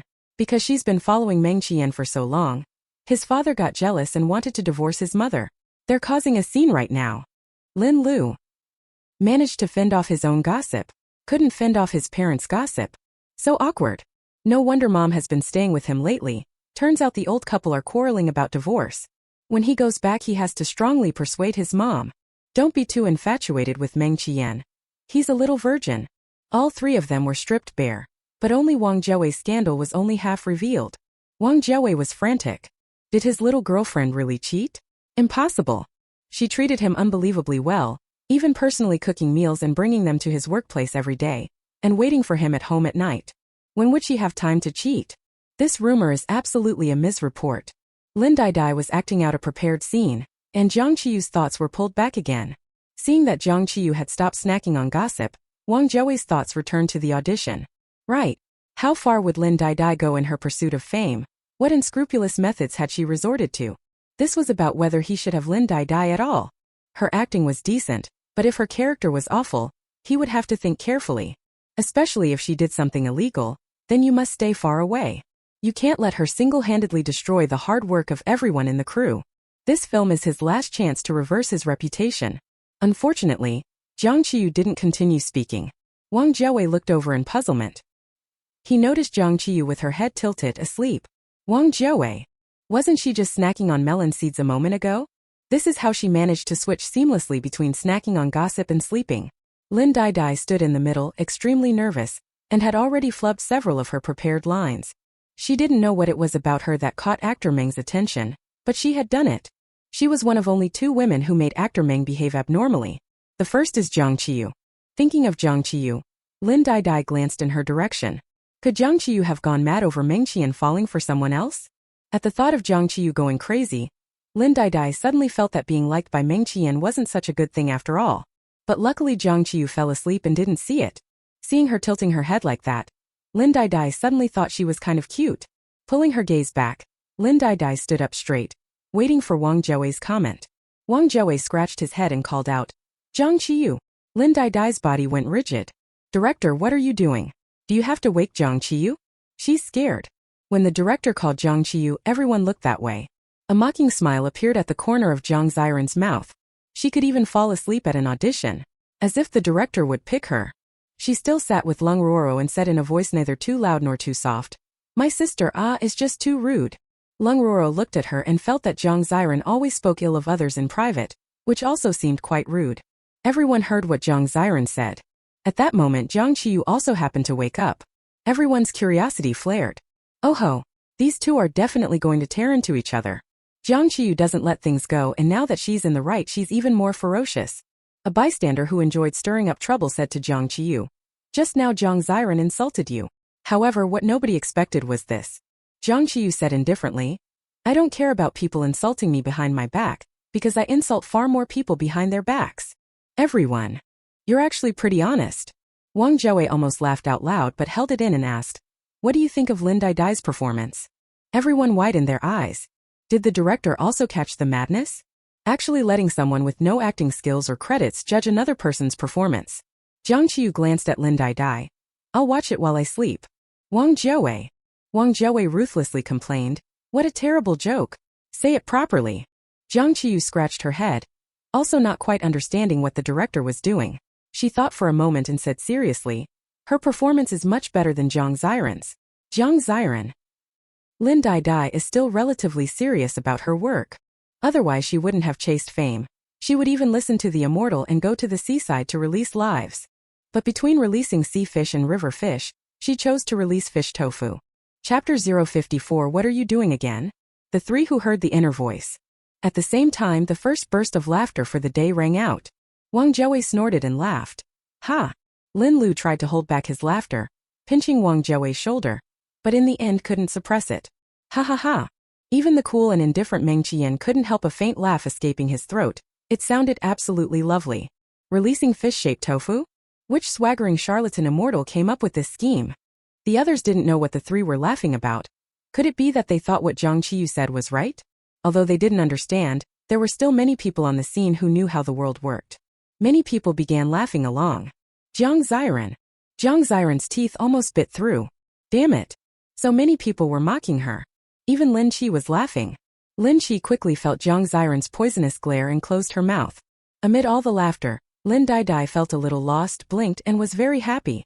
Her acting had finally been recognized. It was definitely Jiang Qiyu confirming her. Jiang Qiyu really is a great person. From now on she must stream more of Jiang Qiyu's highlight moments. Jiang Qiyu also thought the director was laughing at the blunt truth she'd spoken, and felt pleased as punch. System, do you see that? My acting may be mediocre, but my eyes are accurate. System. In the end, this world still turned into a craziness he couldn't understand. Wang Jiawei felt a sudden pain in his shoulder, couldn't laugh and glared back at Lin Lu. Lin Lu quickly removed her hand from Wang Jiawei's shoulder, and instead quietly pinched the flesh on his belly. Wang Jiawei. Wang Jiawei was utterly speechless, but it would be awkward to say anything, so he could only continue with the audition process. Since Lin Dai hadn't committed any crime, she could be kept around. Her acting really is noteworthy. But she still can't compare to Jiang Ziran. Jiang Ziran was the female lead he personally chose. Questioning Jiang Ziran is questioning him. Alright, your performance was good. You may step down now. Seeing that only a few people were left, Wang Jiawei was baffled to death. Who on earth committed the crime? Why hasn't Jiang Qiyu leaked any news yet? Today's audition was only a small part. Many roles had long since been decided. Could it be one of the other roles that have already been decided? The more Wang Jiawei thought about it, the more convinced he became. The on-site audition results weren't out yet. How could Jiang Qiyu have predicted whether he'd picked that actor who committed a crime? So it could only be one of the actors who had already been cast. Then this is troublesome now. Whether he wanted Jiang Qiyu or not, he had to have her. Actually, he didn't really not want her. With Jiang Qiyu around, life on set would be so much more interesting. A slacker? He will make Jiang Qiyu understand by then that she won't be able to last a moment in his crew. He is an extremely strict director. At this moment, Leng Ruo looked ahead and noticed Xiaobao had fallen asleep, drooling all over Wang Jiawei. She hurried over and whispered, "Director, let me hold him." Wang Jiawei blinked, thinking he couldn't keep holding Xiaobao forever. It would arouse suspicion. He'd had enough melon for today, and the culprit wasn't even at the scene. He returned Xiaobao. However, Meng Qian smiled and said, "How about I hold him?" Leng Ruo looked up, and staring at Meng Qian's face, her heart raced. If Zhang Yifan were as handsome as Meng Qian, she wouldn't mind him being poor. Unable to refuse, Leng Ruo handed the child to Meng Qian to hold. Meng Qian took little Bao and went to sit beside them. He didn't want the director to hear Jiang Qiyu's inner voice anymore. Wang Jiawei suddenly felt an emptiness in his heart. His adorable little treasure misses him. From then on, Lin Lu could no longer hear Jiang Qiyu's inner voice. He felt that the way he had been approaching Wang Jiawei was wrong. He started to get closer to Wang Jiawei, even reaching out to wrap his arm around Wang Jiawei's waist. But he still couldn't hear anything. Lin Lu suddenly felt as if he had just gone through a breakup. What's going on? Did Director Wang run out of battery? Wang Jiawei glared at Lin Lu fiercely. Get out of here. Lin Lu snorted and left. No worries, there's plenty of gossip today. He's going to start writing furiously right now. It's better to share happiness with everyone than to enjoy it alone. Soon it was Jiang Qiyu's turn to audition. Jiang Qiyu is auditioning for the role of the second female lead. The first female lead is the male lead's white moonlight. The second female lead is the male lead's ex-wife. She loved him deeply, but because the burdens of life fell entirely on her, she ultimately chose to divorce the male lead. She is a frail woman and does not have the ability to support her son on her own, so she can only leave their son with the male lead. But she would often secretly come back to see her son. Jiang Qiyu had prepared a scene where the ex-wife again secretly returned to see her son and, through the crack in the door, saw the male lead and his white moonlight having dinner. At that moment, the ex-wife was filled with mixed emotions. She was in pain, she cried, she felt heartbroken.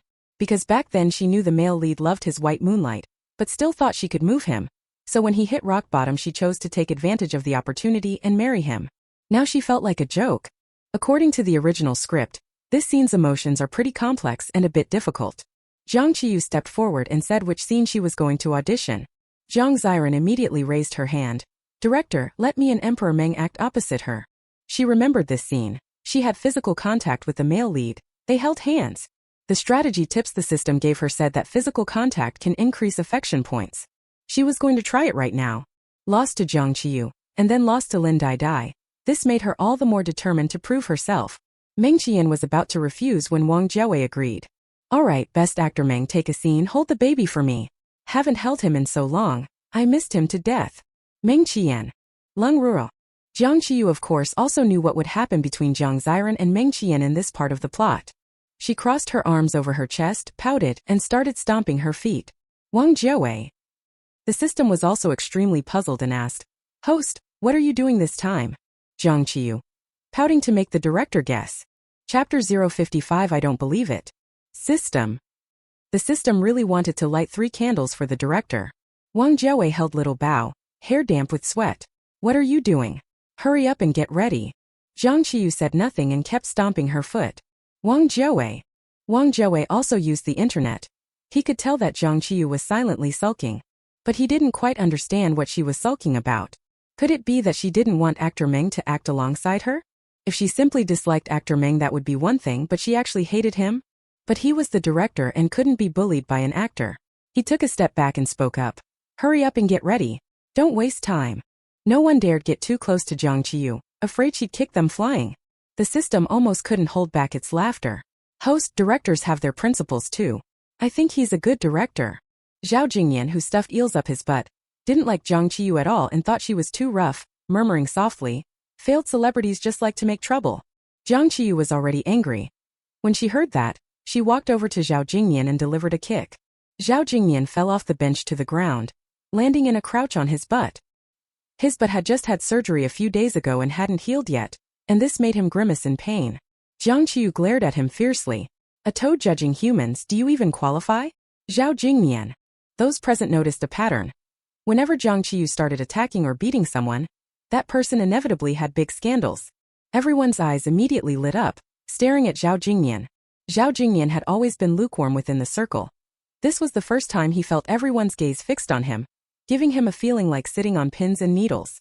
A moment later, he realized the feeling was because the wound on his buttocks had split open. Wang Jiawei had already gotten wind of this person's drama. Utterly indifferent to the fate of the other onlookers, he forcibly dragged Jiang Qiyu back into the conversation. Alright, start quickly. He was in a hurry. The matter of him being cuckolded on top of his head still hasn't been resolved. He's in a hurry to meet his little girlfriend. Jiang Ziran was also anxious, feeling that Jiang Qiyu really had a lot going on. Meng Qian stood up, looked toward the director and said calmly, "Director, I can act in the scene, but I think this part needs to be revised." When Wang Jiawei heard that Meng Qian wanted to change the scene, he immediately nodded in agreement. All right. The assistant who had just praised Wang Jiawei. Wang Jiawei looked at his assistant Lin Lu. Go and bring the screenwriter here. Lin Lu, who had been writing furiously just now, tapped the send button on Weibo when he heard this, then stood up to go call the screenwriter. Soon, netizens discovered a marketing account called I Want to Flip the Entire Entertainment Industry, had posted several big scandals. An L surname artist in the entertainment industry has AIDS. All the big producers beware. A well-known director of trash films, his head shining green with cuckoldry. A male artist with the surname Z had eels stuffed in his ass and went to there in the middle of the night. Those who know. Unreasonable. A middle-aged couple are getting a divorce because of a certain film emperor. Superstition is unacceptable. Another actress, desperate for fame, stooped to offering live fish tofu as a ritual. The biggest scoop. According to reliable sources, top-tier film emperor with surname M is a minor virgin. There are countless gossip accounts spreading rumors about the entertainment industry every day. Some are true, some false. People treat them for amusement and usually don't take them seriously. So the buzz has always been so. But the gossip this influencer wrote is just too outrageous. Outrageously captivating. Scandals that novels couldn't even dream up. He manages to write them all. The most crucial thing was that he actually exposed Meng Yingdi as a little virgin. You have to understand that in the entertainment industry, there are countless clickbait accounts wanting to write about Meng Qian. But there really isn't anything to write about. And they don't dare to write it. They can easily get him to send them in. Just like that, this promotional account quickly trended. Hashtag I'm going to overturn the entire entertainment industry hashtag exploded. Hashtag M surname best actor little virgin hashtag exploded. Countless netizens flooded into this promotional account. That's not reliable news. Blogger, you must be mistaken. It shouldn't be actor M, it should be He Duan Duan. How small? Could he be as young as He Duan Duan? I don't believe it. He Nanxing was currently working outside, shooting a set of photos. Suddenly he realized everyone was talking about him. Many strange gazes looked toward his lower half. They were staring at his lower half so much it felt like it was heating up. He Duan Duan. Damn it. What the hell is going on?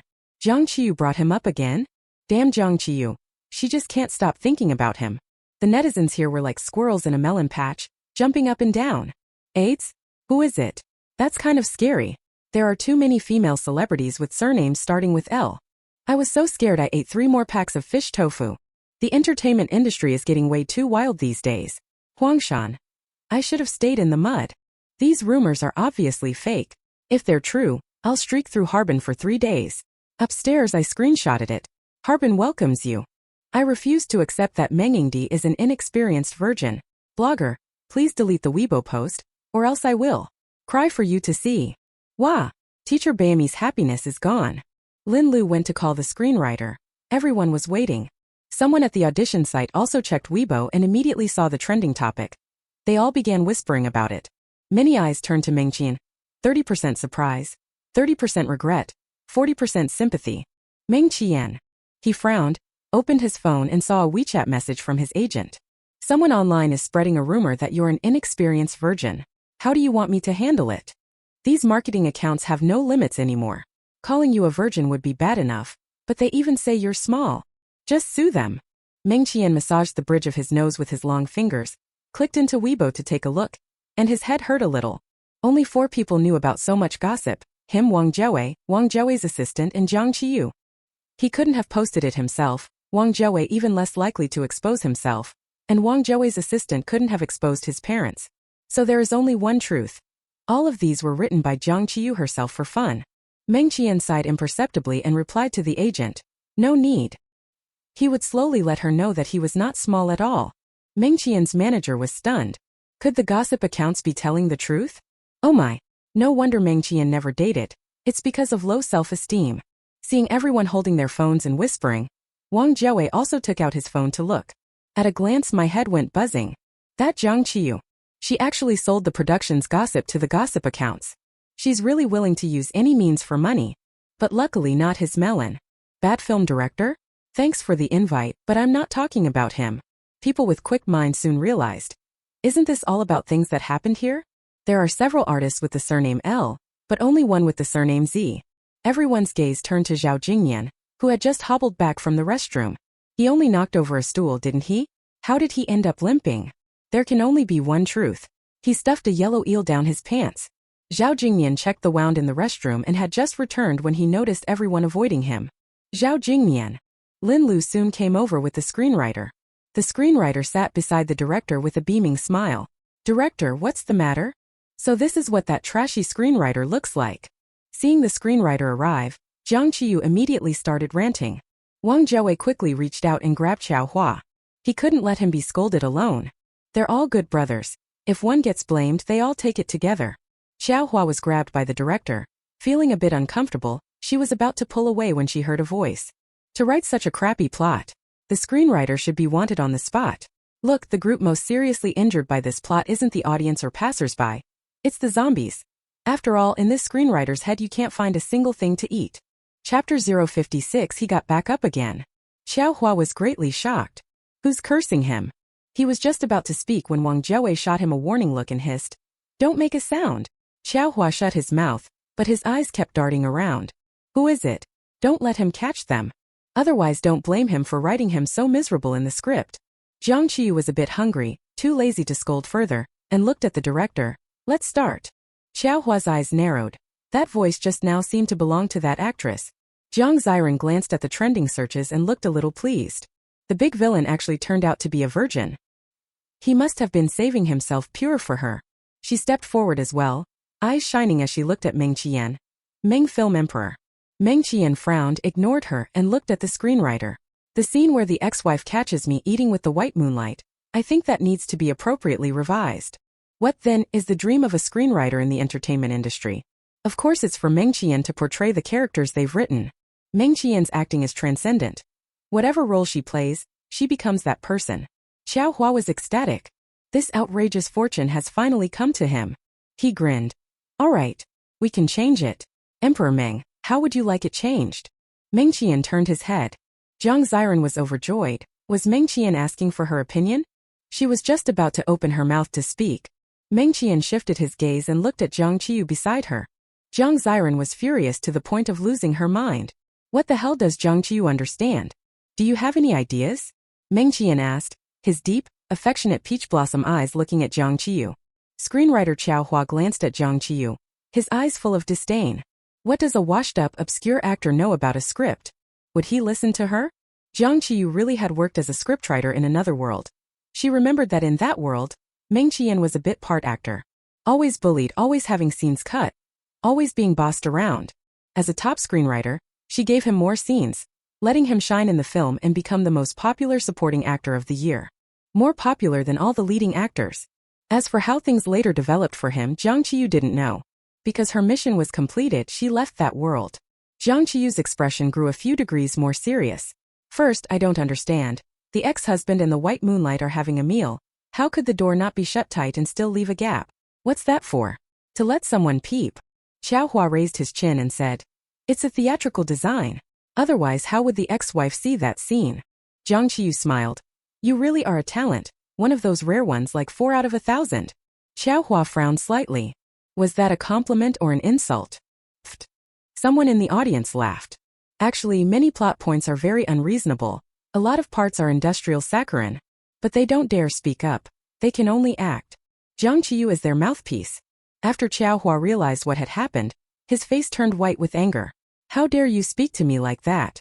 Who do you think you are? I knew you'd be infuriating. No wonder your wife hates you.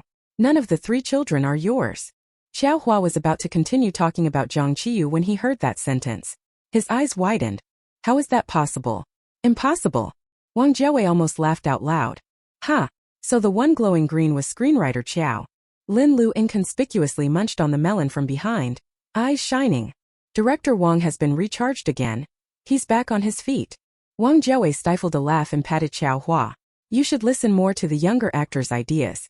How about this? Jiang Qiyu, you act out your idea and we'll see how it looks. At this moment Lin Dai raised her hand. Director, how about I livestream it? They can perform 2 versions and see which one the viewers prefer. Wang Jiawei thought that made some sense. After all, the audience has a keen eye. He vowed his film would never be a flop. Xiao Hua refused to believe Jiang Qiyu for the life of him, pretending not to have heard anything. Fine. I'm a professional. There's no way I'll lose to a little girl like you. Lin Dai started a live stream, and many netizens quickly poured in. She explained the situation. Right now teacher Jiang Qiyu and the screenwriter are in a conflict.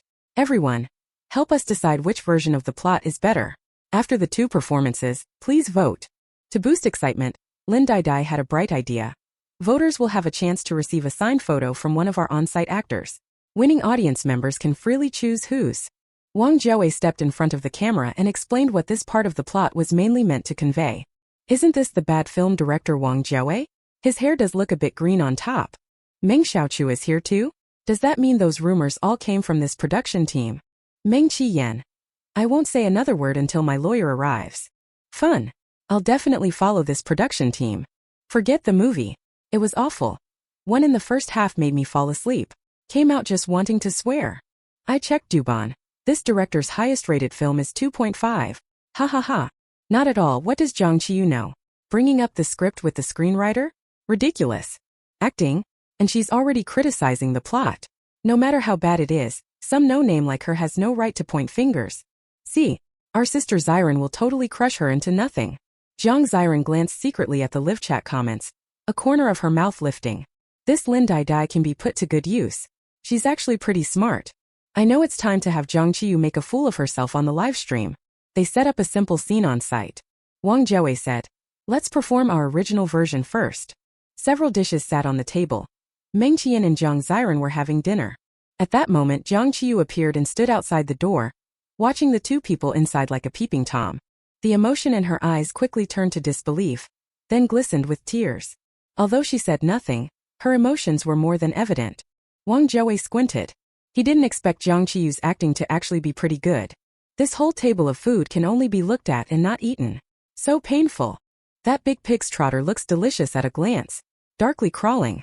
Twisted. Wanting to create chaos for everyone. Wang Jiawei. So that's how emotions arise. Inside the doorway, Jiang Ziran saw someone outside and began to raise her hand, intending to hold Meng Qian's hand. Seeing this, Meng Qian instinctively pulled his hand back. At that moment everyone saw Jiang Ziran act decisively.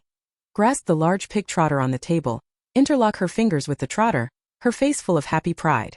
Chapter 057. Truly worthy of a best actor. Jiang Ziran's move stunned everyone at the scene and in the live stream. Jiang Ziran is a pretty inscrutable person. A bit disgusting. My eyes want to vomit. A one-click check on Jiang Ziran's mental state. Jiang Qiyu's system flew into a rage again.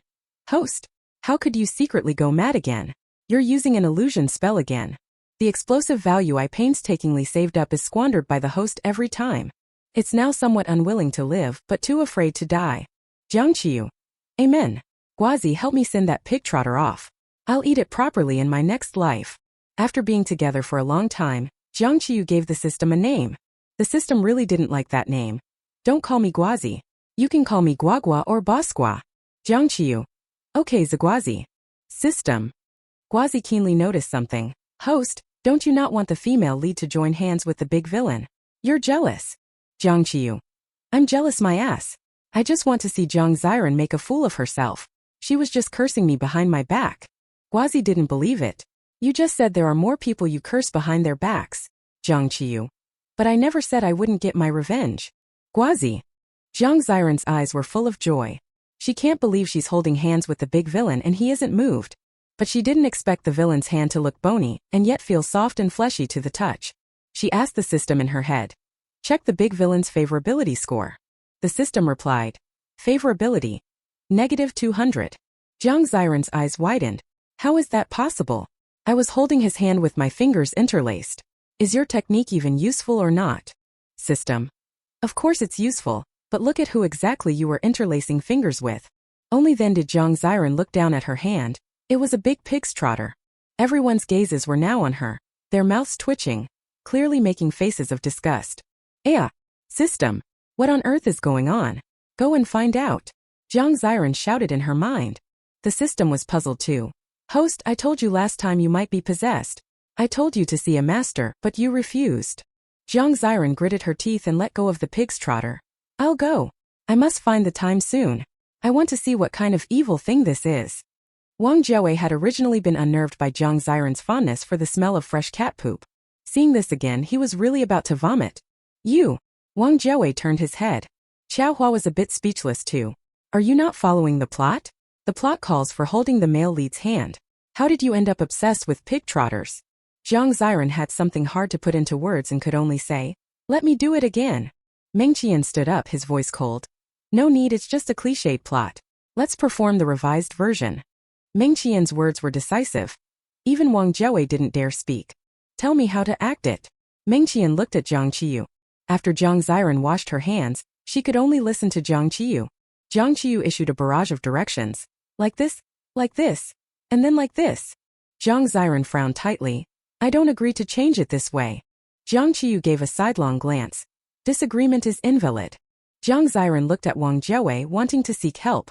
Wang Jiawei now felt nauseated just looking at her, on the verge of vomiting, and turned his head away. There was no choice. She could only start acting. I don't believe Jiang Qiyu can breed a flower. Can't you let professionals handle professional matters? Mainland entertainment films are really doomed. Lin Dai looked at the barrage of negative comments, but she wasn't bothered. She believes in Jiang Qiyu. The story doesn't begin with the male lead and his first love having a meal together, but with the first love cooking at the male lead's home. They hadn't seen each other for a long time, and she immediately showed off her cooking skills when she arrived. The male lead helped out from the side. You have to know that when his ex-wife cooked, the male lead would be in the living room playing video games. The ex-wife appeared at the door at this moment. Seeing the closed door, she knocked. Hearing the knock, the male lead said, Lan, I'll go open it. When he opened the door, his eyes were startled and frantic. Sure, what are you doing here? Sure, the ex-wife raised an eyebrow. Why can't I come? I'm here to see my son. Saying that, she walked into the doorway. The male lead simply couldn't catch his ex-wife. Right now she was as hard to catch as a pig at New Year. She was in the living room in an instant. Bai Yueguang Lan asked while cooking, who has come? This was the first time meeting his idealized first love, and the male lead didn't want it ruined like this. He still held down his ex-wife, whispering, don't ruin my good thing. As soon as he finished speaking, he shoved his ex-wife under the table. The tablecloth blocked the idealized first love's view. She turned and saw no one. The male lead stood by the table, his Adam's apple bobbing. A food delivery driver delivered it to the wrong place. Bai Yueguang didn't think much. The dishes are ready. You carry them to the table. The male lead deliberately knocked a dishcloth on the floor and went to pick it up. Looking at the person under the table, he said, don't make a sound. I will grant you one request. His ex-wife Xior smiled and nodded. The male lead didn't expect Xior to be so easy to talk to. He was a little surprised but didn't think much of it. Soon all the dishes were served, and the two sat down at the table. The male lead was still unsettled. He was a bit absent-minded even when speaking with his white moonlight. The white moonlight noticed and asked somewhat sadly, seeing me today, are you unhappy? The male lead was of course happy. He was about to nod and speak when he felt a chill on his foot. Damn it! Xior had taken off his shoe.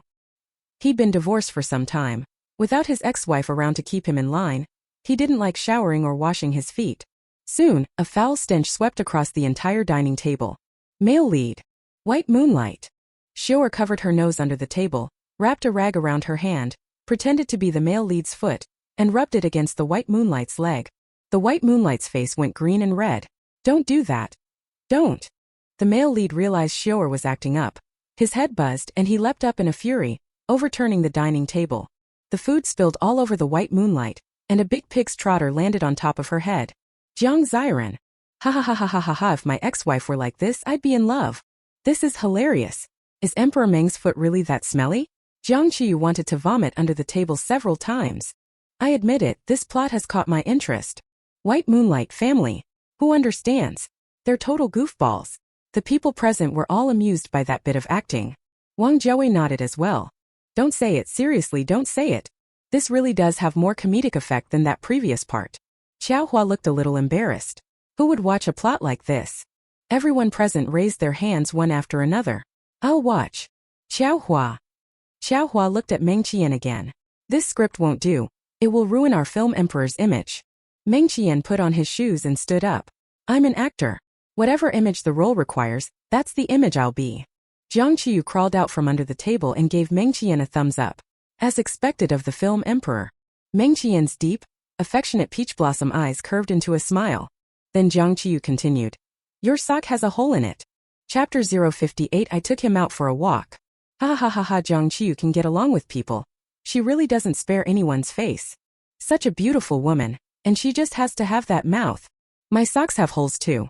Rounding it off, Meng Qian and I are wearing matching couple socks. I vote for this version of the plot. I want to see the ex-wife torment the male lead. Might as well rename it, The Deadly Ex-Wife. The ex-wife isn't the heroine. Ran Ran is the heroine. Ran Ran is so professional.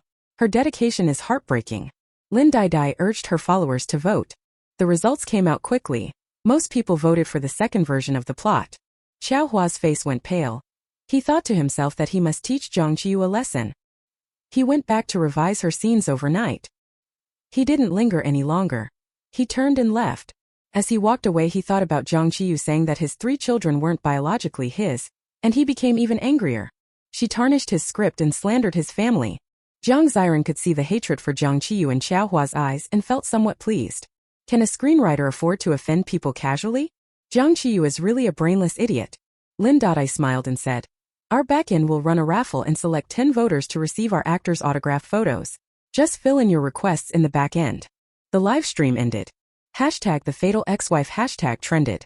Following that tag was hashtag Jiang Ziran attacked the pigs trotters hashtag. The audition results weren't announced on the spot, and everyone went home.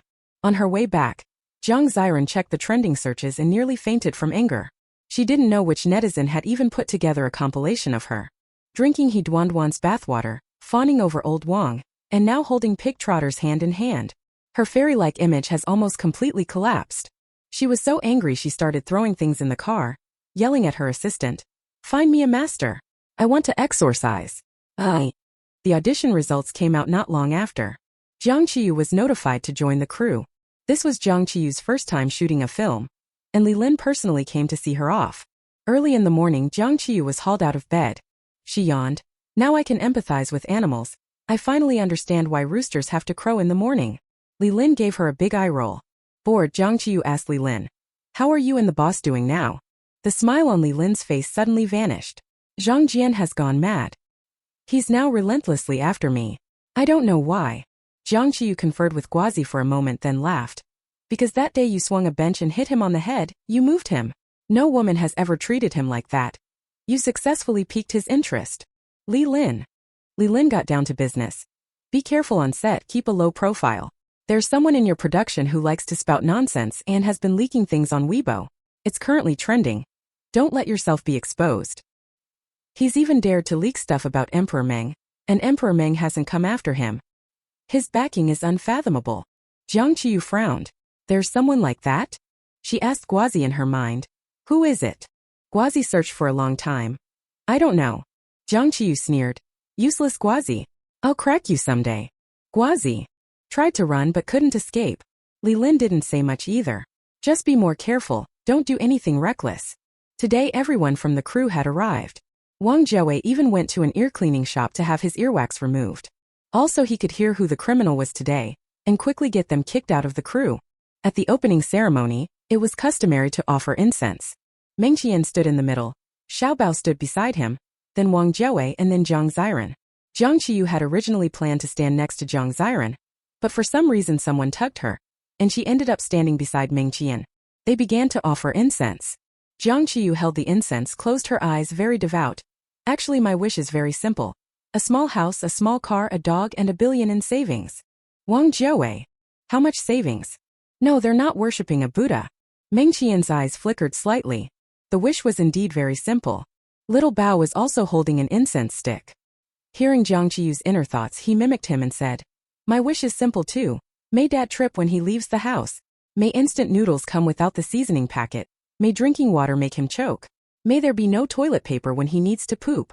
Jiang Qiyu. It seems Xiaobao harbors a deep grudge against his father. Indeed, he hasn't appeared in 5 years. And at kindergarten he's often mocked as a wild child. Poor Xiaobao.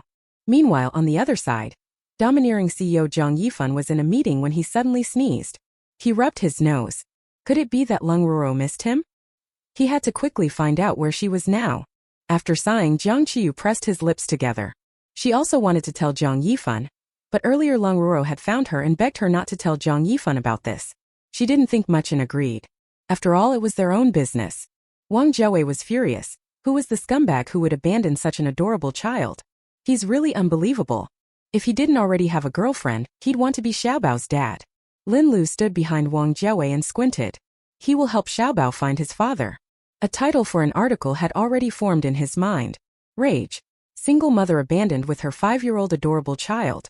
Heartless man gets beaten. Wang Jiawei didn't get to enjoy the spectacle of this kickoff ceremony. Because Jiang Qiyu hadn't eaten breakfast, her eyes stayed fixed on the offerings on the table. Too hungry to be in the mood for gossip. After it ended, Jiang Qiyu had a waha drink in her left hand and a small bun in her right, and started eating. Wang Jiawei walked over and asked her, "Is it good?" Jiang Qiyu laughed. Yo, it's kind of tasty." Wang Jiawei glared at her. "Finish eating and hurry back to filming." Lin Lu handed Jiang Qiyu a pack of spicy sticks from behind. Jiang Qiyu took it, baring her teeth. "Thanks." Lin Lu was moved. Jiang Qiyu said thank you to her. He gained 200,000 followers overnight. All thanks to Jiang Qiyu. He also created a fan group. It already has several thousand people, all there to gawk. The filming location is not in Jing City. Everyone is staying at the film studio's hotel. In the evening, Jiang Ziran had just returned from going out for a late-night snack when she saw Leng Ruo knocking on the director's door. She quickly took a photo. This woman. She actually tried to seduce the director. She was going to make good use of this leverage. Wang Jiawei opened the door. Leng Ruo looked at Wang Jiawei helplessly. "Director, Xiaobao is about to sleep. Shall I take him back?" Wang Jiawei hadn't heard any gossip all evening and was about to return Xiaobao. Vocal. Someone actually climbed into Meng Qian's room just to steal his underwear to check his size. Wow, I absolutely have to see this live. Wang Jiawei immediately shook his head. "It's still early. I'll take him out for a walk." Saying that, together with Lin Lu, he picked up the child and ran off. Chapter 059. There's something fishy about his room. Lin Lu was running while sending messages in the gossip group. The juiciness is here. Someone snuck into Meng Qian's room in the middle of the night and stole his underwear. One sentence stirred up 1,000 waves. The group members went wild. "Show your butt and let's see what happens next." Exciting. Is Meng Yingdi in the room? Who is it? How dare they be so bold? Is stealing underwear some kind of unusual fetish? Are actresses these days all this crazy? It can't be Jiang Qiyu, right? If Jiang Qiyu wants Meng Qian's underwear, do you think Meng Qian won't personally deliver it? There are many crew members lurking in this group chat, and there are actors too. Lin Dai even set this gossip group to special attention. She was about to go to bed, but when she saw this message she immediately rolled out of bed. She also felt that this blogger was exactly Jiang Qiyu. However, since she wanted to conceal her identity and lead everyone in hyping the gossip, she wouldn't expose her. She just threw on some clothes and went out, and only then did she realize that many people had already left. A crowd of people like zombies were all rushing toward the elevator. Lin Dai. So it turned out the whole crew were just onlookers. A group of people looked at one another, their gazes evasive. Then they all chuckled knowingly, fully understanding without words. Jiang Qiyu didn't know that many people were following her. She was openly spectating to earn double the scandal points. Meng Qian's room was on the 5th floor. But if she knocked, she would certainly alert the person stealing the underwear, and then she wouldn't be able to enjoy the gossip. So Jiang Qiyu decided not to go through the front door. When she reached the hotel entrance, she glanced around and noticed a big tree by the doorway. In no time at all she had climbed up the tree. When Wang Jiawei and Lin Lu ran out, they found there was no one outside. She looked up and saw a figure spring from the big tree and cling to the hotel wall. Using all 4 limbs she scrambled wildly up the wall. Why was she so easy to see? Because she was wearing a set of fluorescent green pajamas. In the dark she looked like a little green frog. Wang Jiawei. Lin Lu. Little Bao had already been asleep, but was jostled awake in Wang Jiawei's arms. When he opened his eyes he saw the person on the wall. He danced around happily, speaking in a babyish voice. Green Spider-Man. Green Spider-Man. Lin Liudo was a bit stunned. Would Jiang Qiyu risk her life just to watch the drama? Lin Dai was the first to rush out of the elevator. Seeing the scene, she snapped a photo and posted it in the gossip group. She's using an alternate account. Nobody knows who she is. Holy crap. The Hulk. Is this the guy who goes around stealing underwear? He's got something going on. No, that sleazy physique. Why does he kind of look like Jiang Qiyu to me? It really is her. Has she become a pervert? These days you can't be a pervert without some special skill. Is it possible she's just a rubbernecker? The tree is still too short. It only allows a view of the 4th floor. So Jiang Qiyu still needed to climb up 2 more floors. She didn't know that many people were watching her every move. At last she climbed to the 6th floor, flipped over and entered the balcony, then squatted outside quietly. The balcony door was open. It was obvious someone had just gone in. Xiaopiao isn't here? Then it's fine. I'll just go in and catch the thief who stole the panties myself. Hearing that thought, Wang Jiawei and Lin Lu exchanged a look. After catching the thief they'd definitely come out through the main entrance. They could wait at the main entrance and catch him red-handed. Just act like you were passing by over there. Originally Wang Jiawei only wanted to find out who in the crew would commit the crime. But this gossip is way too juicy now. He couldn't help but want to devour it. The two of them hurriedly ran back. The onlookers and Lin Dai also saw the director. When they saw him leave they followed him. Only then did Wang Jiawei notice so many people. He asked puzzled. What are you all doing here? Lin Dai's mouth twitched. Out to clear my head. Couldn't sleep at night. Others nodded in agreement. Wang Jiawei made a small "oh" sound and didn't pay it much attention. It's impossible for everyone to hear Jiang Qiyu's inner thoughts, unless Jiang Qiyu told them herself. But it's fine. Gossip is more enjoyable when shared. Lung Lung was completely numb. When she was about to get off the elevator, it was packed and she couldn't get out. She waited for a long time before it came down. And she didn't see a single person. If she hadn't known the director wanted to hear Jiang Qiyu's true feelings, she'd have suspected the director wanted to steal her child. Lung Ruo had no choice but to return to her room. Anyway, the director would return Xiaobao sooner or later. She might as well go back and work some overtime. She had never before imagined such a fortunate thing as someone from the crew helping her take care of the child. She didn't know why she could hear Jiang Qiyu's thoughts through Xiaobao. Could Xiaobao have some special ability? Jiang Qiyu carefully walked from the balcony into the room. Damn, the production's favoritism is so obvious. I'm stuck in a single room. Meng Qian actually gets the presidential suite. Giving Meng Qian such a huge presidential suite is too risky. A thief could hide there and he wouldn't even notice. But if you let me live there it's just right. Wang Jiawei. You wish. The suite apartment has a separate walk-in closet. Jiang Qiyu walked toward the cloakroom. At that moment in the cloakroom, a figure was sneaking around, illuminated dimly by the faint light of a phone screen. Not daring to make it too bright, for fear of being discovered. He opened a drawer and saw a drawer full of underwear, his eyes lighting up. He reached out, took one out and shone his phone's light to look. He's perverted in a somewhat refreshing way.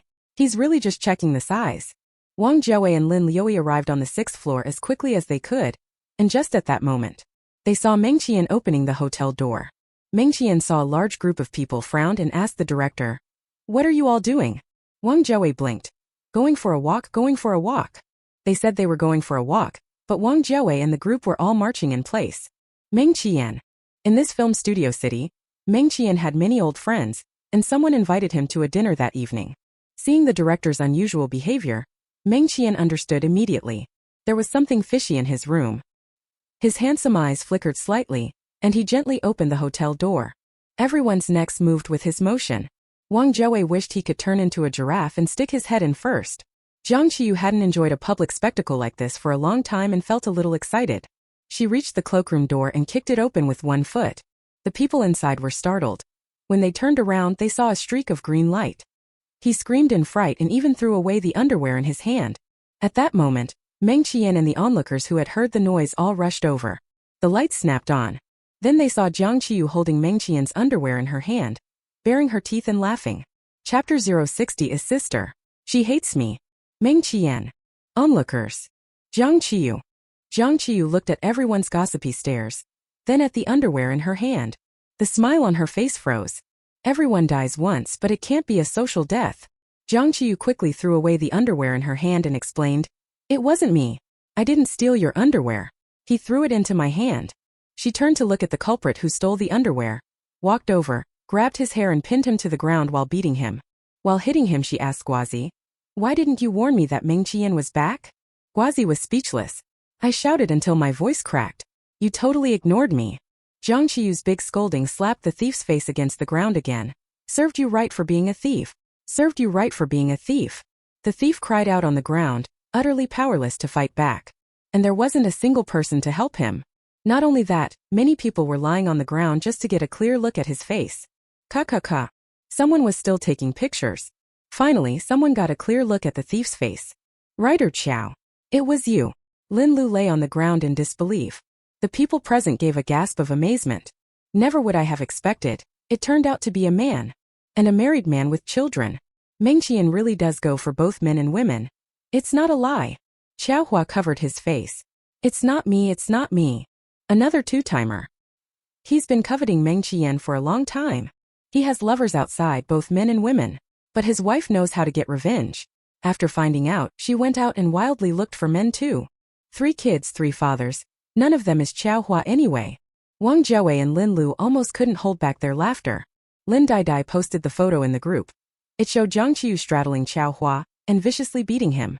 After all, Xiao Hua was a behind-the-scenes crew member, and his face was somewhat obscured, so not many people recognized him. But the onlookers were still shocked. "Is this sister from the crew? If you can film it, shoot more." "I knew Jiang Qiyu was just here for the gossip. The man stole Meng Qian's underwear. Doesn't he have any of his own? Thought he was perverted. Didn't expect him to be this perverted. Boys out in public still need to protect themselves." Meng Qian helped Jiang Qiyu up. Jiang Qiyu felt too embarrassed to look Meng Qian in the eye and kept her gaze on his Adam's apple. Maybe because people get sentimental at night, she looked at that sexy, enticing little mole on his Adam's apple and couldn't help swallowing. Glup. Jiang Qiyu awkwardly wanted to find a hole to crawl out of. She lowered her head and walked toward the door. It was only then she noticed, why were there so many people here? She asked Meng Qian, "Are you planning to throw a party? Why sleep at night? You should be enjoying yourself." Meng Qian's eyelashes trembled as he looked at the group of people behind him. Right, a party. Do you want to join?" Jiang Qiyu bared his teeth. "Yes." Xiao Hua was getting ready to sneak out while everyone was distracted. He's had such terrible luck today. He actually ran into Meng Qian hosting a party. However, just as Xiao Hua moved, the back of his neck was grabbed. "Where do you think you're going?" Xiao Hua looked up and saw Jiang Qiyu's face and began to ache all over. I. Jiang Qiyu glared at him fiercely. "You want to run off without apologizing to Meng Qian? You pervert. Apologize right now." Xiao Hua's old face was green, purple, and red. The green and purple were from being beaten by Jiang Qiyu, and the red was from embarrassment. He looked at Meng Qian. "I'm sorry, Emperor Meng." Jiang Qiyu gave him 2 more heavy slaps, tilted her head and smiled at Meng Qian. "I've already beaten him for you." At the girl's bright smile, Meng Qian felt as if his heart was about to leap out of his chest. Xiao Hua couldn't stay another moment. After apologizing, he hurriedly ran away. The rest of the people went to the living room of the presidential suite. Jiang Qiyu followed them. Meng Qian picked up the underwear that had been thrown on the floor, his eyes flickering. This was the underwear that had been handled by Chi-Chi. He had placed it in a separate drawer. Jiang Qiyu looked at the living room, empty of anything, her face full of puzzlement. "There's nothing here. What kind of party is this?" Meng Qian walked over and said softly, "It was a last-minute decision. Tell me what you want to eat, and I'll have it sent over right now." Jiang Qiyu started ordering, "Crayfish, barbecue, chocolate cake, and I want hot beer." Little Bao was fully awake. He raised his little hand. "I want high-AD calcium milk." Meng Qian has always had a rather aloof temperament. No one in the entertainment circle had ever seen him attend a party, nor had anyone seen him organize a party. But this time everyone saw it. Everyone thought Jiang Qiyu was easy to get along with. Not only did she bring them to watch the drama, she also treated them to a meal. On the other side, on her way to Lin Qi's room, Jiang Ziran ran into Lung Ruo. A cold light flashed in Jiang Ziran's eyes. Is this the end with the director? Where is she going this time? She remembered she didn't live on this floor. Thinking that, she still greeted gently, "Ruo Jia." Lung Ruo smiled and replied, "You're here too, then let's go together." Jiang Ziran looked puzzled. Go together where? Thinking of inviting her to one of those group gatherings? She wouldn't go. Lung Ruo blinked. Huh? Weren't you going to Emperor Meng's room? Jiang Ziran's eyes widened. You went to look for him? She was about to go crazy. How could Meng Qian be so indiscriminately welcoming to others, yet so cold toward her? Lung Ruo nodded. Yeah, his room's having a party. The whole cast and crew are there. Jiang Ziran. Jiang Ziran stood frozen where she was. The whole crew's having a party and they didn't even invite her. She's being isolated? All her life she's always been the one to isolate others. No one has ever isolated her. It must be Jiang Qiyu again. Lung Ruo looked at her without moving. Are you going? Jiang Ziran bit her lip. I need to rest. It's so late, I need beauty sleep. Lung Ruo actually didn't want to go either. She still had to work overtime on programming. But Xiaobao was still over there. Seeing Lung Ruo walk away, Jiang Ziran burst into tears from anger. She must get Jiang Qiyu out of this crew. She picked up her phone and privately messaged a few brothers. Brother, I'm being isolated. Everyone in the crew is having a party, and I'm the only one not invited. I'm so sad. /crying/. Jiang Yifan replied quickly. What crew? Who's financing it? I'll have them withdraw the funding tomorrow. No matter what, Jiang Ziran is still one of the Jiang family. What kind of crew is so bold? How dare they look down on people from the Jiang family? Jiang Eryang and Jiang Sanyun are currently abroad. Because of the time difference with the mainland, they haven't seen the news yet. Jiang Sihai is on duty at the police station. Seeing this message made him very angry. They're all adults. How can anyone still play the game of ostracism? He asked. Who started ostracizing you? Jiang Ziran immediately replied. It's sister. She hates me, boo-hoo. Fourth brother. This message was sent by voice. When Jiang Sihai heard Jiang Ziran's voice, his mind went blank for a moment, and he unconsciously grew very annoyed with Jiang Qiyu. Her personality is just too flamboyant. Why does she always bully Ranzan? He replied back. I'll call her in a bit. Jiang Wu, who hadn't slept either. Seeing the message, he frowned and replied. Party? Which party? Are there a lot of sisters? Chapter 061. Could he really be taken down in no time? Seeing Jiang Wuhu's reply, Jiang Ziran almost spat blood. What on earth was he thinking? Did he still consider her his sister at all? Unwilling to accept it, she sent a voice message back. You're the one isolating me. Fifth bro, I want to cry, boo-hoo. Jiang Wuhu replied quickly. I know you want to cry, but don't yet. Send me your location. Earlier in the family group, he'd seen Jiang Ziran say she was filming at the South City Film Studio. She'd also said Jiang Qiyu was in the same crew. Then Jiang Qiyu would definitely be at this party, right? He happened to be shooting an ad nearby. He wanted to go find the Corn Princess to play.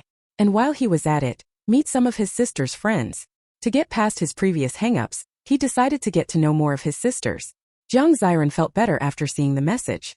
Fifth bro asking for her location must mean he was coming to have her back. Of course he was. Their favorability toward her was through the roof now. She sent the location and a voice message. Fifth bro, I'll wait for you. Jiang Wu, who saw the location and didn't bother listening to the voice message. He took a taxi and headed straight over. Jiang Ziran didn't just stand there either. Wiping away her tears, she turned and knocked on Lin Qi's door. Originally the director hadn't planned to cast Lin Qi. She had put in a good word to make sure Lin Qi got a role. Now she was going to give Lin Qi a little push. Lin Qi opened the door in a sexy dress and seeing Jiang Ziran smiled.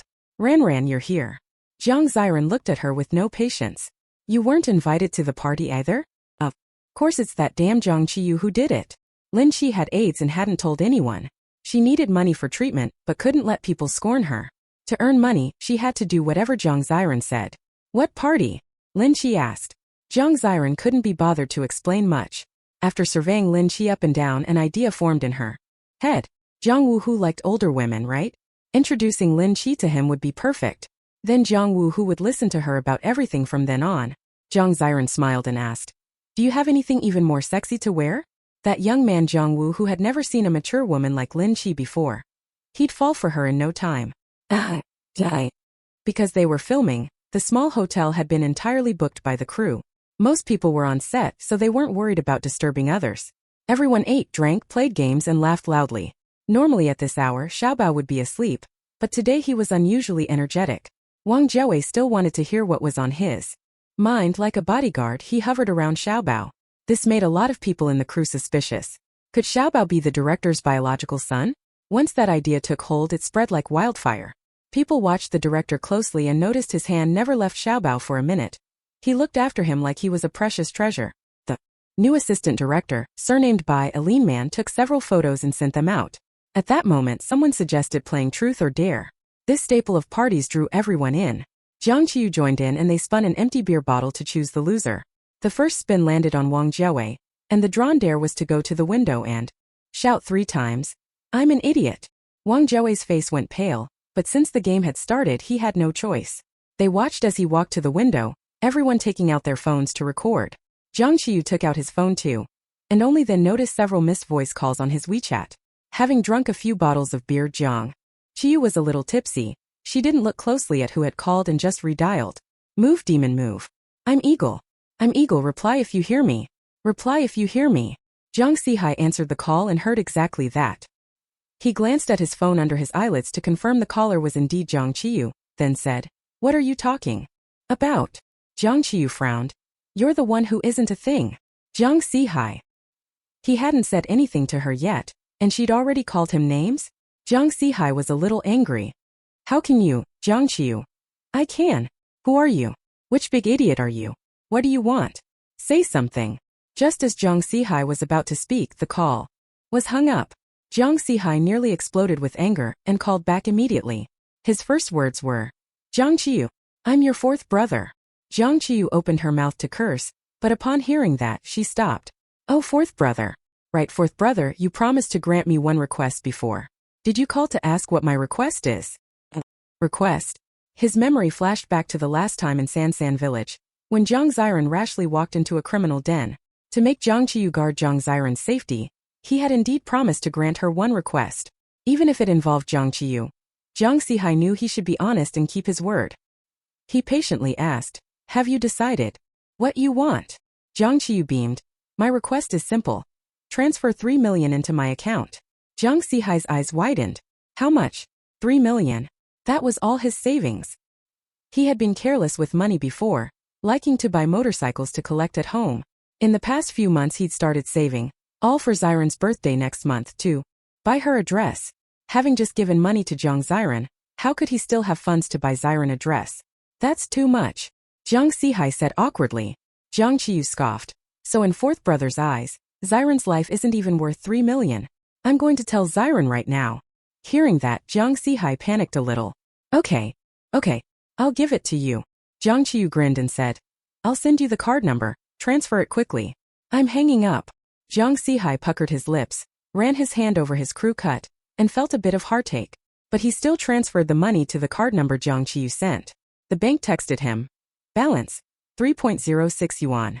Never before had Jiang Zihai wanted payday so badly. No choice. He'd have to borrow some money from Meng Qian. Just as he was brooding, his phone received a message from Jiang Ziran.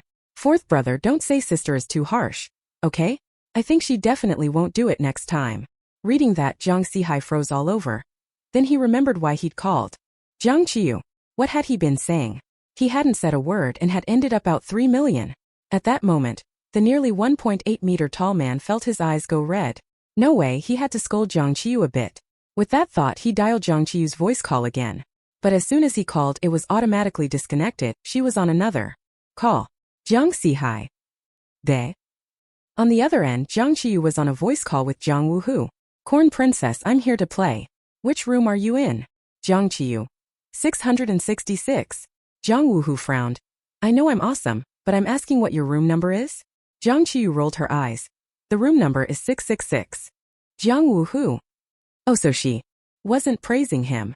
Chapter 062. Lin Dai falls in love already? Jiang Wuhu was still quite popular, so when he went out he wore a mask and a hat to hide his handsome face and a head of silver hair. He had just stepped into the elevator when he received a voice call from Jiang Ziran. He answered it. "5th brother, are you here?" Jiang Wuhu replied casually, "Oh, I'm here. I'm going to the 6th floor now." When Jiang Ziran heard that, she hurriedly pulled Lin Qi out with her. Lin Qi had changed into black stockings and a deep V white dress. Not matching, but men liked it. As soon as Jiang Wuhu stepped out of the elevator, he saw Jiang Ziran and Lin Qi. Lin Qi gave Jiang Wuhu a coquettish smile. 5th brother Wuhu. Jiang Wuhu glanced at her, then looked away. She was wearing a bit too little. His eyes hurt. Seeing Jiang Wuhu's expression, Jiang Ziran thought he was shy and became even happier. 5th brother, let's go together to Meng the Emperor. First go have some drinks. Then they could say Jiang Wuhu lost his senses after drinking. Meanwhile they were still playing truth or dare. This round Lin Dai lost. Lin Dai drew a stick that read, "Find a gentleman present and hug him." This dare made Jiang Qiyu's eyes light up. She blinked wildly at Lin Dai, hinting that she should choose Meng Qian. Everyone quieted down to see who Lin Dai would pick. Given such a golden opportunity, any girl would choose Meng Qian. Parties happen often, but parties with Meng Qian are rare. However, Lin Dai's gaze passed right over Meng Qian. She didn't even consider him. She thought Jiang Qiyu's winking at her was a threat. If she dared to pick Meng Qian, she'd be in trouble. She had seen Jiang Qiyu lose her mind several times and was terrified. Jiang Qiyu was desperate. Damn it. My little beauty finally has a woman she likes. How can this woman be so dense? The same thought echoed in the minds of Wang Jiawei, Lin Lu and Meng Qian. They all wondered the same thing. Who was being dense? Lin Dai's eyes swept across the men in the room. The director was no good, too fat. And he had a girlfriend. His assistant was no good either, always trailing after the director, carrying a baby like a family of 3. She even suspected the assistant secretly liked the director. As for the others, as she looked, Lin Dai's gaze reached the door. At that moment the door was pushed open. A tall man with long legs wearing a baseball cap entered. He was fully covered, only a pair of narrow eyes visible, extremely handsome. Lin Dai's heart instantly quickened. Then she saw the man bend his legs outward and spread his arms. Ha ha ha, Princess Corn. I am here. Lin Dai. Her wildly racing heart nearly stopped. What a handsome guy, why did he have to speak like that? Everyone looked toward the door and saw Jiang Wuhu, with Jiang Ziran and Lin Qi behind him. Lin Qi was dressed so sexily that many of the men went stiff on the spot. Jiang Qiyu also looked toward the door and lazily answered. Oh. Jiang Wuhu's mood sank at once. Princess Corn seemed not happy to see him at all. Jiang Ziran froze. Wasn't Jiang Wuhu there to stand up for her? Seeing everyone look over, Jiang Ziran's mouth twitched awkwardly. You all. Can I come play? At that moment Wang Jiawei slapped his forehead. Oh right. They forgot to invite the female lead to the party. It was his mistake. He hurriedly stood up. Of course, come sit down. The 3 of them walked over together. Jiang Wuhu looked like a deflated balloon, crestfallen. Jiang Qiyu waved at him. Jiang Wuhu, hand me that bottle of beer. The moment he heard that, Jiang Wuhu came alive on the spot. The Princess Corn needed him. He was useful. Holding the beer, Jiang Wuhu hummed a tune, handed it to Jiang Qiyu, and squeezed himself to sit down right next to her. Jiang Wuhu held the bottle opener. I'll open it for you. Jiang Qiyu waved her hand. No need. Saying that, she used her teeth to bite the cap off the beer. Jiang Wuhu's eyes widened, he clapped wildly. Oh my god. So cool. Jiang Ziran. Wasn't he supposed to stand up for her? Instead he cheered on the enemy. Jiang Ziran also sat down. When Lin Qi sat, Wang Jiawei and Lin Lu consciously distanced themselves a bit. Are you kidding? AIDS. They still knew AIDS is generally transmitted only through sex, mother to child, or blood. It doesn't spread in daily contact. Otherwise they wouldn't have let Lin Qi in. At first Lin Qi wanted to go after the director, but she quickly found the director wasn't interested in her at all. He didn't even glance her way. Normally, so she didn't make a move. Jiang Qiyu steered the topic back. Lin Dai, your big adventure isn't finished yet. Lin Dai hesitated no longer, stood up, and walked toward Jiang Qiyu. Jiang Qiyu was ecstatic. She's finally here. The little beauty's happy. Life begins now. However, Lin Dai didn't go toward Meng Qian on Jiang Qiyu's right. She went to her left. Jiang Qiyu curled her lips, reached out, grabbed Lin Dai's clothes and yanked her to her right. Just as Lin Dai was about to hug Jiang Wuhu, Lin Dai was pulled in front of Meng Qian, her eyelids twitching. Jiang Qiyu must be testing her. Definitely. She mustn't fall for it. If she did, no good would come of it. She hurriedly apologized to Meng Qian. Wrong way I was. Before she could finish, Lin Dai, in a flash faster than stealing a bell and hiding it, darted past Jiang Qiyu and hugged Jiang Wuhu tightly. Jiang Wuhu. Jiang Qiyu. Vocal. Lin Dai. Are you stupid? Jiang Wuhu is young and a crybaby. Meng Qian is your true match. Lin Dai's ears twitched. What voice was that? She turned to look at Jiang Qiyu and saw Jiang Qiyu hadn't moved her lips. She could hear Jiang Qiyu's inner voice. Oh my god. Her bond with Jiang Qiyu really was special. She apologized for live streaming Jiang Qiyu's beating for the first time. Repentance. In a few days she'd release a few fish tofu charms to pray for her. Jiang Wuhu was hugged and felt completely dumbfounded. Lin Dai's soft touch emptied his mind. He couldn't even breathe properly. Lin Dai didn't notice Jiang Wu, whose face was blushing so hard it could bleed. She was still reveling in the joy of hearing Jiang Qiyu's inner voice, holding Jiang Wu who without letting go. No way. Has Lin Dai fallen in love already? Ai. Jiang Wu, who is really unlucky. The sister he's been chatting with online these past few days is actually a 180 centimeters, 280 gene foot-picking brute. And that person is in northern Myanmar, inviting him to hang out in a few days. And Jiang Ziran got Lin Qi to go after him. Now they're just waiting for Jiang Wu who to get drunk. Chapter 063. Does Meng Qian really want to kiss?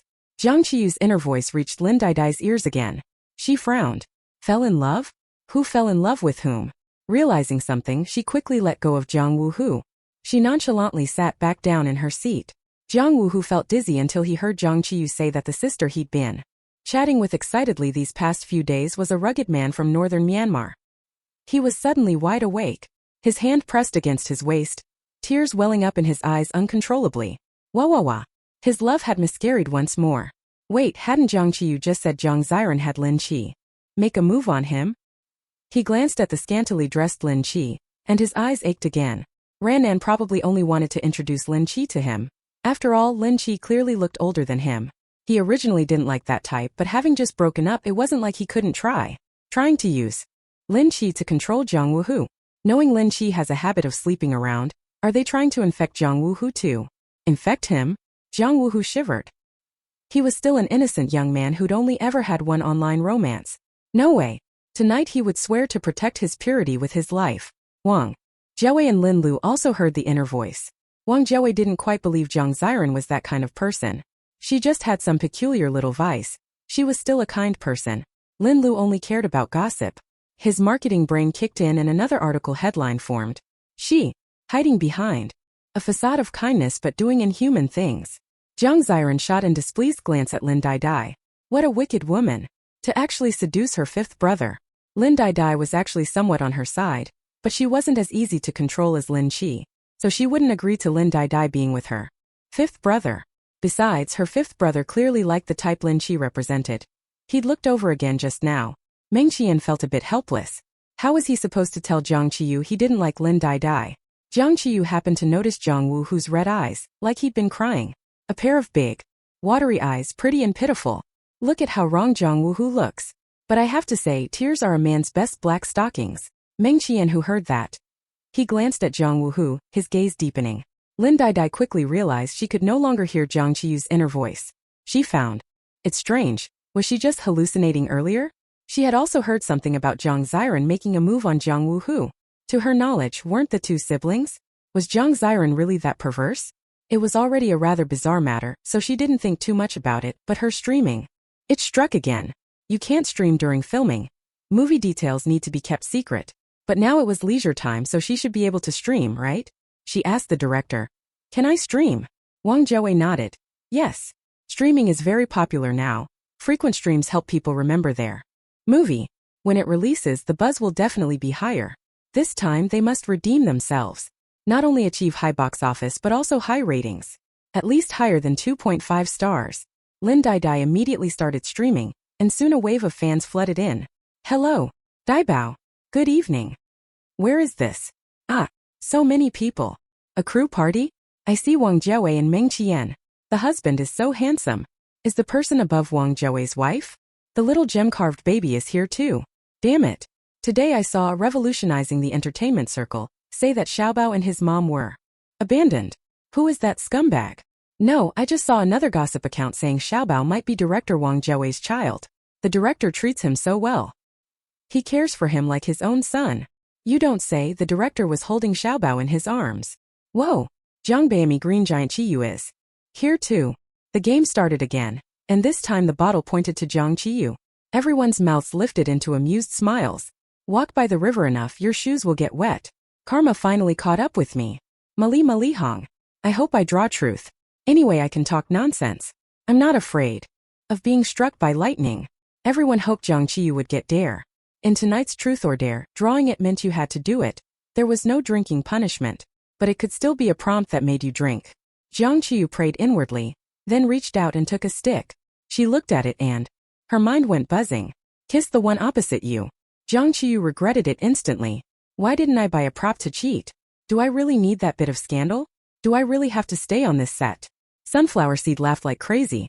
Host, you need it, you still have debts to pay. It's just kissing. A guy, isn't it? Close your eyes and it's over. Everyone present erupted. There were a fair number of opposite-sex people there, and although Jiang Qiyu was a little wild, her looks were flawless. Even in that green fluorescent sleepwear, she had everything going for her. Getting a kiss from her wasn't a loss. Ha ha ha ha, interesting. I want to see who Jiang Beimi will lay a kiss on. It has to be Meng Qian. Sinking fish and falling geese, big scores. Did you notice there's a sparkle in Meng Xiaochu's eyes? Meng Qian, if you kiss me you have to take responsibility. Bashful, Jiang Ziran was very angry. How could Jiang Qiyu draw such a great dare? Jiang Qiyu would definitely choose Meng Qian. She hasn't had any physical contact with Meng Qian until now. Jiang Ziran's eyes turned red with jealousy. Jiang Qiyu sighed deeply, glanced at the men present, and finally fixed her gaze on Meng Qian. Actually, in the fast transit worlds, her intimate contact with Meng Qian never reached this level. At most she tied him to the bed and gave him some ideological education. Really ideological education. But sometimes she would pull off his shirt to lecture him while looking at his 8-pack. Because supporting male characters belonged to the heroine, she knew this well, so she never crossed the line. This world wasn't a fast transit world. She fell into it after finishing her missions, so she could have intimate contact with Meng Qian without fear of heavenly punishment. Alright. Then, under everyone's expectant gazes, Jiang Qiyu leaned toward Meng Qian. Hey, the Emperor of Film's first on-screen kiss. Jiang Qiyu, I hate you. This game is so unfair. Does Meng Qian really want to kiss? He does. I can't take it. I didn't expect to be hit like this tonight. Ha! Jiang Qiyu acts like she's not interested in Meng Qian, but her body is honest. Seeing Jiang Qiyu approach, Meng Qian's whole body tensed. Veins stood out on the palm supporting him on the ground. As Jiang Qiyu drew nearer, his heartbeat quickened and the darkness in his eyes deepened.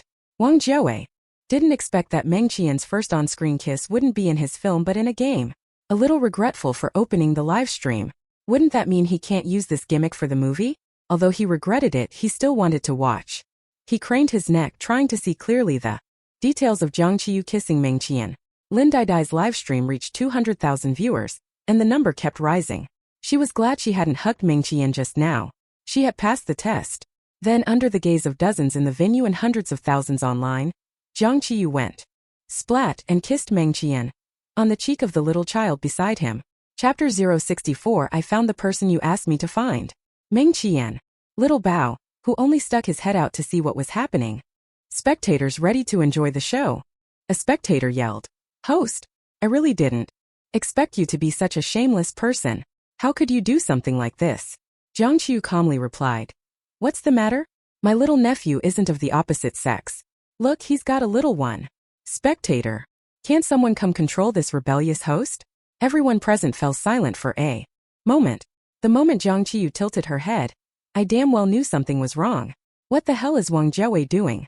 Hands off. Doesn't he know to push heads down for me? Little Bao is stunned. He just wanted to see what kids aren't supposed to see. Little Bao, how did I suddenly get off the car? I don't want to ride the kindergarten bus. Isn't Meng Zhao's life a life? You tease him like that. I saw him pout. Meng Qian closed his eyes and exhaled unobtrusively. What exactly had he been expecting? She had never had even the slightest interest in him. Little Bao was in that state of being a bit scared of Jiang Qiyu yet wanting to get close.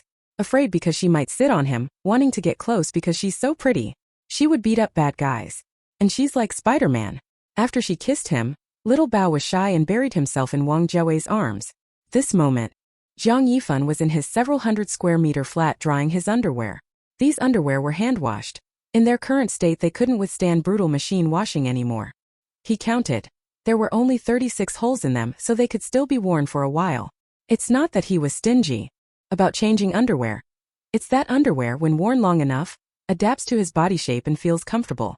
Changing to new ones would require a long period of breaking in and feel terribly uncomfortable. Buzz buzz. At that moment, the phone in the living room suddenly vibrated. Jiang Yifan went to pick up the call.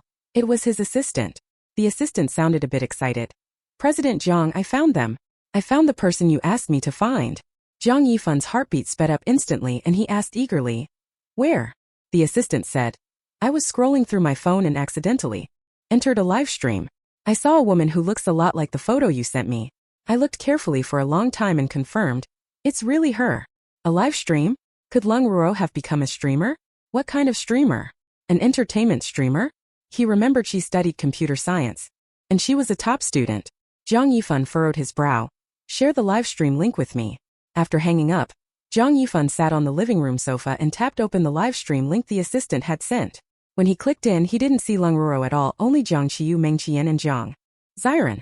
Jiang Qiyu stood out on the screen wearing green pajamas like a little frog. He remembered what Jiang Ziran had just told him on WeChat. Could this be a live stream from Jiang Ziran's crew? But hadn't Jiang Ziran said the crew gathering didn't take her along? While he was thinking that, Jiang Yifan saw Jiang Wuhu with a hat on.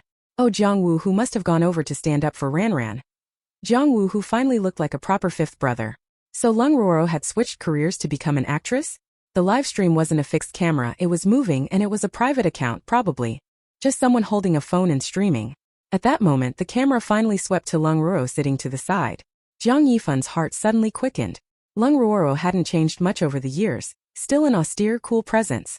Her looks weren't striking, but she had a strong air about her. She sat there quietly, a faint smile at the corner of her mouth, as if not really participating in everyone's playfulness, seeming somehow out of place with the scene. She'd always been like this in school, beautifully solitary. Then she reached out her hand to the side. Xiaobao, come into mommy's arms. Jiang Yifan's eyes widened. She was filming with a child? This must be their child. But he didn't get a clear look at the child's face before he saw a flood of comments. Wow, Xiaobao is so cute. I wonder what color of sack he likes. Look, he's in Director Zhuan's arms. The director even patted his little head. There's no way this is his biological child, I don't buy it. Xiaobao's mom trusts the director so much. At least she must be very close to him. Jiang Yifan frowned, his heart aching. Were these netizens blind? How could such a fat director possibly father a kid as skinny as Xiaobao? On screen, Xiaobao lifted his head, and a delicately carved little face came into view in Jiang Yifan's eyes. Jiang Yifan's eyes lit up. Isn't this a miniature version of him? He looked like this as a child. Just as Xiaobao was about to go to his mom, the director pressed him down. It's okay. I'll hold him. I'm not tired. Jiang Yifan's gaze dimmed at once. What was up with this director? Trying to steal his son and wife? Lung Ruo wasn't the type to take the initiative. Surely this director had taken a liking to her. But Lung Ruo hadn't been in contact with him for so many years. He didn't know whether she'd married or been dating someone. Jiang Yifan wanted to get to the scene right away. But he calmed himself and decided to watch the situation first. He didn't fight an unprepared battle. Opening the live stream on his computer, Jiang Yifan sent Jiang Ziran a WeChat message from his phone. Ranran, what role is Lung Ruo playing in your crew? The game had started another round, and Jiang Ziran was too preoccupied to check her phone. So she didn't reply to Jiang Yifan right away. She wanted to be chosen, to land a dare's card that would favor her. But things didn't go her way.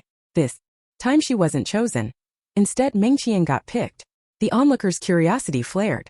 Meng Qian was the most mysterious top star in the entertainment industry. There was almost no gossip about him. Many paparazzi stakeouts had targeted him but never caught anything. Only once did they find him heading out at midnight, fully dressed and prepared. That had excited the paparazzi, who couldn't help but share in their group. It attracted a swarm of photographers. Later they discovered he'd gone out at night to meet a middle-aged man for night fishing. The two sat there motionless, fishing all through the night. He caught more than 10 fish. The middle-aged man didn't catch a single one. Then in the morning, the middle-aged man threw down his bucket and left. Meng Qian released all the fish he had caught. The paparazzi were covered in mosquito bites from hiding in the grass, and that's all they managed to film. Collective blood spitting 3 liters. Only then did they realize Meng Qian had been fully armored to prevent mosquito bites. After that, no paparazzi ever tried to film him again. At this moment, everyone's eyes were focused on Meng Qian. He stretched out a knobbly hand, drew a slip, and looked at it. Hug someone present. Chapter 065. What are you looking at me for? The moment Meng Qian drew the slip, Jiang Qiyu leaned forward to read it. After reading it, she grinned. I have to say, Little Beauty and Lin Dai Dai are really fated. They drew the exact same dare. Lin Dai Dai can't escape this time. She runs, he chases. She's got nowhere to fly. Hee hee. Wang Zhouwei also leaned in and read it aloud. Hug someone present. But there's no gender restriction. If Emperor Meng doesn't mind, I can let you hug me. Wang Zhouwei eagerly spread his arms. Actually, he was a fan of Meng Qian and never expected Meng Qian to take his film. Although the pay for his film was high, Meng Qian wasn't short of money. Maybe Meng Qian was attracted by his personal charm. Meng Qian glanced at Wang Jiawei with calm eyes. I mind. Wang Jiawei. Snap snap. It was the sound of Wang Jiawei's. Heartbreaking. Ha ha ha, I'm laughing my hug off. Director Wang, you really have no eye for this. Whoever he wants to hug. Even the dogs on the street know. Woo-woo. I wish I were there. Is it still possible to get a job on that crew now? If Meng Qian hugs Jiang Qiyu this time, it'll be his first on-screen hug. Jiang Qiyu won't get away this time. It's like the matchmakers but stuffing a bottle cap. An ironclad fate. Never mind, I want to transmigrate into Jiang Qiyu. Jiang Ziran didn't reply to Jiang Yifan, so he continued watching the live stream. Seeing the comments saying, Meng Qian was going to hug Jiang Qiyu, Jiang Yifan frowned. Does Meng Qian like Jiang Qiyu? Many in the entertainment circle might not know, but he did. The Meng family, though low-key, was wealthy and could rival the Jiang family. And Meng Qian had invested in many projects and held shares in many listed companies. In short, acting was just his sideline. He had originally thought Ziran and him were a good match. But who would have thought Ziran had strange tastes and liked old men? Thinking that, he suddenly noticed Leng Ruo's gaze on Meng Qian was a bit off. There was admiration in it.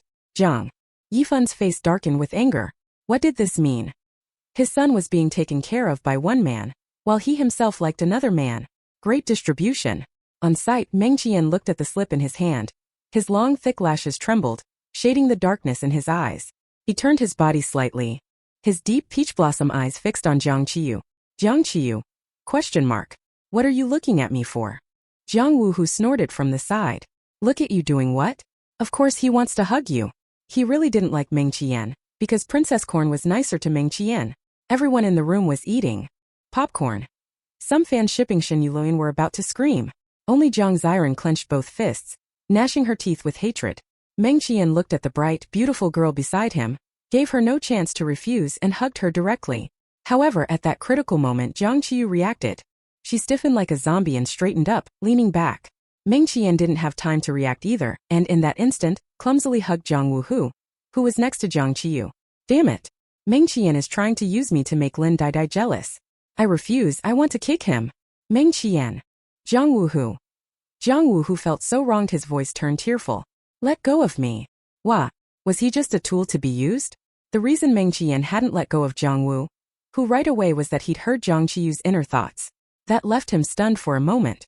When he finally released Jiang Wuhu, Meng Qian's expression was admittedly complicated. At that moment, Jiang Qiyu straightened up again and smiled. Meng Qian's task is complete. Keep playing, everyone. The moment Jiang Qiyu lay down, my CPU just fried. Seriously. As expected of our corn teacher. The matchmaking wire tied by the matchmaker was cut with her pliers. Sorry, I know I shouldn't laugh, but I can't help it, ha ha ha ha ha ha.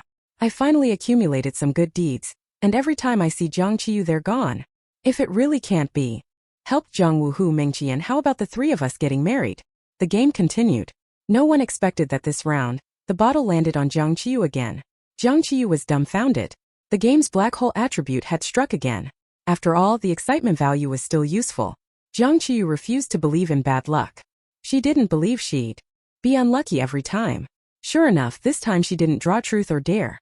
Jiang Qiyu showed the slip to everyone. Truth. If you were to get married, who here would you consider marrying? The onlookers burst out laughing again. This time you can't escape. So many people here. Let's see who you'll choose. She wouldn't be perverted enough to choose Xiao Bao, would she? You're overthinking it. Isn't Jiang Wuhu fine? He's very clingy to her. Doesn't anyone guess it could be Meng Xiaochu? Let's discuss how Meng Qian lost his original name. As director, Wang Jiawei cued her. Say it. Jiang Qiyu blinked and answered seriously. If I don't consider species, I would marry the bed. Everyone. Absurd.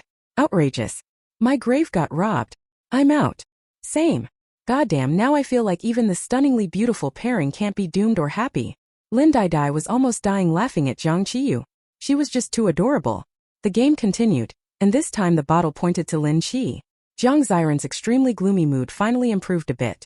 Everyone was playing and drinking, and Jiang Wuhu had drunk quite a bit. As long as Lin Qi drew a dare, she could blatantly make a move on Jiang Wuhu. Lin Qi glanced at Jiang Ziran and smiled. Ran, draw for me. Jiang Ziran smiled too. Lin Qi was so thoughtful. She drew a slip and looked at it. Kiss someone present for 3 seconds. Jiang Ziran almost couldn't help laughing out loud. Her heroine luck had finally returned. Really, whatever she wanted came to her. I really need that dare slip. Next time invite my crush to play. Damn. Why didn't Jiang Qiyu draw that? I want to see how she dodges it. Isn't this just pure perversion? Why not do more? Jiang Ziran handed the token to Lin Qi and gave her a look. Lin Qi understood and stood up. Her graceful figure was revealed to everyone. And the black stockings were incredibly sexy. Here she comes. Here she comes. She's coming with AIDS. Seeing Lin Qi walking toward him, Jiang Wuhu's eyes filled with tears. He looked at Jiang Qiyu with eyes that seemed to say, "Corn princess, save me." He wanted to run but couldn't get up because his legs were numb with fear. AIDS is so terrifying. Damn it, Jiang Qiyu softened again. The explosive value points she couldn't bear to use herself. Jiang Qiyu decided to spend them on Jiang Wuhu. Finally, I can understand how those domineering CEOs in bars feel when they see a frail little flower being forced to drink. Who could stand that? Beside him, Meng Qian lowered his gaze. He finally knew what type Jiang Qiyu liked. Jiang Qiyu lavishly spent 200 explosive points for Jiang Wuhu.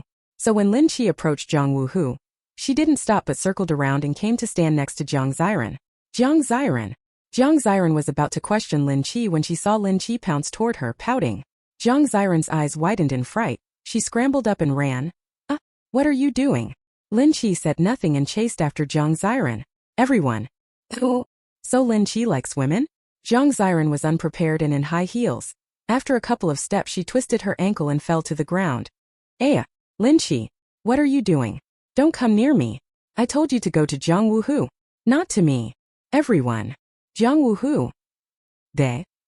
Wang Jiawei. Wang Jiawei wanted to help but, seeing Lin Qi like a starving wolf and fearing being caught up in it, he didn't. Watching the live stream, Jiang Yifan frowned tightly. Go find Jiang Wuhu? Why tell that woman to find Jiang Wuhu? At this moment Jiang Yifan recognized her. Wasn't this the little celebrity Lin Qi who used Dad's room card earlier? Ranyan is actually playing with her? Lin Qi, as if gone mad, lunged at Jiang Ziran and started kissing her passionately. My first kiss. Jiang Ziran began to cry. Finally someone who couldn't stand it pulled Lin Qi away. Jiang Qiyu, enjoying the show, walked over, hands tucked into his sleeves like a northerner out for a stroll, and whispered softly into Jiang Ziran's ear. Lin Qi has AIDS. The next second Jiang Ziran gasped for air. Her eyes rolled back and she fainted. Chapter 066. Is heaven testing my humanity? Tonight's party ended in an unexpected way. The trending topics exploded again. Hashtag Mingqian first on screen embrace. Hashtag Lin Qi forcefully kisses Jiang Ziran. Hashtag Jiang Ziran faints. Hashtag what did Jiang is for Jiang answer. Hashtag Lin Dai realized things were out of control and hurriedly ended the live stream. Wang Jiawei, frantic to see Jiang Ziran fainted, shouted, "Quick, call an ambulance. Call an ambulance." Jiang Qiyu waved his hand. She just fainted, I'll handle it. Wang Jiawei frowned. How will you handle it? CPR. Then he saw Jiang Qiyu give Jiang Ziran 2 big slaps to the chest. Wang Jiawei. Not to be dismissed, Jiang Ziran actually woke up the next second. But the moment she came to, she yelled loudly, "I want to go to the hospital. I want to go to the hospital." Finally, Jiang Ziran climbed into the ambulance with 2 red handprints on her face. Before leaving, Jiang Qiyu, still wearing green fluorescent pajamas, used both hands above her head to make a big green heart and affectionately said, "Wait for me to come back, little sister Jiang Ziran." Jiang Ziran wanted to bite Jiang Qiyu to death. How could there be someone in the world so crazy? Accompanying Jiang Ziran to the hospital was Jiang Wuhu. Jiang Ziran cried and begged fifth brother to go with her, so Jiang Wuhu had no choice but to accompany her. Lin Qi went along too, but Jiang Ziran didn't let her ride in the same car. She could take a taxi by herself. Lin Qi was a little stunned, not understanding at all what had just happened. She had been chasing Jiang Wuhu. How did it turn into chasing Jiang Ziran? Had she gone mad? The party didn't exactly end on bad terms. The ending was pretty shocking. Anyway, everyone was curious about what Jiang Qiyu had whispered into Jiang Ziran's ear, but no one dared to ask. Everyone went back to their rooms to sleep. Tonight was truly an exhilarating night of gossip. Jiang Qiyu returned to her own room and just after coming back, received a voice call from her eldest brother Jiang Yifan. She glanced at it and hung up immediately. She was tired and didn't want to talk. Jiang Qiyu silenced her phone and was about to sleep. However, at that moment, a knock woke her at the door. Jiang Qiyu wondered why someone would knock so late when she hadn't ordered room service.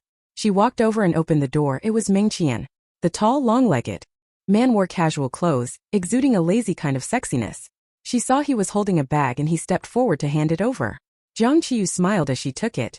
Giving me something this late? You're too polite. Though she couldn't figure out why he would bring her anything, she opened the bag to look. Inside was a pair of gray underwear. Jiang Qiyu's eyes widened. She quickly threw the bag back at Mingqian. What are you doing? I really have no interest in your underwear. She admitted she was a little perverse, but not that perverse. Mingqian sighed helplessly. I'm just here to take a shower. For some reason my room has no water. Jiang Qiyu's face flushed. So he wasn't delivering something to her. She pursed her lips.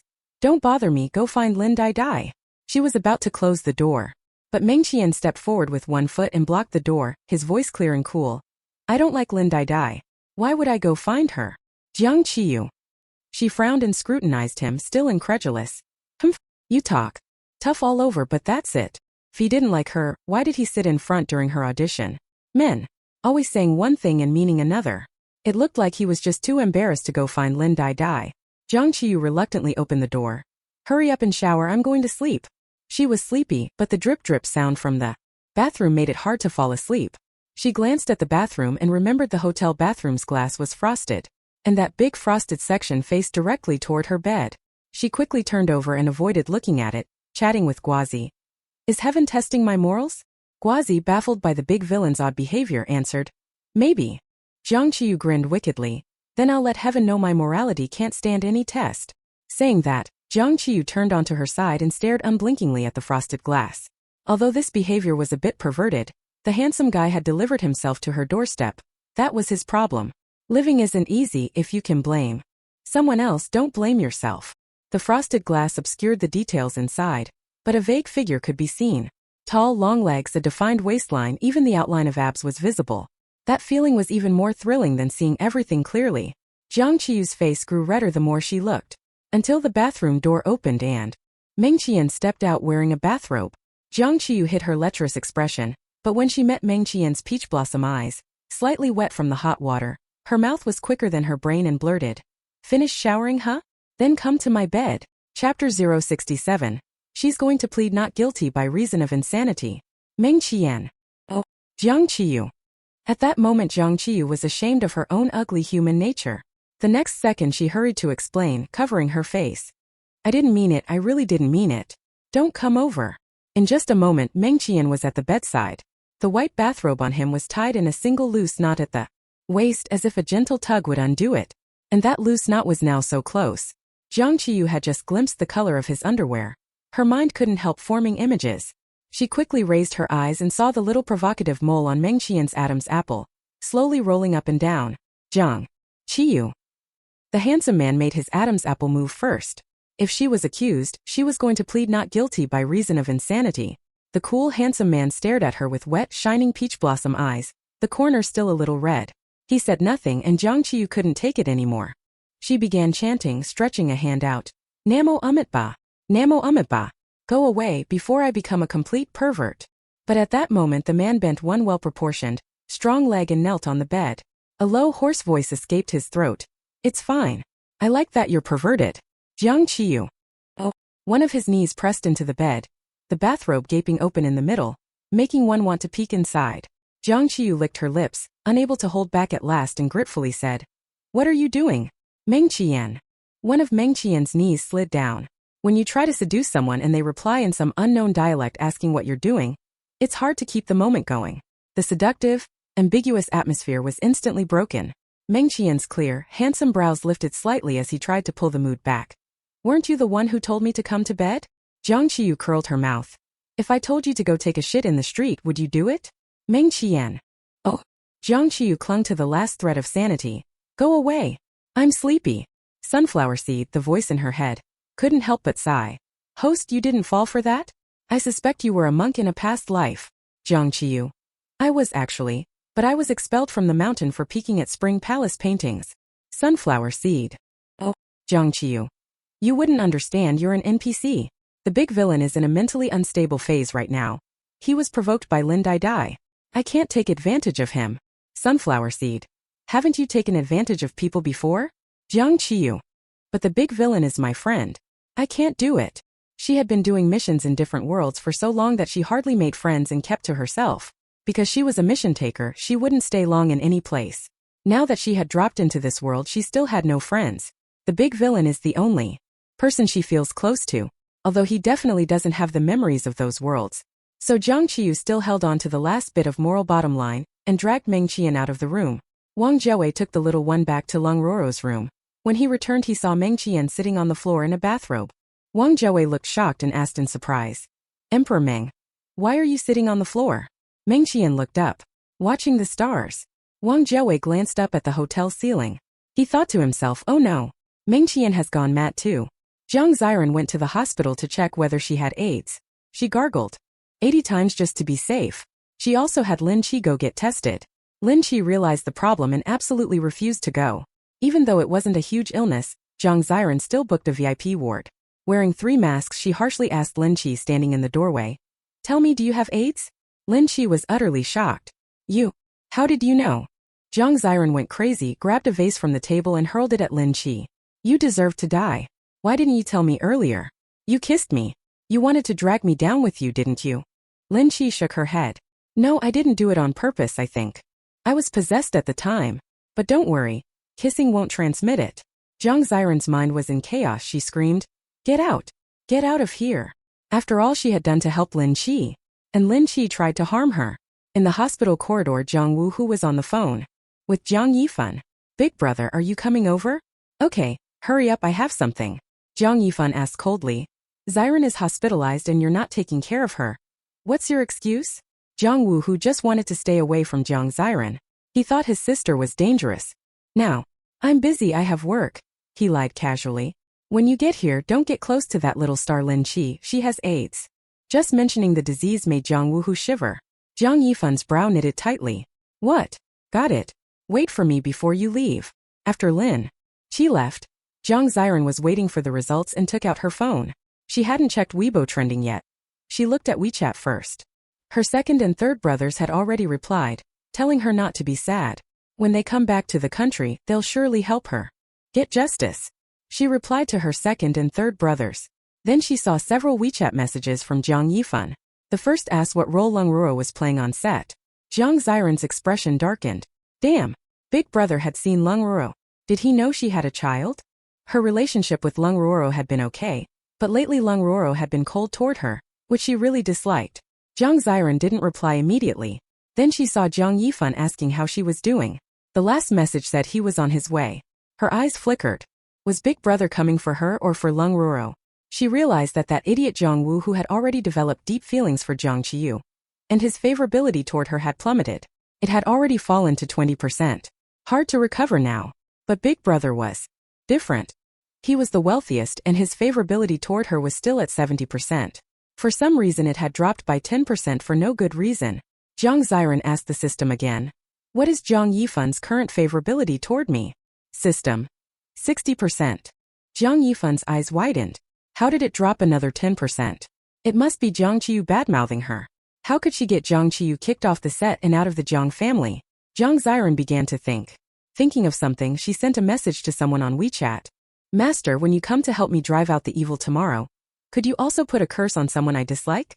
This master had been found by the assistant. They said he was very spiritual in their area. He was coming to the set tomorrow to help her exorcise. The master replied. Quickly. We only do good deeds. This kind of thing harms our merits. Jiang Ziran answered. Master, don't worry, that person is not a good person. You will accumulate merit. I'll add another 500,000. The master still refused. As practitioners of the way we value purity and few desires, it's not about money. Jiang Ziran. I'll add 1 million more.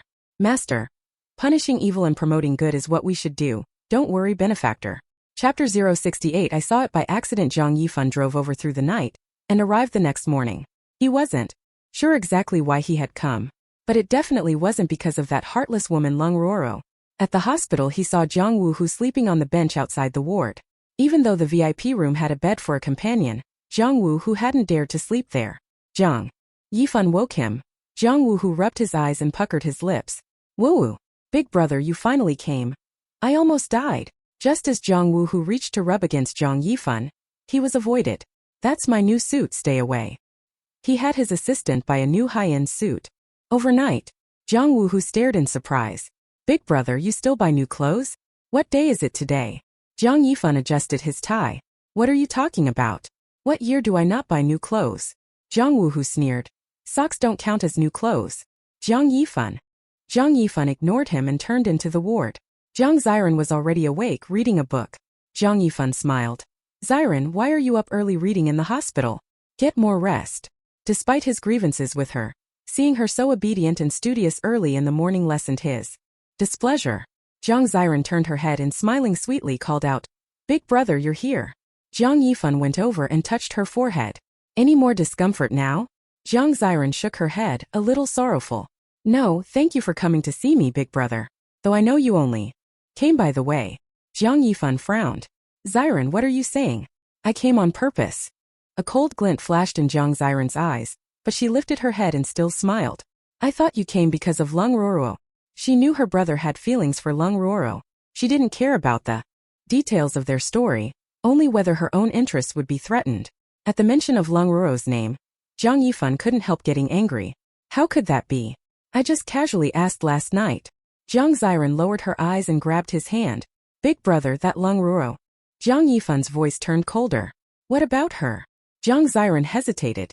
Yesterday I accidentally saw. Saw what? Jiang Yifan frowned. Jiang Ziran's eyes flicked. I saw her knock on our director's door, though I guess she must have had some business. She said this while taking out her phone and showing the photo to Jiang Yifan. In the picture, Lung Ruoro was clearly standing there, reaching out to knock on the room door with the director's nameplate on it. Jiang Yifan's face went pale with anger. A woman going to knock on a man's door in the middle of the night, what could that be for? That Lung Ruoro. Rage surged through Jiang Yifan's mind. He snapped coldly. What's your director's name? Which production are you with? Jiang Ziran told him. Jiang Yifan didn't even care why Jiang Ziran had been taken to the hospital. He turned and left. Jiang Ziran. Jiang Yifan had planned to visit the crew, but now he didn't want to go.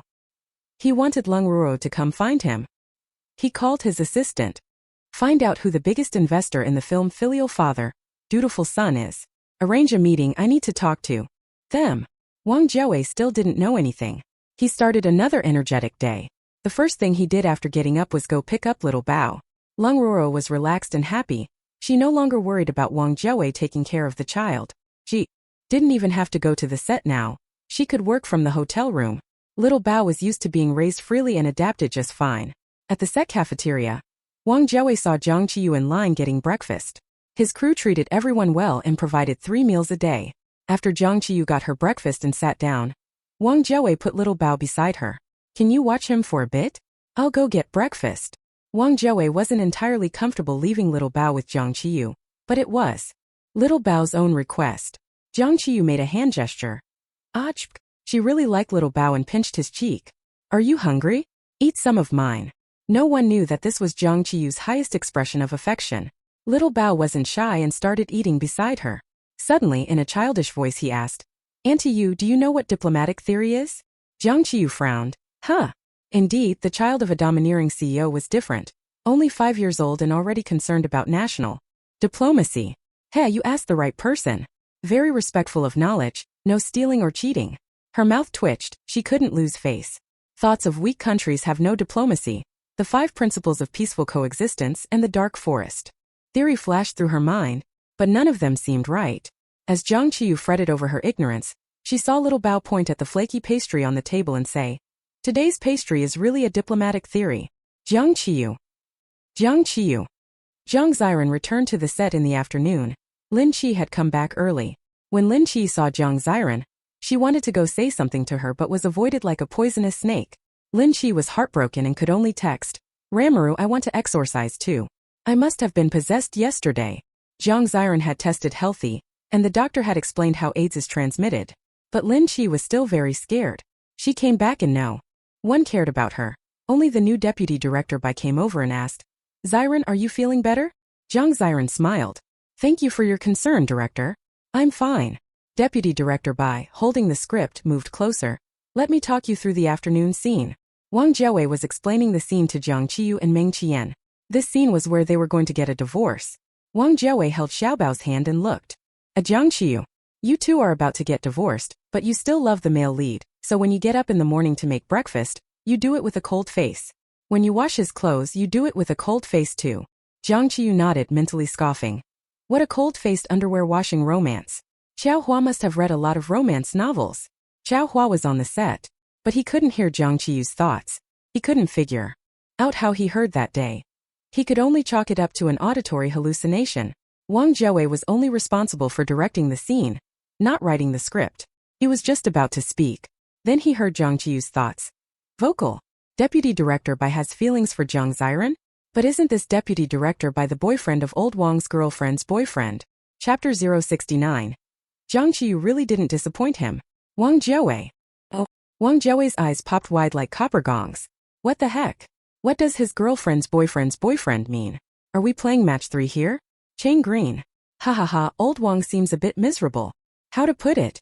Old Wang supports 3 people by himself TSK. What a perfect 4-person family. Wang Jiawei. Earlier he had heard the green halo thoughts over his head, but when he checked carefully and probed cautiously, nothing came up. His little girlfriend had always been obedient and well-behaved. If the shoot weren't happening outside Jing City, she would surely still be bringing him meals every day. That little girlfriend who graduated from Jing City Film Academy is no ordinary person. She worked at the school convenience store under the pretense of a student job, just to attract entertainment industry directors. Many directors go to their school to cast. Once, Wang Jiawei went to the convenience store to buy cigarettes and fell for her at first sight. After graduation she didn't work and was supported by Wang Jiawei at home. At first she was fairly content, but Wang Jiawei was busy and rarely had time for her, so she developed other ideas. Wang Jiawei gives her 200,000 a month. She spends 50,000 to keep a younger brother. This younger brother is also a playboy. While partying at bars he met a male university student from the directing department and spent 20,000 to support him. That's deputy director by. This ecosystem ran healthily in cycles for 3 years. Must say, all 4 people are quite committed. As for the meals old Wang often ate, they were actually made by the man his little girlfriend supported, mostly leftovers. Throwing them away would be wasteful, so his little girlfriend would bring them to him. She doesn't cook or produce the food. She's just a transporter of meals. And old Wang is the trash can for leftovers. Ha ha ha ha. Wang Jiawei. Oh. The man his little girlfriend kept, hearing from her that the crew needed a deputy director, introduced his boyfriend to them. Wang Jiawei was stunned. His girlfriend had clearly said this man was a classmate from university, even from the same hometown. That's why he agreed to let him come. He never expected the relationships to be so complicated. Deputy director Bai actually always had ambition but never a good opportunity. Now that he's in the entertainment industry, he couldn't stand taking only 20,000 a month. He wanted to latch onto Jiang Ziran directly. Young people nowadays really don't want to work hard at all. Hey, what's wrong with old Wang? Why is he sitting down on the ground? Lin Lu, standing beside Wang Jiawei, also nearly sat down in shock. Brilliant. Truly brilliant. What an intricately connected love story. What a gullible director. Xiao Hua saw Wang Jiawei sitting on the ground and hurried over to help him. He'd made a mistake last night, and now everyone was pointing fingers at him, so he needed to curry favor with the director. But as soon as he touched the director, Wang Jiawei kicked him. Get lost. Xiao Hua. Jiang Qiyu smiled from the side. Writer Qiao, the director is extremely dissatisfied with what you wrote. Xiao Hua frowned. This scene is written so well. The audience loves watching this kind of thing. Before Jiang Qiyu could say more, Wang Jiawei swore. Disgusting. Jiang Qiyu shrugged. See? The director even says it's disgusting. Lin Lu. The director and Jiang Qiyu must not be talking about the same thing, right? Lin Lu decided not to put this on Weibo for now. He even felt a little sorry for the director. He really wanted to pat his bald head to comfort him. Wang Jiawei felt like he was going mad, but he couldn't lose control. After all, he's an adult and can't act on impulse. Flipping out with his girlfriend right now is definitely a bad idea. Firstly, he has no evidence. More importantly, she holds leverage over him. If they really tore things open, he wouldn't fare well either. Wang Jiawei gritted his teeth, wanting to rip someone apart. Damn it. There are so many people. He didn't know who to tear apart first. He'd been eavesdropping on Jiang Qiyu's inner thoughts day and night but never heard which crew member had messed up. What he did here was his own huge scandal. And it's been going on for 3 years. So infuriating. Wang Jiawei was so angry steam seemed to be coming out of his head. At that moment, assistant director Bai walked over. Director, when do we start shooting? Wang Jiawei looked at assistant director Bai calmly and waved him over. Xiao Bai, come here. Assistant director Bai smiled as he approached. Director, Do you have any instructions? Could it be that the director had noticed his hard work and surprising talent? Actually, this Xiaobai knows his top choice is Wang Jiawei. If Wang Jiawei weren't straight, he'd want to latch onto him directly. No middleman taking a cut. After observing the crew all day, he found the wealthiest rich woman is Jiang Ziran, so he couldn't wait to make his move. He also observed me yesterday, but he quickly realized I'm a big miss. No big money single women here. Wang Jiawei was furious, but Jiang Qiyu's teasing made him crack a smile. Meng Qiyan almost burst out, laughing beside him. Although he felt sympathy for Wang Jiawei's situation, he couldn't help finding Jiang Qiyu's inner thoughts genuinely funny. Anyway, with only Xiao Bao on set now, he would try to stick close to him. He'd thought about it last night. Running into Xiao Bao let him hear Jiang Qiyu's thoughts, and the same happened with Jiang Wuhu. So Xiao Bao and Jiang Wuhu must share something in common. But what that was he hadn't figured out yet. Wang Jiawei's smile was temporary. His default mood was the sad frog. He looked at the script in his hand and said to assistant director Bai, "Alright, you and Emperor Meng are similar in build. You take his place and do the scene with Jiang Qiyu." Meng Qiyan frowned. "Director, I'm right here and perfectly fine." Wang Jiawei smiled. "Here's the thing. I want to revise this part of the script, so I want to discuss it with you. Let Xiaobai stand in for you this time." Assistant director Bai was thrilled. Could the director see his potential as an actor? His first acting role being Emperor Meng's double. What supreme fortune? Jiang Qiyu was baffled too but had no choice. How will you change it? Wang Jiawei thought for a moment. It's like this. I also think cooking with a cold face is inappropriate. A scumbag husband has wasted your time and youth, and now he's about to divorce you. Do whatever you want. But remember one thing, he's still your husband right now. No matter what you do to him, it can only be considered a domestic dispute. Jiang Qiyu narrowed her eyes. These days a lot of men think that getting a marriage certificate is like getting a license to beat their wives. Because beating your wife within a marriage counts as domestic violence. The sentence seems to be a lot lighter than if you beat someone else. Jiang Qiyu didn't study law, so she wasn't sure about the details. But it was true that many men would exploit that loophole and act without fear within marriage. Deputy Director Bai didn't hear the deeper meaning in Wang Jiawei's words. Jiang Qiyu did though. She could go crazy without restraint. Let out all the resentment she'd held against her husband for so many years. Wang Jiawei raised his chin. Do it once for me to see." They began the scene. Jiang Qiyu was cooking in the kitchen. Deputy Director Bai, half-dressed and yawning, walked into the kitchen and asked, "What's for, huh?" He never finished the sentence before someone shoved a half-peeled onion into his mouth. The pungent onion burned up his throat, and tears streamed from his eyes. He winced in pain about to pull the onion from his mouth, when Jiang Qiyu delivered a big slap aimed at his face. Left then right. Smack. Smack. Those two slaps hit Wang Jiawei straight in the heart. Wang Jiawei was thrilled. Jiang Qiyu hadn't disappointed him. Deputy Director Bai was hit so hard he couldn't even scream. He bit down on the raw onion in his mouth. The spice was unbearable. He was about to fight back. Wang Jiawei shouted, "Xiaobai, you can't move. You're the male lead. You can't show a tendency for domestic violence." Jiang Qiyu, still unsatisfied after slapping the scumbag twice, poked his nose and gouged at his eyes. Deputy Director Bai. Wang Jiawei was ready to applaud. Well done. Brilliantly done. Perfectly executed.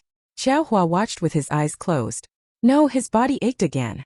He'd been beaten like that yesterday. He murmured from the side. "Director, this isn't appropriate, right? If Emperor Meng is beaten like that, his fans will eat us alive." Wang Jiawei nodded. "True." Jiang Qiyu, stop. This approach won't work.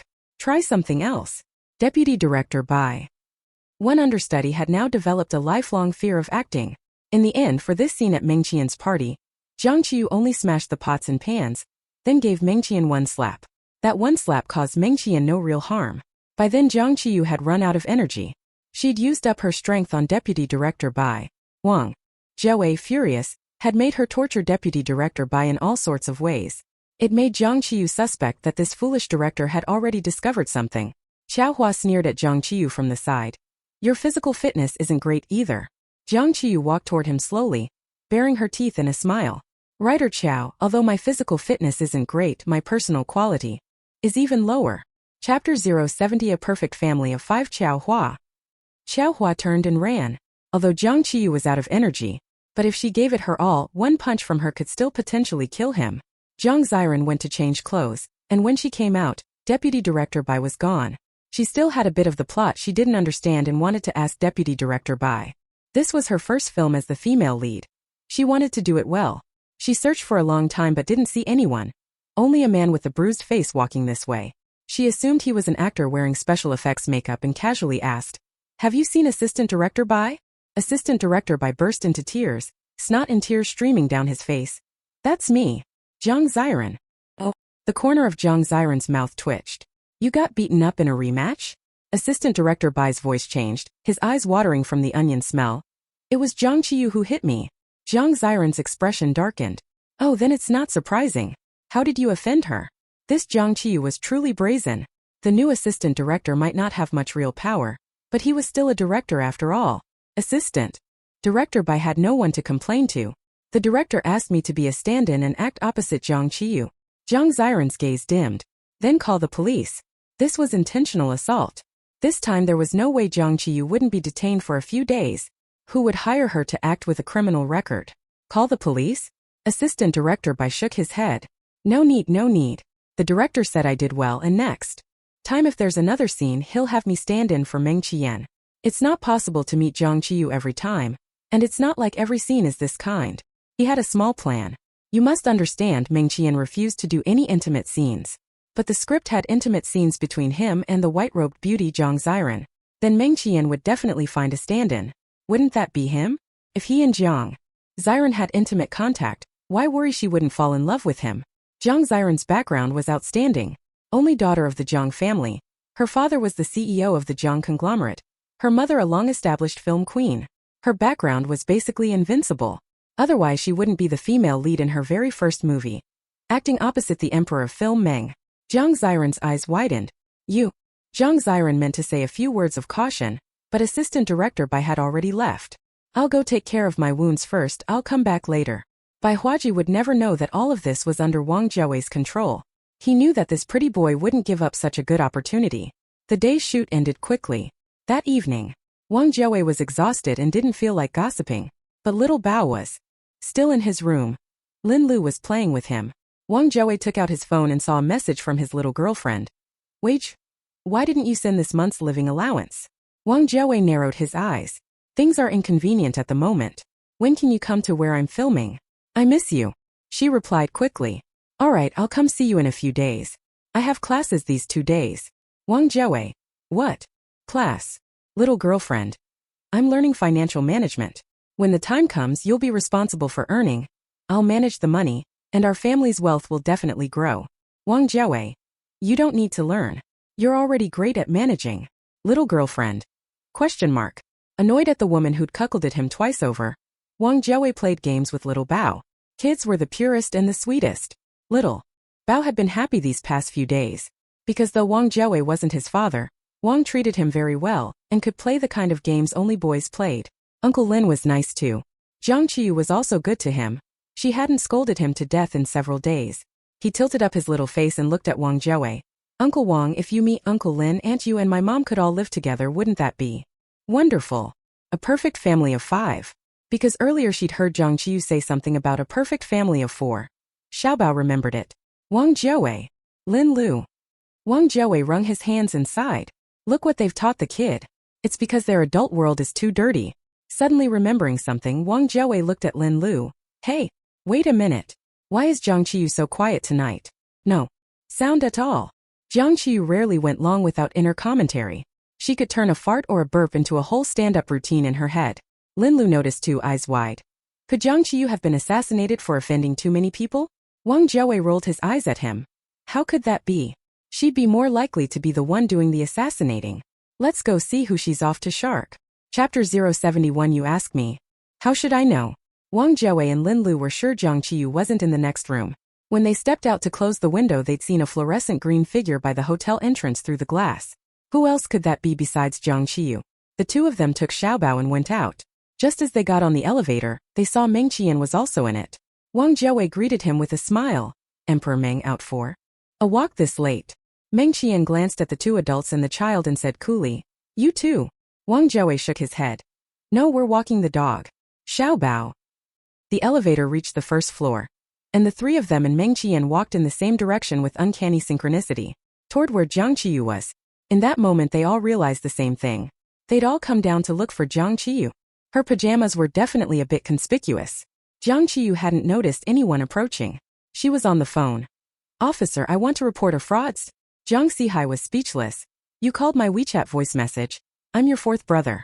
Jiang Qiyu said solemnly. "This is official business right now, don't try to get familiar with me." Jiang Zihai. Sometimes he really admired Jiang Qiyu's peculiar logic. Jiang Zihai returned to seriousness. "What kind of frauds? Where? How many people?" Jiang Qiyu looked up at the middle-aged man in a Taoist robe walking ahead. "A superstition scammer. Near Liang Hotel in South City. One person." Jiang Zihai was on assignment in South City today and not busy. "Okay, 10 minutes. He trusted Jiang Qiyu's ability to catch criminals. The three adults and the child who'd heard the whole conversation didn't go up to greet Jiang Qiyu. Wang Jiawei whispered. "My perspective was too narrow. I didn't expect Jiang Qiyu to be such a fine young person. Tomorrow I'll ask the cafeteria to give her 2 extra chicken legs." Lin Lu agreed. "Yeah, we thought she'd come out to gossip, didn't expect she'd come out to catch a fraudster." "I could cry." Xiaobao was delighted and whispered. "I knew the green Spider-Man was awesome. Only." Meng Qian remained silent, watching the person ahead. Master Dazhong was walking this way, stroking his beard as he went. It was obvious he was in a good mood. After all, getting 1.2 million just by performing a ritual would make anyone happy. But just as he was feeling pleased, a green figure blocked his path. Dazhong frowned, thinking he'd simply bumped into someone. So he moved a little to his left. Unexpectedly, wherever he moved, the other person moved the same way. He asked displeased, "What are you doing?" Jiang Qiyu grinned. "I take it you're a master?" Dazhong's expression changed, so she had recognized his identity. She was the one who came to have her fortune told? But he was busy and was about to refuse when he heard her say, "Then I'll tell your fortune." Dazhong. Dazhong thought he'd misheard.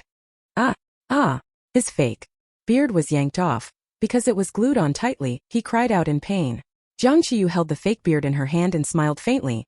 "Your nickname is Master Dazhong, real name Wang Defa. From the age of 5 you liked stealing. When you were 12 you stole 3 chickens and 2 pairs of underwear from Aunt Zhang next door. At 16 you liked sneaking into Aunt Li's yard to kiss her sow. Because of your ugly looks, no girl would go for you, so you set your sights on the sow. Every time you tongue-kissed the sow for 5 minutes. The poor sow couldn't bear the humiliation and soon butted herself to death. You cried for 3 days and 3 nights over it and decided to become a monk." Hearing that, Dazhong's eyes widened like copper bells. Who on earth was this green girl? How could she know all these secrets? The 3 people behind them hadn't expected. Even though they were here to catch a criminal, they'd also gotten some gossip. Lin Lu whispered. "This Master Dazhong is pretty famous. I often see praise for him on Xiadigua." This had to be exposed. The headline was already there. Explosive. Famous master caught tongue-kissing a sow. Is this a perversion of human nature or a perversion of human nature? Dazhong's face darkened. What do you want?" Jiang Qiyu smiled. "I'm not done yet. After you entered the temple, you found you couldn't cut off worldly desires, especially your desire for money. So from then on you used the temple's name to swindle people everywhere. Later you were expelled from the temple for stealing from the donation box. After that you had a rough time, until recently you found another route. Teaming up with celebrity staff to scam stars in the entertainment industry.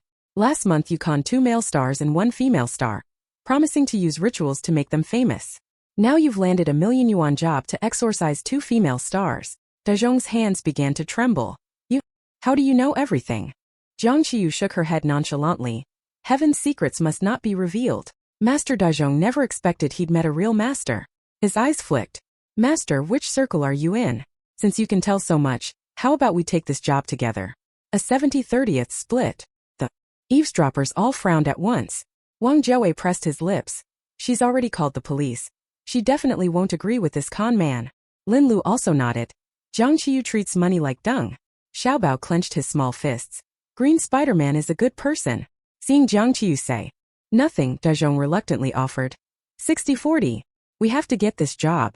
But since this person was blocking him, she must have an agenda. Jiang Qiyu bared her teeth in a smile. "How shameless of you." Wang Jiawei's heart sank. "Holy shit." Jiang Qiyu gave in. Lin Lu didn't believe it. She already called the police. Impossible. Then they heard Jiang Qiyu's inner voice. "You rotten scammer, how shameless. Of course I'm taking this money all by myself." Wang Jiawei. Lin Lu. Although it hurt his pride, Dazhong could be flexible. Smiling, he said, "Then let's do it together." Ah. His words hadn't finished when his Taoist hat was taken off. Since we're cooperating, you'll let me wear your clothes. After all, I'm the real master. What do you think? Although De Jong didn't want to, he had no choice. Then what do I wear? Jiang Qiyu shrugged. What else? You just wait for me outside. I'll tell you when I'm done. With that, Jiang Qiyu started stripping De Jong's clothes. De Jong was scrawny and had no strength at all. His clothes were off in an instant. Only a pair of red underpants remained. He covered his chest with both hands. Master, hurry up. I'll wait outside.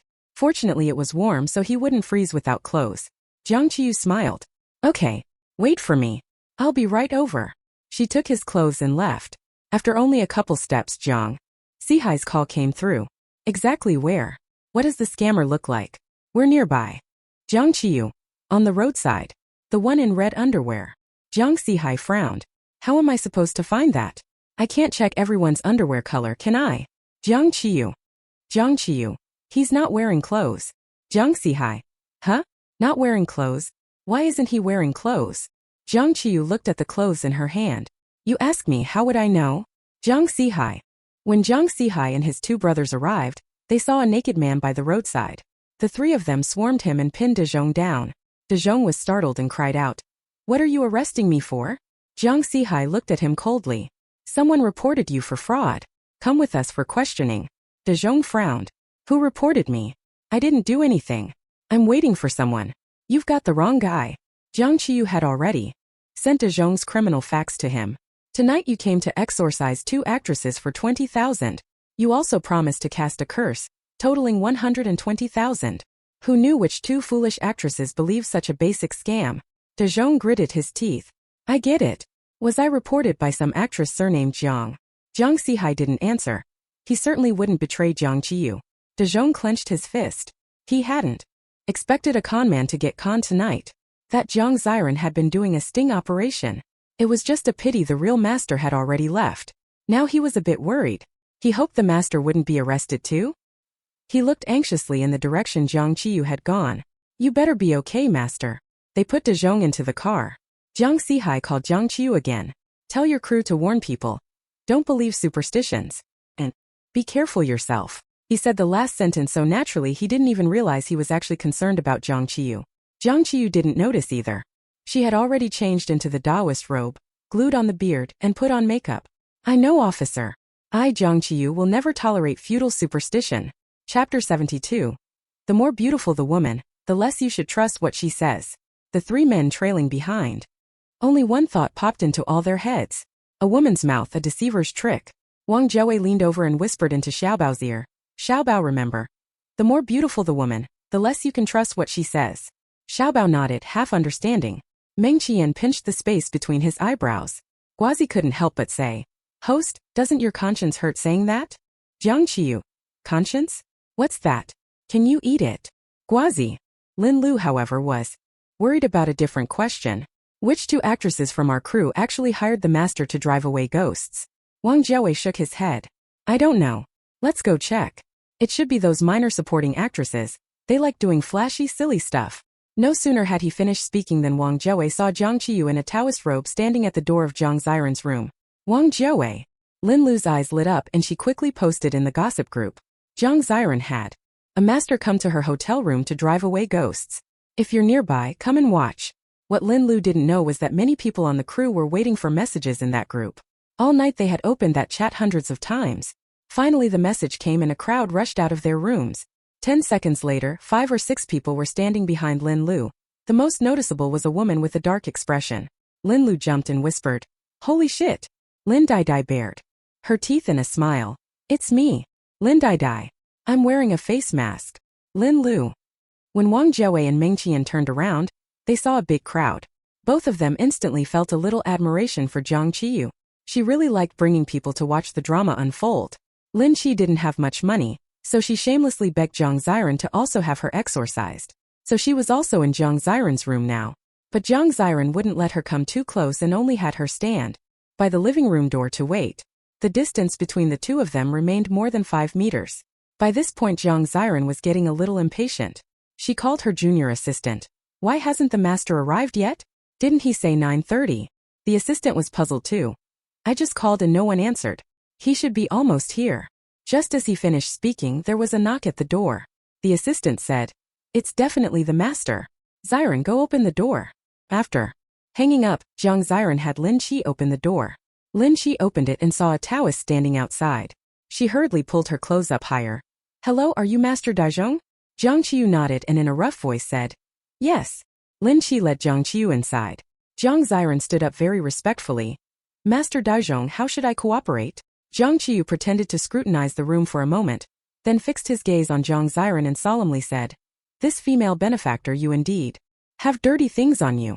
Jiang Ziran's eyes widened and she pleaded, Master, please help me." Jiang Qiyu said calmly, "Don't panic. I'm here." Then she took a peachwood sword from Daizhong's toolkit and began to poke it toward Jiang Ziran. Jiang Ziran jumped in fright, and then her face was whack struck a few times. It hurt like hell. She covered her face. "Master, is hitting me really okay?" Jiang Qiyu nodded seriously. "Of course. The dirty thing is attached to you. When I hit you, I'm hitting it." She went on whack several more times, until Jiang Ziran's cheeks were swollen high, like two big steamed buns. Only then did Jiang Qiyu stop, satisfied. "All right, the dirty thing has left." The onlookers watching from the doorway. After being hit like that, how can she film tomorrow? There's an intimate scene with the male lead and the white moonlight tomorrow. Wang Jiawei regretted not stopping Jiang Qiyu in time. And isn't Jiang Qiyu a bit over the top? Jiang Ziran just asked the master to drive away evil spirits. She didn't do anything to her. The door wasn't closed and Lin Qi quickly noticed the doorway packed with people, heads all leaning into the room. The director was there too. She asked a little flustered, "Director, why are you here?" Wang Jiawei blinked. Just passing by. It looked lively here, so we came to take a look." Lin Qi looked at Jiang Ziran. Jiang Ziran was in so much pain she couldn't speak. She waved her hand to signal Lin Qi to close the door. Lin Qi closed the door but didn't close it tightly. The crowd didn't leave and stayed outside. Although Lin Qi thought this exorcism was pretty ridiculous, Jiang Ziran had already gone through with it, so she stepped forward. "Master, what about me?" Jiang Qiyu looked at Lin Qi. "Yours isn't serious. Just slap yourself 50 times and it'll work." Lin Qi had no choice but to do it. After 50 slaps, her face was red and swollen. Only then did Jiang Qiyu turn to Jiang Ziran. "You have one more thing, right? Want me to cast a curse on whom?" "What curse?" After a moment, Jiang Ziran could speak again. Her speech was a little unclear as she said, "On Jiang Qiyu. A shit curse. I want her shit." Outside, Xiaobao heard that and asked Wang Jiawei with a puzzled look, "Uncle Wang, why does this person want Aunt Yu's shit?" Chapter 073 Take away my Jiang Baimi Wang Jiawei. Wang Jiawei was about to whisper. Then he heard Jiang Qiyu inside say calmly, "You want Jiang Qiyu's shit? That's a different price." Wang Jiawei. The two of them, one young and one old, had shockingly similar thought processes. He began to suspect they might be from the same family. Xiaobao didn't pick up on the nuance, but Wang Jiawei did. Jiang Ziran wanted Jiang Qiyu dead. What kind of deep hatred was this? Isn't this like sticking pins in a paper doll in ancient times? Fortunately, it was Jiang Qiyu who came. If this had been a truly powerful master, wouldn't Jiang Qiyu be in danger? Wang Jiawei felt residual fear. For the first time he really thought Jiang Ziran was quite cruel. Lin Lu sneered, an expose headline already forming in her mind. Shocking. Popular actress casts shit curse on someone. Malicious to the extreme. Under the long lashes, Meng Qian's gaze dimmed. The onlookers exchanged glances. They never expected Jiang Ziran, known as a little goddess of the entertainment circle, to be so mean. Inside, Jiang Ziran was stunned for a moment, then shook her head. "That's not what I meant. I want her to shit herself." "To shit?" Lin Qi explained from the side. "Respected master, what she means is that she wants Jiang Qiyu dead. That woman is bad and has done many wicked things. Master must put all your power into this." Although she held no personal grudge against Jiang Qiyu, Jiang Ziran's enemies were her enemies. After all, Jiang Ziran was the only person she could rely on now. Hearing that, Jiang Qiyu immediately slapped Lin Qi across the mouth with one strike. Smack! Lin Qi cried out in pain. "Ah," Jiang Qiyu said calmly. "The dirty thing on you hasn't left completely. I'll give you another supplement." Lin Qi touched her mouth and forced a smile. "Thank you, master." Jiang Qiyu waved her hand. "Okay, you two step back. I'm going to start the curse." Jiang Ziran and Lin Qi exchanged a glance and stepped aside. Jiang Qiyu picked up a peachwood sword, prodded a yellow talisman, and began twisting wildly, mumbling incomprehensible words. But her thoughts were very clear. Money come. Money come. All the money come to Jiang Qiyu. Get rich. Get rich. Jiang Qiyu get rich. The onlookers at the door. Because everyone was pressed together, body to body. At that moment all the onlookers heard Jiang Qiyu's inner voice. But they thought it came from the master inside. Who knew this master was actually pretty nice. Not only did he not harm people, he helped them get rich. Lin Dai was thrilled. I wonder if this master is really effective. I want that spell too. Jiang Ziran and Lin Qi watched the master in front of them flail about without any method and felt a little suspicious. After twisting around for about a minute, Jiang Qiyu spoke to Guazi telepathically. Pace. Light it. Guazi. Having bought a device in advance that could ignite things out of thin air, Guazi complied. With a buzz. Jiang Ziran and Lin Qi saw the talisman hanging from the peachwood sword catch fire. No manual action, it just burned by itself. Flames leapt straight upward. The two exchanged a glance and nodded, indicating that this master truly was impressive. When the talisman was mostly burned, Jiang Qiyu put away the peach blossom sword. Done, the curse is successful. Jiang Ziran asked eagerly. So when will she poop? Jiang Qiyu replied solemnly. When she can't stay alive anymore, she'll poop. Jiang Ziran felt that something was off about that sentence, but couldn't immediately pinpoint what. I can't say more. What I did today has already cost me a lot of my great merit. Jiang Ziran didn't ask further. At this time Jiang Qiyu pulled a POS machine from her tool bag. Card only. Over 1 million. A QR code wasn't convenient to collect, so Jiang Qiyu painfully bought a POS machine. Once the money was received, Jiang Qiyu turned and left. Without any hesitation. The next second, shrill alarms went off inside Jiang Ziran's room. The smoke detector had triggered. Water sprayed down from the ceiling. Jiang Ziran and Lin Qi were instantly drenched like drowned rats. The wounds on their faces hurt even more. Jiang Ziran screamed. Ah, what's going on? Lin Qi pointed at the curtains. Looks like the curtains caught fire. The talisman's flame didn't go out. Jiang Qiyu hit her Gongyu Ming, and after calmly walking out of Jiang Ziran's room, she lifted the hem of her robe to reveal neon green pajama pants and ran off like a flash. Her eerie laughter echoed down the corridor. Ha ha ha ha. The onlookers standing outside the door. That night, Wang Jiawei had a nightmare. He dreamt a female ghost cackling ominously in his ear. Meng Qian also dreamed. A beautiful girl stood before him and reached out. Take your clothes off, get on.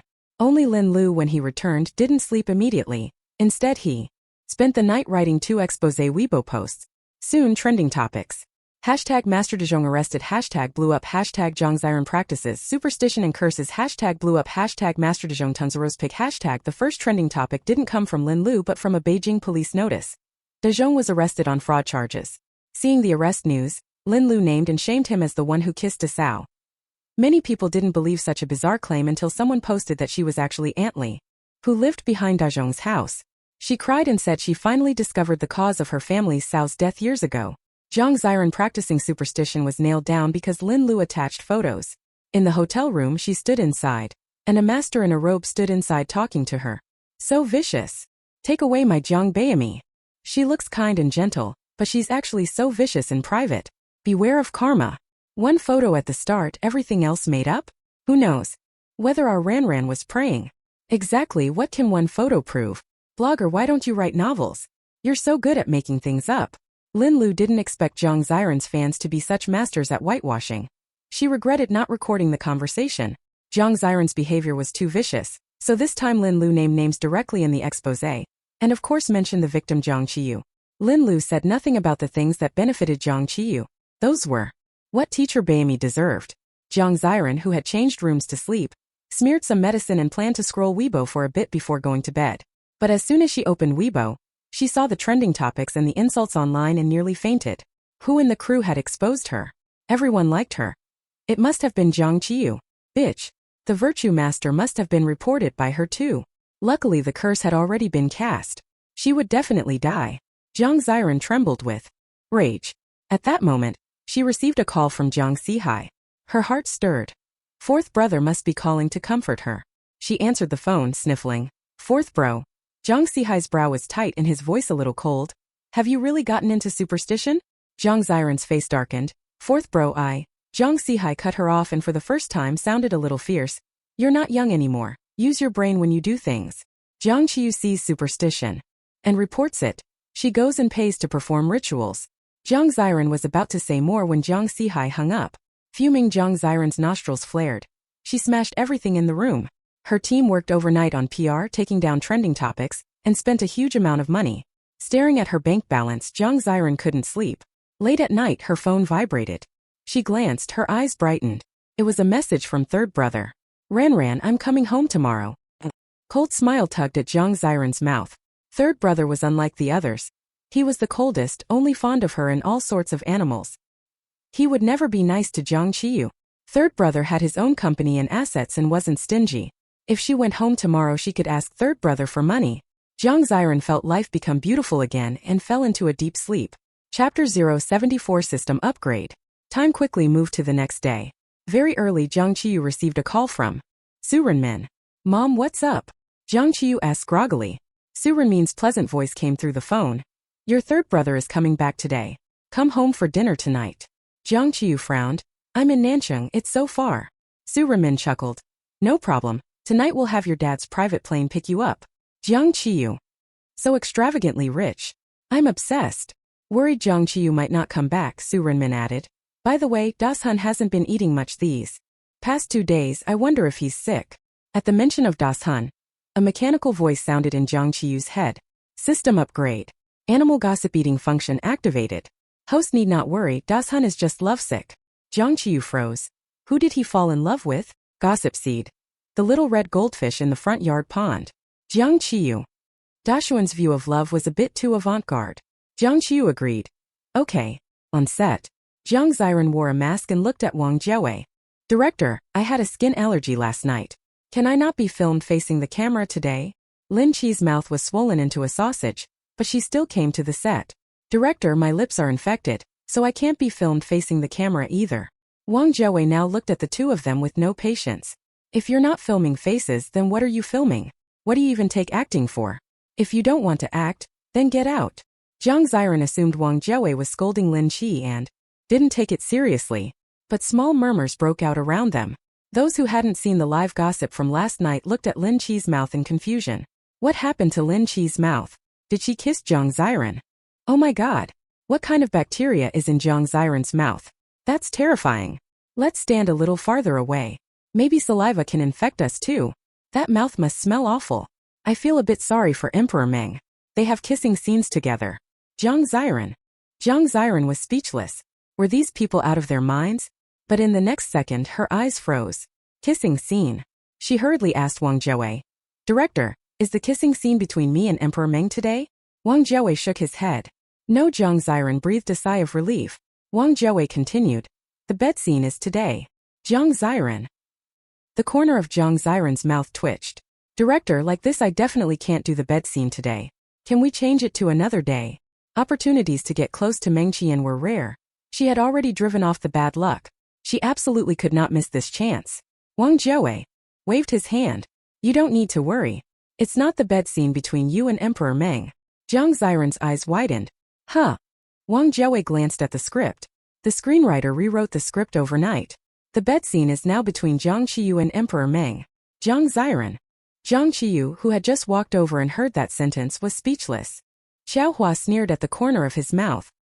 He had watched the live footage of that night's party afterward. He noticed Jiang Qiyu strongly resisting contact with Meng Qian. Well then don't blame him for being rude. He would just write intimate contact between the two. He stayed up all night rewriting the script. He had one principle. Make Jiang Qiyu have a hard time. Seeing Jiang Qiyu's expression freeze, Xiaohua felt elated. Jiang Ziran frowned but quickly relaxed and looked at Jiang Qiyu. Sister, you definitely wouldn't accept a bed scene, right? Then Xiaohua and Jiang Ziran saw Jiang Qiyu give a wicked smile. Is there such a perk? Xiaohua. Jiang Ziran. Guazi, the commentator, was shocked by Jiang Qiyu. Host, don't you dislike the main villain? You don't even want to get close to him in games. Jiang Qiyu spoke righteously. Guazi, what you say is true. Originally I didn't want intimate contact with him. But can things stay the same? Acting is art. I'm willing to sacrifice for art. For a moment, Guazi was almost moved by Jiang Qiyu's professional dedication. But he quickly realized Jiang Qiyu's true nature. Lecherous by temperament. Having desire but lacking courage, she wouldn't go all the way for real. So she could only try to soothe herself. Wang Jiawei couldn't believe it. You can really film it? Jiang Qiyu was serious. Director, you can insult me, but don't insult my professionalism. Wang Jiawei gave her a thumbs up. Not bad, Jiang Qiyu. You're a good actor. Lin Lu also thought Jiang Qiyu was a good actor. At noon she'd leaked the news. Hey! Famous crazy actress sacrifices for art. Hot news. Jiang Ziran's chubby face hurt even more. She gritted her teeth. Director, Emperor Meng has never done any intimate scenes before. He won't do it. Jiang Qiyu rubbed his chin. True. Maybe the little beauty wants to save her first time for Lin Dai Dai. Lin Dai Dai was standing right behind them. Jiang Qiyu pulled her over. If not, let Lin Dai Dai go on. I'm magnanimous.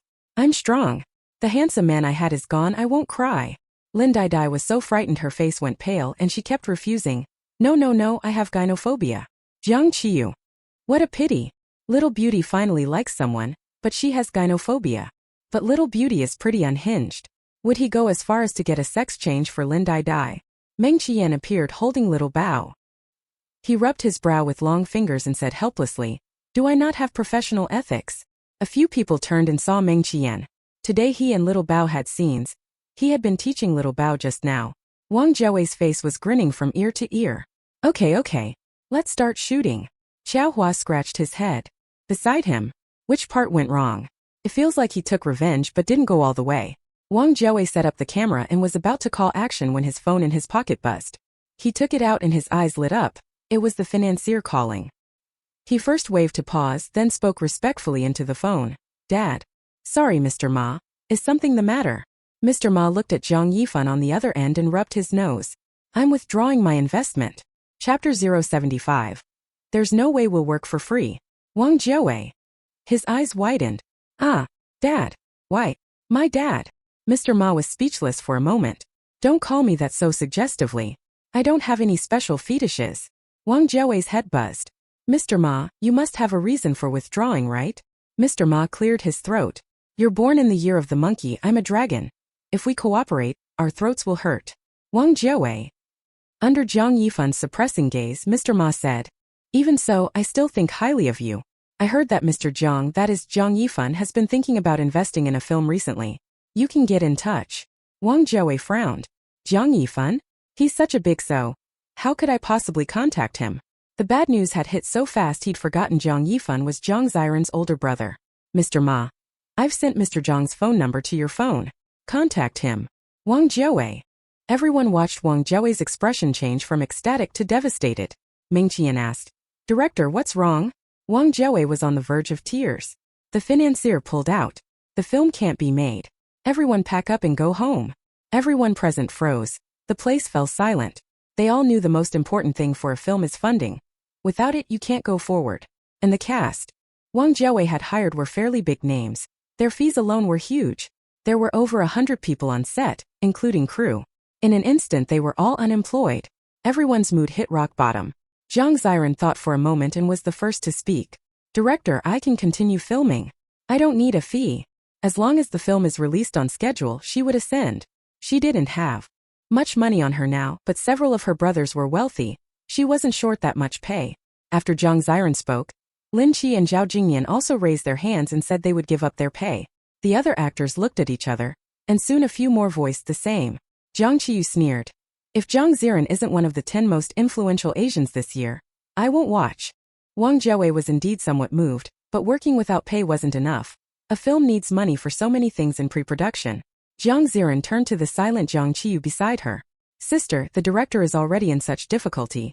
You wouldn't still want a fee, would you? Everyone turned their eyes to Jiang Qiyu. Jiang Qiyu blinked, acting as if it were only natural. Of course I want it. I work to earn money. I think you're trying to guilt-trip me? Too bad I have no morals. She still owed the company 50 million in performance targets. Filming one variety show only filled 10 million, and that money hadn't even come through yet. She didn't care whether she could become popular. She just wanted to finish making up the shortfall quickly so she could retire and slack off. A glint of delight flashed in Jiang Ziran's eyes. Then she said with some regret, Fine, then you won't be in this film. Jiang Qiyu had no attachment. She tilted the corner of her mouth up. Hey, then I'm off work. Free work? Not happening. Not in this lifetime. At times like this people envy Jiang Qiyu's crazy personality, refusing to wrong herself, including the actors who had just gone along with Jiang Qiyu and saying they wouldn't take a fee. If they hadn't followed the trend, they'd look antisocial and mean. Wang Jiawei didn't think Jiang Qiyu's behavior was improper. It was human nature. If there's no money, he himself wouldn't want to work. The biggest name present, Meng Qiyan, had been quiet the whole time. Jiang Ziran pressed her lips together. Emperor Meng, what about you? Darkness lingered in Meng Qian's eyes. Finally about to shoot intimate scenes with Jiang Qiyu, and now the movie was gone. He lifted his eyelids and said in a light voice, I'll continue. Jiang Ziran was ecstatic. The big villain must be staying because of her, right? Jiang Qiyu remained unmoved, already taking out her phone to contact her father's private plane. Wang Jiaowei's eyes went wide.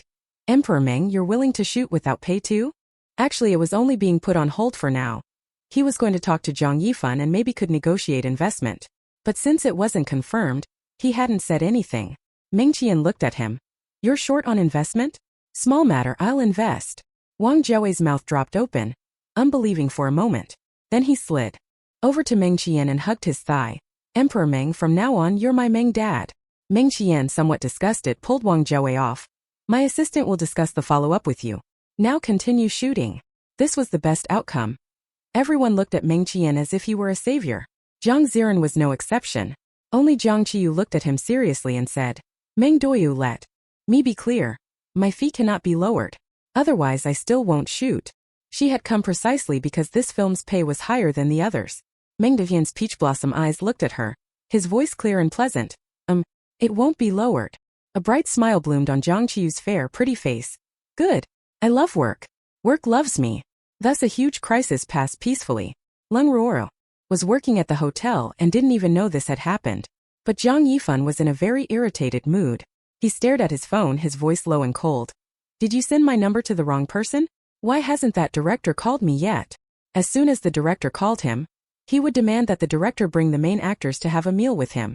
At this point he could make a grand appearance right in Leng Ruo's line of sight, and give her a huge shock. He wasn't a pauper. He was their financier. But he wouldn't agree so easily because the director would try to read his mind. If he let slip, even unintentionally, that he knew Leng Ruoro, the director would certainly send Leng Ruoro to find him. He hadn't decided what to do yet and had asked Zhang Sihai. Zhang Sihai gave him this scheme, saying that's how novels always do it. He didn't follow Zhang Sihai blindly this time. He thought it over seriously and only implemented it because it seemed good. As for how he would treat Leng Ruoro if she came to him, he hadn't decided. In any case, he wouldn't be the one to ask for peace. Manager Ma opened his phone and checked again. That's right, Boss Zhang. The director is probably busy and doesn't have time. Zhang Yifan frowned tightly. The movie's funding is gone. What could he possibly be busy with? Manager Ma's mouth twitched. He'll definitely call soon. Half an hour passed and Zhang Yifan's phone hadn't even rung. His face darkened to an extreme. Give them a call and ask. For someone like Zhang Yifan, an investment prodigy and business legend manager, Ma dared not disobey. After all, he had traded him for a better project. Whoever invested in Wang Jiawei's movie knew how risky it was. He'd only done it because he had no better options. Manager Ma had no choice but to call Wang Jiawei again. Wang Jiawei was rebooting the monitors. He answered when he saw the call. Xiao Ma, what's up? Chapter 076. Today's persona is a loser. Manager Ma. Manager Ma was momentarily speechless, then said, I'm checking on you. Did you call Boss Zhang? Wang Jiawei chuckled. No need. We already have investors. After saying that, Wang Jiawei hung up. Manager Ma froze and looked at Zhang Yifan, stammering. They were not far apart. Zhang Yifan heard those words. His face went as black as a pot bottom and he ground his teeth. Who is it? No one could understand the depth of Zhang Yifan's breakdown. On set, filming resumed in orderly fashion. This scene was a bet scene between Jiang Qiyu and Meng Qi. Little Bao wasn't suited to watch this kind of scene. So Wang Jiawei gave his phone to Little Bao and put headphones on him, letting him sit beside him watching Ultraman dance. Jiang Ziran also stood nearby watching, her eyes red with jealousy. This film would have been better off without investment. Then Jiang Qiyu could have been written off. And what was the screenwriter thinking? After all, Qiao Hua was a professionally trained writer. He wasn't changing things recklessly. The general storyline now differed somewhat from before. The ex-wife portrayed by Jiang Qiyu was completely different from before. She was no longer meek. She'd become somewhat unhinged. So Qiao Hua added a scene of the divorce day. In this scene, the ex-wife and the male lead have a breakup dinner, and after eating she sleeps with him. The ex-wife reasons that such a handsome man will never be free again for nothing, so today she must sleep with him one last time. Wang Jiawei explained the scene to Jiang Qiyu. Jiang Qiyu thought it made sense. She glanced at Qiao Hua. Old Qiao, did you secretly grow a brain? Qiao Hua, having been bullied by Jiang Qiyu for a long time, Xiaohua felt a small bit of pleasure at that remark, though he didn't show it. He snorted coldly. I'm a professional, thank you very much. They began shooting in earnest. The two people who had just gotten their marriage certificate stood at the door of the Civil Affairs Bureau. The male lead lit a cigarette, took a drag. The wind and the smoke rings blurred his handsome brows and eyes. Jiang Qiyu instantly slipped into the role, feeling a twinge of reluctance in her heart. Then she heard the male lead say, Sure, I'm withdrawing. Once I withdraw, it's for life. Hearing that line, Jiang Qiyu couldn't hold it in. Ha ha ha ha. What kind of idiot wrote this line? Xiaohua. Xiaohua explained from the side. The male lead is an artsy youth, what do you know? Jiang Qiyu took a deep breath and looked at Xiaohua. All right, your line must have kicked a cotton bale. Feels so warm, right? Xiaohua didn't understand what Jiang Qiyu was rambling about. Guazi didn't understand either. Host, what's up with you today? Jiang Qiyu. Out in the world, identities are what you give yourself. Today's persona is a loser. Guazi. You're not afraid of offending the writer, so they won't write you any intimate scenes, are you? Jiang Qiyu denied it 3 times. Don't talk nonsense. That's not happening. Ridiculous. Anyway, Jiang Qiyu's mental state was unstable the whole time and no one took it too seriously. Jiang Qiyu pulled herself together and continued the scene with Meng Qian. Xiu, or deranged version, reached for the cigarette in the male lead's hand and took a drag herself. Come on, let's go have one last breakup dinner. Male lead. They had the meal at a restaurant. The two of them both knew well. It was the place where they'd had their first meal after getting their marriage certificate. The deranged Xiu grew sentimental at the sight and plied the male lead with a lot of alcohol. She succeeded in getting him to the hotel. As for why not go home, there were kids at home, not convenient to make a move. Xiu decided to go all out one last time. Squeeze the ex-husband dry. The male lead, half drunk, had just entered the hotel when Xiu shoved him onto the bed. He was a little tipsy, lying on the bed with cheeks slightly flushed, looking like he was ripe for the taking. Jiang Qiyu had been pretty bold, but once she actually climbed on top of Meng Qian and felt the heat of his body, her whole face instantly burned red.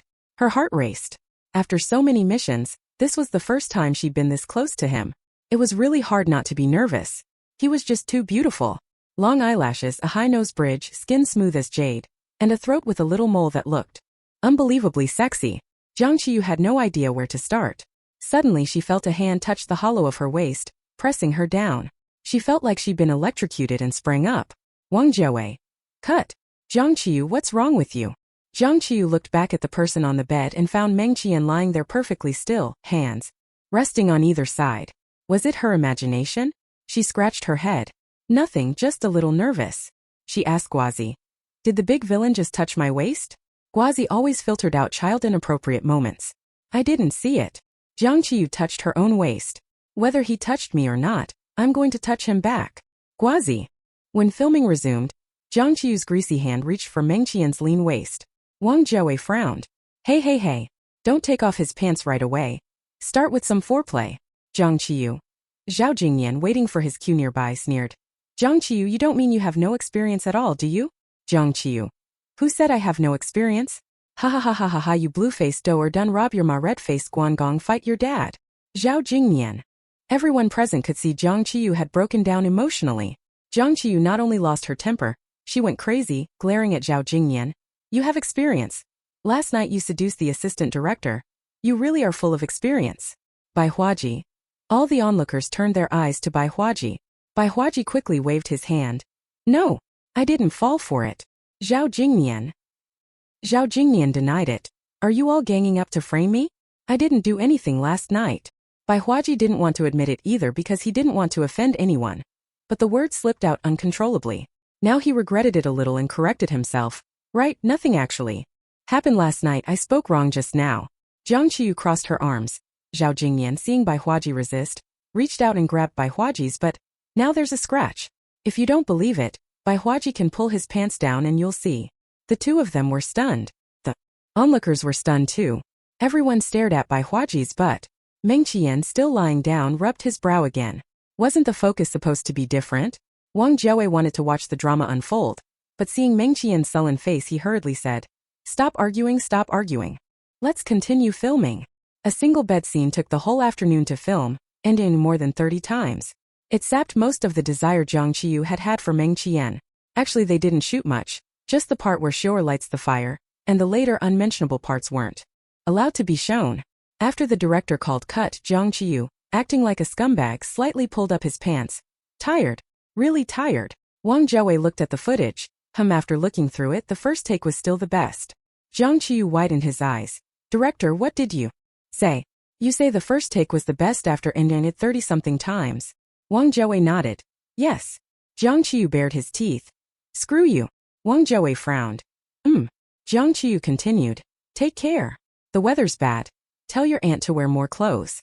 Chapter 077. What made you upset? Evening. Jiang Qiyu and Jiang Ziran were heading back to Jing City. The week passed quickly. Tomorrow they were going to record a variety show. Meng Qian was also leaving. Jiang Qiyu asked Meng Qian, have you bought your plane ticket? Meng Qian's neck was now covered with the sensuous marks left by Jiang Qiyu's kisses. No one knew what Meng Qian had been going through at the time. His thick long lashes trembled. No, Jiang Qiyu saw the marks on his fair neck and felt a little embarrassed. Okay. She admitted she had no experience. She had made out recklessly. My dad's private plane will pick me up. Want to come? Meng Qian didn't hesitate. Okay. Jiang Qiyu grinned. I'll charge you 2,000 for the plane ticket, not expensive, right?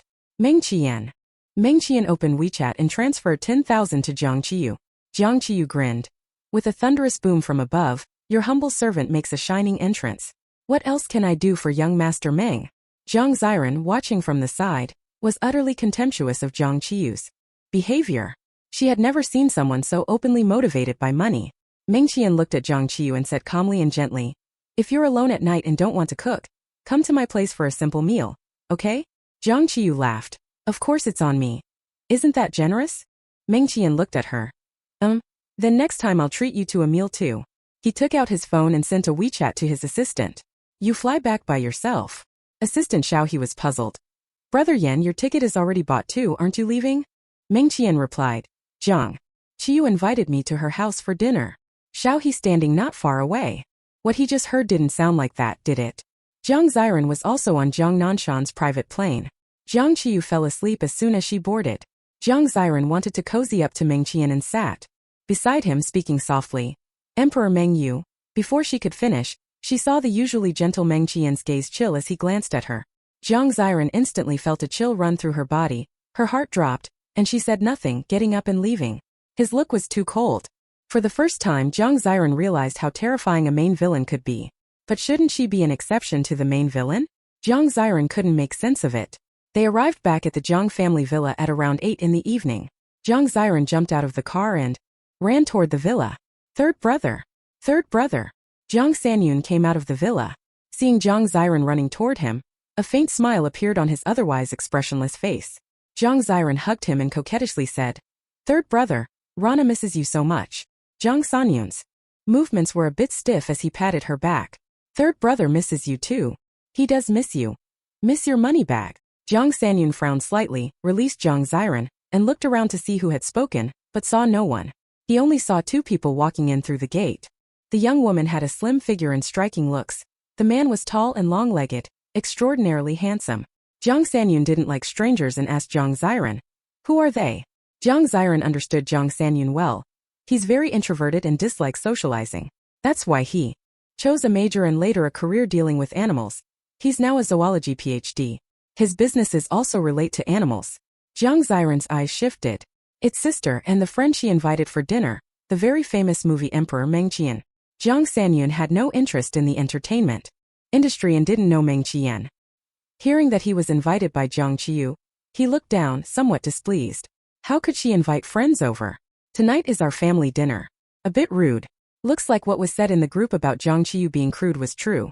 Su Renmin and Jiang Wu, who also came out and immediately heard Jiang Qiyu's inner thought. Su Renmin narrowed her eyes. Is Jiang Ziran really that short of money? Her brothers often gave her money, and Jiang Nanshan would occasionally transfer some too. She should remind the third brother not to be scammed out of money.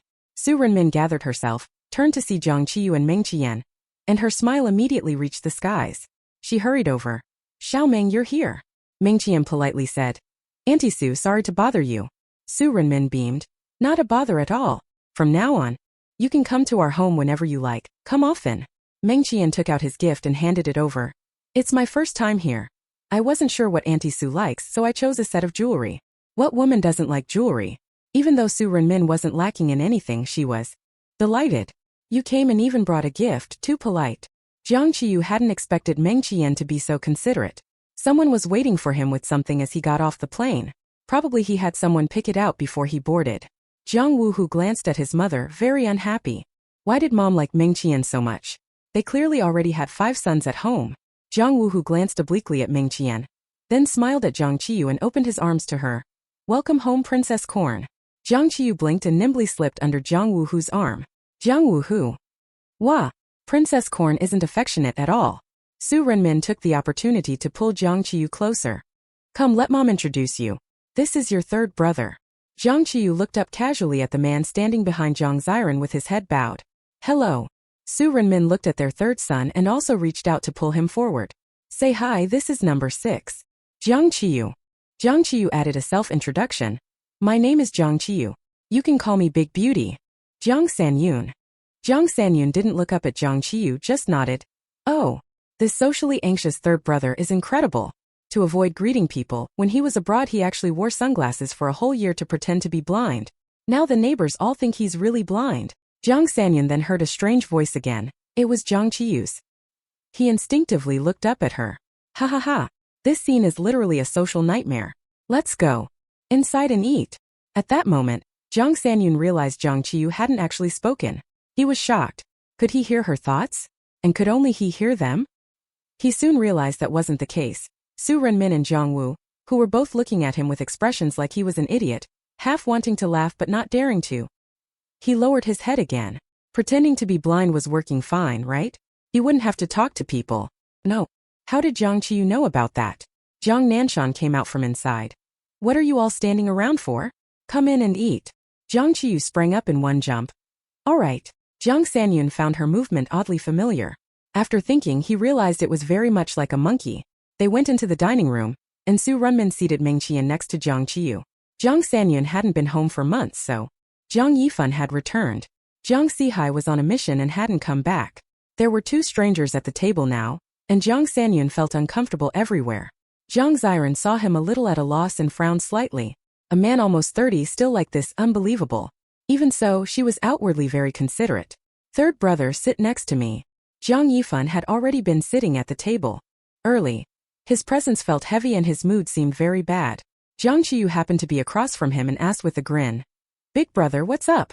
In a bad mood. Jiang Yifan looked up, his voice a bit cold. You know and you still ask? Jiang Yifan was the oldest in the family. Aside from Jiang Ziran, the other younger brothers were quite afraid of him, especially when his face was sour. Sometimes even Jiang Nanshan didn't dare provoke him.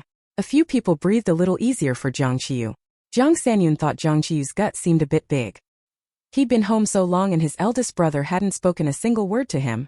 He hadn't dared to go over and greet him. Jiang Qiyu really wasn't afraid, she blinked. What made you unhappy?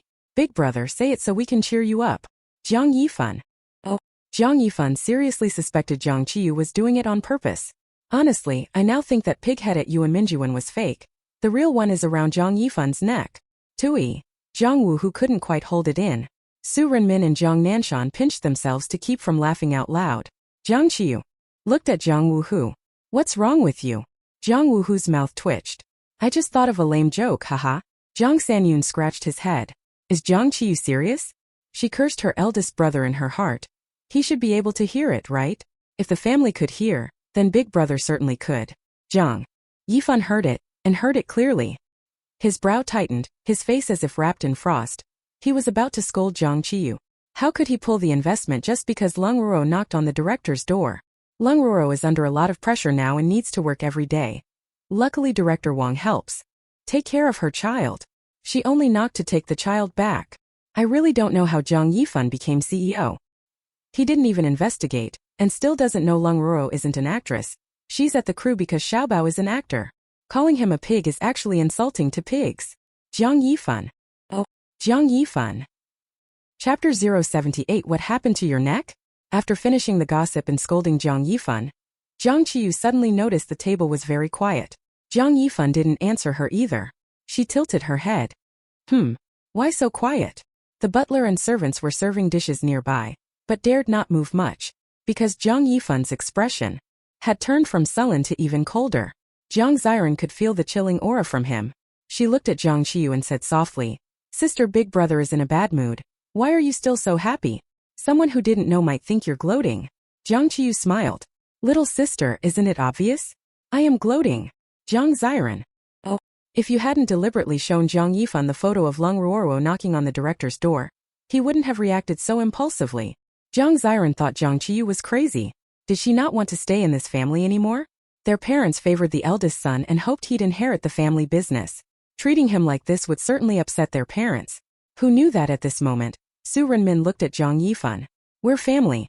What's wrong with sharing?" Jiang Nanshan also said lightly, "You never smile? Were you born not to smile?"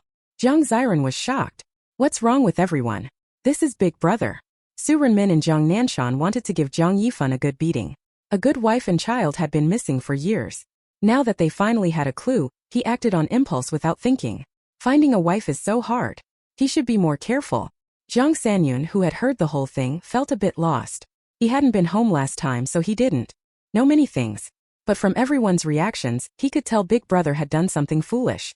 And it had something to do with little sister Ranan. But Ranan definitely didn't do it on purpose. She's the gentlest, kindest girl. It was surely unintentional. Jiang Qiyu seemed to harbor quite a bit of malice toward her little sister. Jiang Yifan took a deep breath. He didn't even want to eat. He just wanted to go find Lung Ruo and make things clear. He knew Lung Ruo wasn't that kind of person. Jiang Ziran frowned, about to comfort Jiang Yifan. But she saw him stand up. "I'm not eating. You all eat. I have something and will leave first." "Hey, what is Jiang Yifan doing?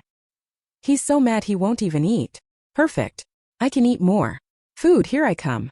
Jiang Qiyu picked up her chopsticks to start eating when she suddenly heard Jiang Wuhu let out a shriek. She looked at Jiang Wuhu. "What's wrong with you again?" Jiang Wuhu's expression was complicated. He stammered, "Nothing." No one stayed to keep Jiang Yifan company, and everyone began to eat.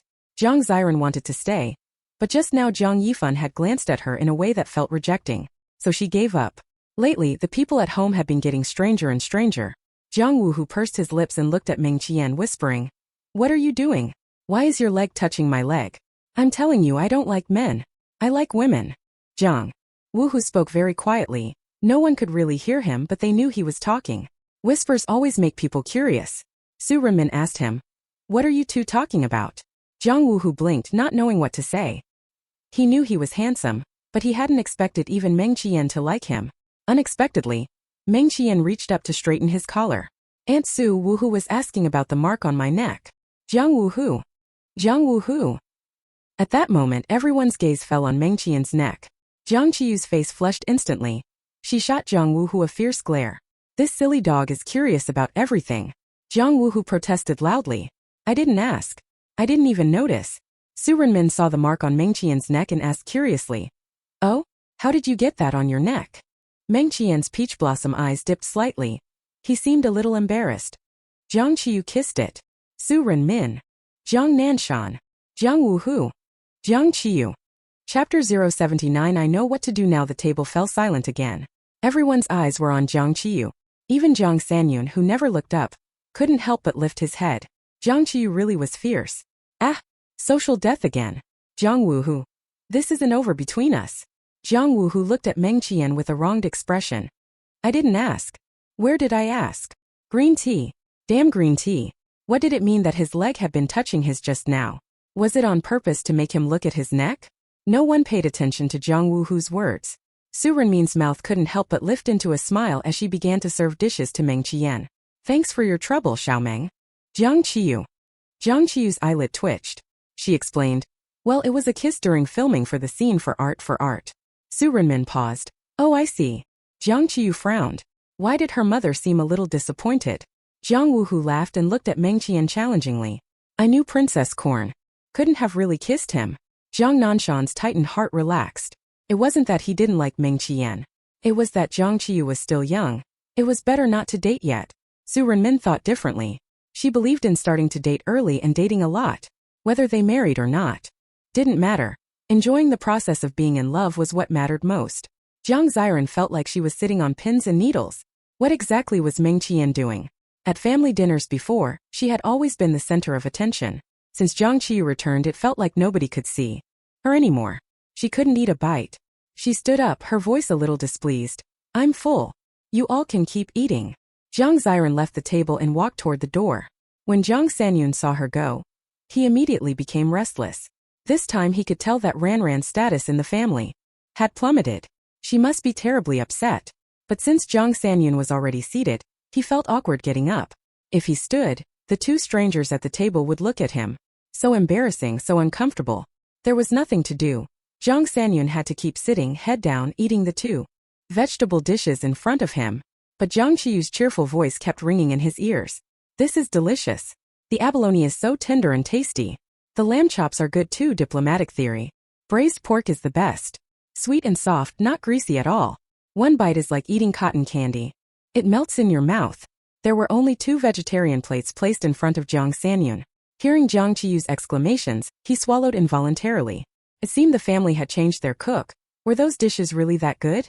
But the dishes were a bit far from him and he felt embarrassed to stand up and help himself.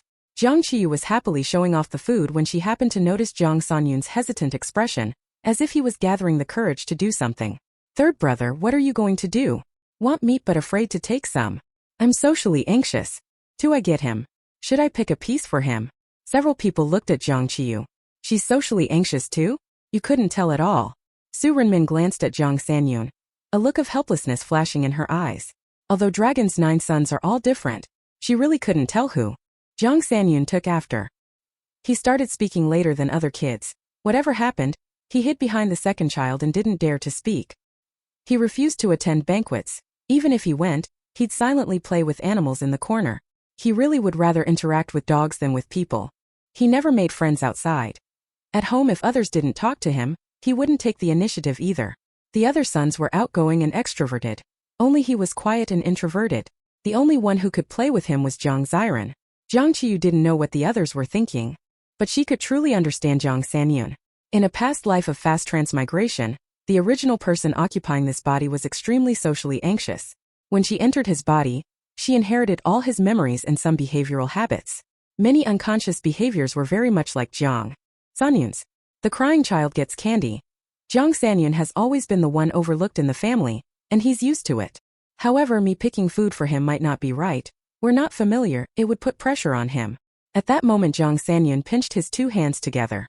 He hadn't expected Jiang Qiyu to be so considerate. He really did feel pressured and didn't know whether to eat or not. Su Renmin and Jiang Nanshan both felt a pang of guilt at the same time. If Jiang Qiyu hadn't mentioned it, they themselves might not have noticed. It seemed they had indeed neglected Jiang Sanyun. First, he wasn't the eldest nor the youngest at home. He was in the middle, and also a twin with the second child. He'd been well behaved since childhood, not crying or making a fuss. They had been busy, with limited time to spend with their children, so they naturally gave attention to those who cried and made a fuss. A wave of remorse rose in both their hearts. Su Renmin hurriedly took a lamb chop. At the same time, Jiang Nanshan took a piece of braised pork. Jiang Wuhu grabbed an abalone. The 3 dishes landed in Jiang Sanyun's bowl at the same time. Jiang Sanyun. He touched his nose. Thank you, Mom and Dad, and thank you, 5th brother. This was the first time they served him food themselves. Before, at the table, the only person who would serve him was Ranran. Ranran was the best person to him, so he was willing to do anything for her. The 3 of them smiled broadly at once. Eat more. Jiang Qiyu found it a bit strange. What was going on with these 3? But she was laughing to death. She didn't want to think at all. Eating. Who has time to think about things? But the gossip still had to be consumed. Ha ha ha. Jiang Ziran was sitting by the pond. Das-hun thought she was a tree stump and peed on her back. Das-hun, oh Das-hun. Luckily Jiang Ziran didn't see it. Otherwise tomorrow's main course would be you. Jiang Ziran really hadn't noticed. She was sitting by the pond waiting for Jiang Sanyun to come and comfort her. She wanted to moan to him a bit and maybe get some money from him. But she waited a long time and Jiang Sanyun never came out. Jiang Ziran was furious. At that moment, a voice sounded behind her. Miss, it's cool by the pond at night. Jiang Ziran turned and saw the new butler, Uncle Lu. Because of that incomprehensible incident last time where her biological mother stole gold, Butler Li was also fired. Butler Li had always believed she was his daughter, so over the years he'd been very good to her. Before leaving he even called her. He said it was fine, Uncle Lu was his good brother and would take care of her in his stead. A dark light flashed in Jiang Ziran's eyes. That's fine, Uncle Lu. Butler Lu looked at Jiang Ziran with some pity in his heart. As Old Li had told him, she wasn't a biological daughter. She was essentially dependent on others and had to watch people's faces in everything she did. Butler Lu approached her and said softly, "Miss, if there's anything you need, just tell me. I'll help with whatever I can." Tonight Old Li was coming back to secretly see his daughter. He would let him know he had done well. Hearing this, joy flashed in Jiang Ziran's eyes, but what she said out loud was heartbreaking. It's useless. As long as Jiang Qiyu is here, I'm an outsider. No one cares about my feelings." When Uncle Lu heard that, a hint of ruthlessness flashed in his gaze. "I know what to do, Mississippi." Chapter 080. There's a caterpillar on your eyelid after the meal. Jiang Sanyan felt a bit reluctant. That was the happiest meal he'd had in years.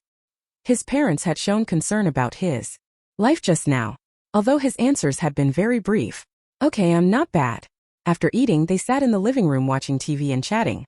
When he remembered that Jiang Ziran had gone out alone for a long time and was about to go look for her, the unfamiliar man Jiang Qiyu had brought back suddenly sat down beside him and pressed up close. Jiang Sanyan froze, not daring to move. If he moved now, the man would feel it, and that would be awkward. The feeling was like when you're on a bus and someone suddenly lays their head on your shoulder and falls asleep. Jiang Sanyan squeezed his hands together, not daring to speak or look at Meng Qian. Meng Qian was doing it on purpose. He was testing something. Jiang Qiyu had come back outside carrying Das Hun. The puppy was growing fast, changing almost day by day. Jiang Qiyu held him in her arms, stroking his head. If a wife is gone and you don't even eat, it's understandable but can't be condoned. Everyone looked up at Jiang Qiyu. A wife was gone. Whose wife was gone? No choice, the wife was murdered. Being sad won't help. Everyone's eyes widened. At the same time, the wife was murdered? A homicide. Su Renmin was shocked and immediately took out her phone to send Jiang Zihai a WeChat message. "Come home as soon as you finish. There's been a murder." Su Renmin thought this scoop must be from someone nearby. Could it be her neighbor? Professional matters should be handled by professionals. She didn't dare act rashly. Jiang Zihai had just finished work and was tidying up to leave when he received his mother's message. He frowned. He quickly replied, "What's going on?" Su Renmin answered. Soon after, "I heard it from Qiyu's inner voice." She didn't say details, but her inner voice is probably right 9 times out of 10. Jiang Zihai had long witnessed how accurate Jiang Qiyu's inner voice could be. He glanced around. It was late and everyone had off duty.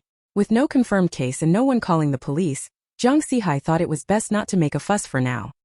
He looked at the female officer working with him, Nan Huan. "You come with me."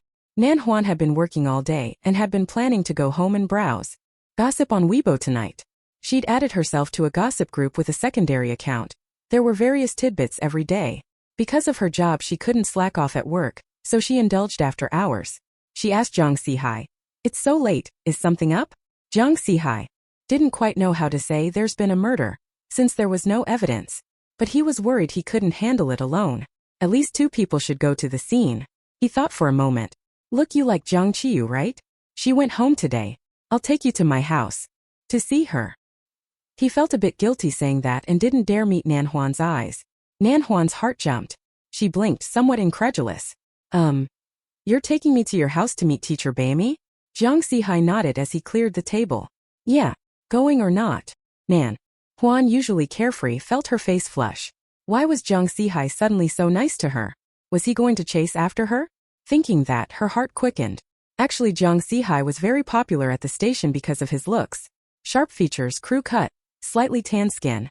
A powerful presence. Aside from being a bit straightforward, there weren't any flaws. Nan Huan lowered her head. "Okay, wait for me a bit." A little later, Jiang Zihai was stunned. Nan Huan had taken off her uniform and put on a skirt. Her slender pale calves looked very pretty. The station kept other clothes on hand for special assignments. Nan Huan felt a bit embarrassed being looked at. "Let's go." Jiang Zihai didn't understand why she had changed into a skirt. Was it because she was going to meet idol Jiang Qiyu? He couldn't grasp the mindset of girls who followed celebrities. After another glance, he frowned. "Wait." Nan Huan looked up at him. "What?" The next second, she felt a sting on her eyelashes. "You've got a little caterpillar on your eyelid," Jiang Zihai said. Nan Huan. She nearly couldn't help punching him, gritting her teeth. "That's my false eyelashes." Jiang Zihai. The Jiang family villa. Everyone hoped to hear more from Jiang Qiyu, but her attention had shifted, and she didn't continue. Instead, she mentioned something else. The new butler Lu and the former butler Li are good friends. Jiang Nanshan was momentarily stunned. Really? He was hired by a trustworthy maid Xiaoyu. Maid Xiaoyu liked Butler Li. After Wang Chunhua left, she volunteered to share his bed. Unfortunately, Butler Li had a peculiar preference. He only liked fat women. Maid Xiaoyu only weighed 120 jin, not within his selection range, but after learning that Jiang Nanshan was going to replace him, she still reluctantly went along with Xiaoyu. Then Butler Lu was shoved in. That Butler Lu is also a great romantic. Knowing he would be taking care of Jiang Ziran, he resolutely quit his job with another wealthy household and came here. His contract hadn't expired, so he paid quite a lot in breach fees. Su Renmin and Jiang Nanshan exchanged a glance. Could Butler Lu like Jiang Ziran? And Jiang Ziran just happened to like older men. These two actually have a lot of potential. Under Su Renmin's urging, Jiang Nanshan had originally planned to introduce Tang Mingzi to Jiang Ziran. But Tang Mingzi is a hot commodity. After his divorce, so many women threw themselves at him. It was crazy. He was heartbroken, but was still swept up by a female celebrity from the entertainment industry. So Jiang Ziran had no chance. This Butler Lu is actually a few years older than him. But after checking his background, he was unmarried and childless and a well-paid old bachelor. Butler Lu came over at that moment. Sir and madam, I asked the kitchen to cook some bird's nest for you as a dessert. Shall I bring it out now? Su Renmin and Jiang Nanshan both looked at Butler Lu. Their gazes were, it has to be said, somewhat appraising. Butler Lu was startled inside. Had he been found out? Cold sweat began to break out on his forehead. When he heard bird's nest, Jiang Qi's eyes lit up. Eat. I want to eat now. Melon seller. Ding. There's gossip. Vocal. Butler Lu slipped drugs into the bird's nest.